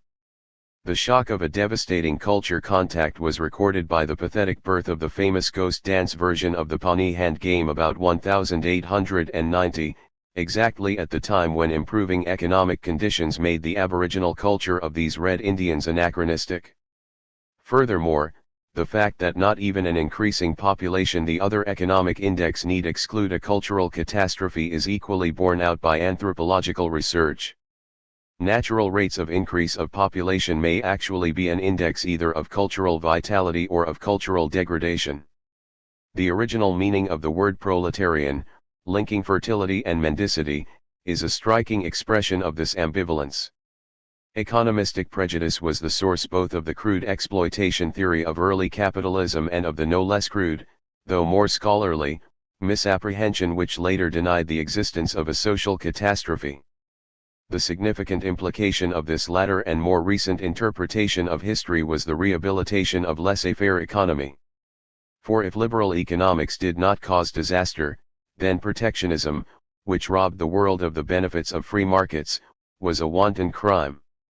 The very term industrial revolution was now frowned upon as conveying an exaggerated idea of what was essentially a slow process of change. No more had happened, these scholars insisted, than that a gradual unfolding of the forces of technological progress transformed the lives of the people. Undoubtedly, many suffered in the course of the change, but on the whole the story was one of continuous improvement. This happy outcome was the result of the almost unconscious working of economic forces which did their beneficial work in spite of the interference of impatient parties who exaggerated the unavoidable difficulties of the time. The inference was no less than a denial that danger threatened society from the new economy. Had the revised history of the Industrial Revolution been true to fact, the protectionist movement would have lacked objective justification and laissez-faire would have been vindicated. The materialistic fallacy in regard to the nature of social and cultural catastrophe thus bolstered the legend that all the ills of the time had been caused by our lapse from economic liberalism. Briefly, not single groups or classes were the source of the so-called collectivist movement, though the outcome was decisively influenced by the character of the class interests involved. Ultimately, what made things happen were the interests of society, though their defense and exploitation fell to one section of the population in preference to another. It appears reasonable to group our account of the protective movement not around class interests, but around the social interests imperiled by the market. The danger points were given by the main directions of the attack. The competitive labor market hit the bearer of labor power, namely, man. International free trade was primarily a threat to the largest industry dependent upon nature, namely, agriculture. The gold standard imperiled productive organizations depending for their functioning on the relative movement of prices. In each of these fields markets were developed, which implied a latent threat to society in some vital aspects of its existence. Markets for labor, land, and money are easy to distinguish, but it is not so easy to distinguish those parts of a culture the nucleus of which is formed by human beings, their natural surroundings, and productive organizations, respectively. Man and nature are practically one in the cultural sphere, and the money aspect of productive enterprise enters only into one socially vital interest, namely, the unity and cohesion of the nation. Thus, while the markets for the fictitious commodities labor, land, and money were distinct and separate, the threats to society which they involved were not always strictly separable. In spite of this, an outline of the institutional development of Western society during the critical 80 years, 1834 to 1914, may refer to each of these danger points in similar terms. For whether man, nature, or productive organization was concerned, market organization grew into a peril, and definite groups or classes pressed for protection. In each case, the considerable time lag between English, continental, and American development had important bearings, and yet by the turn of the century the protectionist countermove had created an analogous situation in all Western countries. Accordingly, we will deal separately with the defense of man, nature, and productive organization, a movement of self-preservation as the result of which a more closely knit type of society emerged, yet one which stood in danger of total disruption. 5. Market and man. To separate labor from other activities of life and to subject it to the laws of the market was to annihilate all organic forms of existence and to replace them by a different type of organization, an atomistic and individualistic one. Such a scheme of destruction was best served by the application of the principle of freedom of contract. In practice, this meant that the non-contractual organizations of kinship, neighborhood, profession, and creed were to be liquidated, since they claimed the allegiance of the individual and thus restrained his freedom. To represent this principle as one of non-interference, as economic liberals were wont to do, was merely the expression of an ingrained prejudice in favor of a definite kind of interference, namely, such as would destroy non-contractual relations between individuals and prevent their spontaneous reformation. This effect of the establishment of a labor market is conspicuously apparent in colonial regions today. The natives are to be forced to make a living by selling their labor. To this end, their traditional institutions must be destroyed, and prevented from reforming, since, as a rule, the individual in primitive society is not threatened by starvation unless the community as a whole is in a like predicament. Under the Karl land system of the Kaffirs, for instance, destitution is impossible, whosoever needs assistance receives it unquestioningly. No Kwakiadl ever ran the least risk of going hungry. There is no starvation in societies living on the subsistence margin. The principle of freedom from want was equally acknowledged in the Indian village community and, we might add, under almost every and any type of social organization up to about the beginning of 16th century Europe, when the modern ideas on the poor put forth by the humanist Vives were argued before the Sorbonne. It is the absence of the threat of individual starvation which makes primitive society, in a sense, more humane than market economy, and at the same time less economic. Ironically, the white man's initial contribution to the black man's world mainly consisted in introducing him to the uses of the scourge of hunger. Thus the colonists may decide to cut the breadfruit trees down in order to create an artificial food scarcity, or may impose a hut tax on the native to force him to barter away his labor. In either case the effect is similar to that of Tudor enclosures with their wake of vagrant hordes. A League of Nations report mentioned with due horror the recent appearance of that ominous figure of the 16th century European scene, the masterless man, in the African bush. During the late Middle Ages he had been found only in the interstices of society, yet he was the forerunner of the nomadic laborer of the 19th century.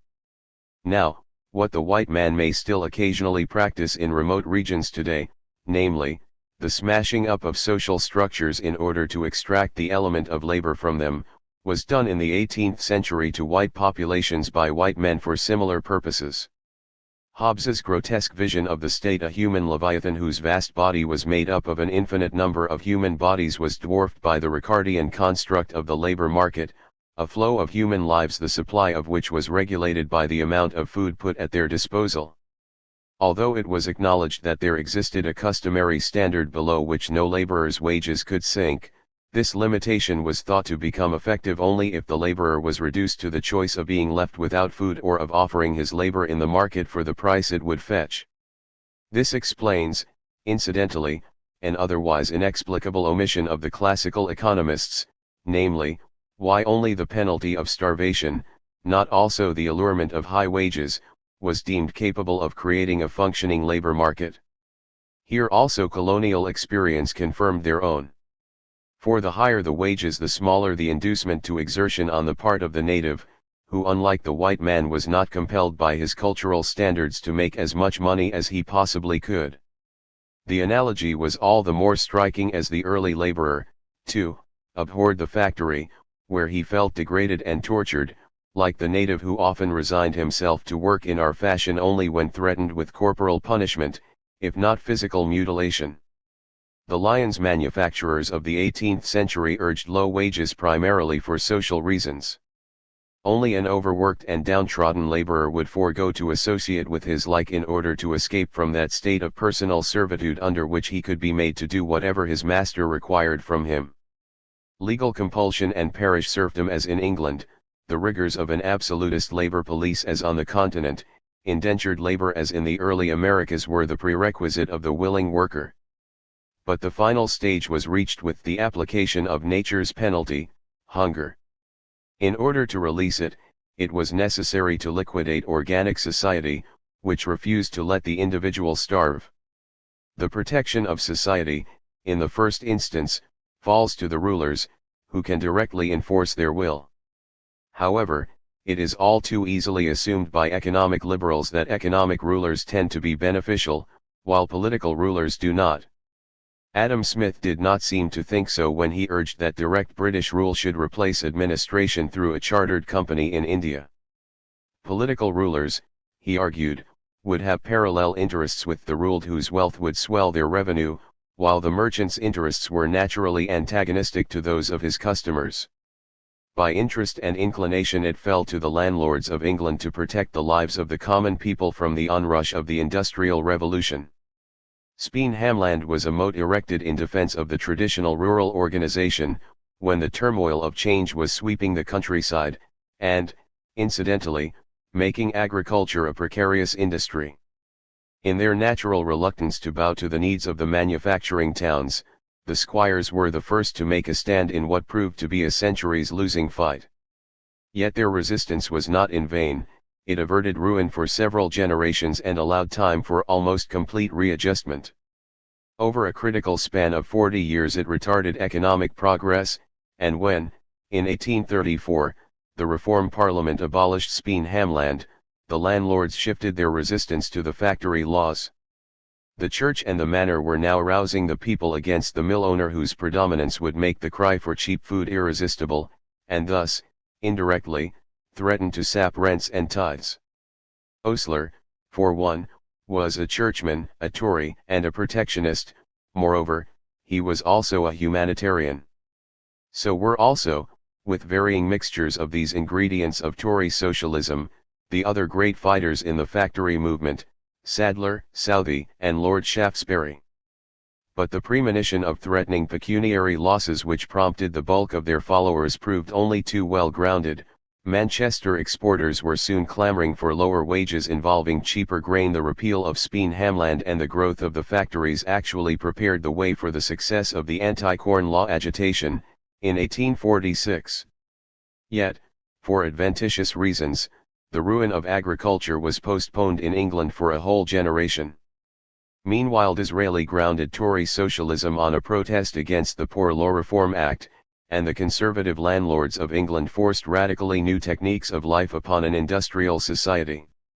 The 10 Hours Bill of 1847, which Karl Marx hailed as the first victory of socialism, was the work of enlightened reactionaries. The laboring people themselves were hardly a factor in this great movement, the effect of which was, figuratively speaking, to allow them to survive the Middle Passage. They had almost as little to say in the determination of their own fate as the black cargo of Hawkins's ships.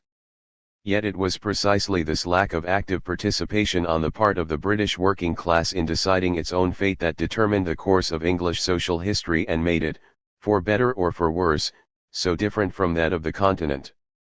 There is a peculiar touch about the indirect excitements, the fumblings and blunders of a nascent class, the true nature of which history has long since revealed.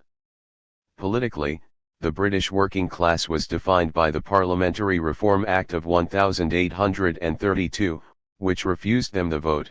Economically, by the Poor Law Reform Act of 1834, which excluded them from relief and distinguished them from the pauper.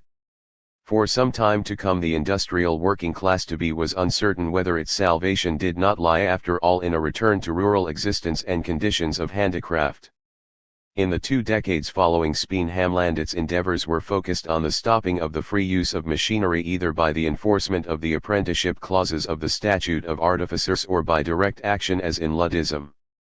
This backward-looking attitude lingered on as an undercurrent all through the Owenite movement till the end of the 40s, when the 10 Hours Bill, the eclipse of Chartism, and the beginning of the golden age of capitalism obliterated the vision of the past.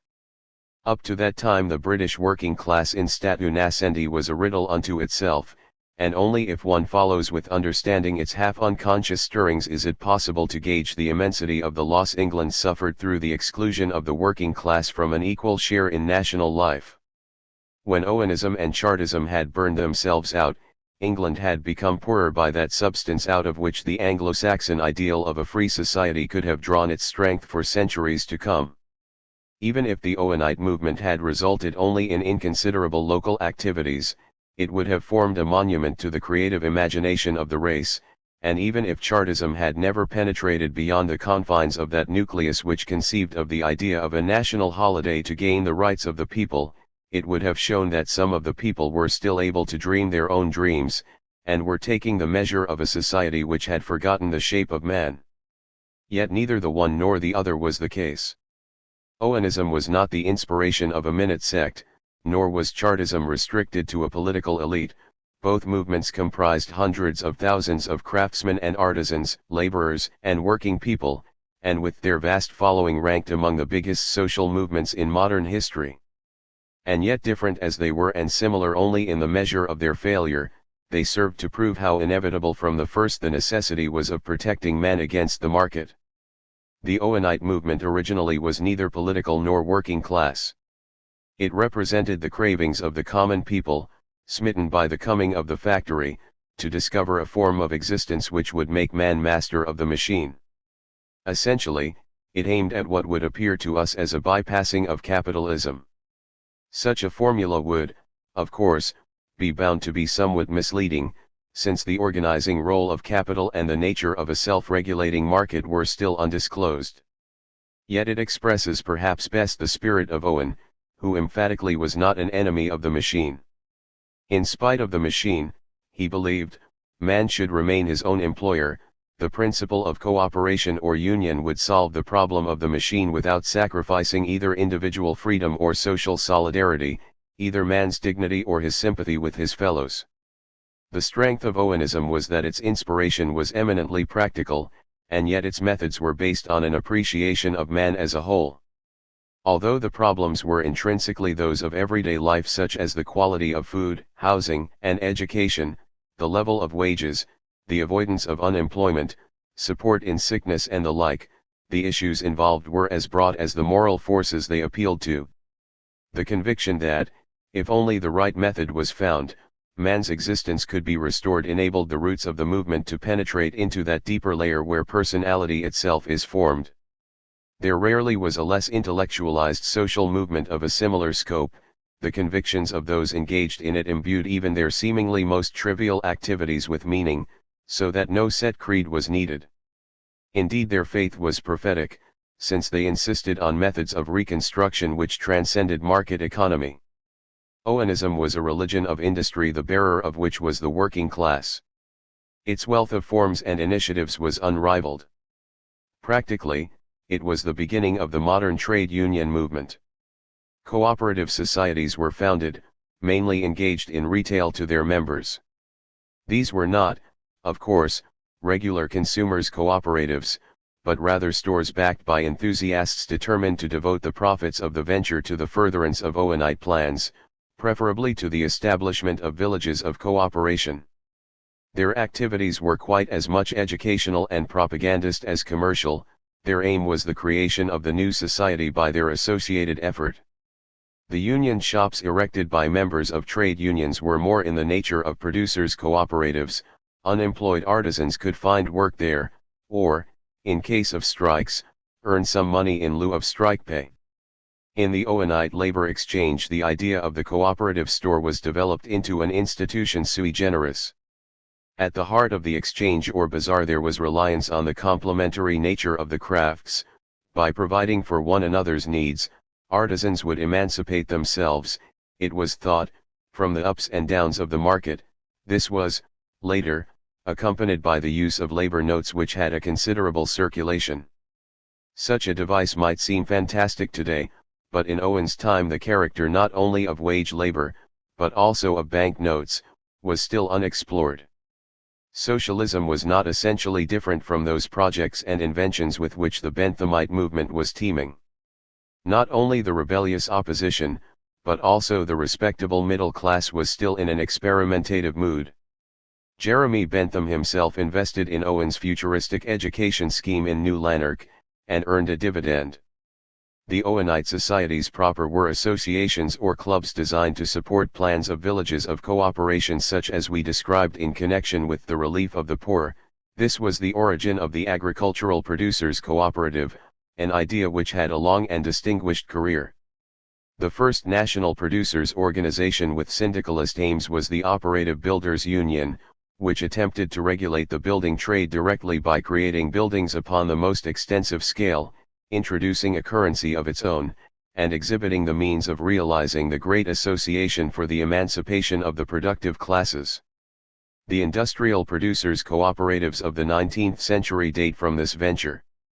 It was from the Builders' Union or Guild and its parliament that the even more ambitious Consolidated Trades Union sprang, which for a short time comprised almost 1 million workers and artisans in its loose federation of trade unions and cooperative societies. Its idea was industrial revolt by peaceful means, which will appear as no contradiction once we remember that in the messianistic dawn of their movement the mere consciousness of their mission was supposed to make the aspirations of the working people irresistible. The Martyrs of Tolpuddle belonged to a rural branch of this organization.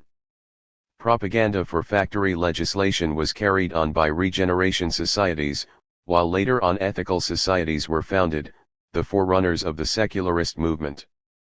The idea of nonviolent resistance was fully developed in their midst. Like Saint-Simonianism in France, Owenism in England showed all the characteristics of spiritual inspiration, but while Saint Simon worked for a renaissance of Christianity, Owen was the first opponent of Christianity amongst modern working-class leaders. The consumers' cooperatives of Great Britain, which found imitators all over the world, were, of course, the most eminently practical offshoot of Owenism. That its impetus was lost or, rather, was maintained only in the peripheric sphere of the consumers' movement was the greatest single defeat of spiritual forces in the history of industrial England. Yet a people, which after the moral debasement of the Speen-Hamland period, still possessed the resilience required for a creative effort so imaginative and sustained, must have disposed of almost boundless intellectual and emotional vigor. To Owenism with its claim to man as a whole there still clung something of that medieval inheritance of corporative life which found expression in the Builders' Guild and in the rural scene of its social ideal, the villages of cooperation. Although it was the fount of modern socialism, its proposals were not based on the property issue, which is the legal aspect only of capitalism. In hitting on the new phenomenon of industry, as Saint Simon had done, it recognized the challenge of the machine. But the characteristic trait in Owenism was that it insisted on the social approach. It refused to accept the division of society into an economic and political sphere, and, in effect, rejected political action on that account. The acceptance of a separate economic sphere would have implied the recognition of the principle of gain and profit as the organizing force in society. This Owen refused to do. His genius recognized that the incorporation of the machine was possible only in a new society. For him the industrial aspect of things was in no way restricted to the economic. This would have implied a marketing view of society which he rejected. New Lanark had taught him that in a worker's life wages was only one among many factors such as natural and home surroundings, quality and prices of commodities, stability of employment, and security of tenure. The factories of New Lanark, like some other firms before them, kept their employees on the payroll even when there was no work for them to do. But much more than that was comprised in the adjustment. The education of children and adults, provision for entertainment, dance, and music, and the general assumption of high moral and personal standards of old and young created the atmosphere in which a new status was attained by the industrial population as a whole. Thousands of persons from all over Europe, and even America, visited New Lanark as if it were a reservation of the future in which had been accomplished the impossible feat of running a successful factory business with a human population. Yet Owen's firm paid considerably lower wages than those current in some neighboring towns. The profits of New Lanark sprang mainly from the high productivity of labor on shorter hours, due to excellent organization and rested men, advantages which outweighed the increase in real wages involved in the generous provisions for a decent life. But the latter alone explain the sentiments of all but adulation with which his workers clung to Owen. Out of experiences such as these he extracted the social, that is, wider than economic approach to the problem of industry. It was another tribute to his insight that in spite of this comprehensive outlook he grasped the incisive nature of the concrete physical facts dominating the laborer's existence. His religious sense revolted against the practical transcendentalism of a Hannah More and her cheap repository tracts. One of them commended the example of a Lancashire colliery girl. She was taken down the pit, at the age of 9, to act as drawer with her brother, who was 2 years younger. She cheerfully followed her father down into the coal pit, burying herself in the bowels of the earth, and there at a tender age, without excusing herself on account of her sex, she joined in the same work with the miners, a race of men rough indeed, but highly useful to the community. The father was killed by an accident down the pit in the sight of his children. She then applied for employment as a servant, but there was a prejudice against her because she had been a collier, and her application failed. Fortunately, by that comforting dispensation by which afflictions are turned into blessings, her bearing and patience attracted notice, inquiries were made at the colliery, and she received such a glowing character that she was taken into employment. This story, the tract concluded, may teach the poor that they can seldom be in any condition of life so low as to prevent their rising to some degree of independence if they choose to exert themselves, and there can be no situation whatever so mean as to forbid the practice of many noble virtues. The sisters More preferred to work among starving laborers, but refused so much as to be interested in their physical sufferings. They were inclined to solve the physical problem of industrialism by simply conferring status and function on the workers out of the plenitude of their magnanimity. Hannah More insisted that her heroine's father was a highly useful member of the community. The rank of his daughter was recognized by the acknowledgments of her employers. Hannah More believed that no more was needed for a functioning society. Robert Owen turned away from a Christianity which renounced the task of mastering the world of man, and preferred to extol the imaginary status and function of Hannah More's wretched heroine, instead of facing the awful revelation that transcended the New Testament, of man's condition in a complex society. Nobody can doubt the sincerity which inspired Hannah More's conviction that the more readily the poor acquiesced in their condition of degradation, the more easily they would turn to the heavenly solaces on which alone she relied both for their salvation and for the smooth functioning of a market society in which she firmly believed. But these empty husks of Christianity on which the inner life of the most generous of the upper classes was vegetating contrasted but poorly with the creative faith of that religion of industry in the spirit of which the common people of England were endeavouring to redeem society. However, capitalism had still a future in store. The Chartist movement appealed to a set of impulses so different that its emergence after the practical failure of Owenism and its premature initiatives might have been almost predicted. It was a purely political effort which made a bid for influence on government through constitutional channels. Its attempt to put pressure on the government was on the traditional lines of the reform movement which had secured the vote to the middle classes. The 6 points of the Charter demanded an effective popular suffrage. The uncompromising rigidity with which such an extension of the vote was rejected by the Reformed Parliament for a third of a century, the use of force in view of the mass support that was manifest for the Charter, the abhorrence in which the liberals of the 1840s held the idea of popular government all prove that the concept of democracy was foreign to the English middle classes. Only when the working class had accepted the principles of a capitalist economy and the trade unions had made the smooth running of industry their chief concern did the middle classes concede the vote to the better situated workers, that is, long after the Chartist movement had subsided and it had become certain that the workers would not try to use the franchise in the service of any ideas of their own. From the point of view of the spreading of the market forms of existence, this may have been justified, since it helped to overcome the obstacles presented by the surviving organic and traditional forms of life among the laboring people. As to the entirely different task of restoring the common people, whose lives had been uprooted in the Industrial Revolution, and inducting them into the fold of a common national culture, it was left undone. Their investment with the vote at a time when irreparable damage had already been inflicted upon their capacity for sharing in leadership, could not retrieve the position. The ruling classes had committed the error of extending the principle of uncompromising class rule to a type of civilization which demanded the cultural and educational unity of the Commonwealth if it should be safe from degenerative influences. The Chartist movement was political and thus easier to comprehend than Owenism. Yet it is doubtful whether the emotional intensity, or even the extent of that movement can be realized without some imaginative reference to the times. The years 1789 and 1830 made revolution a regular institution in Europe. In 1848, the date of the Paris Rising was actually forecast in Berlin and London with a precision more usual in regard to the opening of a fair than to a social upheaval, and follow-up revolutions broke out promptly in Berlin, Vienna, Budapest, and some towns of Italy.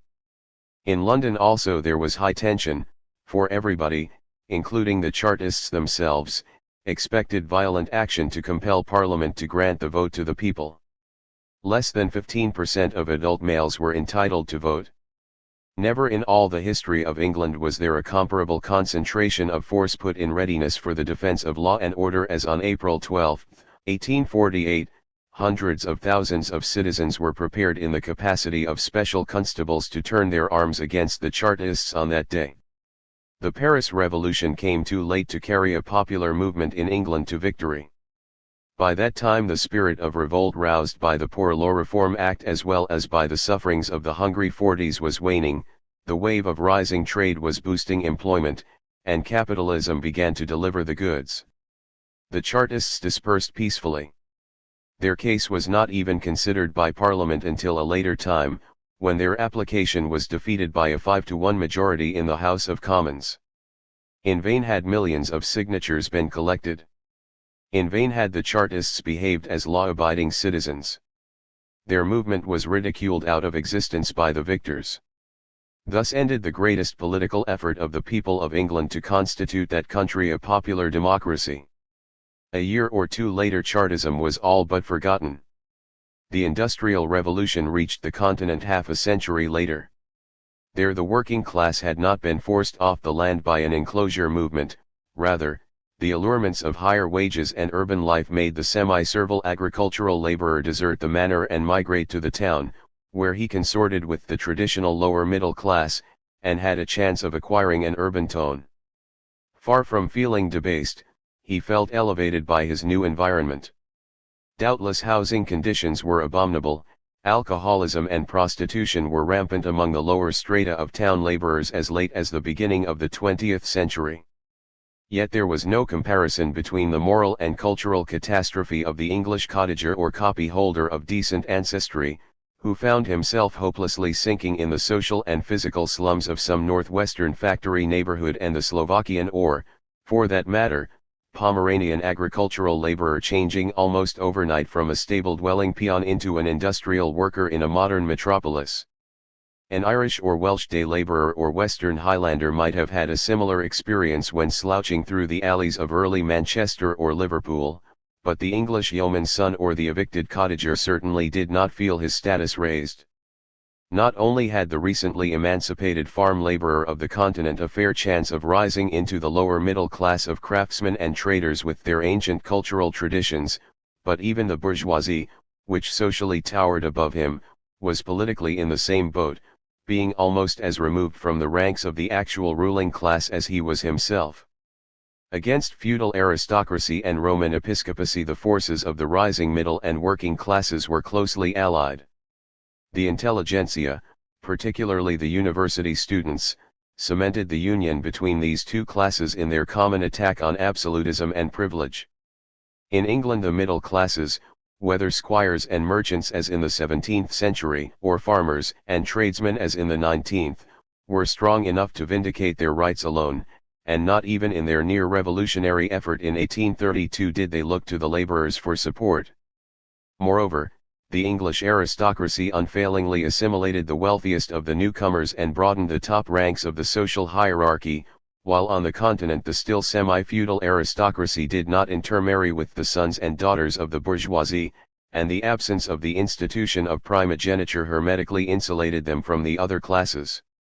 Every successful step toward equal rights and liberties thus benefited continental middle and working classes alike.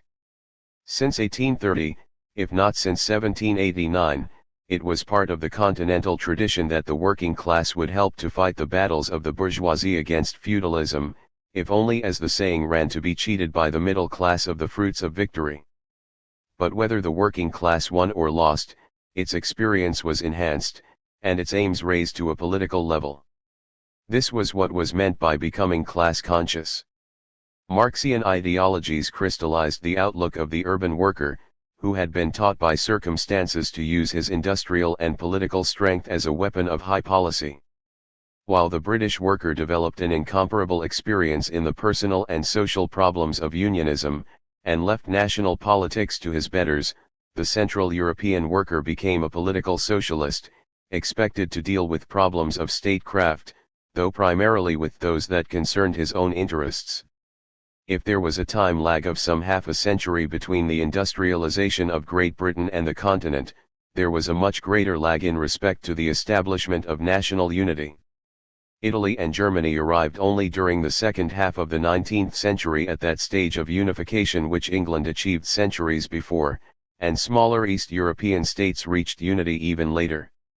In this process of state building, the working classes played a vital part, which further enhanced their political experience. In the industrial age, such a process could not fail to comprise social policy. Bismarck made a bid for unification of the Second Reich through the introduction of an epical scheme of social legislation. Italian unity was speeded up by the nationalization of the railways. In the Austro-Hungarian monarchy, that congeries of races and peoples, the crown itself repeatedly appealed to the laboring classes for support in the work of centralization and imperial unity.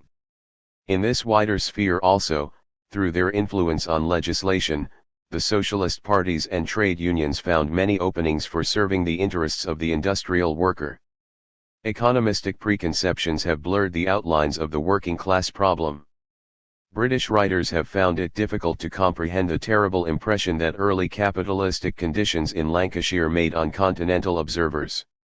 They pointed to the even lower standard of life of many Central European artisans in the textile industries, whose conditions of work were often perhaps just as bad as those of their English comrades.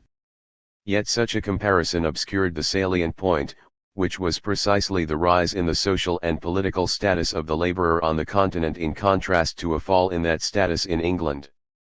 The continental labourer had not passed through the degrading pauperization of Speen Hamland, nor was there any parallel in his experience to the scorching fires of the New Poor Law.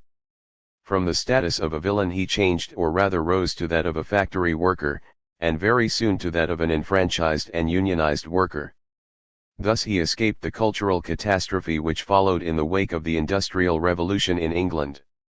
Moreover, the continent was industrialized at a time when adjustment to the new productive techniques had already become possible, thanks, almost exclusively, to the imitation of English methods of social protection. The continental worker needed protection not so much against the impact of the Industrial Revolution in the social sense — there never was such a thing on the continent — as against the normal action of factory and labor market conditions. He achieved it mainly by the help of legislation, while his British comrades relied more on voluntary association trade unions and their power to monopolize labor. Social insurance came, relatively, very much sooner on the continent than in England. The difference was readily explained by the Continental's political bent, and by the comparatively early extension of the vote to the working masses on the continent. While economically the difference between compulsory and voluntary methods of protection legislation versus unionism can be easily overrated, politically its consequences were great. On the continent trade unions were a creation of the political party of the working class. In England the political party was a creation of the trade unions. While on the continent unionism became more or less socialist, in England even political socialism remained essentially trade unionist. Universal suffrage, therefore, which in England tended to increase national unity, had sometimes the opposite effect on the continent. There, rather than in England, did Pitt's and Peel's, Tocqueville's and Macaulay's prophecies come true that popular government would involve a danger to the economic system. Economically, English and continental methods of social protection led to almost identical results. They achieved what had been intended, the disruption of the market for the factor of production known as labor power. Such a market could serve its purpose only if wages fell together with prices.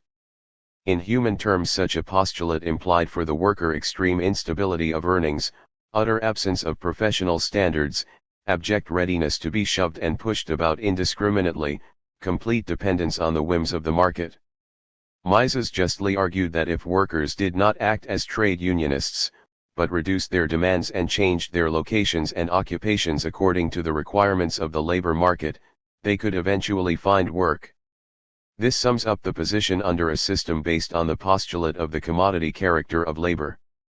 It is not for the commodity to decide where it should be offered for sale, to what purpose it should be used, at what price it should be allowed to change hands, and in what manner it should be consumed or destroyed. It has occurred to no one, this consistent liberal wrote, that lack of wages would be a better term than lack of employment, for what the unemployed person misses is not work but the remuneration of work. Mises was right, though he should not have claimed originality. 150 years prior to him Bishop Whately said, "When a man begs for work he asks not for work but for wages." Yet, it is true that technically speaking unemployment in the capitalist countries is due to the fact that the policy both of the government and of the trade unions aims at maintaining a level of wages which is out of harmony with the existing productivity of labor. For how could there be unemployment, Mises asked, but for the fact that the workers are not willing to work at the wages they could get in the labor market for the particular work they were able and willing to perform. This makes clear what the employer's demand for mobility of labor and flexibility of wages really means. Precisely that which we circumscribed above as a market in which human labor is a commodity. The natural aim of all social protection was to destroy such an institution and make its existence impossible. Actually, the labor market was allowed to retain its main function only on condition that wages and conditions of work, standards, and regulations should be such as would safeguard the human character of the alleged commodity, labor. To argue that social legislation, factory laws, unemployment insurance, and, above all, trade unions have not interfered with the mobility of labor and the flexibility of wages, as is sometimes done, is to imply that those institutions have entirely failed in their purpose, which was exactly that of interfering with the laws of supply and demand in respect to human labor, and removing it from the orbit of the market. Market and nature. What we call land is an element of nature inextricably interwoven with man's institutions. To isolate it and form a market for it was perhaps the weirdest of all the undertakings of our ancestors. Traditionally, land and labor are not separated, labor forms part of life, land remains part of nature, life and nature form an articulate whole. Land is thus tied up with the organizations of kinship, neighborhood, craft, and creed with tribe and temple, village, guild, and church. One big market, on the other hand, is an arrangement of economic life which includes markets for the factors of production. Since these factors happen to be indistinguishable from the elements of human institutions, man, and nature, it can be readily seen that market economy involves a society the institutions of which are subordinated to the requirements of the market mechanism. The proposition is as utopian in respect to land as in respect to labor. The economic function is but one of many vital functions of land. It invests man's life with stability, it is the site of his habitation, it is a condition of his physical safety, it is the landscape and the seasons. We might as well imagine his being born without hands and feet as carrying on his life without land. And yet to separate land from man and to organize society in such a way as to satisfy the requirements of a real estate market was a vital part of the utopian concept of a market economy. Again, it is in the field of modern colonization that the true significance of such a venture becomes manifest. Whether the colonist needs land as a site for the sake of the wealth buried in it, or whether he merely wishes to constrain the native to produce a surplus of food and raw materials, is often irrelevant, nor does it make much difference whether the native works under the direct supervision of the colonist or only under some form of indirect compulsion, for in every and any case the social and cultural system of native life must be first shattered. There is close analogy between the colonial situation today and that of Western Europe a century or two ago. But the mobilization of land which in exotic regions may be compressed into a few years or decades may have taken as many centuries in Western Europe. The challenge came from the growth of other than purely commercial forms of capitalism. There was, starting in England with the Tudors, agricultural capitalism with its need for an individualized treatment of the land, including conversions and enclosures. There was industrial capitalism which in France as in England was primarily rural and needed sites for its mills and laborers' settlements, since the beginning of the 18th century.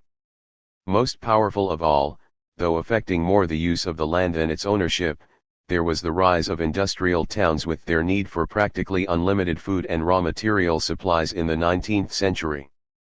Superficially, there was little likeness in the responses to these challenges, yet they were merely stages in the subjection of the surface of the planet to the needs of an industrial society. The first stage was the commercialization of the soil, mobilizing the feudal revenue of the land. The second was the forcing up of the production of food and organic raw materials to serve the needs of a rapidly growing industrial population on a national scale. The third was the extension of such a system of surplus production to overseas and colonial territories. With this last step, land and its produce were finally fitted into the scheme of a self-regulating world market. Commercialization of the soil was only another name for the liquidation of feudalism which started in Western urban centers as well as in England in the 14th century and was concluded some 500 years later in the course of the European revolutions, when the remnants of villeinage were abolished. To detach man from the soil meant the dissolution of the body economic into its elements so that each element could fit into that part of the system where it was most useful. The new system was first established alongside the old which it tried to assimilate and absorb, by securing a grip on such soil as was still bound up in pre-capitalistic ties. The feudal sequestration of the land was abolished. The aim was the elimination of all claims on the part of neighborhood or kinship organizations, especially those of virile aristocratic stock, as well as of the church claims, which exempted land from commerce or mortgage.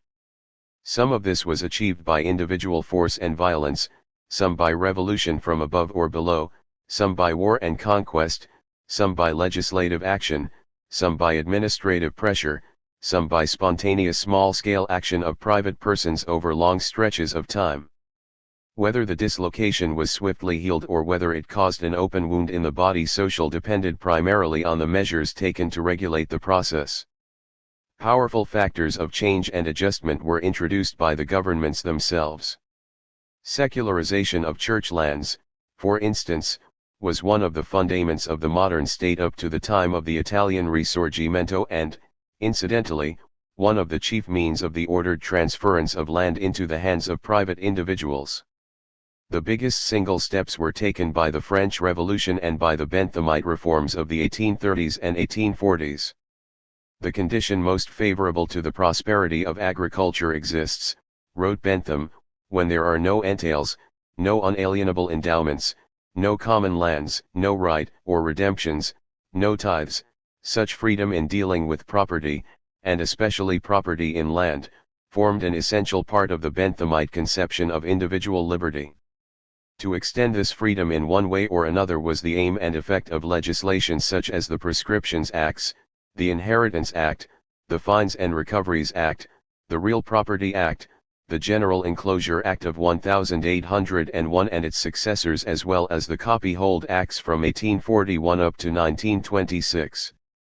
In France and parts of the continent, the Code Napoleon instituted middle-class forms of property, making land a commerciable good and making mortgage a private civil contract. The second step, overlapping the first, was the subordination of land to the needs of a swiftly expanding urban population. Although the soil cannot be physically mobilized, its produce can, if transportation facilities and the law permit. Thus the mobility of goods to some extent compensates the lack of interregional mobility of the factors, or, what is really the same thing, trade mitigates the disadvantages of the unsuitable geographical distribution of the productive facilities. Such a notion was entirely foreign to the traditional outlook. Neither with the ancients, nor during the early Middle Ages this should be emphatically asserted were the goods of everyday life regularly bought and sold. Surpluses of grain were supposed to provision the neighborhood, especially the local town. Corn markets up to the 15th century had a strictly local organization. But the growth of towns induced landlords to produce primarily for sale on the market, and in England the growth of the metropolis compelled authorities to loosen the restrictions on the corn trade and allow it to become regional, though never national. Eventually agglomeration of the population in the industrial towns of the second half of the 18th century changed the situation completely, first on a national, then on a world scale. To effect this change was the true meaning of free trade. The mobilization of the produce of the land was extended from the neighboring countryside to tropical and subtropical regions. The industrial agricultural division of labor was applied to the planet. As a result, peoples of distant zones were drawn into the vortex of change, the origins of which were obscure to them, while the European nations became dependent for their everyday activities upon a not yet ensured integration of the life of mankind. With free trade, the new and tremendous hazards of planetary interdependence sprang into being. The scope of social defense against all-round dislocation was as broad as the front of attack. Though common law and legislation speeded up change at times, at others they slowed it down. However, common law and statute law were not necessarily acting in the same direction at any given time. In the advent of the labor market, common law played mainly a positive part. The commodity theory of labor was first stated emphatically not by economists but by lawyers. On the issue of labor combinations and the law of conspiracy, too, the common law favored a free labor market, though this meant restricting the freedom of association of organized workers. But, in respect to land, the common law shifted its role. It first encouraged, later opposed change. During the 16th and 17th centuries, more often than not common law insisted on the owner's right to improve his land profitably, even if this involved grave dislocation in habitations and employment. On the continent this process of mobilization involved, as we know, the reception of Roman law, while in England common law held its own and succeeded in bridging the gap between restricted medieval property rights and modern individual property without sacrificing the principle of judge-made law vital to constitutional liberty. Since the 18th century, on the other hand, common law in land acted as a conserver of the past in the face of modernizing legislation. But eventually, the Benthamites had their way, and, between 1830 and 1860, freedom of contract was extended to the land. This powerful trend was reversed only in the 1870s when legislation altered its course radically. The collectivist period had begun. The inertia of the common law was now deliberately enhanced by statutes expressly passed in order to protect the habitations and occupations of the rural classes against the effects of freedom of contract. A comprehensive effort was launched to ensure some degree of health and salubrity in the housing of the poor, providing them with allotments, giving them a chance to escape from the slums and to breathe the fresh air of nature, the gentleman's park. Wretched Irish tenants and London slum dwellers were rescued from the grip of the laws of the market by legislative acts designed to protect their habitation against the juggernaut, improvement. On the continent it was mainly statute law and administrative action that saved the tenant, the peasant, the agricultural laborer from the most violent effects of urbanization. Prussian conservatives such as Rodbertus, whose Junker socialism influenced Marx, were blood brothers to the Tory Democrats of England. Presently, the problem of protection arose in regard to the agricultural populations of whole countries and continents. International free trade, if unchecked, must necessarily eliminate ever larger compact bodies of agricultural producers. This inevitable process of destruction was very much aggravated by the inherent discontinuity in the development of modern means of transportation, which are too expensive to be extended into new regions of the planet unless the prize to be gained is high.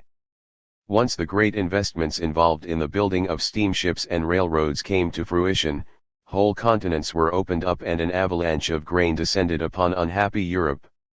This was contrary to classical prognostication. Ricardo had erected it into an axiom that the most fertile land was settled first. This was turned to scorn in a spectacular manner when the railways found more fertile land in the antipodes. Central Europe, facing utter destruction of its rural society, was forced to protect its peasantry by introducing corn laws. But if the organized states of Europe could protect themselves against the backwash of international free trade, the politically unorganized colonial peoples could not. The revolt against imperialism was mainly an attempt on the part of the exotic peoples to achieve the political status necessary to shelter themselves from the social dislocations caused by European trade policies. The protection that the white man could easily secure for himself through the sovereign status of his communities was out of the reach of the colored man as long as he lacked the prerequisite, political government. The trading classes sponsored the demand for mobilization of the land. Cobden set the landlords of England aghast with his discovery that farming was business and that those who were broke must clear out. The working classes were won over to free trade as soon as it became apparent that it made food cheaper. Trade unions became the bastion of anti-agrarianism, and revolutionary socialism branded the peasantry of the world an indiscriminate mass of reactionaries. International division of labor was undoubtedly a progressive creed, and its opponents were often recruited from amongst those whose judgment was vitiated by vested interests or lack of natural intelligence. The few independent and disinterested minds who discovered the fallacies of unrestricted free trade were too few to make an impression. And yet the consequences were no less real for not being consciously recognized. In effect, the great influence wielded by landed interests in Western Europe and the survival of feudal forms of life in Central and Eastern Europe during the 19th century were readily explained by the vital protective function of these forces in retarding the mobilization of the land. The question was often raised, what enabled the feudal aristocracy of the continent to maintain their sway in the middle-class state once they had shed the military, judicial, and administrative functions to which they owed their ascendancy? The theory of survivals was sometimes adduced as an explanation, according to which functionless institutions or traits may continue to exist by virtue of inertia. Yet it would be truer to say that no institution ever survives its function when it seems to do so. It is because it serves in some other function, or functions, which need not include the original one. Thus feudalism and landed conservatism retained their strength as long as they served a purpose that happened to be that of restricting the disastrous effects of the mobilization of land. By this time it had been forgotten by free traders that land formed part of the territory of the country, and that the territorial character of sovereignty was not merely a result of sentimental associations, but of massive facts, including economic ones. In contrast to the nomadic peoples, the cultivator commits himself to improvements fixed in a particular place. Without such improvements human life must remain elementary, and little removed from that of animals. And how large a role have these fixtures played in human history? It is they, the cleared and cultivated lands, the houses and the other buildings, the means of communication, the multifarious plant necessary for production, including industry and mining, all the permanent and immovable improvements that tie a human community to the locality where it is. They cannot be improvised, but must be built up gradually by generations of patient effort, and the community cannot afford to sacrifice them and start afresh elsewhere. Hence that territorial character of sovereignty, which permeates our political conceptions. For a century these obvious truths were ridiculed. The economic argument could be easily expanded so as to include the conditions of safety and security attached to the integrity of the soil and its resources, such as the vigor and stamina of the population, the abundance of food supplies, the amount and character of defense materials, even the climate of the country, which might suffer from the denudation of forests, from erosions and dust bowls, all of which, ultimately, depend upon the factor land, yet none of which respond to the supply and demand mechanism of the market. Given a system entirely dependent upon market functions for the safeguarding of its existential needs, confidence will naturally turn to such forces outside the market system which are capable of ensuring common interests jeopardized by that system. Such a view is in keeping with our appreciation of the true sources of class influence. Instead of trying to explain developments that run counter to the general trend of the time by the unexplained influence of reactionary classes, we prefer to explain the influence of such classes by the fact that they, even though incidentally, stand for developments only seemingly contrary to the general interest of the community. That their own interests are often all too well served by such a policy offers only another illustration of the truth that classes manage to profit disproportionately from the services they may happen to render to the commonalty. An instance was offered by Speen Hamland. The squire who ruled the village struck upon a way of slowing down the rise in rural wages and the threatening dislocation of the traditional structure of village life. In the long run, the method chosen was bound to have the most nefarious results. Yet the squires would not have been able to maintain their practices, unless by doing so they had assisted the country as a whole to meet the landslide of the Industrial Revolution. On the continent of Europe, again, agrarian protectionism was a necessity. But the most active intellectual forces of the age were engaged in an adventure which happened to shift their angle of vision so as to hide from them the true significance of the agrarian plight. Under the circumstances, a group able to represent the endangered rural interests could gain an influence out of proportion to their numbers. The protectionist counter-movement actually succeeded in stabilizing the European countryside and in weakening that drift toward the towns which was the scourge of the time. Reaction was the beneficiary of a socially useful function which it happened to perform.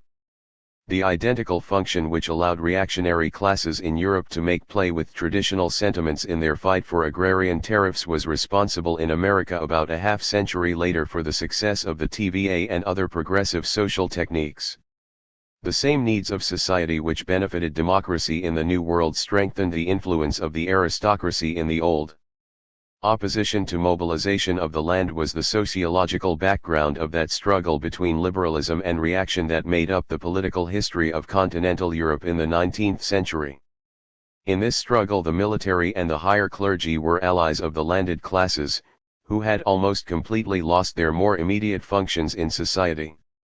These classes were now available for any reactionary solution of the impasse to which market economy and its corollary, constitutional government, threatened to lead, since they were not bound by tradition and ideology to public liberties and parliamentary rule.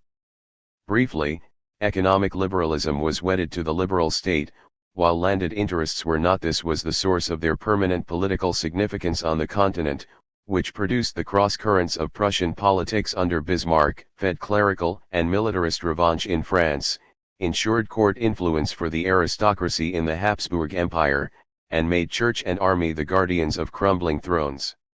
Since the connection outlasted the critical 2 generations laid down by John Maynard Keynes as the practical alternative to eternity, land and landed property were now credited with a congenital bias for reaction. 18th century England with its Tory free traders and agrarian pioneers was forgotten, as were the Tudor engrossers and their revolutionary methods of making money from the land. The physiocratic landlords of France and Germany with their enthusiasm for free trade were obliterated in the public mind by the modern prejudice of the everlasting backwardness of the rural scene. Herbert Spencer, with whom one generation sufficed as a sample of eternity, simply identified militarism with reaction. The social and technological adaptability recently shown by the Nipponese, the Russian, or the Nazi army would have been inconceivable to him. Such thoughts were narrowly time-bound. The stupendous industrial achievements of market economy had been bought at the price of great harm to the substance of society. The feudal classes found therein an occasion of retrieving some of their lost prestige by turning advocates of the virtues of the land and its cultivators. In literary romanticism, nature had made its alliance with the past. In the agrarian movement of the 19th century, feudalism was trying not unsuccessfully to recover its past by presenting itself as the guardian of man's natural habitat, the soil.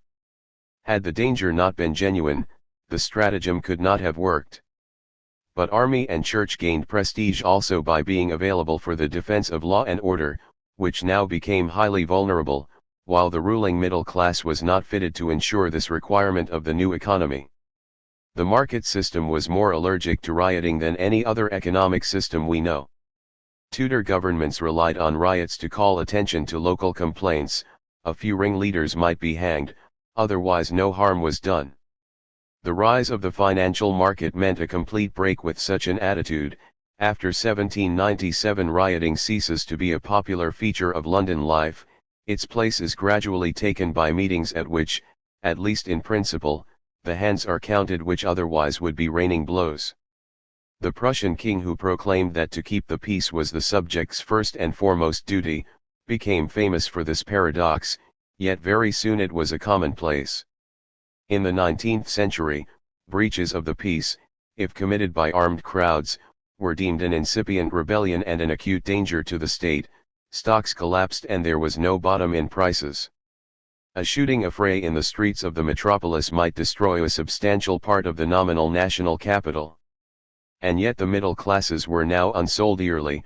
Popular democracy prided itself on making the masses vocal, and, on the continent, the bourgeoisie still clung to the recollections of its revolutionary youth when it had boldly faced a tyrannic aristocracy on the barricades. Eventually, the peasantry, least contaminated by the liberal virus, were reckoned the only stratum that would stand in their persons for law and order. One of the functions of reaction was understood to be to keep the working classes in their place, so that markets should not be thrown into a panic.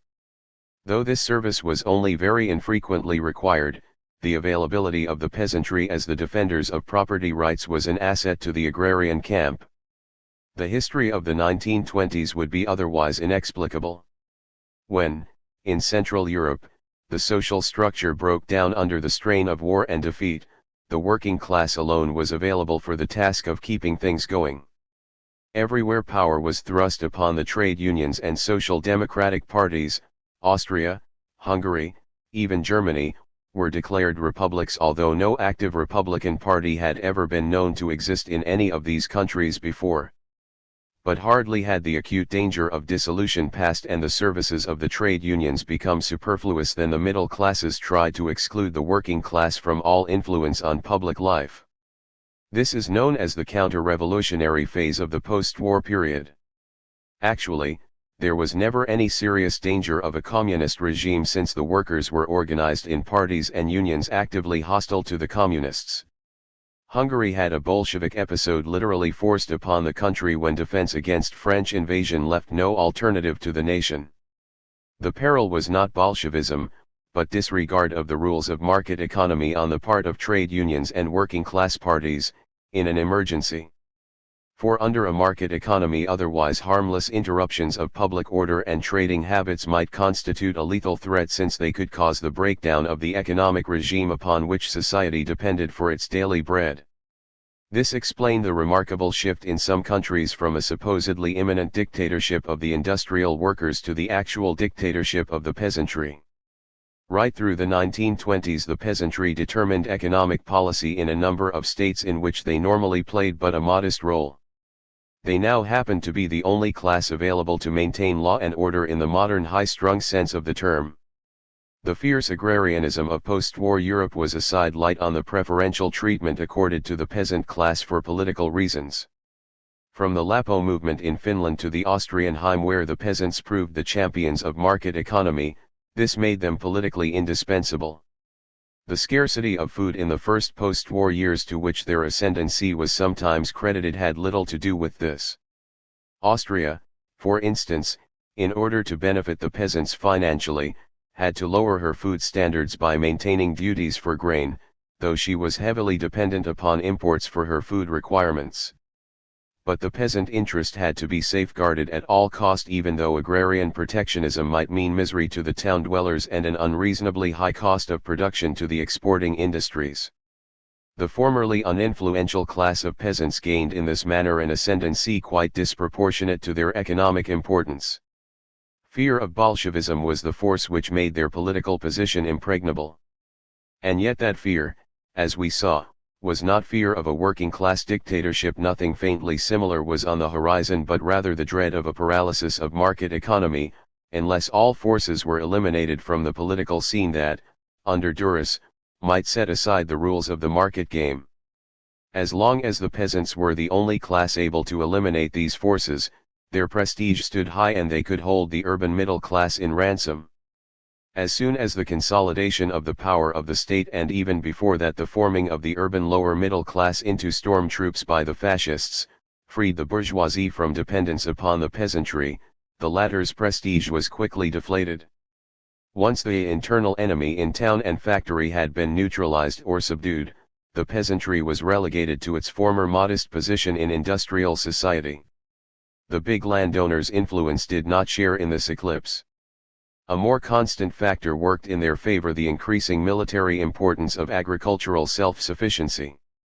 The Great War had brought the basic strategic facts home to the public, and thoughtless reliance on the world market gave way to a panicky hoarding of food-producing capacity. The re-agrarianization of Central Europe started by the Bolshevik scare was completed in the sign of autarky. Besides the argument of the internal enemy, there was now the argument of the external enemy. Liberal economists, as usual, saw merely a romantic aberration induced by unsound economic doctrines, where in reality towering political events were awakening even the simplest minds to the irrelevance of economic considerations in the face of the approaching dissolution of the international system. Geneva continued its futile attempts to convince the peoples that they were hoarding against imaginary perils, and that if only all acted in unison free trade could be restored and would benefit all. In the curiously credulous atmosphere of the time, many took for granted that the solution of the economic problem, whatever that may mean, would not only assuage the threat of war but actually avert that threat forever. 100 years' peace had created an insurmountable wall of illusions which hid the facts. The writers of that period excelled in lack of realism. The nation-state was deemed a parochial prejudice by A. J. Toynbee, sovereignty a ridiculous illusion by Ludwig von Mises, war a mistaken calculation in business by Norman Angell. Awareness of the essential nature of the problems of politics sank to an unprecedented low point. Free trade, which, in 1846, had been fought and won on the Corn Laws, was 80 years later fought over again and this time lost on the same issue. The problem of autarky haunted market economy from the start. Accordingly, economic liberals exorcised the specter of war and naively based their case on the assumption of an indestructible market economy. It went unnoticed that their arguments merely showed how great was the peril of a people which relied for its safety on an institution as frail as the self-regulating market. The autarky movement of the 1920s was essentially prophetic. It pointed to the need for adjustment to the fact of a vanishing order. The Great War had shown up the danger and men acted accordingly, but since they acted 10 years later, the connection between cause and effect was discounted as unreasonable. Why protect oneself against past dangers, was the comment of many contemporaries. This faulty logic befogged not only an understanding of autarky but, even more important, that of fascism. Actually, both were explained by the fact that, once the common mind has received the impress of an acute danger, fear remains latent, as long as its ultimate cause is not removed. We claimed that the nations of Europe never overcame the shock of the war experience which unexpectedly confronted them with the perils of interdependence. In vain was trade resumed, in vain did swarms of international conferences display the idols of peace, and dozens of governments declare for the principle of freedom of trade. No people could forget that unless they owned their food and raw material sources themselves or were certain of military access to them, neither sound currency nor unassailable credit would rescue them from helplessness. Nothing could be more logical than the consistency with which this fundamental consideration shaped the policy of communities. The source of the peril was not removed. Why then expect fear to subside? A similar fallacy tricked those critics of fascism. They formed the great majority who described fascism as a freak devoid of political rationale. Mussolini, it was said, claimed to have averted Bolshevism in Italy, while statistics proved that for more than a year before the March on Rome the strike wave had subsided. Armed workers, it was conceded, occupied the factories in 1921. But was that a reason for disarming them in 1923, when they had long climbed down again from the walls where they had mounted guard? Hitler claimed he had saved Germany from Bolshevism. But could it not be shown that the flood of unemployment which preceded his chancellorship had ebbed away before his rise to power? To claim that he averted that which no longer existed when he came, it was argued, was contrary to the law of cause and effect, which must also hold in politics. Actually, in Germany as in Italy, the story of the immediate post-war period proved that Bolshevism had not the slightest chance of success. But it also showed conclusively that in an emergency the working class, its trade unions and parties, might disregard the rules of the market which established freedom of contract and the sanctity of private property as absolutes, a possibility which must have the most deleterious effects on society, discouraging investments, preventing the accumulation of capital, keeping wages on an unremunerative level, endangering the currency, undermining foreign credit, weakening confidence, and paralyzing enterprise. Not the illusionary danger of a communist revolution, but the undeniable fact that the working classes were in the position to force possibly ruinous interventions, was the source of the latent fear which, at a crucial juncture, burst forth in the fascist panic. The dangers to man and nature cannot be neatly separated. The reactions of the working class and the peasantry to market economy both led to protectionism, the former mainly in the form of social legislation and factory laws, the latter in agrarian tariffs and land laws. Yet there was this important difference: in an emergency, the farmers and peasants of Europe defended the market system, which working class policies endangered. While the crisis of the inherently unstable system was brought on by both wings of the protectionist movement, the social strata connected with the land were inclined to compromise with the market system, while the broad class of labor did not shrink from breaking its rules and challenging it outright. Market and productive organization. Even capitalist business itself had to be sheltered from the unrestricted working of the market mechanism. This should dispose of the suspicion which the very term man and nature sometimes awaken in sophisticated minds, who tend to denounce all talk about protecting labor and land as the product of antiquated ideas, if not as a mere camouflaging of vested interests. Actually, in the case of productive enterprise as in that of man and nature, the peril was real and objective. The need for protection arose on account of the manner in which the supply of money was organized under a market system. Modern central banking, in effect, was essentially a device developed for the purpose of offering protection without which the market would have destroyed its own children, the business enterprises of all kinds. Eventually, however, it was this form of protection which contributed most immediately to the downfall of the international system. While the perils threatening land and labor from the maelstrom of the market are fairly obvious, the dangers to business inherent in the monetary system are not as readily apprehended. Yet if profits depend upon prices, then the monetary arrangements upon which prices depend must be vital to the functioning of any system motivated by profits. While, in the long run, changes in selling prices need not affect profits, since costs will move up and down correspondingly, this is not true in the short run, since there must be a time lag before contractually fixed prices change. Among them is the price of labor which, together with many other prices, would naturally be fixed by contract. Hence, if the price level was falling for monetary reasons over a considerable time, business would be in danger of liquidation accompanied by the dissolution of productive organization and massive destruction of capital. Not low prices, but falling prices were the trouble. Hume became the founder of the quantity theory of money with his discovery that business remains unaffected if the amount of money is halved, since prices will simply adjust to half their former level. He forgot that business might be destroyed in the process.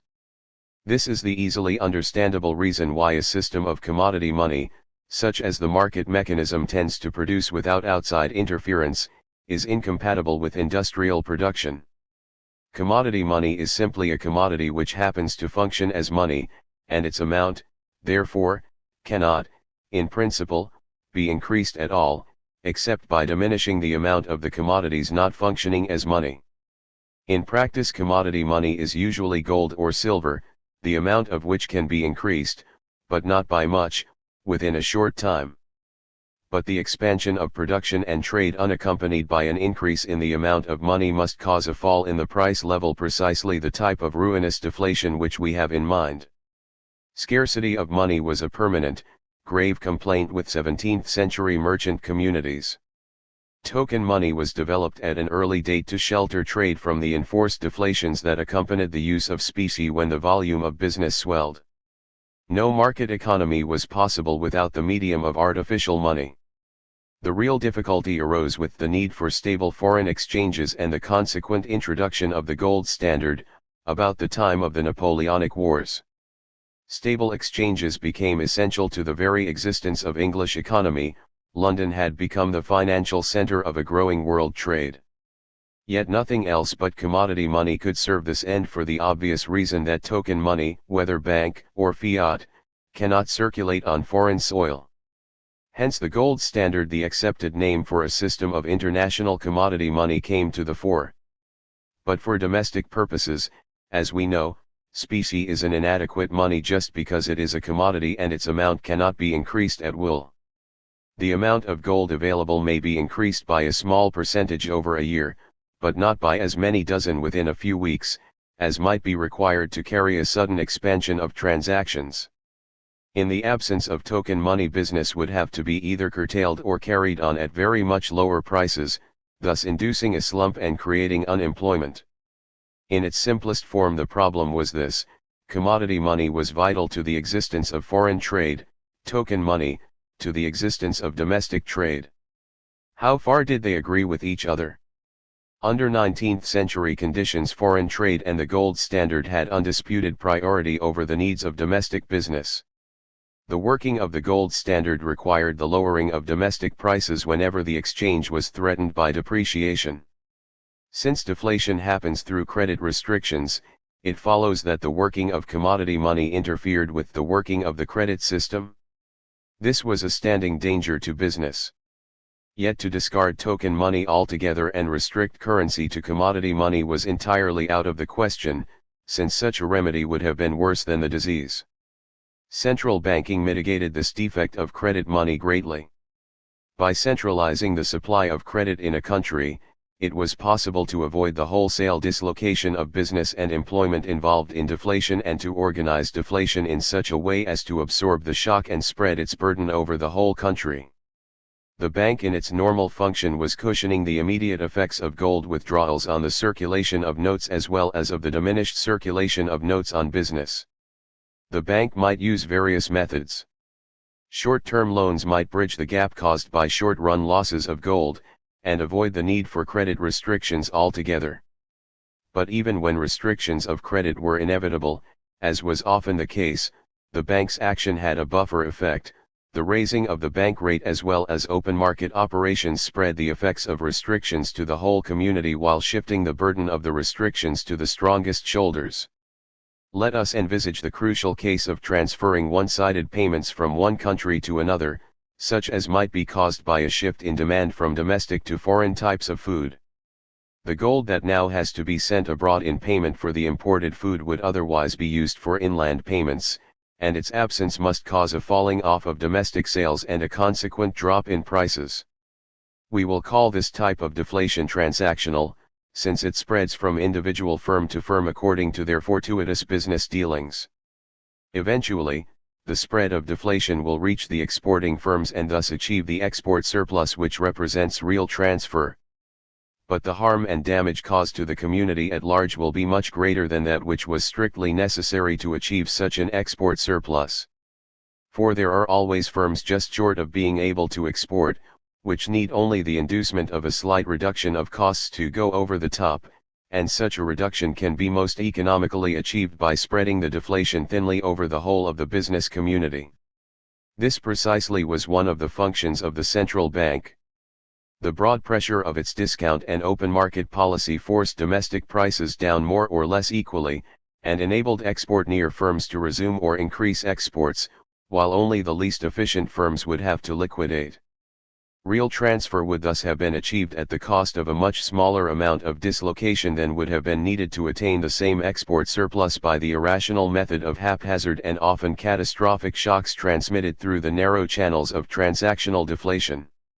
That in spite of these devices to mitigate the effects of deflation, the outcome was, nevertheless, again and again a complete disorganization of business and consequent mass unemployment, is the most powerful of all the indictments of the gold standard. The case of money showed a very real analogy to that of labor and land. The application of the commodity fiction to each of them led to its effective inclusion into the market system, while at the same time grave dangers to society developed. With money, the threat was to productive enterprise, the existence of which was imperiled by any fall in the price level caused by use of commodity money. Here also protective measures had to be taken, with the result that the self-steering mechanism of the market was put out of action. Central banking reduced the automatism of the gold standard to a mere pretense. It meant a centrally managed currency.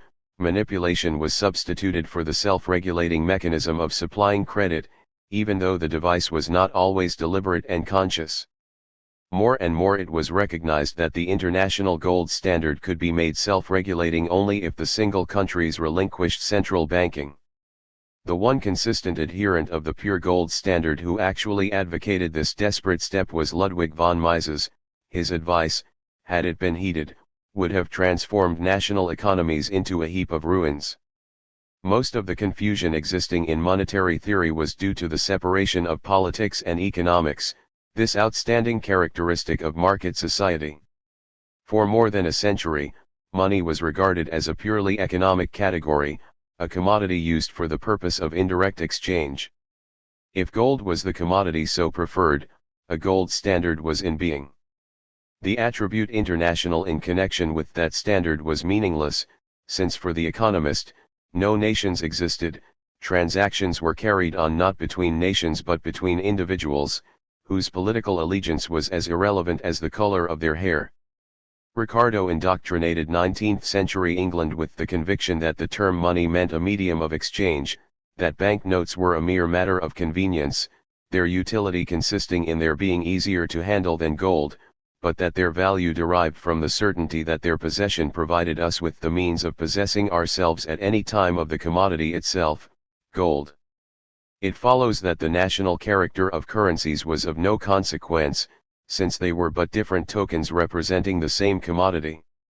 And if it was injudicious for a government to make any effort to possess itself of gold, since the distribution of that commodity regulated itself on the world market just as that of any other, it was even more injudicious to imagine that the nationally different tokens were of any relevance to the welfare and prosperity of the countries concerned. Now the institutional separation of the political and economic spheres had never been complete, and it was precisely in the matter of currency that it was necessarily incomplete.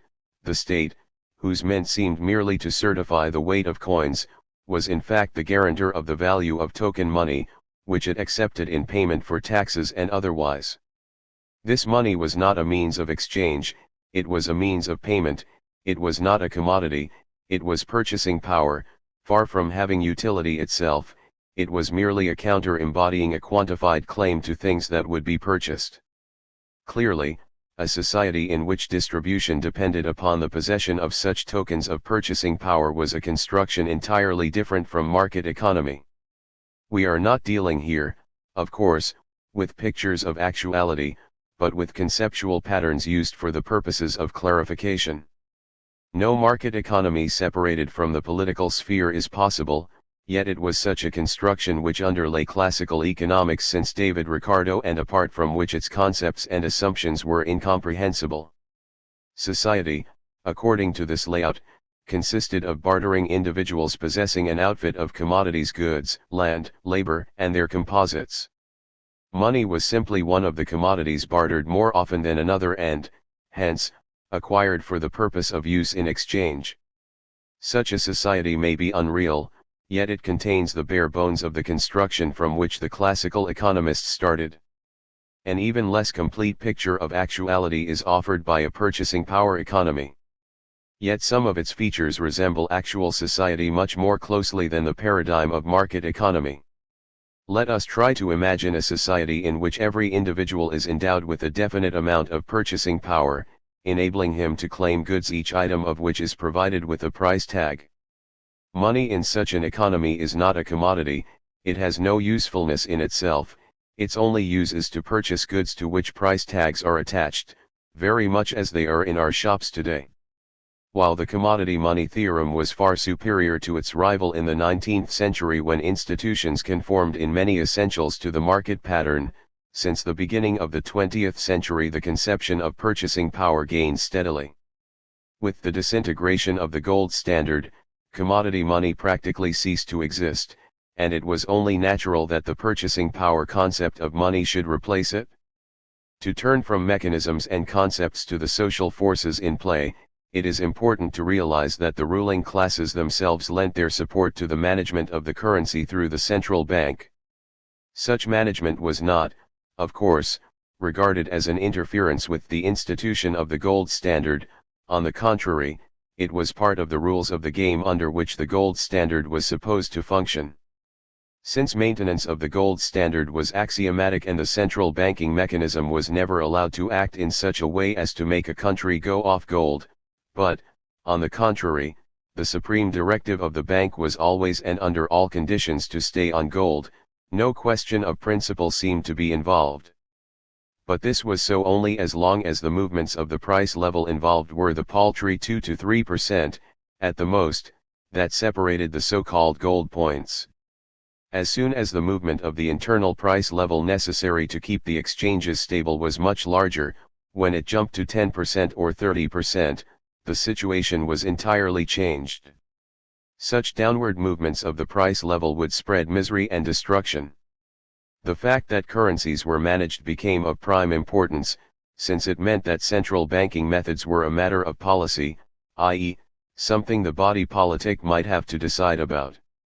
Indeed, the great institutional significance of central banking lay in the fact that monetary policy was thereby drawn into the sphere of politics. The consequences could not be other than far-reaching. They were twofold. In the domestic field, monetary policy was only another form of interventionism, and clashes of economic classes tended to crystallize around this issue so intimately linked with the gold standard and balanced budgets. Internal conflicts in the 1930s, as we will see, often centered on this issue, which played an important part in the growth of the anti-democratic movement. In the foreign field, the role of national currencies was of overwhelming importance, though this fact was but little recognized at the time. The ruling philosophy of the 19th century was pacifist and internationalist. In principle, all educated people were free traders, and, with qualifications which appear ironically modest today, they were no less so in practice. The source of this outlook was, of course, economic. Much genuine idealism sprang from the sphere of barter and trade. By a supreme paradox, man's selfish wants were validating his most generous impulses. But since the 1870s an emotional change was noticeable, though there was no corresponding break in the dominant ideas. The world continued to believe in internationalism and interdependence, while acting on the impulses of nationalism and self-sufficiency. Liberal nationalism was developing into national liberalism, with its marked leanings towards protectionism and imperialism abroad, monopolistic conservatism at home. Nowhere was the contradiction as sharp and yet as little conscious as in the monetary realm. For dogmatic belief in the international gold standard continued to enlist men's stintless loyalties, while at the same time token currencies were established, based on the sovereignty of the various central banking systems. Under the aegis of international principles, impregnable bastions of a new nationalism were being unconsciously erected in the shape of the central banks of issue. In truth, the new nationalism was the corollary of the new internationalism. The international gold standard could not be borne by the nations whom it was supposed to serve, unless they were secured against the dangers with which it threatened the communities adhering to it. Completely monetarized communities could not have stood the ruinous effects of abrupt changes in the price level necessitated by the maintenance of stable exchanges unless the shock was cushioned by the means of an independent central banking policy. The national token currency was the certain safeguard of this relative security, since it allowed the central bank to act as a buffer between the internal and the external economy. If the balance of payment was threatened with illiquidity, reserves and foreign loans would tide over the difficulty. If an altogether new economic balance had to be created involving a fall in the domestic price level, the restriction of credit could be spread in the most rational fashion, eliminating the inefficient, and putting the burden on the efficient. Absence of such a mechanism would have made it impossible for any advanced country to stay on gold without devastating effects as to its welfare, whether in terms of production, income, or employment. If the trading class was the protagonist of market economy, the banker was the born leader of that class. Employment and earnings depended upon the profitability of business, but the profitability of business depended upon stable exchanges and sound credit conditions, both of which were under the care of the banker. It was part of his creed that the two were inseparable. A sound budget and stable internal credit conditions presupposed stable foreign exchanges. Also, exchanges could not be stable unless domestic credit was safe and the financial household of the state in equilibrium. Briefly, the banker's twin trust comprised sound domestic finance and external stability of the currency. That is why when both had lost their meaning, bankers as a class were the last to notice it. There is indeed nothing surprising either in the dominating influence of international bankers in the 1920s, nor in their eclipse in the 1930s.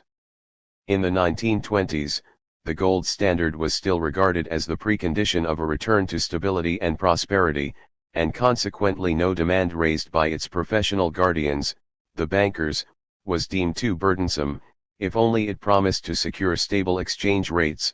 When, after 1929, this proved impossible, the imperative need was for a stable internal currency, and nobody was as little qualified to provide it as the banker. In no field was the breakdown of market economy as abrupt as in that of money. Agrarian tariffs interfering with the importing of the produce of foreign lands broke up free trade. The narrowing and regulating of the labor market restricted bargaining to that which the law left to the parties to decide. But neither in the case of labor nor in that of land was there a formal, sudden and complete rift in the market mechanism such as happened in the field of money. There was nothing comparable in the other markets to the relinquishing of the gold standard by Great Britain on September 21, 1931, nor even to the subsidiary event of America's similar action, in June, 1933. Though by that time the Great Depression, which began in 1929, had swept away the major part of world trade, this meant no change in methods, nor did it affect the ruling ideas. But final failure of the gold standard was the final failure of market economy. Economic liberalism had started 100 years before and had been met by a protectionist countermove, which now broke into the last bastion of market economy. A new set of ruling ideas superseded the world of the self-regulating market. To the stupefaction of the vast majority of contemporaries, unsuspected forces of charismatic leadership and autarkist isolationism broke forth and fused societies into new forms. The underlying theory has been elaborated by F. Schaefer, Wellington, New Zealand. Self-regulation impaired.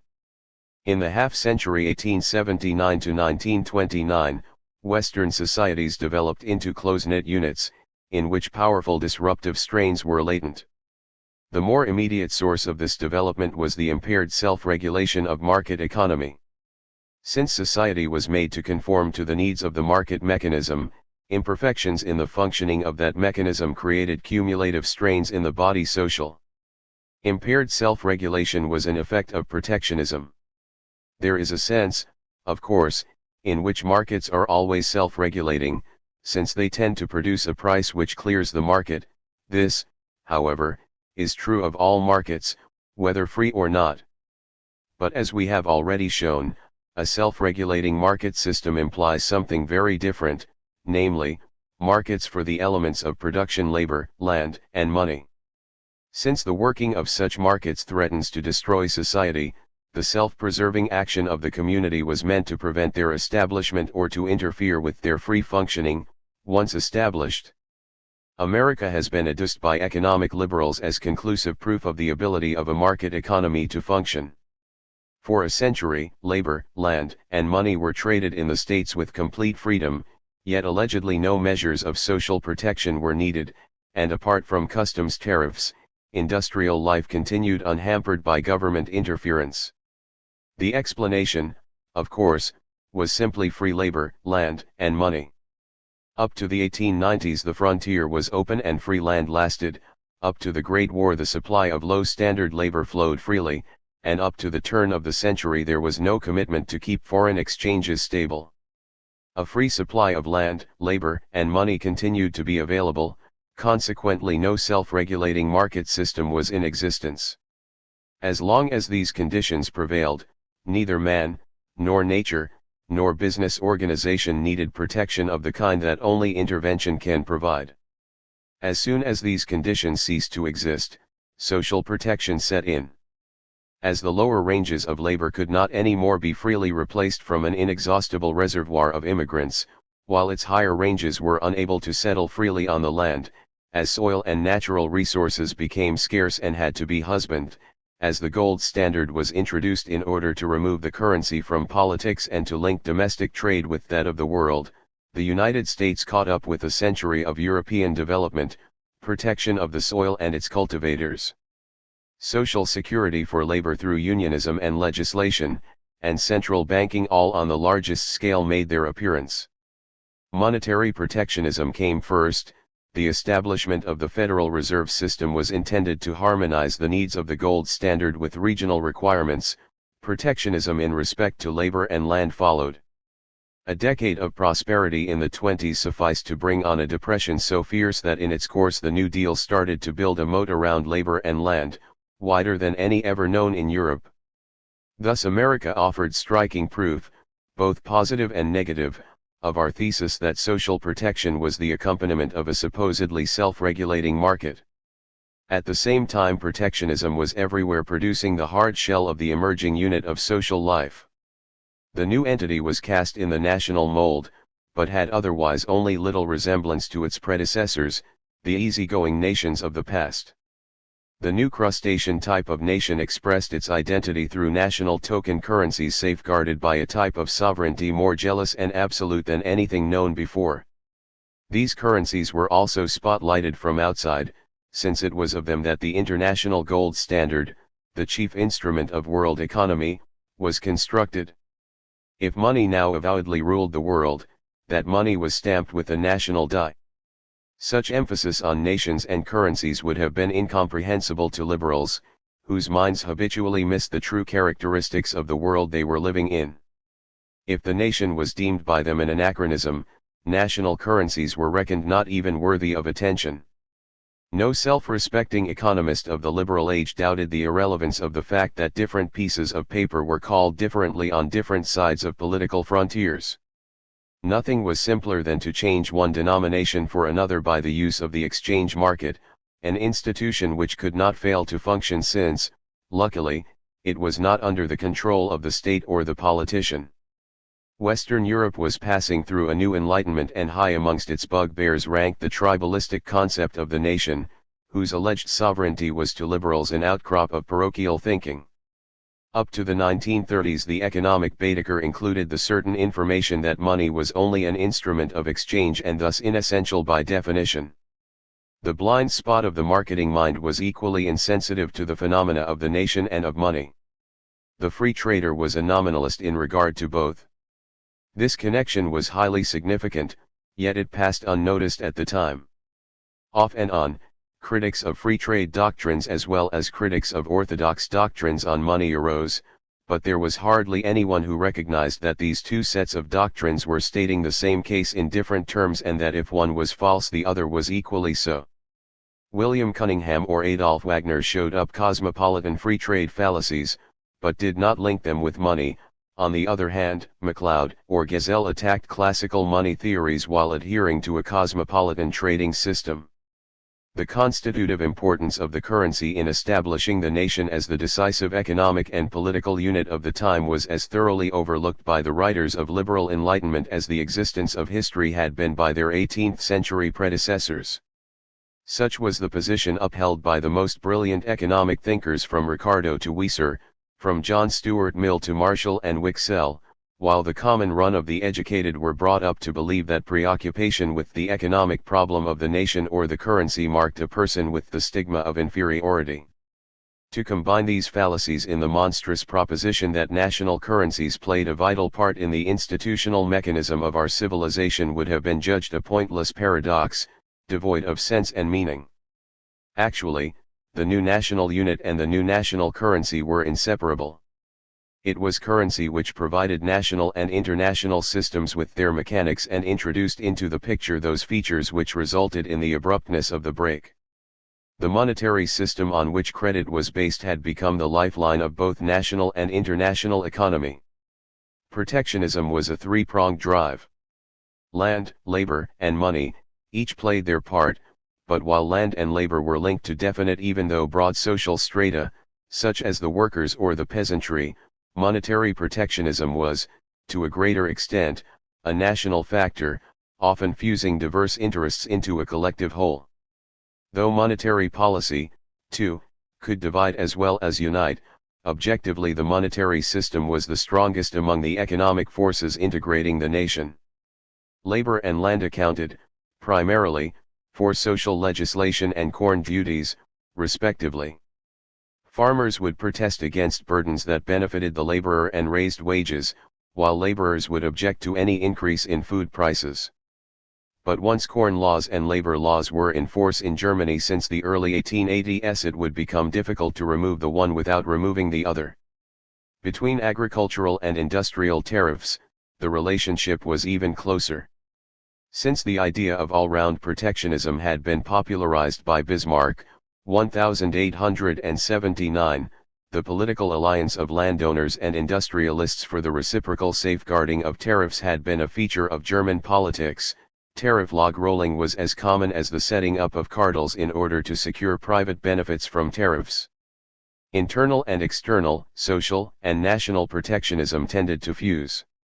The rising cost of living induced by corn laws invited the manufacturer's demand for protective tariffs, which he rarely failed to utilize as an implement of cartel policy.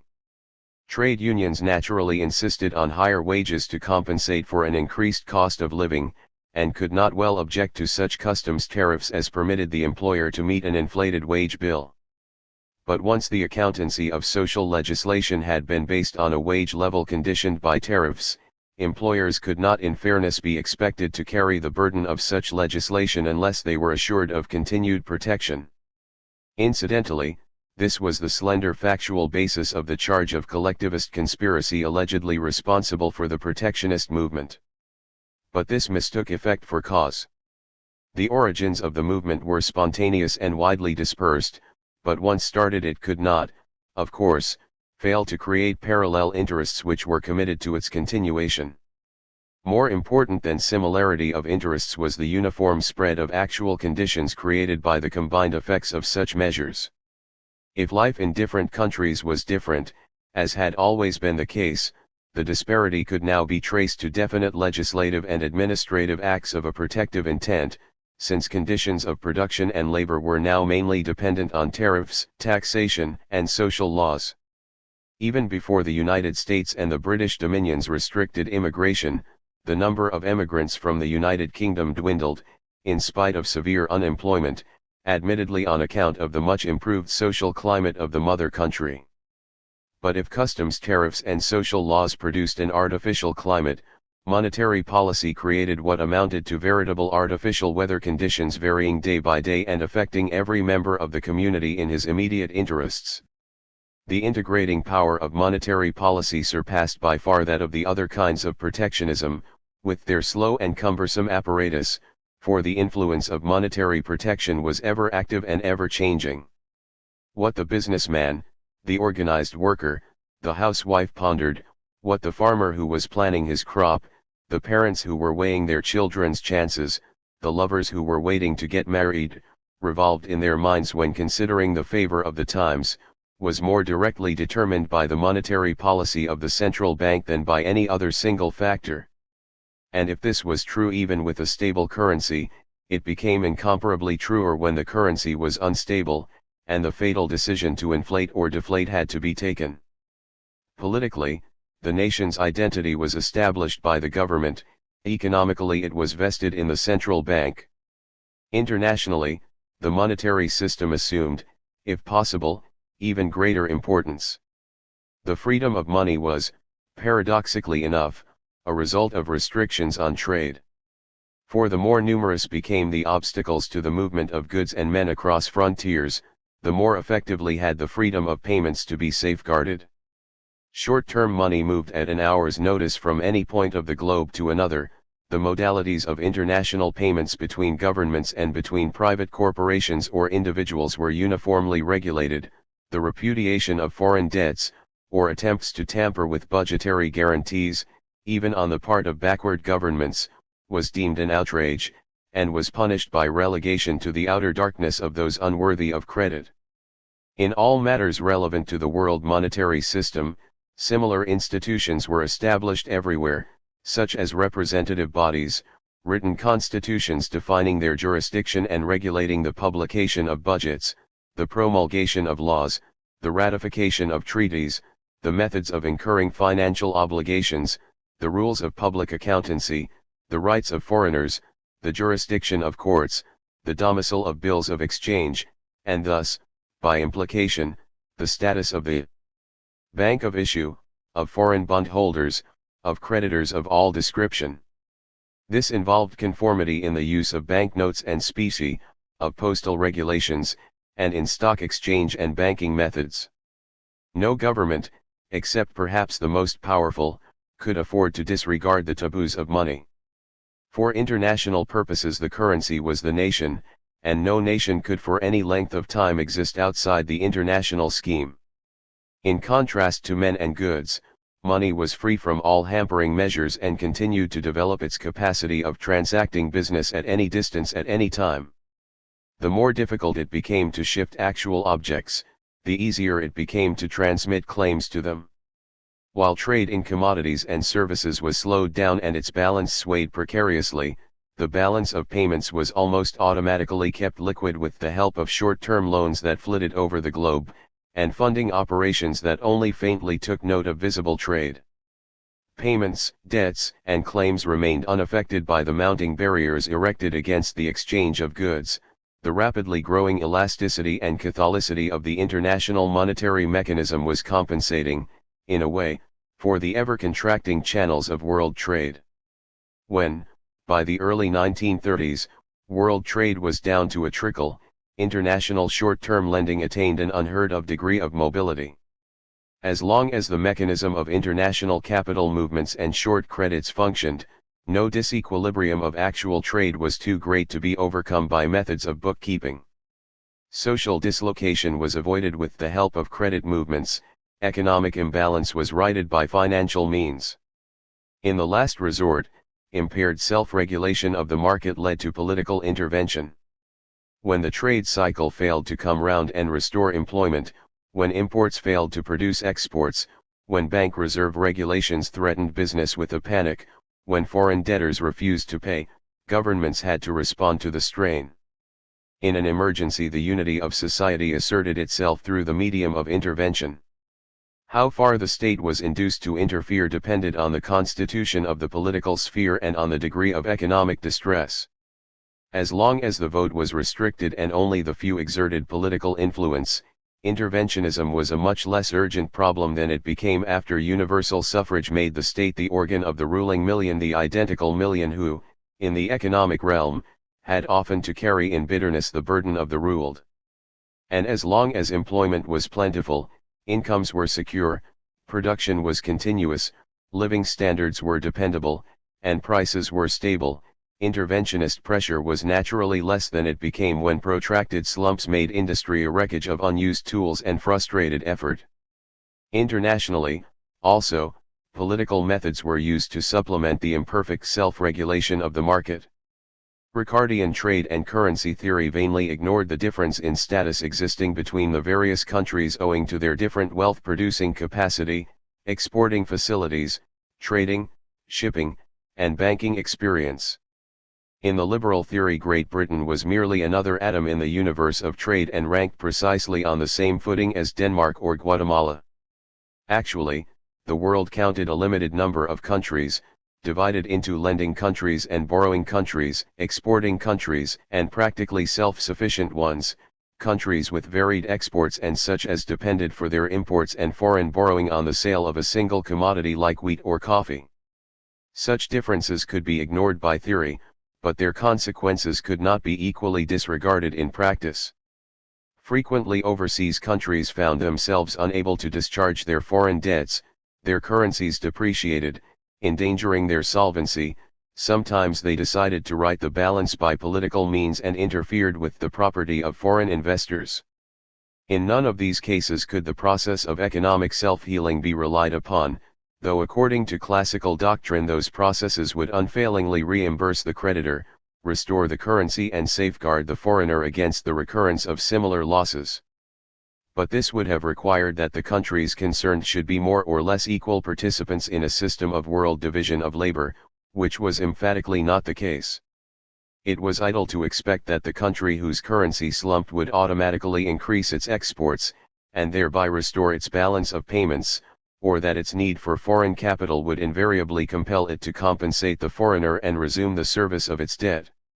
Increased sales of coffee or nitrates, for instance, might knock the bottom out of the market, and repudiation of a usurious foreign debt might appear preferable to a depreciation of the national currency.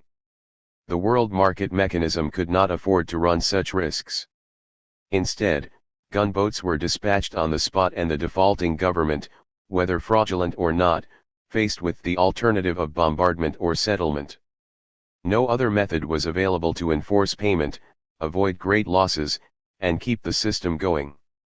A similar practice was used to induce colonial peoples to recognize the advantages of trade, when the theoretically unfailing argument of mutual advantage was not promptly or perhaps not at all grasped by the natives. Even more evident was the need for interventionist methods. If the region in question happened to be rich in raw materials required for European manufactures, while no pre-established harmony ensured the emergence of a craving after European manufactures on the part of the natives whose natural wants had previously taken an entirely different direction. Of course, none of these difficulties was supposed to arise under an allegedly self-regulating system. But the more often repayments were made only under the threat of armed intervention, the more often trade routes were kept open only with the help of gunboats, the more often trade followed the flag, while the flag followed the need of invading governments, the more patent it became that political instruments had to be used in order to maintain equilibrium in world economy. Disruptive strains. From such uniformity of underlying institutional arrangements derived the intriguing similarity in the pattern of events which in the half-century 1879 to 1929 was spread out over an enormous expanse. An endless variety of personalities and backgrounds, mentalities, and historical antecedents gave local color and topical emphasis to the vicissitudes of many countries, and yet, over its greater part the civilized world was of the same fabric. This affinity transcended that of the culture traits common to peoples using similar tools, enjoying similar amusements, and rewarding effort with similar prizes. Rather, the similarity concerned the function of concrete events in the historical context of life, the time-bound component of collective existence. An analysis of these typical strains and stresses should reveal much of the mechanism that produced the singularly uniform pattern of history during this period. The strains can be readily grouped according to the main institutional spheres. In the domestic economy, the most varied symptoms of disequilibrium as decline of production, employment, and earnings shall be represented here by the typical scourge of unemployment. In domestic politics there was the struggle and deadlock of social forces, which we shall typify by tension of classes. Difficulties in the field of international economics, which centered around the so-called balance of payment and comprised a falling off of exports, unfavorable terms of trade, dearth of imported raw materials, and losses on foreign investments, we shall designate as a group by a characteristic form of strain, namely, pressure on exchanges. Lastly, tensions in international politics will be subsumed under imperialist rivalries. Now let us consider a country which, in the course of a business depression, is stricken by unemployment. It is easy to see that any measure of economic policy which the banks may decide upon will have to conform to the requirement of stable exchanges. The banks will not be able to expand or further extend credits to industry, without appealing to the central bank which, on its part, will refuse to follow suit since the safety of the currency requires the opposite course. On the other hand, if the strain spread from industry to state trade unions might induce affiliated political parties to raise the issue in Parliament, the scope of any policy of relief or public works will be limited by the requirements of budgetary equilibrium, another precondition of stable exchanges. The gold standard will thus check the action of the Treasury as effectively as that of the Bank of Issue, and the legislature will find itself confronted with identically the same limitations that apply to industry. Within the compass of the nation, the strain of unemployment can, of course, be borne alternatively in the industrial or the governmental zone. If in a particular instance the crisis was overcome by a deflationary pressure on wages, then, it might be said, the burden fell primarily on the economic sphere. If, however, that painful measure was avoided with the help of public works subsidized from death duties, the brunt of the tension would fall on the political sphere. The same would be the case if the decrease in wages was forced upon the trade unions by some governmental measure in defiance of acquired rights. In the first instance, deflationary pressure on wages, the tension remained within the market zone, and was expressed in a shift of incomes transmitted by a change in prices. In the latter instance, public works or trade union restrictions, there was a shift in legal status or in taxation which affected primarily the political position of the group concerned. Eventually, the strain of unemployment might have spread outside the confines of the nation and affected foreign exchanges. This again might happen whether political or economic methods of combating unemployment had been used. Under the gold standard, which we all the time assume to be in force, any governmental measure that caused a budgetary deficit might start a depreciation of the currency. If, on the other hand, unemployment was being fought by the expansion of bank credit, rising domestic prices would hit exports and affect the balance of payment in that way. In either case, exchanges would slump and the country feel the pressure on its currency. Alternatively, the strain which sprang from unemployment might induce foreign tension. In the case of a weak country, this had sometimes the gravest consequences for its international position. Its status deteriorated, its rights were disregarded, foreign control was foisted upon it, its national aspirations were foiled. In the case of strong states, the pressure might be deflected into a scramble for foreign markets, colonies, zones of influence, and other forms of imperialist rivalry. The strains emanating from the market were thus shifting to and fro between the market and the other main institutional zones, sometimes affecting the working of the field of government, sometimes that of the gold standard or that of the balance of power system, as the case might be. Each field was comparatively independent of the other and tended toward an equilibrium of its own. Whenever this balance was not achieved, the imbalance spread over into the other spheres. It was the relative autonomy of the spheres that caused the strain to accumulate and to generate tensions which eventually exploded in more or less stereotyped forms. While in imagination the 19th century was engaged in constructing the liberal utopia, in reality it was handing over things to a definite number of concrete institutions, the mechanisms of which ruled the day. The nearest approach to the realization of the true position was perhaps the rhetorical query of an economist who, as late as 1933, arraigned the protectionist policies of the overwhelming majority of governments. Can a policy, he asked, be right which is being unanimously condemned by all experts as utterly mistaken, grossly fallacious, and contrary to all principles of economic theory? His answer was an unconditional no, but in vain would one seek in liberal literature for anything in the nature of an explanation for the patent facts. An unending stream of abuse of the governments, politicians, and statesmen whose ignorance, ambition, greed, and short-sighted prejudice were supposedly responsible for the consistently followed policies of protectionism in an overwhelming majority of countries was the only answer. Rarely was as much as a reasoned argument on the subject to be found. Not since the schoolman's defiance of the empirical facts of science was sheer prejudice displayed in so fearful array. The only intellectual response was to supplement the myth of the protectionist conspiracy by the myth of the imperialist craze. The liberal argument, in so far as it became articulate, asserted that sometime in the early 1880s imperialist passions began to stir in the Western countries, and destroyed the fruitful work of economic thinkers by their emotional appeal to tribal prejudice. These sentimental policies gradually gathered strength and finally led to World War I. After the Great War, the forces of enlightenment had another chance of restoring the reign of reason, but an unexpected outburst of imperialism, especially on the part of the small new countries, later on also of the have-nots, such as Germany, Italy, and Japan, upset the wagon of progress. The crafty animal, the politician, had defeated the brain centers of the race: Geneva, Wall Street, and the City of London. In this piece of popular political theology, imperialism stands for the old Adam.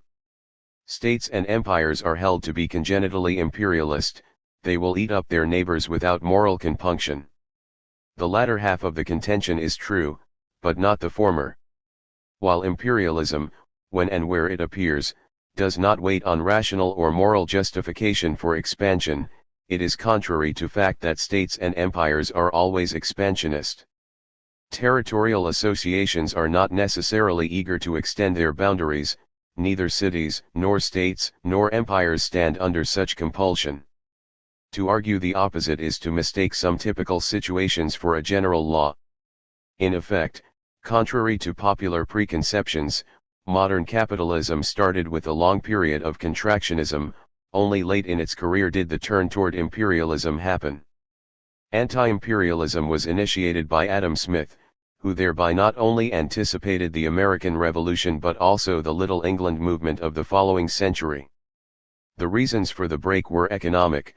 The rapid expansion of markets started by the 7 Years' War made empires go out of fashion. While geographical discoveries, combined with comparatively slow means of transportation, favored overseas plantations, fast communications turned colonies into an expensive luxury. Another factor unfavorable to plantations was that exports now eclipsed imports in significance. The ideal of the buyer's market gave way to the seller's market, an aim attainable now by the simple means of underselling one's competitors, including, eventually, the colonists themselves. Once the Atlantic seaboard colonies were lost, Canada hardly managed to have herself retained in the empire. 1837, even a Disraeli advocated the liquidation of the West African possessions. The Orange State vainly offered to join the empire, and some islands in the Pacific, regarded today as pivots of world strategy, were consistently refused admission. Free traders and protectionists, liberals and ardent Tories joined in the popular conviction that colonies were a wasting asset destined to become a political and financial liability. Anybody who talked colonies in the century between 1780 and 1880 was looked upon as an adherent of the Ancien regime. The middle class denounced war and conquest as dynastic machinations, and pandered to pacifism. François Quesnay had been the first to claim for laissez-faire the laurels of peace. France and Germany followed in England's wake. The former slowed down her rate of expansion appreciably, and even her imperialism was now more continental than colonial. Bismarck contemptuously declined to pay the price of one single life for the Balkans and put all his influence behind anti-colonial propaganda.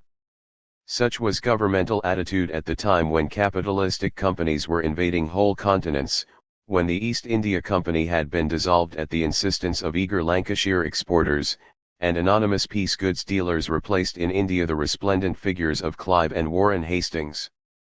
The governments held aloof. Canning ridiculed the notion of intervention on behalf of gambling investors and overseas speculators. The separation of politics and economics now spread into international affairs. While Queen Elizabeth had been loath to distinguish too strictly between her private income and privateers' income, Gladstone would have branded it a calumny that British foreign policy was being put at the service of foreign investors. To allow state power and trading interests to fuse was not a 19th century idea. On the contrary, early Victorian statesmen had proclaimed the independence of politics and economics as a maxim of international behavior. Only in narrowly defined cases were diplomatic representatives supposed to be active on behalf of the private interests of their nationals, and the surreptitious extension of these occasions was publicly denied, and if proven, reprimanded accordingly. Not only at home but also abroad, the principle of non-intervention of the state in the affairs of private business was maintained. The home government was not supposed to intervene in private trade, nor were foreign offices expected to regard private interests abroad otherwise than on broad national lines. Investments were overwhelmingly agricultural and located at home.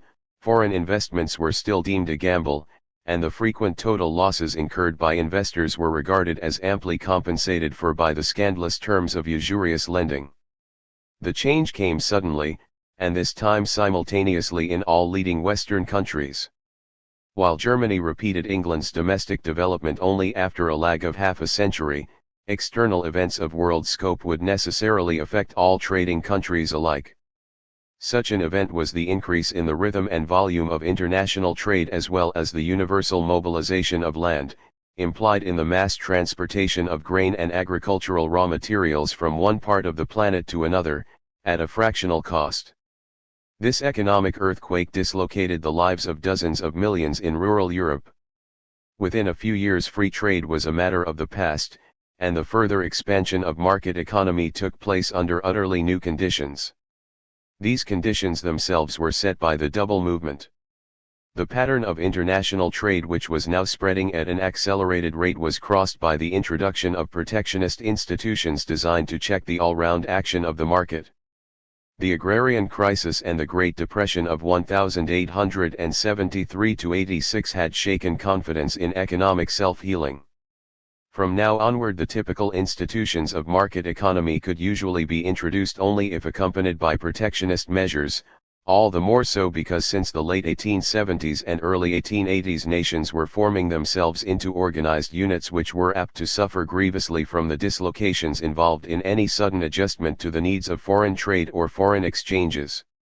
The supreme vehicle of the expansion of market economy, the gold standard, was thus usually accompanied by the simultaneous introduction of the typical protectionist policies of the age such as social legislation and customs tariffs. On this point also the traditional liberal version of the collectivist conspiracy was a misrepresentation of the facts. The free trade and gold standard system was not wantonly wrecked by selfish tariff mongers and soft-hearted legislators. On the contrary, the coming of the gold standard itself hastened the spreading of these protectionist institutions, which were the more welcome the more burdensome fixed exchanges proved.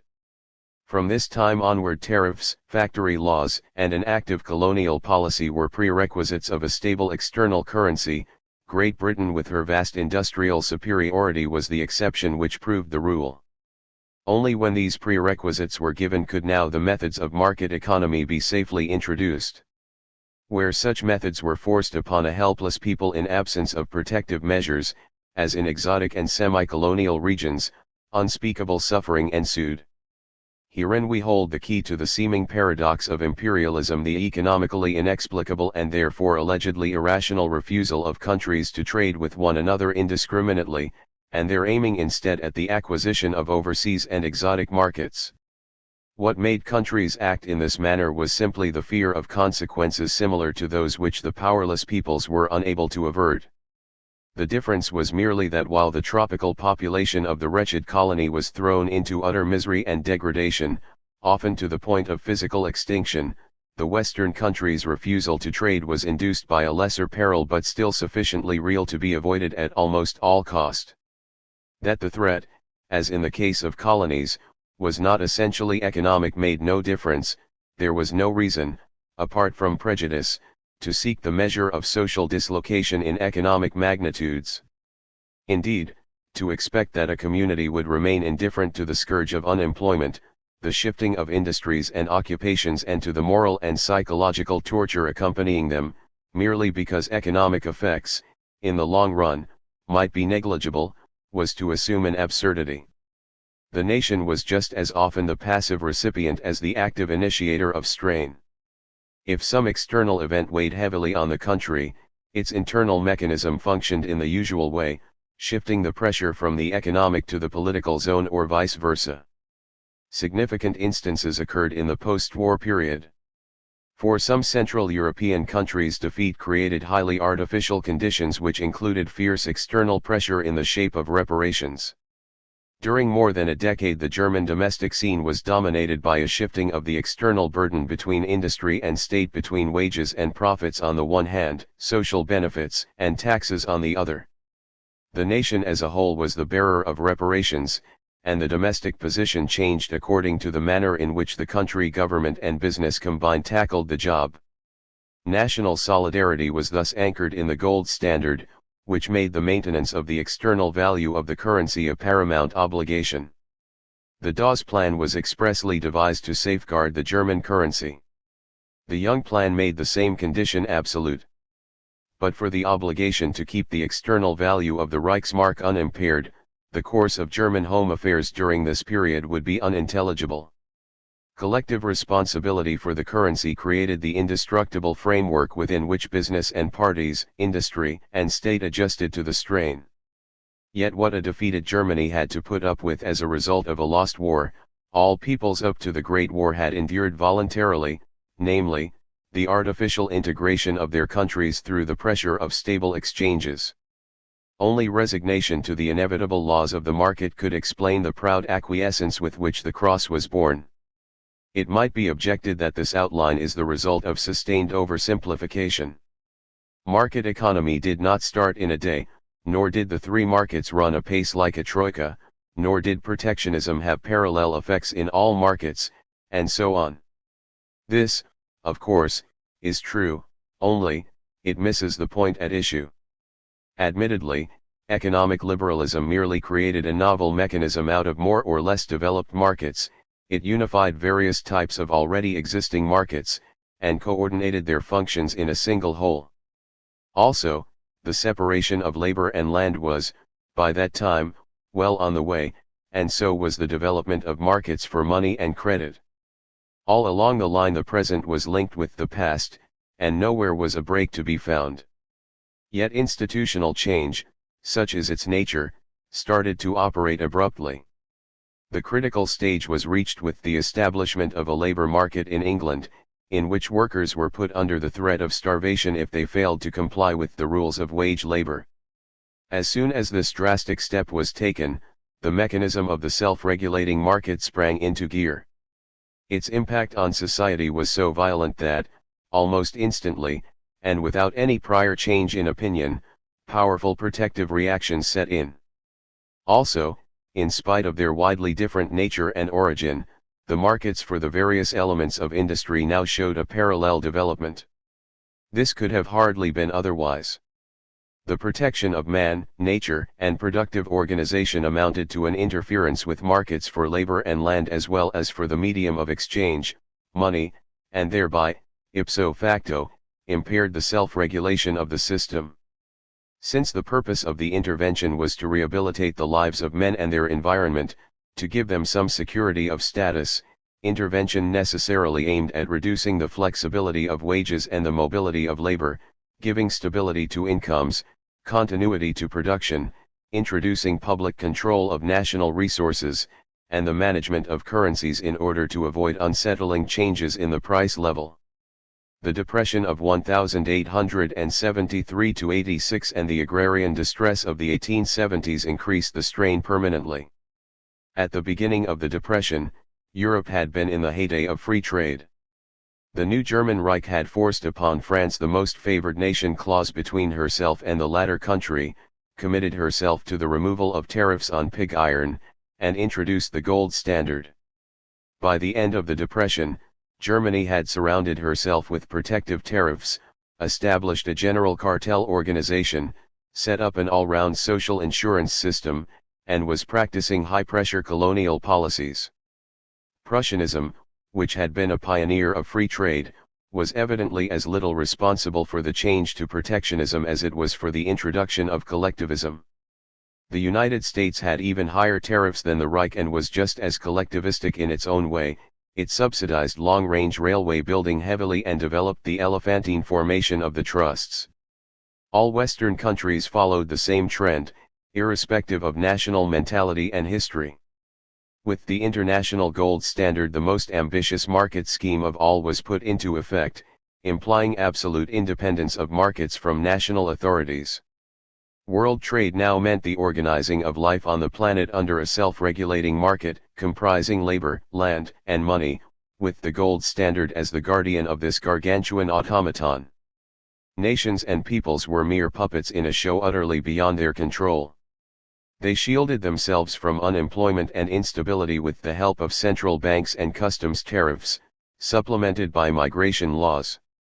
These devices were designed to counteract the destructive effects of free trade plus fixed currencies, and to the degree in which they achieved this purpose they interfered with the play of those mechanisms. Although each single restriction had its beneficiaries whose super profits or wages were a tax on all other citizens, it was often only the amount of the tax that was unjustified, not also protection itself. In the long run there was an all-round drop in prices which benefited all. Whether protection was justified or not, a debility of the world market system was brought to light by the effects of interventions. The import tariffs of one country hampered the exports of another and forced it to seek for markets in politically unprotected regions. Economic imperialism was mainly a struggle between the powers for the privilege of extending their trade into politically unprotected markets. Export pressure was reinforced by a scramble for raw material supplies caused by the manufacturing fever. Governments lent support to their nationals engaged in business in backward countries. Trade and flag were racing in one another's wake.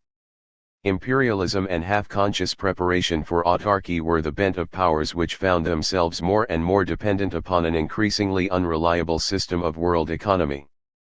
And yet rigid maintenance of the integrity of the international gold standard was imperative. This was one institutional source of disruption. A similar contradiction operated inside the national boundaries. Protectionism helped to transform competitive markets into monopolistic ones. Less and less could markets be described as autonomous and automatic mechanisms of competing atoms. More and more were individuals replaced by associations, men, and capital united to non-competing groups. Economic adjustment became slow and difficult. The self-regulation of markets was gravely hampered. Eventually, unadjusted price and cost structures prolonged depressions, unadjusted equipment retarded the liquidation of unprofitable investments, unadjusted price and income levels caused social tension. And whatever the market in question, labor, land, or money, the strain would transcend the economic zone and the balance would have to be restored by political means. Nevertheless, the institutional separation of the political from the economic sphere was constitutive to market society and had to be maintained whatever the tension involved. This was the other source of disruptive strain. We are nearing the conclusion of our narrative. Yet a considerable part of our argument remains to be unfolded. For even if we have succeeded in proving beyond any doubt that at the heart of the transformation there was the failure of the market utopia, it is still incumbent upon us to show in what manner actual events were determined by this cause. In a sense, this is an impossible undertaking, since history is not shaped by any single factor. Yet in spite of all its wealth and variety, the flow of history has its recurrent situations and alternatives which account for the broad similarity in the texture of the events of an age. We need not trouble about the fringe of unpredictable eddies, if we can account to some degree for the regularities which governed currents and countercurrents under typical conditions. In the 19th century such conditions were given by the mechanism of the self-regulating market, the requirements of which had to be met by national and international life. From that mechanism two peculiarities of civilization followed, its rigid determinism and its economic character. Contemporary outlook tended to link the two and to assume that the determinism derived from the nature of economic motivation, according to which individuals were expected to pursue their monetary interests. In point of fact there was no connection between the two. The determinism so prominent in many details was simply the outcome of the mechanism of a market society with its predictable alternatives, the stringency of which was erroneously attributed to the strength of economic motives. Actually, the supply-demand price system will always balance, whatever the motives of the individuals, and economic motives per se are notoriously much less effective with most people than so-called emotional ones. Mankind was in the grip, not of new motives, but of new mechanisms. Briefly, the strain sprang from the zone of the market, from there it spread to the political sphere, thus comprising the whole of society. But within the single nations the tension remained latent as long as world economy continued to function. Only when the last of its surviving institutions, the gold standard, dissolved was the stress within the nations finally released. Different as their responses to the new situation were, essentially they represented adjustments to the disappearance of the traditional world economy. When it disintegrated, market civilization itself was engulfed. This explains the almost unbelievable fact that a civilization was being disrupted by the blind action of soulless institutions, the only purpose of which was the automatic increase of material welfare. But how did the inevitable actually happen? How was it translated into the political events which are the core of history? Into this final phase of the fall of market economy the conflict of class forces entered decisively. Part 3. Transformation. In progress. Popular government. And market economy. When in the 1920s the international system failed, the almost forgotten issues of early capitalism reappeared. First and foremost among them stood that of popular government. The fascist attack on popular democracy merely revived the issue of political interventionism which haunted the history of market economy, since that issue was hardly more than another name for the separation of the economic from the political sphere. The interventionist issue was first brought to a head with regard to labor by Speen-Hamland and the New Poor Law on the one hand, parliamentary reform and the Chartist movement on the other. In regard to land and money, the importance of interventionism was hardly smaller, even though clashes were less spectacular. On the continent, similar difficulties in respect to labor, land, and money arose with a time lag which brought conflicts to bear on an industrially more modern but socially less unified environment. Everywhere the separation of the economic and the political sphere was the result of the same type of development. In England as on the continent the starting points were the establishment of a competitive labor market and the democratization of the political state. Speen-Hamland has been justly described as a preventive act of intervention, obstructing the creation of a labor market. The battle for an industrial England was first fought and, for the time being, lost on Speen-Hamland. In this struggle the slogan of interventionism was coined by the classical economists and Speen-Hamland branded an artificial interference with an actually non-existent market order. Townsend, Malthus, and Ricardo erected upon the flimsy foundation of poor law conditions the edifice of classical economics, the most formidable conceptual instrument of destruction ever directed against an outworn order. Yet for another generation the allowance system protected the confines of the village against the attraction of high urban wages.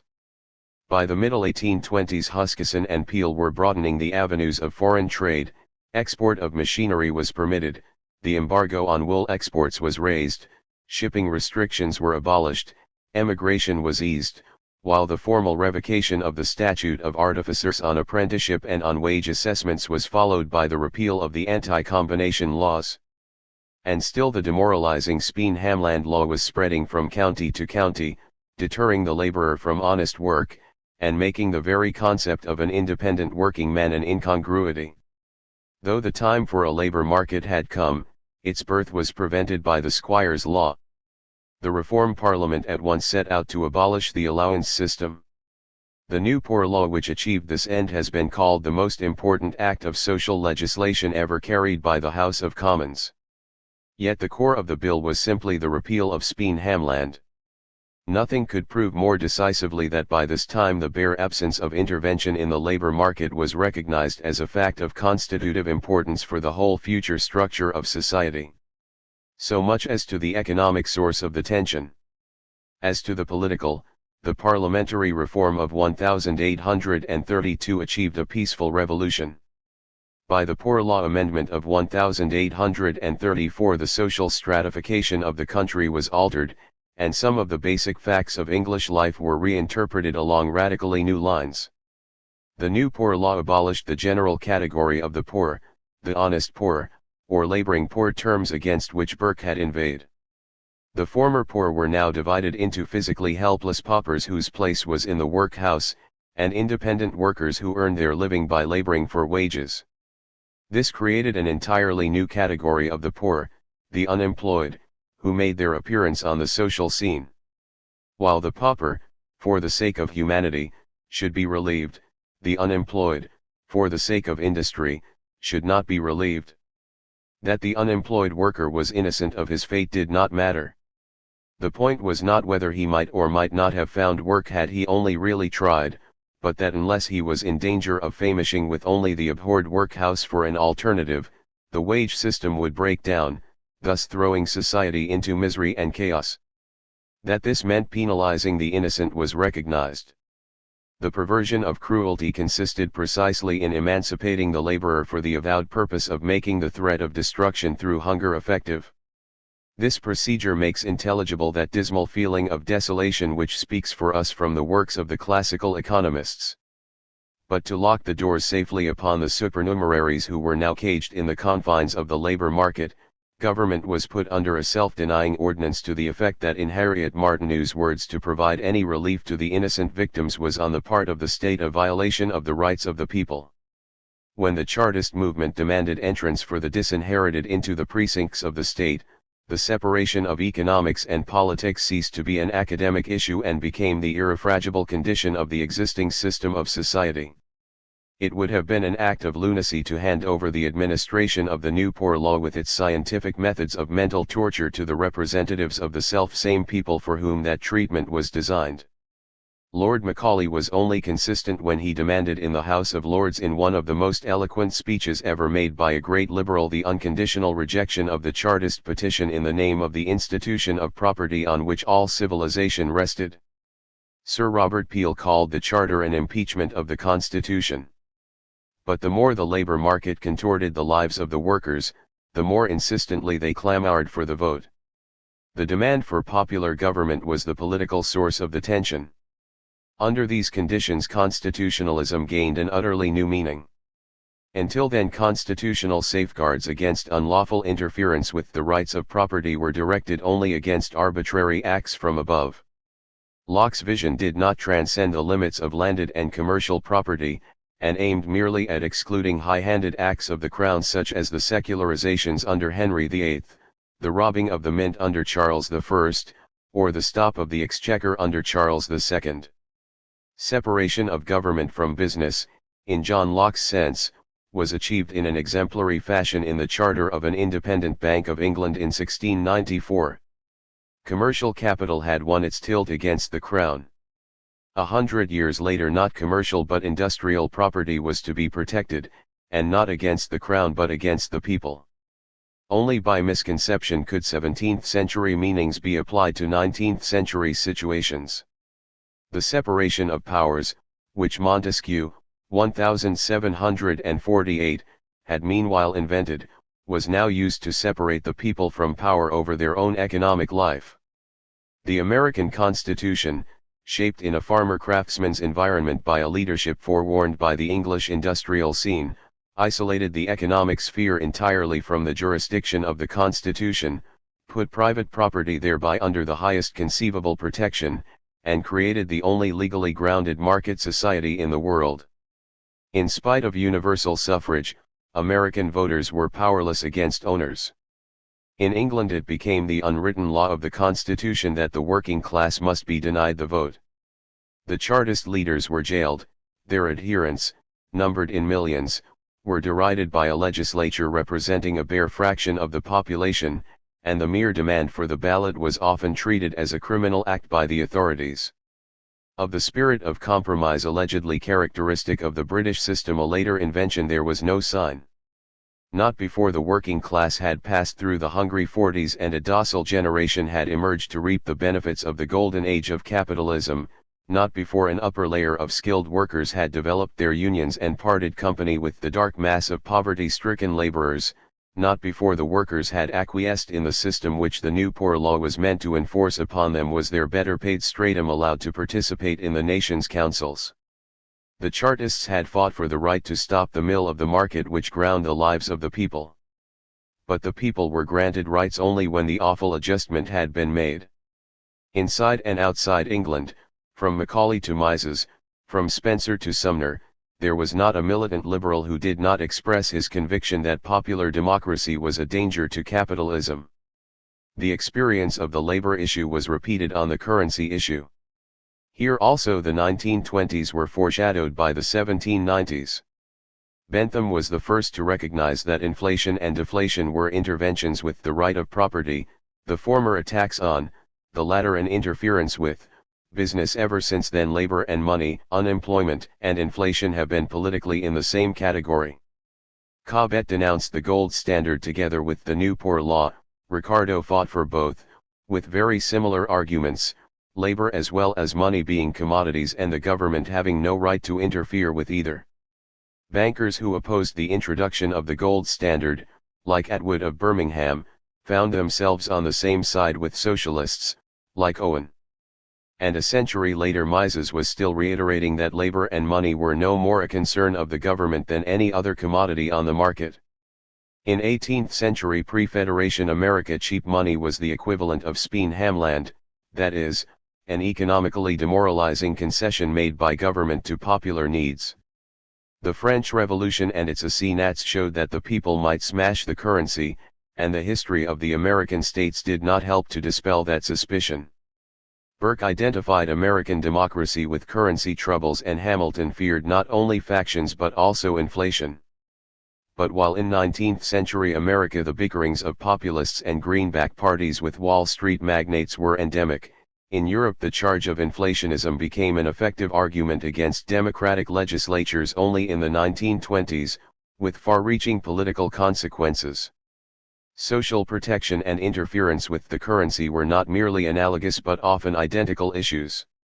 Since the establishment of the gold standard, the currency was just as much endangered by a rising wage level as by direct inflation. Both might diminish exports and eventually depress exchanges.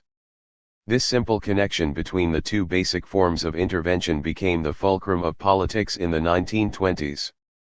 Parties concerned for the safety of the currency protested as much against threatening budget deficits as against cheap money policies, thus opposing treasury inflation as much as credit inflation, or, in more practical terms, denouncing social burdens and high wages, trade unions, and labor parties. Not the form, but the essence mattered, and who could doubt but that unrestricted unemployment benefits might be as effective in upsetting the balance of the budget as too low a rate of interest in inflating prices, and with the same nefarious consequences for the exchanges. Gladstone had made the budget the conscience of the British nation. With lesser peoples, a stable currency might take the place of the budget. But the result was closely similar. Whether wages or social services had to be cut, the consequences of not cutting them were inescapably set by the mechanism of the market. From the point of view of this analysis, the national government of 1931 in Great Britain performed in a modest way the same function as the American New Deal. Both were moves of adjustment of single countries in the Great Transformation. But the British instance had the advantage of being free of complicating factors, such as civil strifes or ideological conversions, thus showing up the decisive features more clearly. Since 1925 the position of Great Britain's currency had been unsound. The return to gold was not accompanied by a corresponding adjustment of the price level, which was distinctly above world parity. Very few people were conscious of the absurdity of the course on which government and bank, parties, and trade unions had jointly embarked.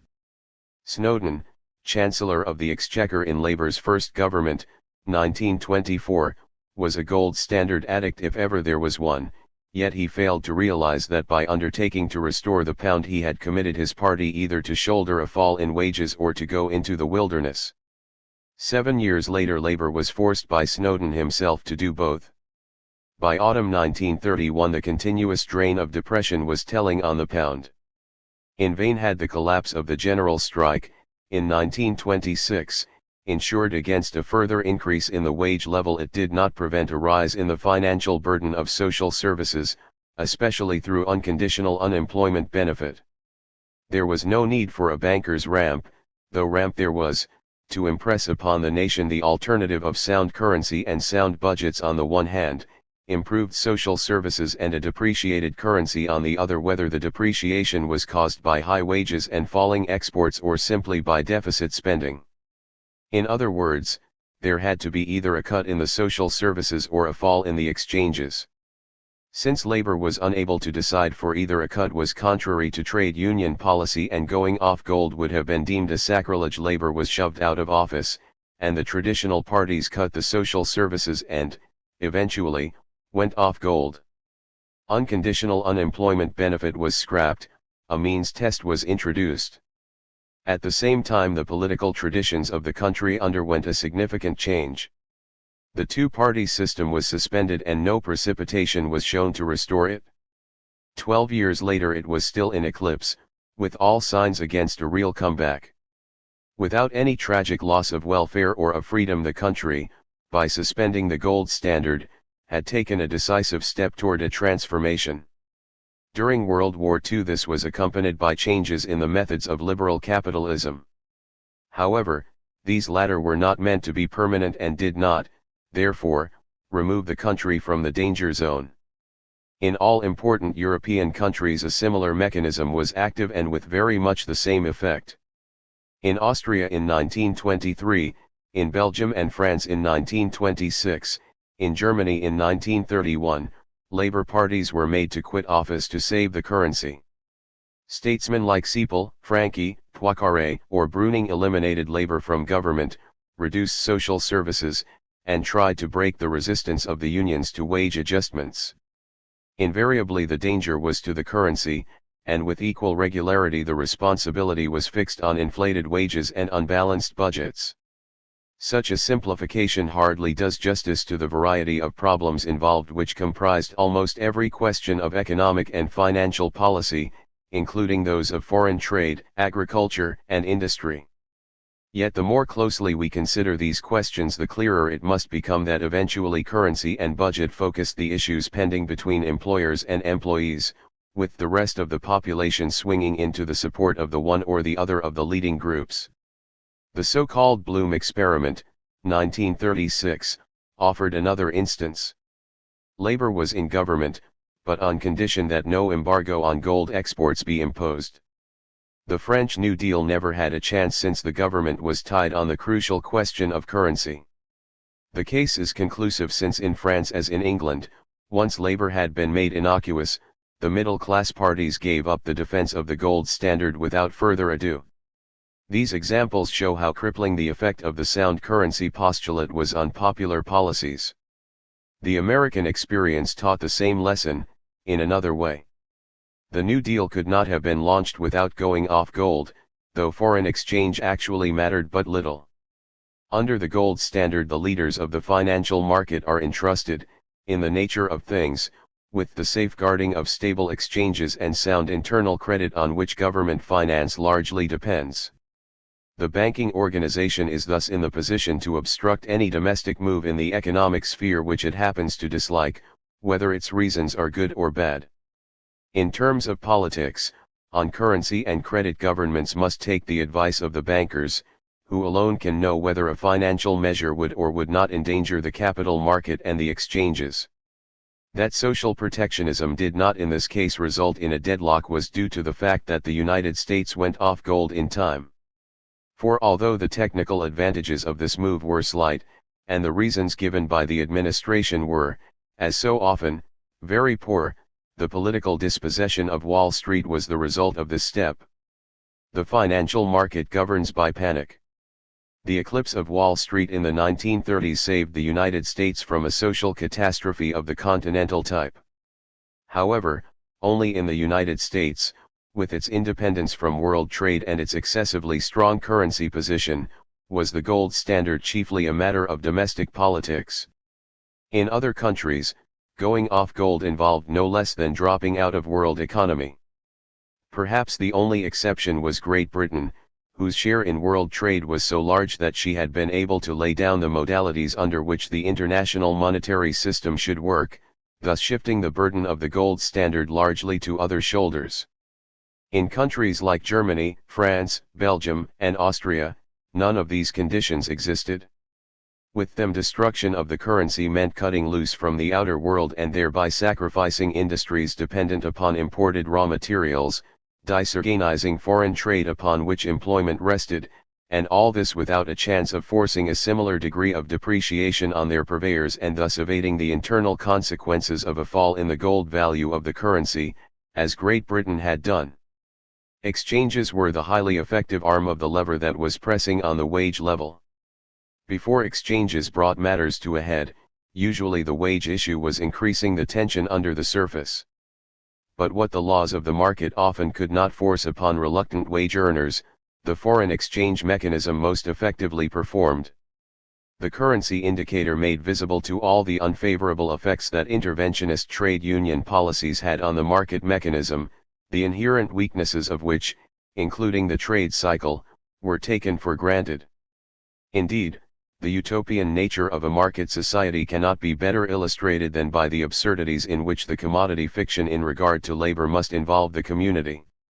The strike, this normal bargaining weapon of industrial action, was more and more frequently felt to be a wanton interruption of socially useful work, which, at the same time, diminished the social dividend out of which, ultimately, wages must come.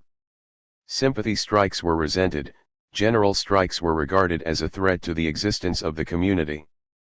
Actually, strikes in vital services and public utilities held the citizens to ransom while involving them in the labyrinthine problem of the true functions of a labor market. Labor is supposed to find its price on the market, any other price than that so established being uneconomical.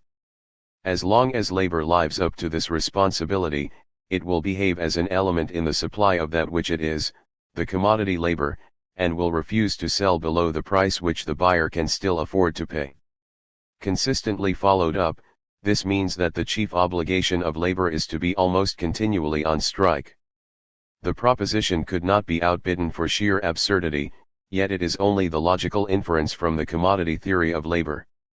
The source of the incongruity of theory and practice is, of course, that labor is not really a commodity, and that if labor was withheld merely in order to ascertain its exact price, just as an increase in supply of all other commodities is withheld in similar circumstances, society would very soon dissolve for lack of sustenance.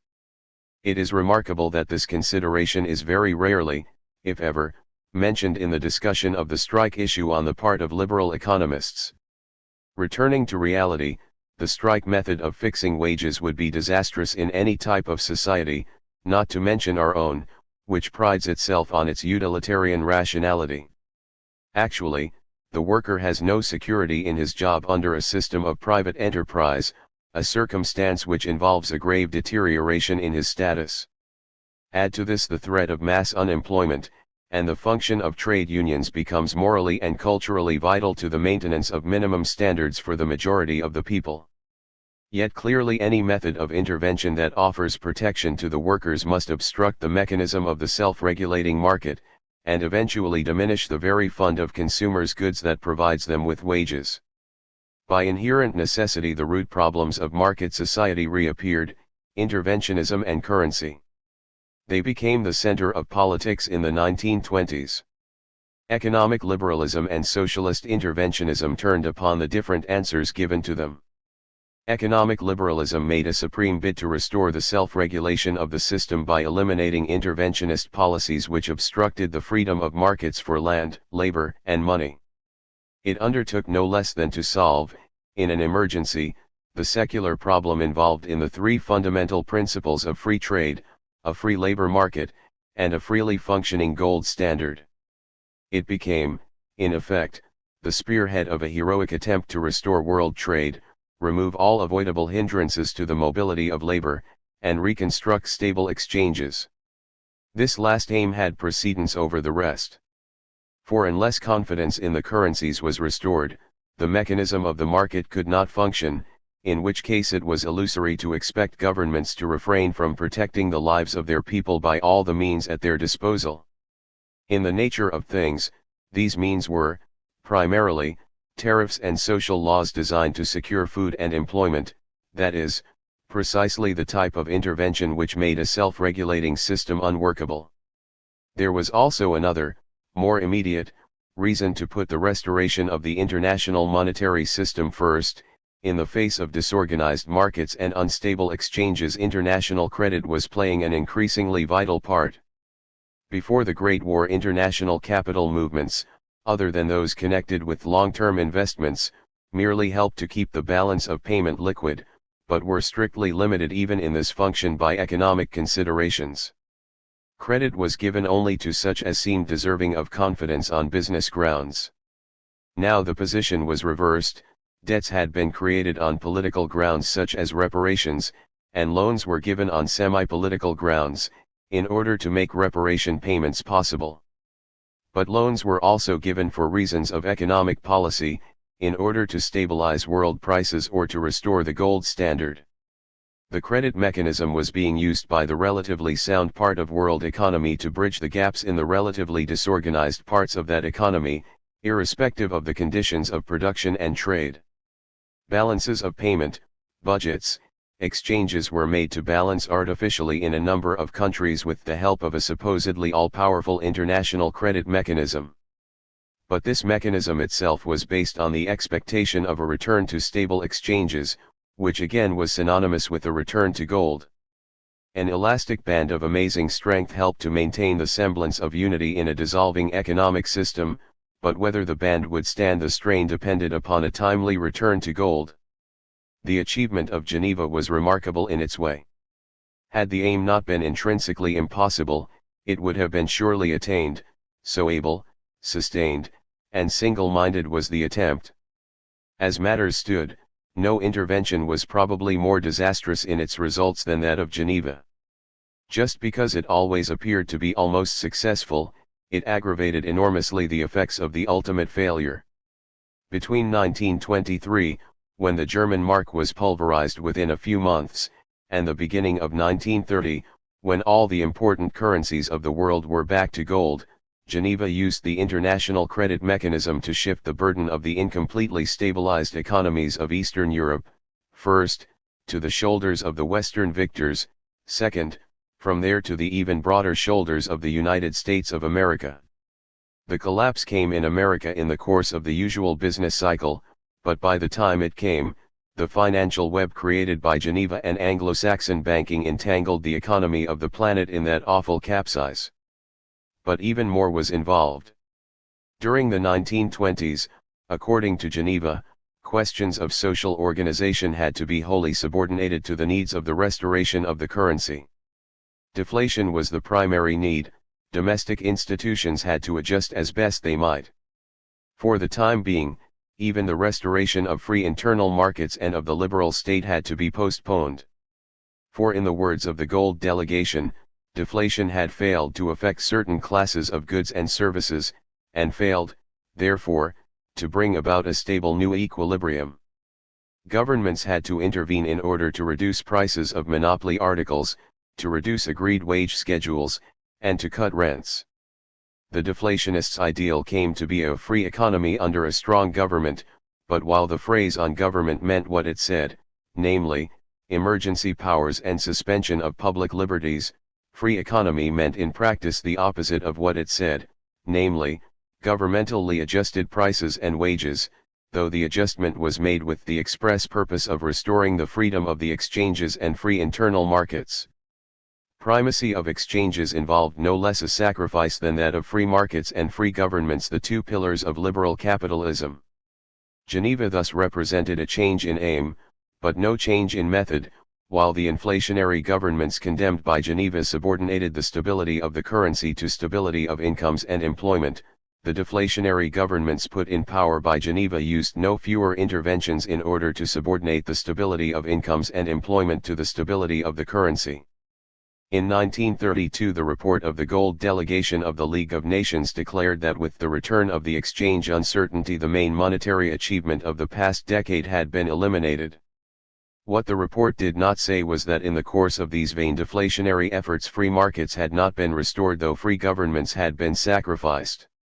Though opposed in theory to interventionism and inflation alike, economic liberals had chosen between the two and set the sound currency ideal above that of non-intervention. In so doing they followed the logic inherent in a self-regulating economy. Yet such a course of action tended to spread the crisis. It burdened finance with the unbearable strain of massive economic dislocation, and it heaped up the deficits of the various national economies to the point where a disruption of the remnants of international division of labor became inevitable. The stubbornness with which economic liberals, for a critical decade, had, in the service of deflationary policies, supported authoritarian interventionism, merely resulted in a decisive weakening of the democratic forces which might otherwise have averted the fascist catastrophe. Great Britain and the United States, masters not servants of the currency, went off gold in time to escape this peril. Socialism is, essentially, the tendency inherent in an industrial civilization to transcend the self-regulating market by consciously subordinating it to a democratic society. It is the solution natural to industrial workers who see no reason why production should not be regulated directly and why markets should be more than a useful but subordinate trait in a free society. From the point of view of the community as a whole, socialism is merely the continuation of that endeavor to make society a distinctively human relationship of persons which in Western Europe was always associated with Christian traditions. From the point of view of the economic system, it is, on the contrary, a radical departure from the immediate past, insofar as it breaks with the attempt to make private money gains the general incentive to productive activities, and does not acknowledge the right of private individuals to dispose of the main instruments of production. This is, ultimately, why the reform of capitalist economy by socialist parties is difficult even when they are determined not to interfere with the property system. For the mere possibility that they might decide to do so undermines that type of confidence which in liberal economy is vital, namely, absolute confidence in the continuity of titles to property. While the actual content of property rights might undergo redefinition at the hands of legislation, assurance of formal continuity is essential to the functioning of the market system. Since the Great War, two changes have taken place which affect the position of socialism. First, the market system proved unreliable to the point of almost total collapse, a deficiency that had not been expected even by its critics. Second, a socialist economy was established in Russia, representing an altogether new departure. Though the conditions under which this venture took place made it inapplicable to Western countries, the very existence of Soviet Russia proved an incisive influence. True, she had turned to socialism in the absence of developed industries, general literacy, and democratic traditions, all three of which, according to Western ideas, were preconditions of socialism. This made her special methods and solutions inapplicable elsewhere, but did not prevent socialism from becoming an inspiration. On the continent, workers' parties had always been socialist in outlook, and any reform they wished to achieve was, as a matter of course, suspect of serving socialist aims. In quiet times such a suspicion would have been unjustified. Socialist working class parties were, on the whole, committed to the reform of capitalism, not to its revolutionary overthrow. But the position was different in an emergency. If normal methods were insufficient, abnormal ones would then be tried, and with a workers' party such methods might involve a disregard of property rights. Under the stress of imminent danger, workers' parties might strike out for measures which were socialistic, or at least appeared as such to the militant adherents of private enterprise. And the very hint would suffice to throw markets into confusion and start a universal panic. Under conditions such as these, the routine conflict of interest between employers and employees took on an ominous character. While a divergence of economic interests would normally end in compromise, the separation of the economic and the political spheres in society tended to invest such clashes with grave consequences to the community. The employers were the owners of the factories and mines, and thus directly responsible for carrying on production in society, quite apart from their personal interest in profits. In principle, they would have the backing of all in their endeavor to keep industry going. On the other hand, the employees represented a large section of society, Their interests also were to an important degree coincident with those of the community as a whole. They were the only available class for the protection of the interests of the consumers, of the citizens, of human beings as such, and, under universal suffrage, their numbers would give them a preponderance in the political sphere. However, the legislature, like industry, had its formal functions to perform in society. Its members were entrusted with the forming of the communal will, the direction of public policy, the enactment of long-term programs at home and abroad. No complex society could do without functioning legislative and executive bodies of a political kind. A clash of group interests that resulted in paralyzing the organs of industry or state, either of them, or both, formed an immediate peril to society. Yet precisely this was the case in the 1920s. Labor entrenched itself in Parliament where its numbers gave it weight. Capitalists built industry into a fortress from which to lord the country. Popular bodies answered by ruthlessly intervening in business, disregarding the needs of the given form of industry. The captains of industry were subverting the population from allegiance to their own freely elected rulers, while democratic bodies carried on warfare against the industrial system on which everybody's livelihood depended. Eventually, the moment would come when both the economic and the political systems were threatened by complete paralysis. Fear would grip the people, and leadership would be thrust upon those who offered an easy way out at whatever ultimate price. The time was ripe for the fascist solution. History in the gear of social change. If ever there was a political movement that responded to the needs of an objective situation and was not a result of fortuitous causes, it was fascism. At the same time, the degenerative character of the fascist solution was evident. It offered an escape from an institutional deadlock which was essentially alike in a large number of countries, and yet, if the remedy were tried, it would everywhere produce sickness unto death. That is the manner in which civilizations perish. The fascist solution of the impasse reached by liberal capitalism can be described as a reform of market economy achieved at the price of the extirpation of all democratic institutions, both in the industrial and in the political realm. The economic system which was in peril of disruption would thus be revitalized, while the people themselves were subjected to a re-education designed to denaturalize the individual and make him unable to function as the responsible unit of the body politic.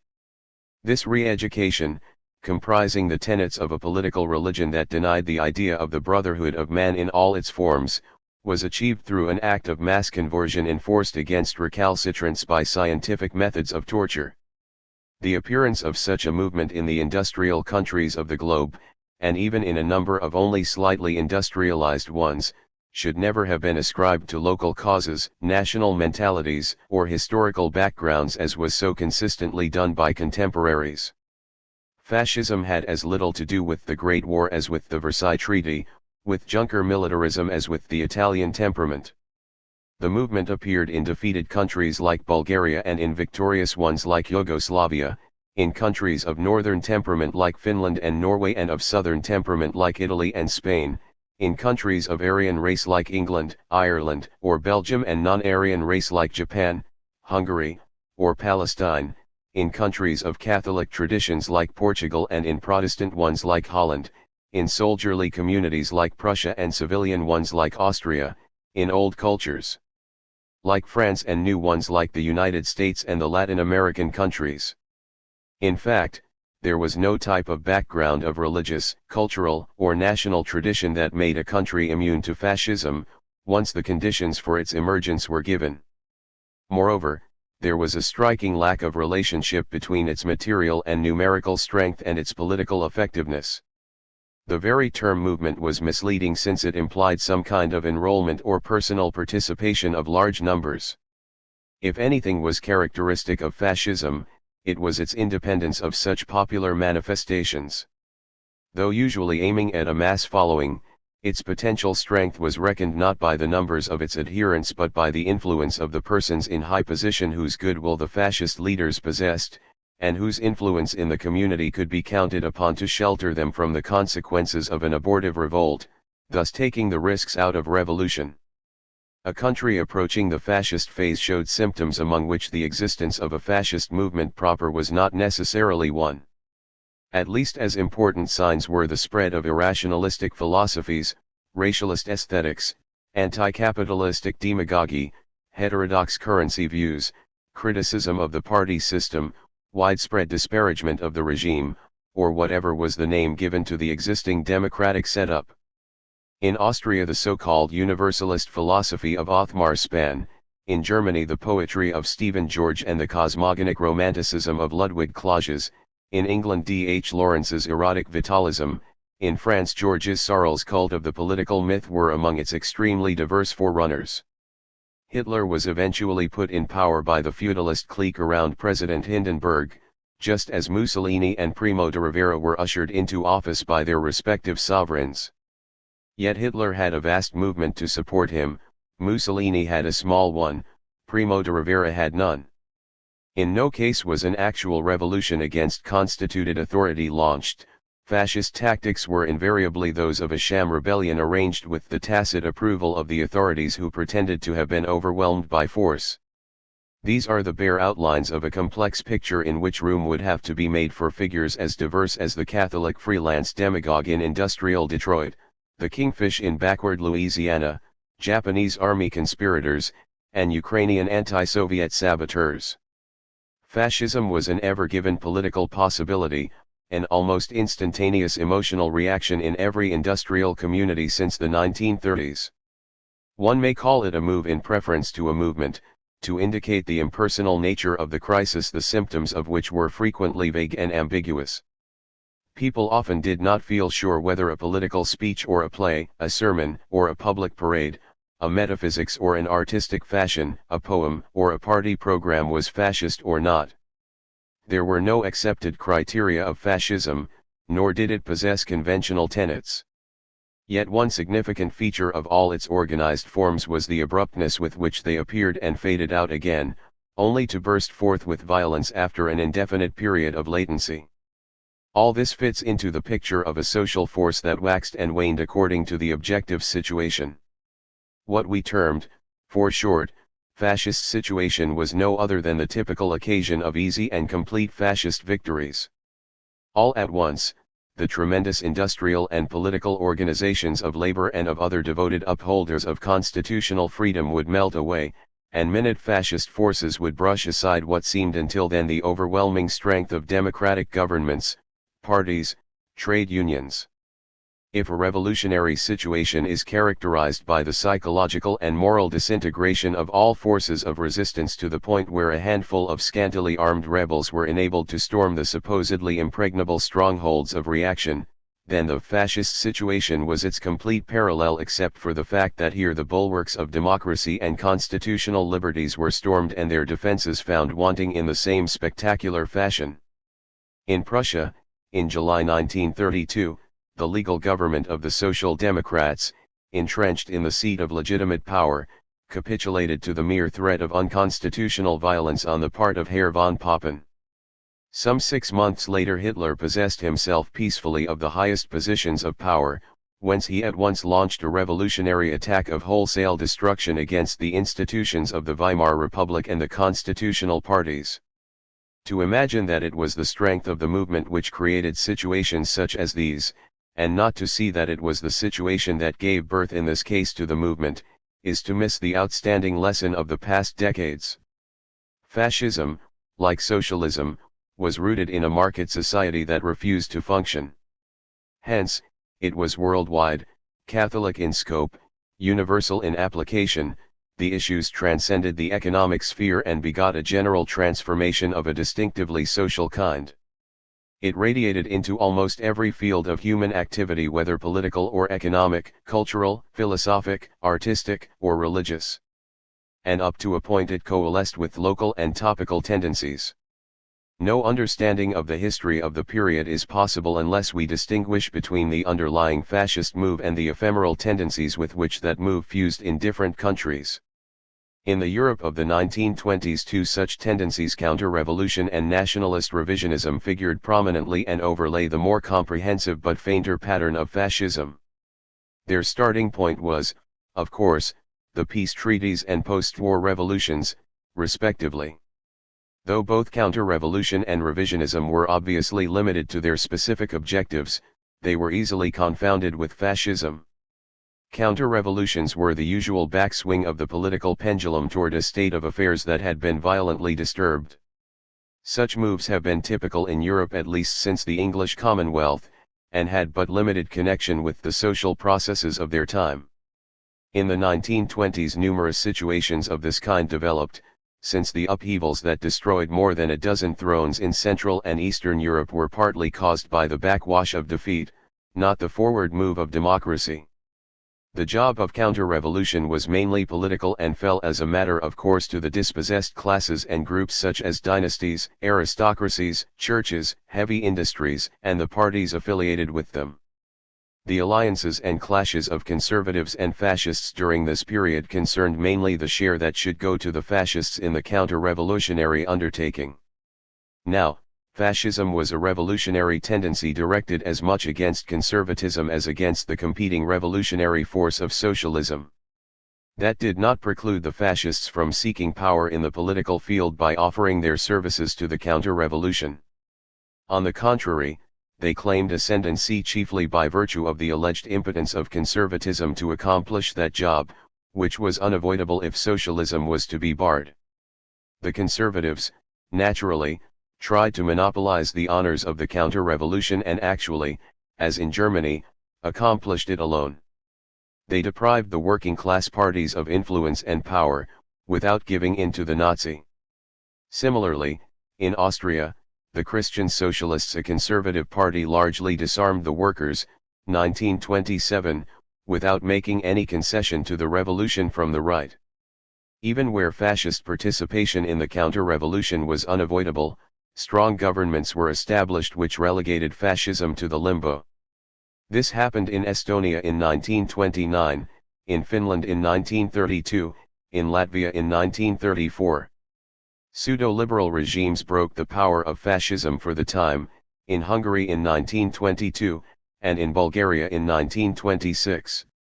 In Italy alone were the conservatives unable to restore work discipline in industry without providing the fascists with a chance of gaining power. In the militarily defeated countries, but also in the psychologically defeated Italy, the national problem loomed large. Here a task was set the stringency of which could not be denied. Deeper than all other issues cut the permanent disarmament of the defeated countries, in a world in which the only existing organization of international law, international order, and international peace rested on the balance of power. A number of countries had been made powerless without any intimation of the kind of system that would replace the old. The League of Nations represented, at the best, an improved system of balance of power, but was actually not even on the level of the late concert of Europe, since the prerequisite of a general diffusion of power was now lacking. The nascent fascist movement put itself almost everywhere into the service of the national issue. It could hardly have survived without this pickup job. Yet it used this issue only as a stepping stone. At other times it struck the pacifist and isolationist note.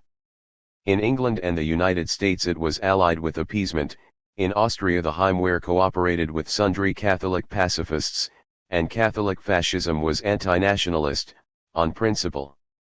Huey Long needed no border conflict with Mississippi or Texas to launch his fascist movement from Baton Rouge. Similar movements in Holland and Norway were non-nationalist to the point of treason. Quisling may have been a name for a good fascist, but was certainly not one for a good patriot. In its struggle for political power, fascism is entirely free to disregard or to use local issues, at will. Its aim transcends the political and economic framework. It is social. It puts a political religion into the service of a degenerative process.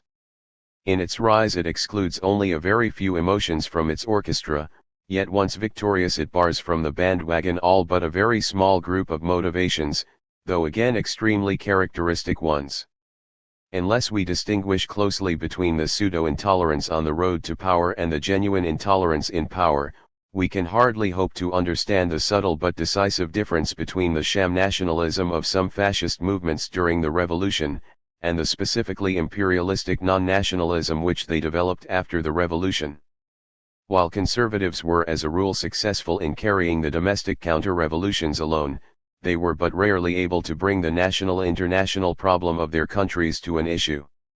Brüning maintained in 1940 that German reparations and disarmament had been solved by him before the clique around Hindenburg decided to put him out of office and to hand over power to the Nazis, the reason for their action being that they did not want the honors to go to him. Whether, in a very limited sense, this was so or not seems immaterial, since the question of Germany's equality of status was not restricted to technical disarmament, as Brüning implied, but included the equally vital question of demilitarization. Also, it was not really possible to disregard the strength which German diplomacy drew from the existence of Nazi masses sworn to radical nationalist policies. Events proved conclusively that Germany's equality of status could not have been attained without a revolutionary departure, and it is in this light that the awful responsibility of Nazism, which committed a free and equal Germany to a career of crime, becomes apparent. Both in Germany and in Italy fascism could seize power only because it was able to use as its lever unsolved national issues, while in France as in Great Britain fascism was decisively weakened by its anti-patriotism. Only in small and naturally dependent countries could the spirit of subservience to a foreign power prove an asset to fascism. By accident only, as we see, was European fascism in the 1920s connected with national and counter-revolutionary tendencies. It was a case of symbiosis between movements of independent origin, which reinforced one another and created the impression of essential similarity, while being actually unrelated. In reality, the part played by fascism was determined by one factor, the condition of the market system. During the period 1917 to 23, governments occasionally sought fascist help to restore law and order. No more was needed to set the market system going. Fascism remained undeveloped. In the period 1924 to 29, when the restoration of the market system seemed ensured, fascism faded out as a political force altogether. After 1930, market economy was in a general crisis. Within a few years fascism was a world power. The first period 1917 to 23 produced hardly more than the term. In a number of European countries such as Finland, Lithuania, Estonia, Latvia, Poland, Romania, Bulgaria, Greece, and Hungary agrarian or socialist revolutions had taken place, while in others, among them Italy, Germany, and Austria, the industrial working class had gained political influence. Eventually counter-revolutions restored the domestic balance of power. In the majority of countries the peasantry turned against the urban workers. In some countries fascist movements were started by officers and gentry, who gave a lead to the peasantry. In others, as in Italy, the unemployed and the petty bourgeoisie formed into fascist troops. Nowhere was any other issue than that of law and order moved, no question of radical reform was raised, in other words, no sign of a fascist revolution was apparent. These movements were fascist only in form, that is to say only insofar as civilian bands, so-called irresponsible elements, made use of for connivance of persons in authority. The anti-democratic philosophy of fascism was already born, but was not as yet a political factor.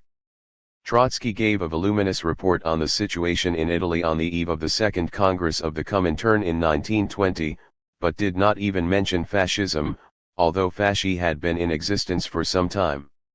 It took another 10 years or more before Italian fascism, long since established in the government of the country, developed anything in the nature of a distinctive social system. In 1924 and after, Europe and the United States were the scene of a boisterous boom that drowned all concern for the soundness of the market system. Capitalism was proclaimed restored. Both Bolshevism and fascism were liquidated except in peripheric regions. The Comintern declared the consolidation of capitalism a fact. Mussolini eulogized liberal capitalism. All important countries except Great Britain were on the upgrade. The United States enjoyed a legendary prosperity, and the continent was doing almost as well. Hitler's putsch had been quashed, France had evacuated the Ruhr, the Reichsmark was restored as by miracle, the Dawes Plan had taken politics out of reparations, Locarno was in the offing, and Germany was starting out on 7 fat years. Before the end of 1926 the gold standard ruled again from Moscow to Lisbon. It was in the third period after 1929 that the true significance of fascism became apparent. The deadlock of the market system was evident. Until then fascism had been hardly more than a trait in Italy's authoritarian government, which otherwise differed but little from those of a more traditional type. It now emerged as an alternative solution of the problem of industrial society. Germany took the lead in a revolution of European scope, and the fascist alignment provided her struggle for power with a dynamic which soon embraced 5 continents. History was in the gear of social change. An adventitious but by no means accidental event started the destruction of the international system. A Wall Street slump grew to huge dimensions and was followed by Great Britain's decision to go off gold and, another 2 years later, by a similar move on the part of the United States. Concurrently, the Disarmament Conference ceased to meet, and, in 1933, Germany left the League of Nations. These symbolic events ushered in an epoch of spectacular change in the organization of the world. 3 powers, Japan, Germany, and Italy, rebelled against the status quo and sabotaged the crumbling institutions of peace. At the same time, the factual organization of world economy refused to function. The gold standard was at least temporarily put out of action by its Anglo-Saxon creators. Under the guise of default, foreign debts were repudiated, capital markets and world trade dwindled away. The political and the economic system of the planet disintegrated conjointly. Within the nations themselves the change was no less thorough. 2-party systems were superseded by one-party governments, sometimes by national governments. However, external similarities between dictatorship countries and countries which retained a democratic public opinion merely served to emphasize the superlative importance of free institutions of discussion and decision. Russia turned to socialism under dictatorial forms. Liberal capitalism disappeared in the countries preparing for war like Germany, Japan, and Italy, and, to a lesser extent, also in the United States and Great Britain. But the emerging regimes of fascism, socialism, and the New Deal were similar only in discarding laissez-faire principles. While history was thus started on its course by an event external to all, the single nations reacted to the challenge according to whither they were bound. Some were averse to change, some went a long way to meet it when it came, some were indifferent. Also, they sought for solutions in various directions. Yet from the point of view of market economy these often radically different solutions merely represented given alternatives. Among those determined to make use of a general dislocation to further their own interests was a group of dissatisfied powers for whom the passing of the balance of power system, even in its weakened form of the League, appeared to offer a rare chance. Germany was now eager to hasten the downfall of traditional world economy, which still provided international order with a foothold, and she anticipated the collapse of that economy, so as to have the start of her opponents. She deliberately cut loose from the international system of capital, commodity, and currency so as to lessen the hold of the outer world upon her when she would deem it convenient to repudiate her political obligations. She fostered economic autarky to ensure the freedom required for her far-reaching plans. She squandered her gold reserves, destroyed her foreign credit by gratuitous repudiation of her obligations, and even, for a time, wiped out her favorable foreign trade balance. She easily managed to camouflage her true intentions, since neither Wall Street nor the City of London nor Geneva suspected that the Nazis were actually banking on the final dissolution of 19th-century economy.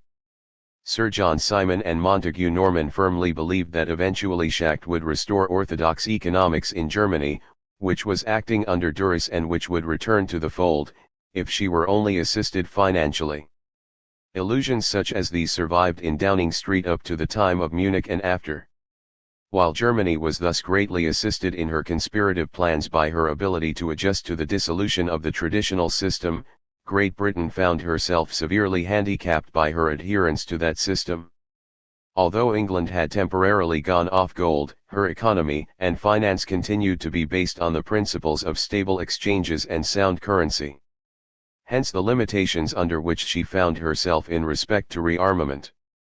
Just as German autarky was an outcome of military and political considerations that sprang from her intent to forestall a general transformation, Britain's strategy and foreign policy were constricted by her conservative financial outlook. The strategy of limited warfare reflected the view of an island emporium, which regards itself safe as long as its navy is strong enough to secure the supplies that its sound money can buy in the seven seas. Hitler was already in power when, in 1933, Duff Cooper, a diehard, defended the cuts in the army budget of 1932 as made in the face of the national bankruptcy, which was then thought to be an even greater danger than having an inefficient fighting service. More than 3 years later, Lord Halifax maintained that peace could be had by economic adjustments and that there should be no interference with trade, since this would make such adjustments more difficult. In the very year of Munich, Halifax and Chamberlain still formulated Britain's policy in terms of silver bullets and the traditional American loans for Germany. Indeed, even after Hitler had crossed the Rubicon and had occupied Prague, Sir John Simon approved in the House of Commons of Montague Norman's part in the handing over of the Czech gold reserves to Hitler. It was Simon's conviction that the integrity of the gold standard, to the restoration of which his statesmanship was dedicated, outweighed all other considerations. Contemporaries believed that Simon's action was the result of a determined policy of appeasement. Actually, it was in homage to the spirit of the gold standard, which continued to govern the outlook of the leading men of the City of London on strategic as well as on political matters. In the very week of the outbreak of the war, the Foreign Office, in answer to a verbal communication of Hitler to Chamberlain, formulated Britain's policy in terms of the traditional American loans for Germany. England's military unpreparedness was mainly the result of her adherence to gold standard economics. Germany reaped the advantages of those who help to kill that which is doomed to die. Her start lasted as long as the liquidation of the outworn system of the 19th century permitted her to keep in the lead. The destruction of liberal capitalism, of the gold standard, and of absolute sovereignties was the incidental result of her marauding raids. In adjusting to an isolation sought by herself and, later, in the course of her slave dealers' expeditions, she developed tentative solutions of some problems of the transformation. Her greatest political asset, however, lay in her ability to compel the countries of the world into an alignment against Bolshevism. She made herself the foremost beneficiary of the transformation by taking the lead in that solution of the problem of market economy which for a long time appeared to enlist the unconditional allegiance of the propertied classes, and indeed not always of these alone. Under the liberal and Marxist assumption of the primacy of economic class interests, Hitler was bound to win. But the social unit of the nation proved, in the long run, even more cohesive than the economic unit of class. Russia's rise also was linked with her role in the transformation. From 1917 to 1929 the fear of Bolshevism was no more than the fear of disorder which might fatally hamper the restoration of a market economy which could not function except in an atmosphere of unqualified confidence. In the following decades socialism became a reality in Russia. The collectivization of the farms meant the supersession of market economy by cooperative methods in regard to the decisive factor of land.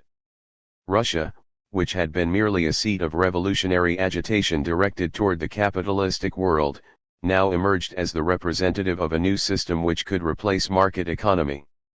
It is not usually realized that the Bolsheviks, though ardent socialists themselves, stubbornly refused to establish socialism in Russia. Their Marxist convictions alone would have precluded such an attempt in a backward agrarian country. But apart from the entirely exceptional episode of so-called war communism in 1920, the leaders adhered to the position that the world revolution must start in industrialized Western Europe. Socialism in one country would have appeared to them a contradiction in terms, and when it became reality, the old Bolsheviks rejected it almost to a man. Yet it was precisely this departure which proved an amazing success.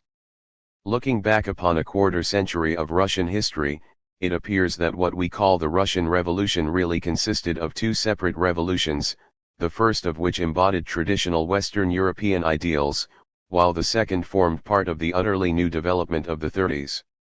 The revolution of 1917–24 was indeed the last of the political upheavals in Europe that followed the pattern of the English Commonwealth and of the French Revolution, the revolution that started with the collectivization of the farms, about 1930, was the first of the great social changes that transformed our world in the 30s.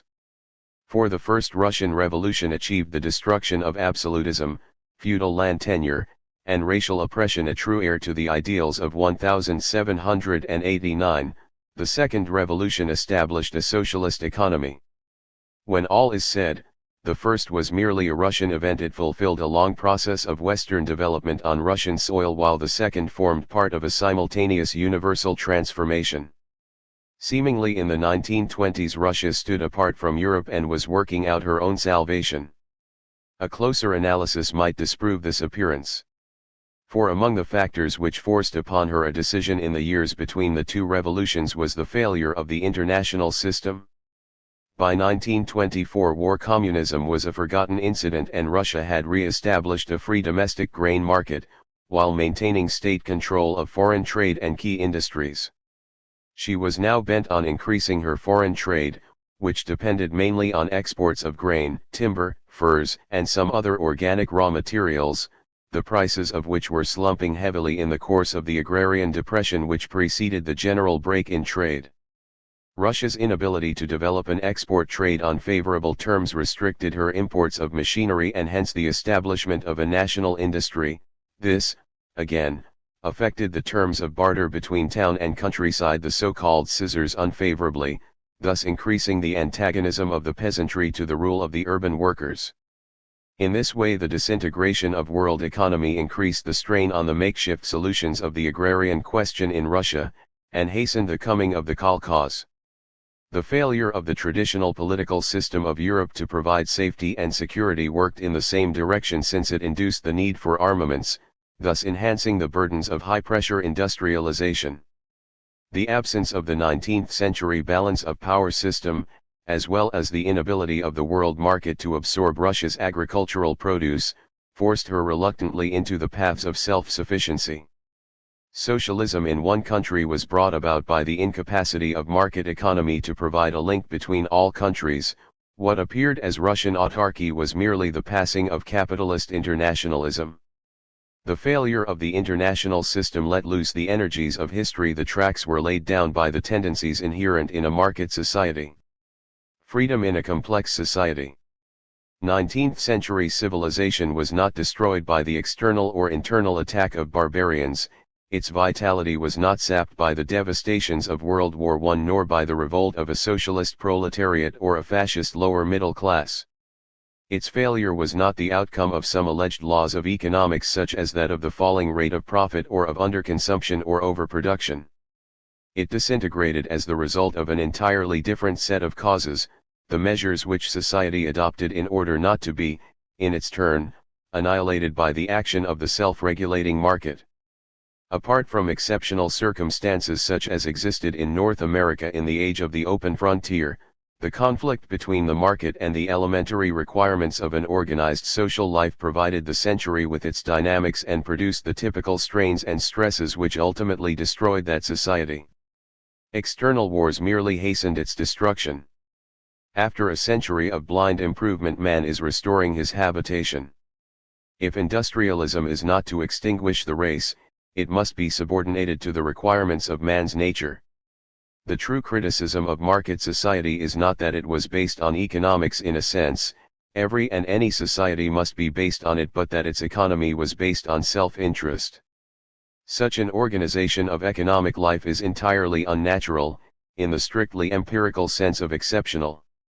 19th century thinkers assumed that in his economic activity man strove for profit, that his materialistic propensities would induce him to choose the lesser instead of the greater effort and to expect payment for his labor, in short, that in his economic activity he would tend to abide by what they described as economic rationality, and that all contrary behavior was the result of outside interference.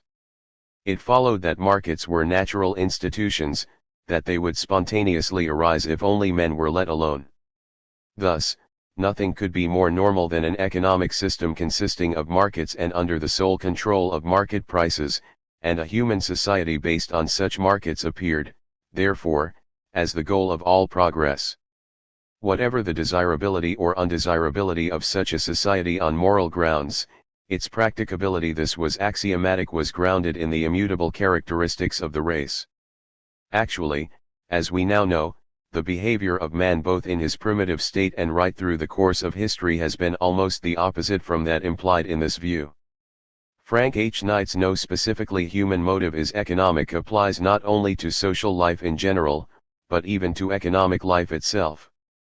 The tendency to barter, on which Adam Smith so confidently relied for his picture of primitive man, is not a common tendency of the human being in his economic activities, but a most infrequent one. Not only does the evidence of modern anthropology give the lie to these rationalistic constructs, but the history of trade and markets also has been completely different from that assumed in the harmonistic teachings of 19th-century sociologists. Economic history reveals that the emergence of national markets was in no way the result of the gradual and spontaneous emancipation of the economic sphere from governmental control.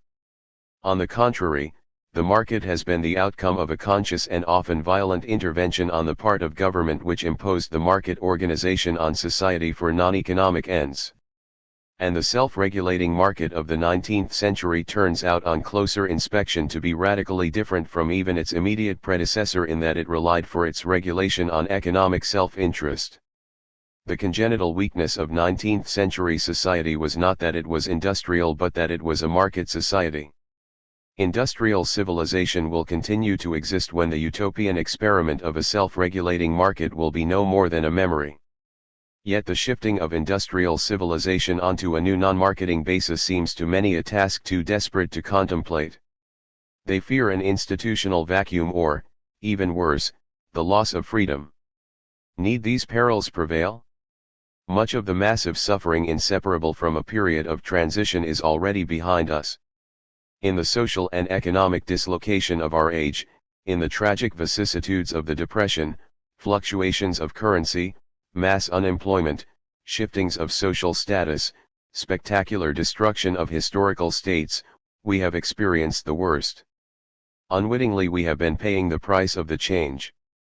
Far as mankind still is from having adapted itself to the use of machines, and great as the pending changes are, the restoration of the past is as impossible as the transferring of our troubles to another planet. Instead of eliminating the demonic forces of aggression and conquest, such a futile attempt would actually ensure the survival of those forces, even after their utter military defeat. The cause of evil would become endowed with the advantage, decisive in politics, of representing the possible, in opposition to that which is impossible of achievement however good it may be of intention. Nor does the collapse of the traditional system leave us in the void. Not for the first time in history may makeshifts contain the germs of great and permanent institutions. Within the nations we are witnessing a development under which the economic system ceases to lay down the law to society and the primacy of society over that system is secured. This may happen in a great variety of ways, democratic and aristocratic, constitutionalist and authoritarian, perhaps even in a fashion yet utterly unforeseen. The future in some countries may be already the present in others, while some may still embody the past of the rest. But the outcome is common with them all. The market system will no longer be self-regulating, even in principle, since it will not comprise labor, land, and money. To take labor out of the market means a transformation as radical as was the establishment of a competitive labor market. The wage contract ceases to be a private contract except on subordinate and accessory points. Not only conditions in the factory, hours of work, and modalities of contract, but the basic wage itself, are determined outside the market. What role accrues thereby to trade unions, state, and other public bodies depends not only on the character of these institutions but also on the actual organization of the management of production. Though in the nature of things wage differentials must, and should, continue to play an essential part in the economic system, other motives than those directly involved in money incomes may outweigh by far the financial aspect of labor. To remove land from the market is synonymous with the incorporation of land with definite institutions such as the homestead, the cooperative, the factory, the township, the school, the church, parks, wildlife preserves, and so on. However, widespread individual ownership of farms will continue to be. Contracts in respect to land tenure need deal with accessories only, since the essentials are removed from the jurisdiction of the market. The same applies to staple foods and organic raw materials, since the fixing of prices in respect to them is not left to the market. That for an infinite variety of products competitive markets continue to function need not interfere with the constitution of society any more than the fixing of prices outside the market for labor, land, and money interferes with the costing function of prices in respect to the various products. The nature of property, of course, undergoes a deep change in consequence of such measures, since there is no longer any need to allow incomes from the title of property to grow without bounds, merely in order to ensure employment, production, and the use of resources in society. The removal of the control of money from the market is being accomplished in all countries in our day. Unconsciously, the creation of deposits affected this to a large extent, but the crisis of the gold standard in the 1920s proved that the link between commodity money and token money had by no means been severed. Since the introduction of functional finance in all important states, the directing of investments and the regulation of the rate of saving have become government tasks. To remove the elements of production, land, labor, and money from the market is thus a uniform act only from the viewpoint of the market, which was dealing with them as if they were commodities. From the viewpoint of human reality, that which is restored by the disestablishment of the commodity fiction lies in all directions of the social compass. In effect, the disintegration of a uniform market economy is already giving rise to a variety of new societies. Also, the end of market society means in no way the absence of markets. These continue, in various fashions, to ensure the freedom of the consumer, to indicate the shifting of demand, to influence producers' income, and to serve as an instrument of accountancy, while ceasing altogether to be an organ of economic self-regulation. In its international methods, as in these internal methods, 19th-century society was constricted by economics. The realm of fixed foreign exchanges was coincident with civilization. As long as the gold standard and what became almost its corollary constitutional regimes were in operation, the balance of power was a vehicle of peace. The system worked through the instrumentality of those great powers, first and foremost Great Britain, who were the center of world finance, and pressed for the establishment of representative government in less advanced countries. This was required as a check on the finances and currencies of debtor countries, with the consequent need for controlled budgets, such as only responsible bodies can provide.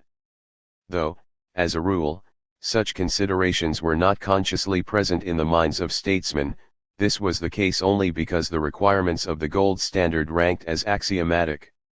The uniform world pattern of monetary and representative institutions was the result of the rigid economy of the period. Two principles of 19th-century international life derived their relevance from this situation: anarchistic sovereignty and justified intervention in the affairs of other countries. Though apparently contradictory, the two were interrelated. Sovereignty, of course, was a purely political term, for under unregulated foreign trade and the gold standard, governments possessed no powers in respect to international economics. They neither could nor would bind their countries in respect to monetary matters. This was the legal position. Actually, only countries which possessed a monetary system controlled by central banks were reckoned sovereign states. With the powerful Western countries, this unlimited and unrestricted national monetary sovereignty was combined with its complete opposite, an unrelenting pressure to spread the fabric of market economy and market society elsewhere. Consequently, by the end of the 19th century, the peoples of the world were institutionally standardized to a degree unknown before. This system was hampering both on account of its elaborateness and its universality.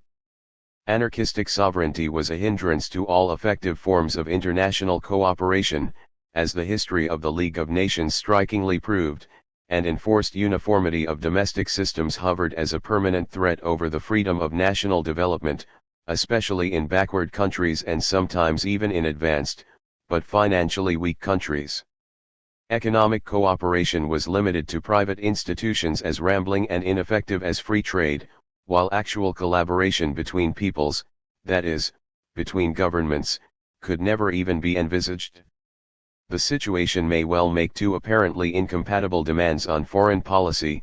It will require closer cooperation between friendly countries than could even be contemplated under 19th-century sovereignty, while at the same time the existence of regulated markets will make national governments more jealous of outside interference than ever before.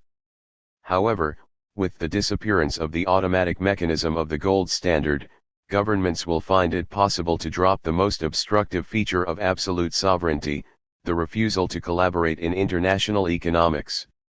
At the same time it will become possible to tolerate willingly that other nations shape their domestic institutions according to their inclinations, thus transcending the pernicious 19th-century dogma of the necessary uniformity of domestic regimes within the orbit of world economy. Out of the ruins of the old world, cornerstones of the new can be seen to emerge: economic collaboration of governments and the liberty to organize national life at will. Under the constrictive system of free trade neither of these possibilities could have been conceived of, thus excluding a variety of methods of cooperation between nations. While under market economy and the gold standard the idea of federation was justly deemed a nightmare of centralization and uniformity, the end of market economy may well mean effective cooperation with domestic freedom. The problem of freedom arises on two different levels, the institutional and the moral or religious. On the institutional level it is a matter of balancing increased against diminished freedoms. No radically new questions are encountered. On the more fundamental level the very possibility of freedom is in doubt. It appears that the means of maintaining freedom are themselves adulterating and destroying it. The key to the problem of freedom in our age must be sought on this latter plane. Institutions are embodiments of human meaning and purpose. We cannot achieve the freedom we seek, unless we comprehend the true significance of freedom in a complex society. On the institutional level, regulation both extends and restricts freedom. Only the balance of the freedoms lost and won is significant. This is true of juridical and actual freedoms alike. The comfortable classes enjoy the freedom provided by leisure in security. They are naturally less anxious to extend freedom in society than those who for lack of income must rest content with a minimum of it. This becomes apparent as soon as compulsion is suggested in order to more justly spread out income, leisure, and security. Though restriction applies to all, the privileged tend to resent it, as if it were directed solely against themselves. They talk of slavery, while in effect only an extension to the others of the vested freedom they themselves enjoy is intended. Initially, there may have to be reduction in their own leisure and security, and, consequently, their freedom, so that the level of freedom throughout the land shall be raised. But such a shifting, reshaping, and enlarging of freedoms should offer no ground whatsoever for the assertion that the new condition must necessarily be less free than was the old. Yet there are freedoms the maintenance of which is of paramount importance. They were, like peace, a byproduct of 19th-century economy, and we have come to cherish them for their own sake. The institutional separation of politics and economics, which proved a deadly danger to the substance of society, almost automatically produced freedom at the cost of justice and security. Civic liberties, private enterprise, and wage system fused into a pattern of life which favored moral freedom and independence of mind. Here again, juridical and actual freedoms merged into a common fund, the elements of which cannot be neatly separated. Some were the corollary of evils like unemployment and speculators' profits, some belonged to the most precious traditions of Renaissance and Reformation. We must try to maintain by all means in our power these high values inherited from the market economy which collapsed. This, assuredly, is a great task. Neither freedom nor peace could be institutionalized under that economy, since its purpose was to create profits and welfare, not peace and freedom. We will have consciously to strive for them in the future if we are to possess them at all. They must become chosen aims of the societies toward which we are moving. This may well be the true purport of the present world effort to make peace and freedom secure. How far the will to peace can assert itself once the interest in peace which sprang from 19th-century economy has ceased to operate will depend upon our success in establishing an international order. As to personal liberty, it will exist to the degree in which we will deliberately create new safeguards for its maintenance and, indeed, extension. In an established society, the right to nonconformity must be institutionally protected. The individual must be free to follow his conscience without fear of the powers that happen to be entrusted with administrative tasks in some of the fields of social life. Science and the arts should always be under the guardianship of the Republic of Letters. Compulsion should never be absolute, the objector should be offered a niche to which he can retire, the choice of a second best that leaves him a life to live. Thus will be secured the right to nonconformity as the hallmark of a free society. Every move toward integration in society should thus be accompanied by an increase of freedom. Moves toward planning should comprise the strengthening of the rights of the individual in society. His infeasible rights must be enforceable under the law even against the supreme powers, whether they be personal or anonymous.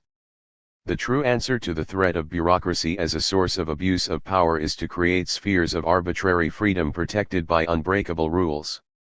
For however generously devolution of power is practiced, there will be strengthening of power at the center, and, therefore, danger to individual freedom. This is true even in respect to the organs of democratic communities themselves, as well as the professional and trade unions whose function it is to protect the rights of each individual member. Their very size might make him feel helpless, even though he had no reason to suspect ill will on their part. The more so, if his views or actions were such as to offend the susceptibilities of those who wield power. No mere declaration of rights can suffice, institutions are required to make the rights effective. Habeas corpus need not be the last constitutional device by which personal freedom was anchored in law. Rights of the citizen hitherto unacknowledged must be added to the Bill of Rights. They must be made to prevail against all authorities, whether state, municipal, or professional. The list should be headed by the right of the individual to a job under approved conditions, irrespective of his or her political or religious views, or of color and race. This implies guarantees against victimization, however subtle it be. Industrial tribunals have been known to protect the individual member of the public even from such agglomerations of arbitrary power as were represented by the early railway companies. Another instance of possible abuse of power squarely met by tribunals was the Essential Works Order in England, or the freezing of labor in the United States, during the emergency, with their almost unlimited opportunities for discrimination. Wherever public opinion was solid in upholding civic liberties, tribunals or courts have always been found capable of vindicating personal freedom.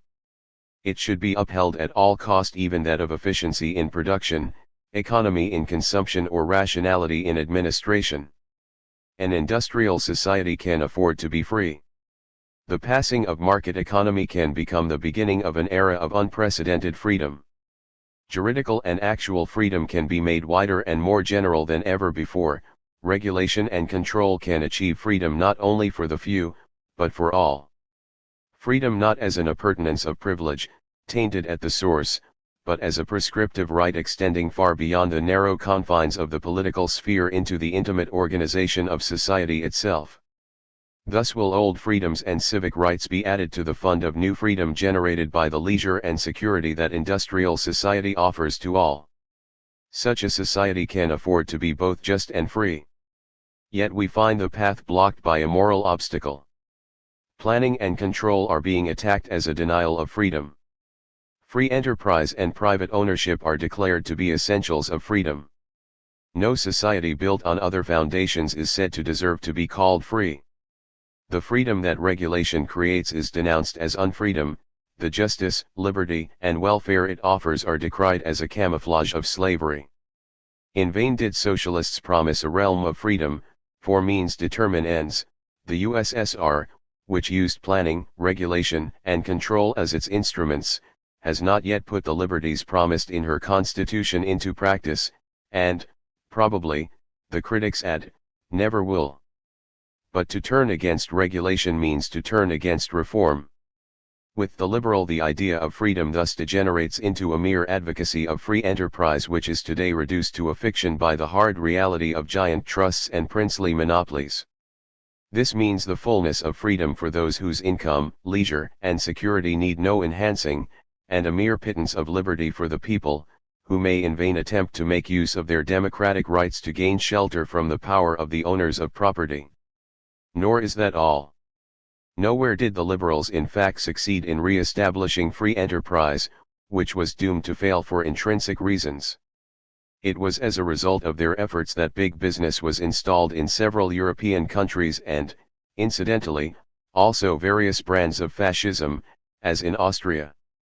Planning, regulation, and control, which they wanted to see banned as dangers to freedom, were then employed by the confessed enemies of freedom to abolish it altogether. Yet the victory of fascism was made practically unavoidable by the liberals' obstruction of any reform involving planning, regulation, or control. Freedom's utter frustration in fascism is, indeed, the inevitable result of the liberal philosophy, which claims that power and compulsion are evil, that freedom demands their absence from a human community. No such thing is possible. In a complex society this becomes apparent. This leaves no alternative but either to remain faithful to an illusionary idea of freedom and deny the reality of society, or to accept that reality and reject the idea of freedom. The first is the liberals' conclusion, the latter the fascists'. No other seems possible. Inescapably we reach the conclusion that the very possibility of freedom is in question. If regulation is the only means of spreading and strengthening freedom in a complex society, and yet to make use of this means is contrary to freedom per se, then such a society cannot be free. Clearly, at the root of the dilemma there is the meaning of freedom itself. Liberal economy gave a false direction to our ideals. It seemed to approximate the fulfillment of intrinsically utopian expectations. No society is possible in which power and compulsion are absent, nor a world in which force has no function. It was an illusion to assume a society shaped by man's will and wish alone. Yet this was the result of a market view of society which equated economics with contractual relationships, and contractual relations with freedom. The radical illusion was fostered that there is nothing in human society that is not derived from the volition of individuals and that could not, therefore, be removed again by their volition. Vision was limited by the market, which fragmented life into the producer's sector that ended when his product reached the market, and the sector of the consumer for whom all goods sprang from the market. The one derived his income freely from the market, the other spent it freely there. Society as a whole remained invisible. The power of the state was of no account, since the less its power, the smoother the market mechanism would function.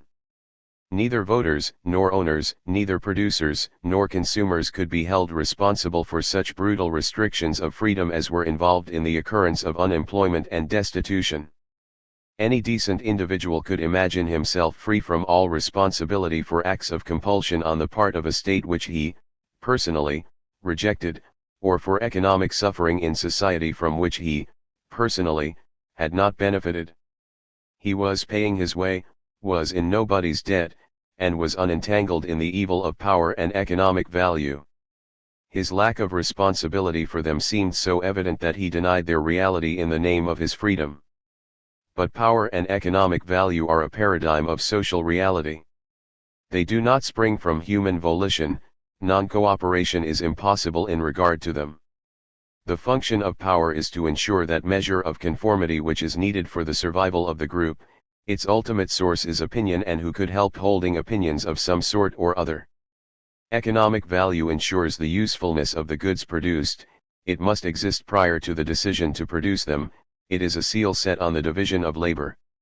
Its source is human wants and scarcity, and how could we be expected not to desire one thing more than another? Any opinion or desire will make us participants in the creation of power and in the constituting of economic value. No freedom to do otherwise is conceivable. We have reached the final stage of our argument. The discarding of the market utopia brings us face to face with the reality of society. It is the dividing line between liberalism on the one hand, fascism and socialism on the other. the difference between these two is not primarily economic. It is moral and religious. Even where they profess identical economics, they are not only different but are, indeed, embodiments of opposite principles. And the ultimate on which they separate is again freedom. By fascists and socialists alike, the reality of society is accepted with the finality with which the knowledge of death has molded human consciousness. Power and compulsion are a part of that reality. An ideal that would ban them from society must be invalid. The issue on which they divide is whether in the light of this knowledge the idea of freedom can be upheld or not. Is freedom an empty word, a temptation, designed to ruin man and his works, or can man reassert his freedom in the face of that knowledge and strive for its fulfillment in society without lapsing into moral illusionism? This anxious question sums up the condition of man. The spirit and content of this study should indicate an answer. We invoked what we believe to be the three constitutive facts in the consciousness of Western man: knowledge of death, knowledge of freedom, knowledge of society. The first, according to Jewish legend, was revealed in the Old Testament story. The second was revealed through the discovery of the uniqueness of the person in the teachings of Jesus as recorded in the New Testament. The third revelation came to us through living in an industrial society. No one great name attaches to it, perhaps Robert Owen came nearest to becoming its vehicle. It is the constitutive element in modern man's consciousness. The fascist answer to the recognition of the reality of society is the rejection of the postulate of freedom. The Christian discovery of the uniqueness of the individual and of the oneness of mankind is negated by fascism. Here lies the root of its degenerative bent. Robert Owen was the first to recognize that the Gospels ignored the reality of society. He called this the individualization of man on the part of Christianity and appeared to believe that only in a cooperative commonwealth could all that is truly valuable in Christianity cease to be separated from man. Owen recognized that the freedom we gain through the teachings of Jesus was inapplicable to a complex society. His socialism was the upholding of man's claim to freedom in such a society. The post-Christian era of Western civilization had begun, in which the Gospels did not any more suffice, and yet remain the basis of our civilization. The discovery of society is thus either the end or the rebirth of freedom. While the fascist resigns himself to relinquishing freedom and glorifies power, which is the reality of society, the socialist resigns himself to that reality and upholds the claim to freedom, in spite of it. Man becomes mature and able to exist as a human being in a complex society. To quote once more Robert Owen's inspired words, should any causes of evil be irremovable by the new powers which men are about to acquire, they will know that they are necessary and unavoidable evils, and childish, unavailing complaints will cease to be made. Resignation was ever the fount of man's strength and new hope. Man accepted the reality of death and built the meaning of his bodily life upon it. He resigned himself to the truth that he had a soul to lose and that there was worse than death, and founded his freedom upon it. He resigns himself, in our time, to the reality of society, which means the end of that freedom. But, again, life springs from ultimate resignation. Uncomplaining acceptance of the reality of society gives man indomitable courage and strength to remove all removable injustice and unfreedom. As long as he is true to his task of creating more abundant freedom for all, he need not fear that either power or planning will turn against him and destroy the freedom he is building by their instrumentality. This is the meaning of freedom in a complex society. It gives us all the certainty that we need.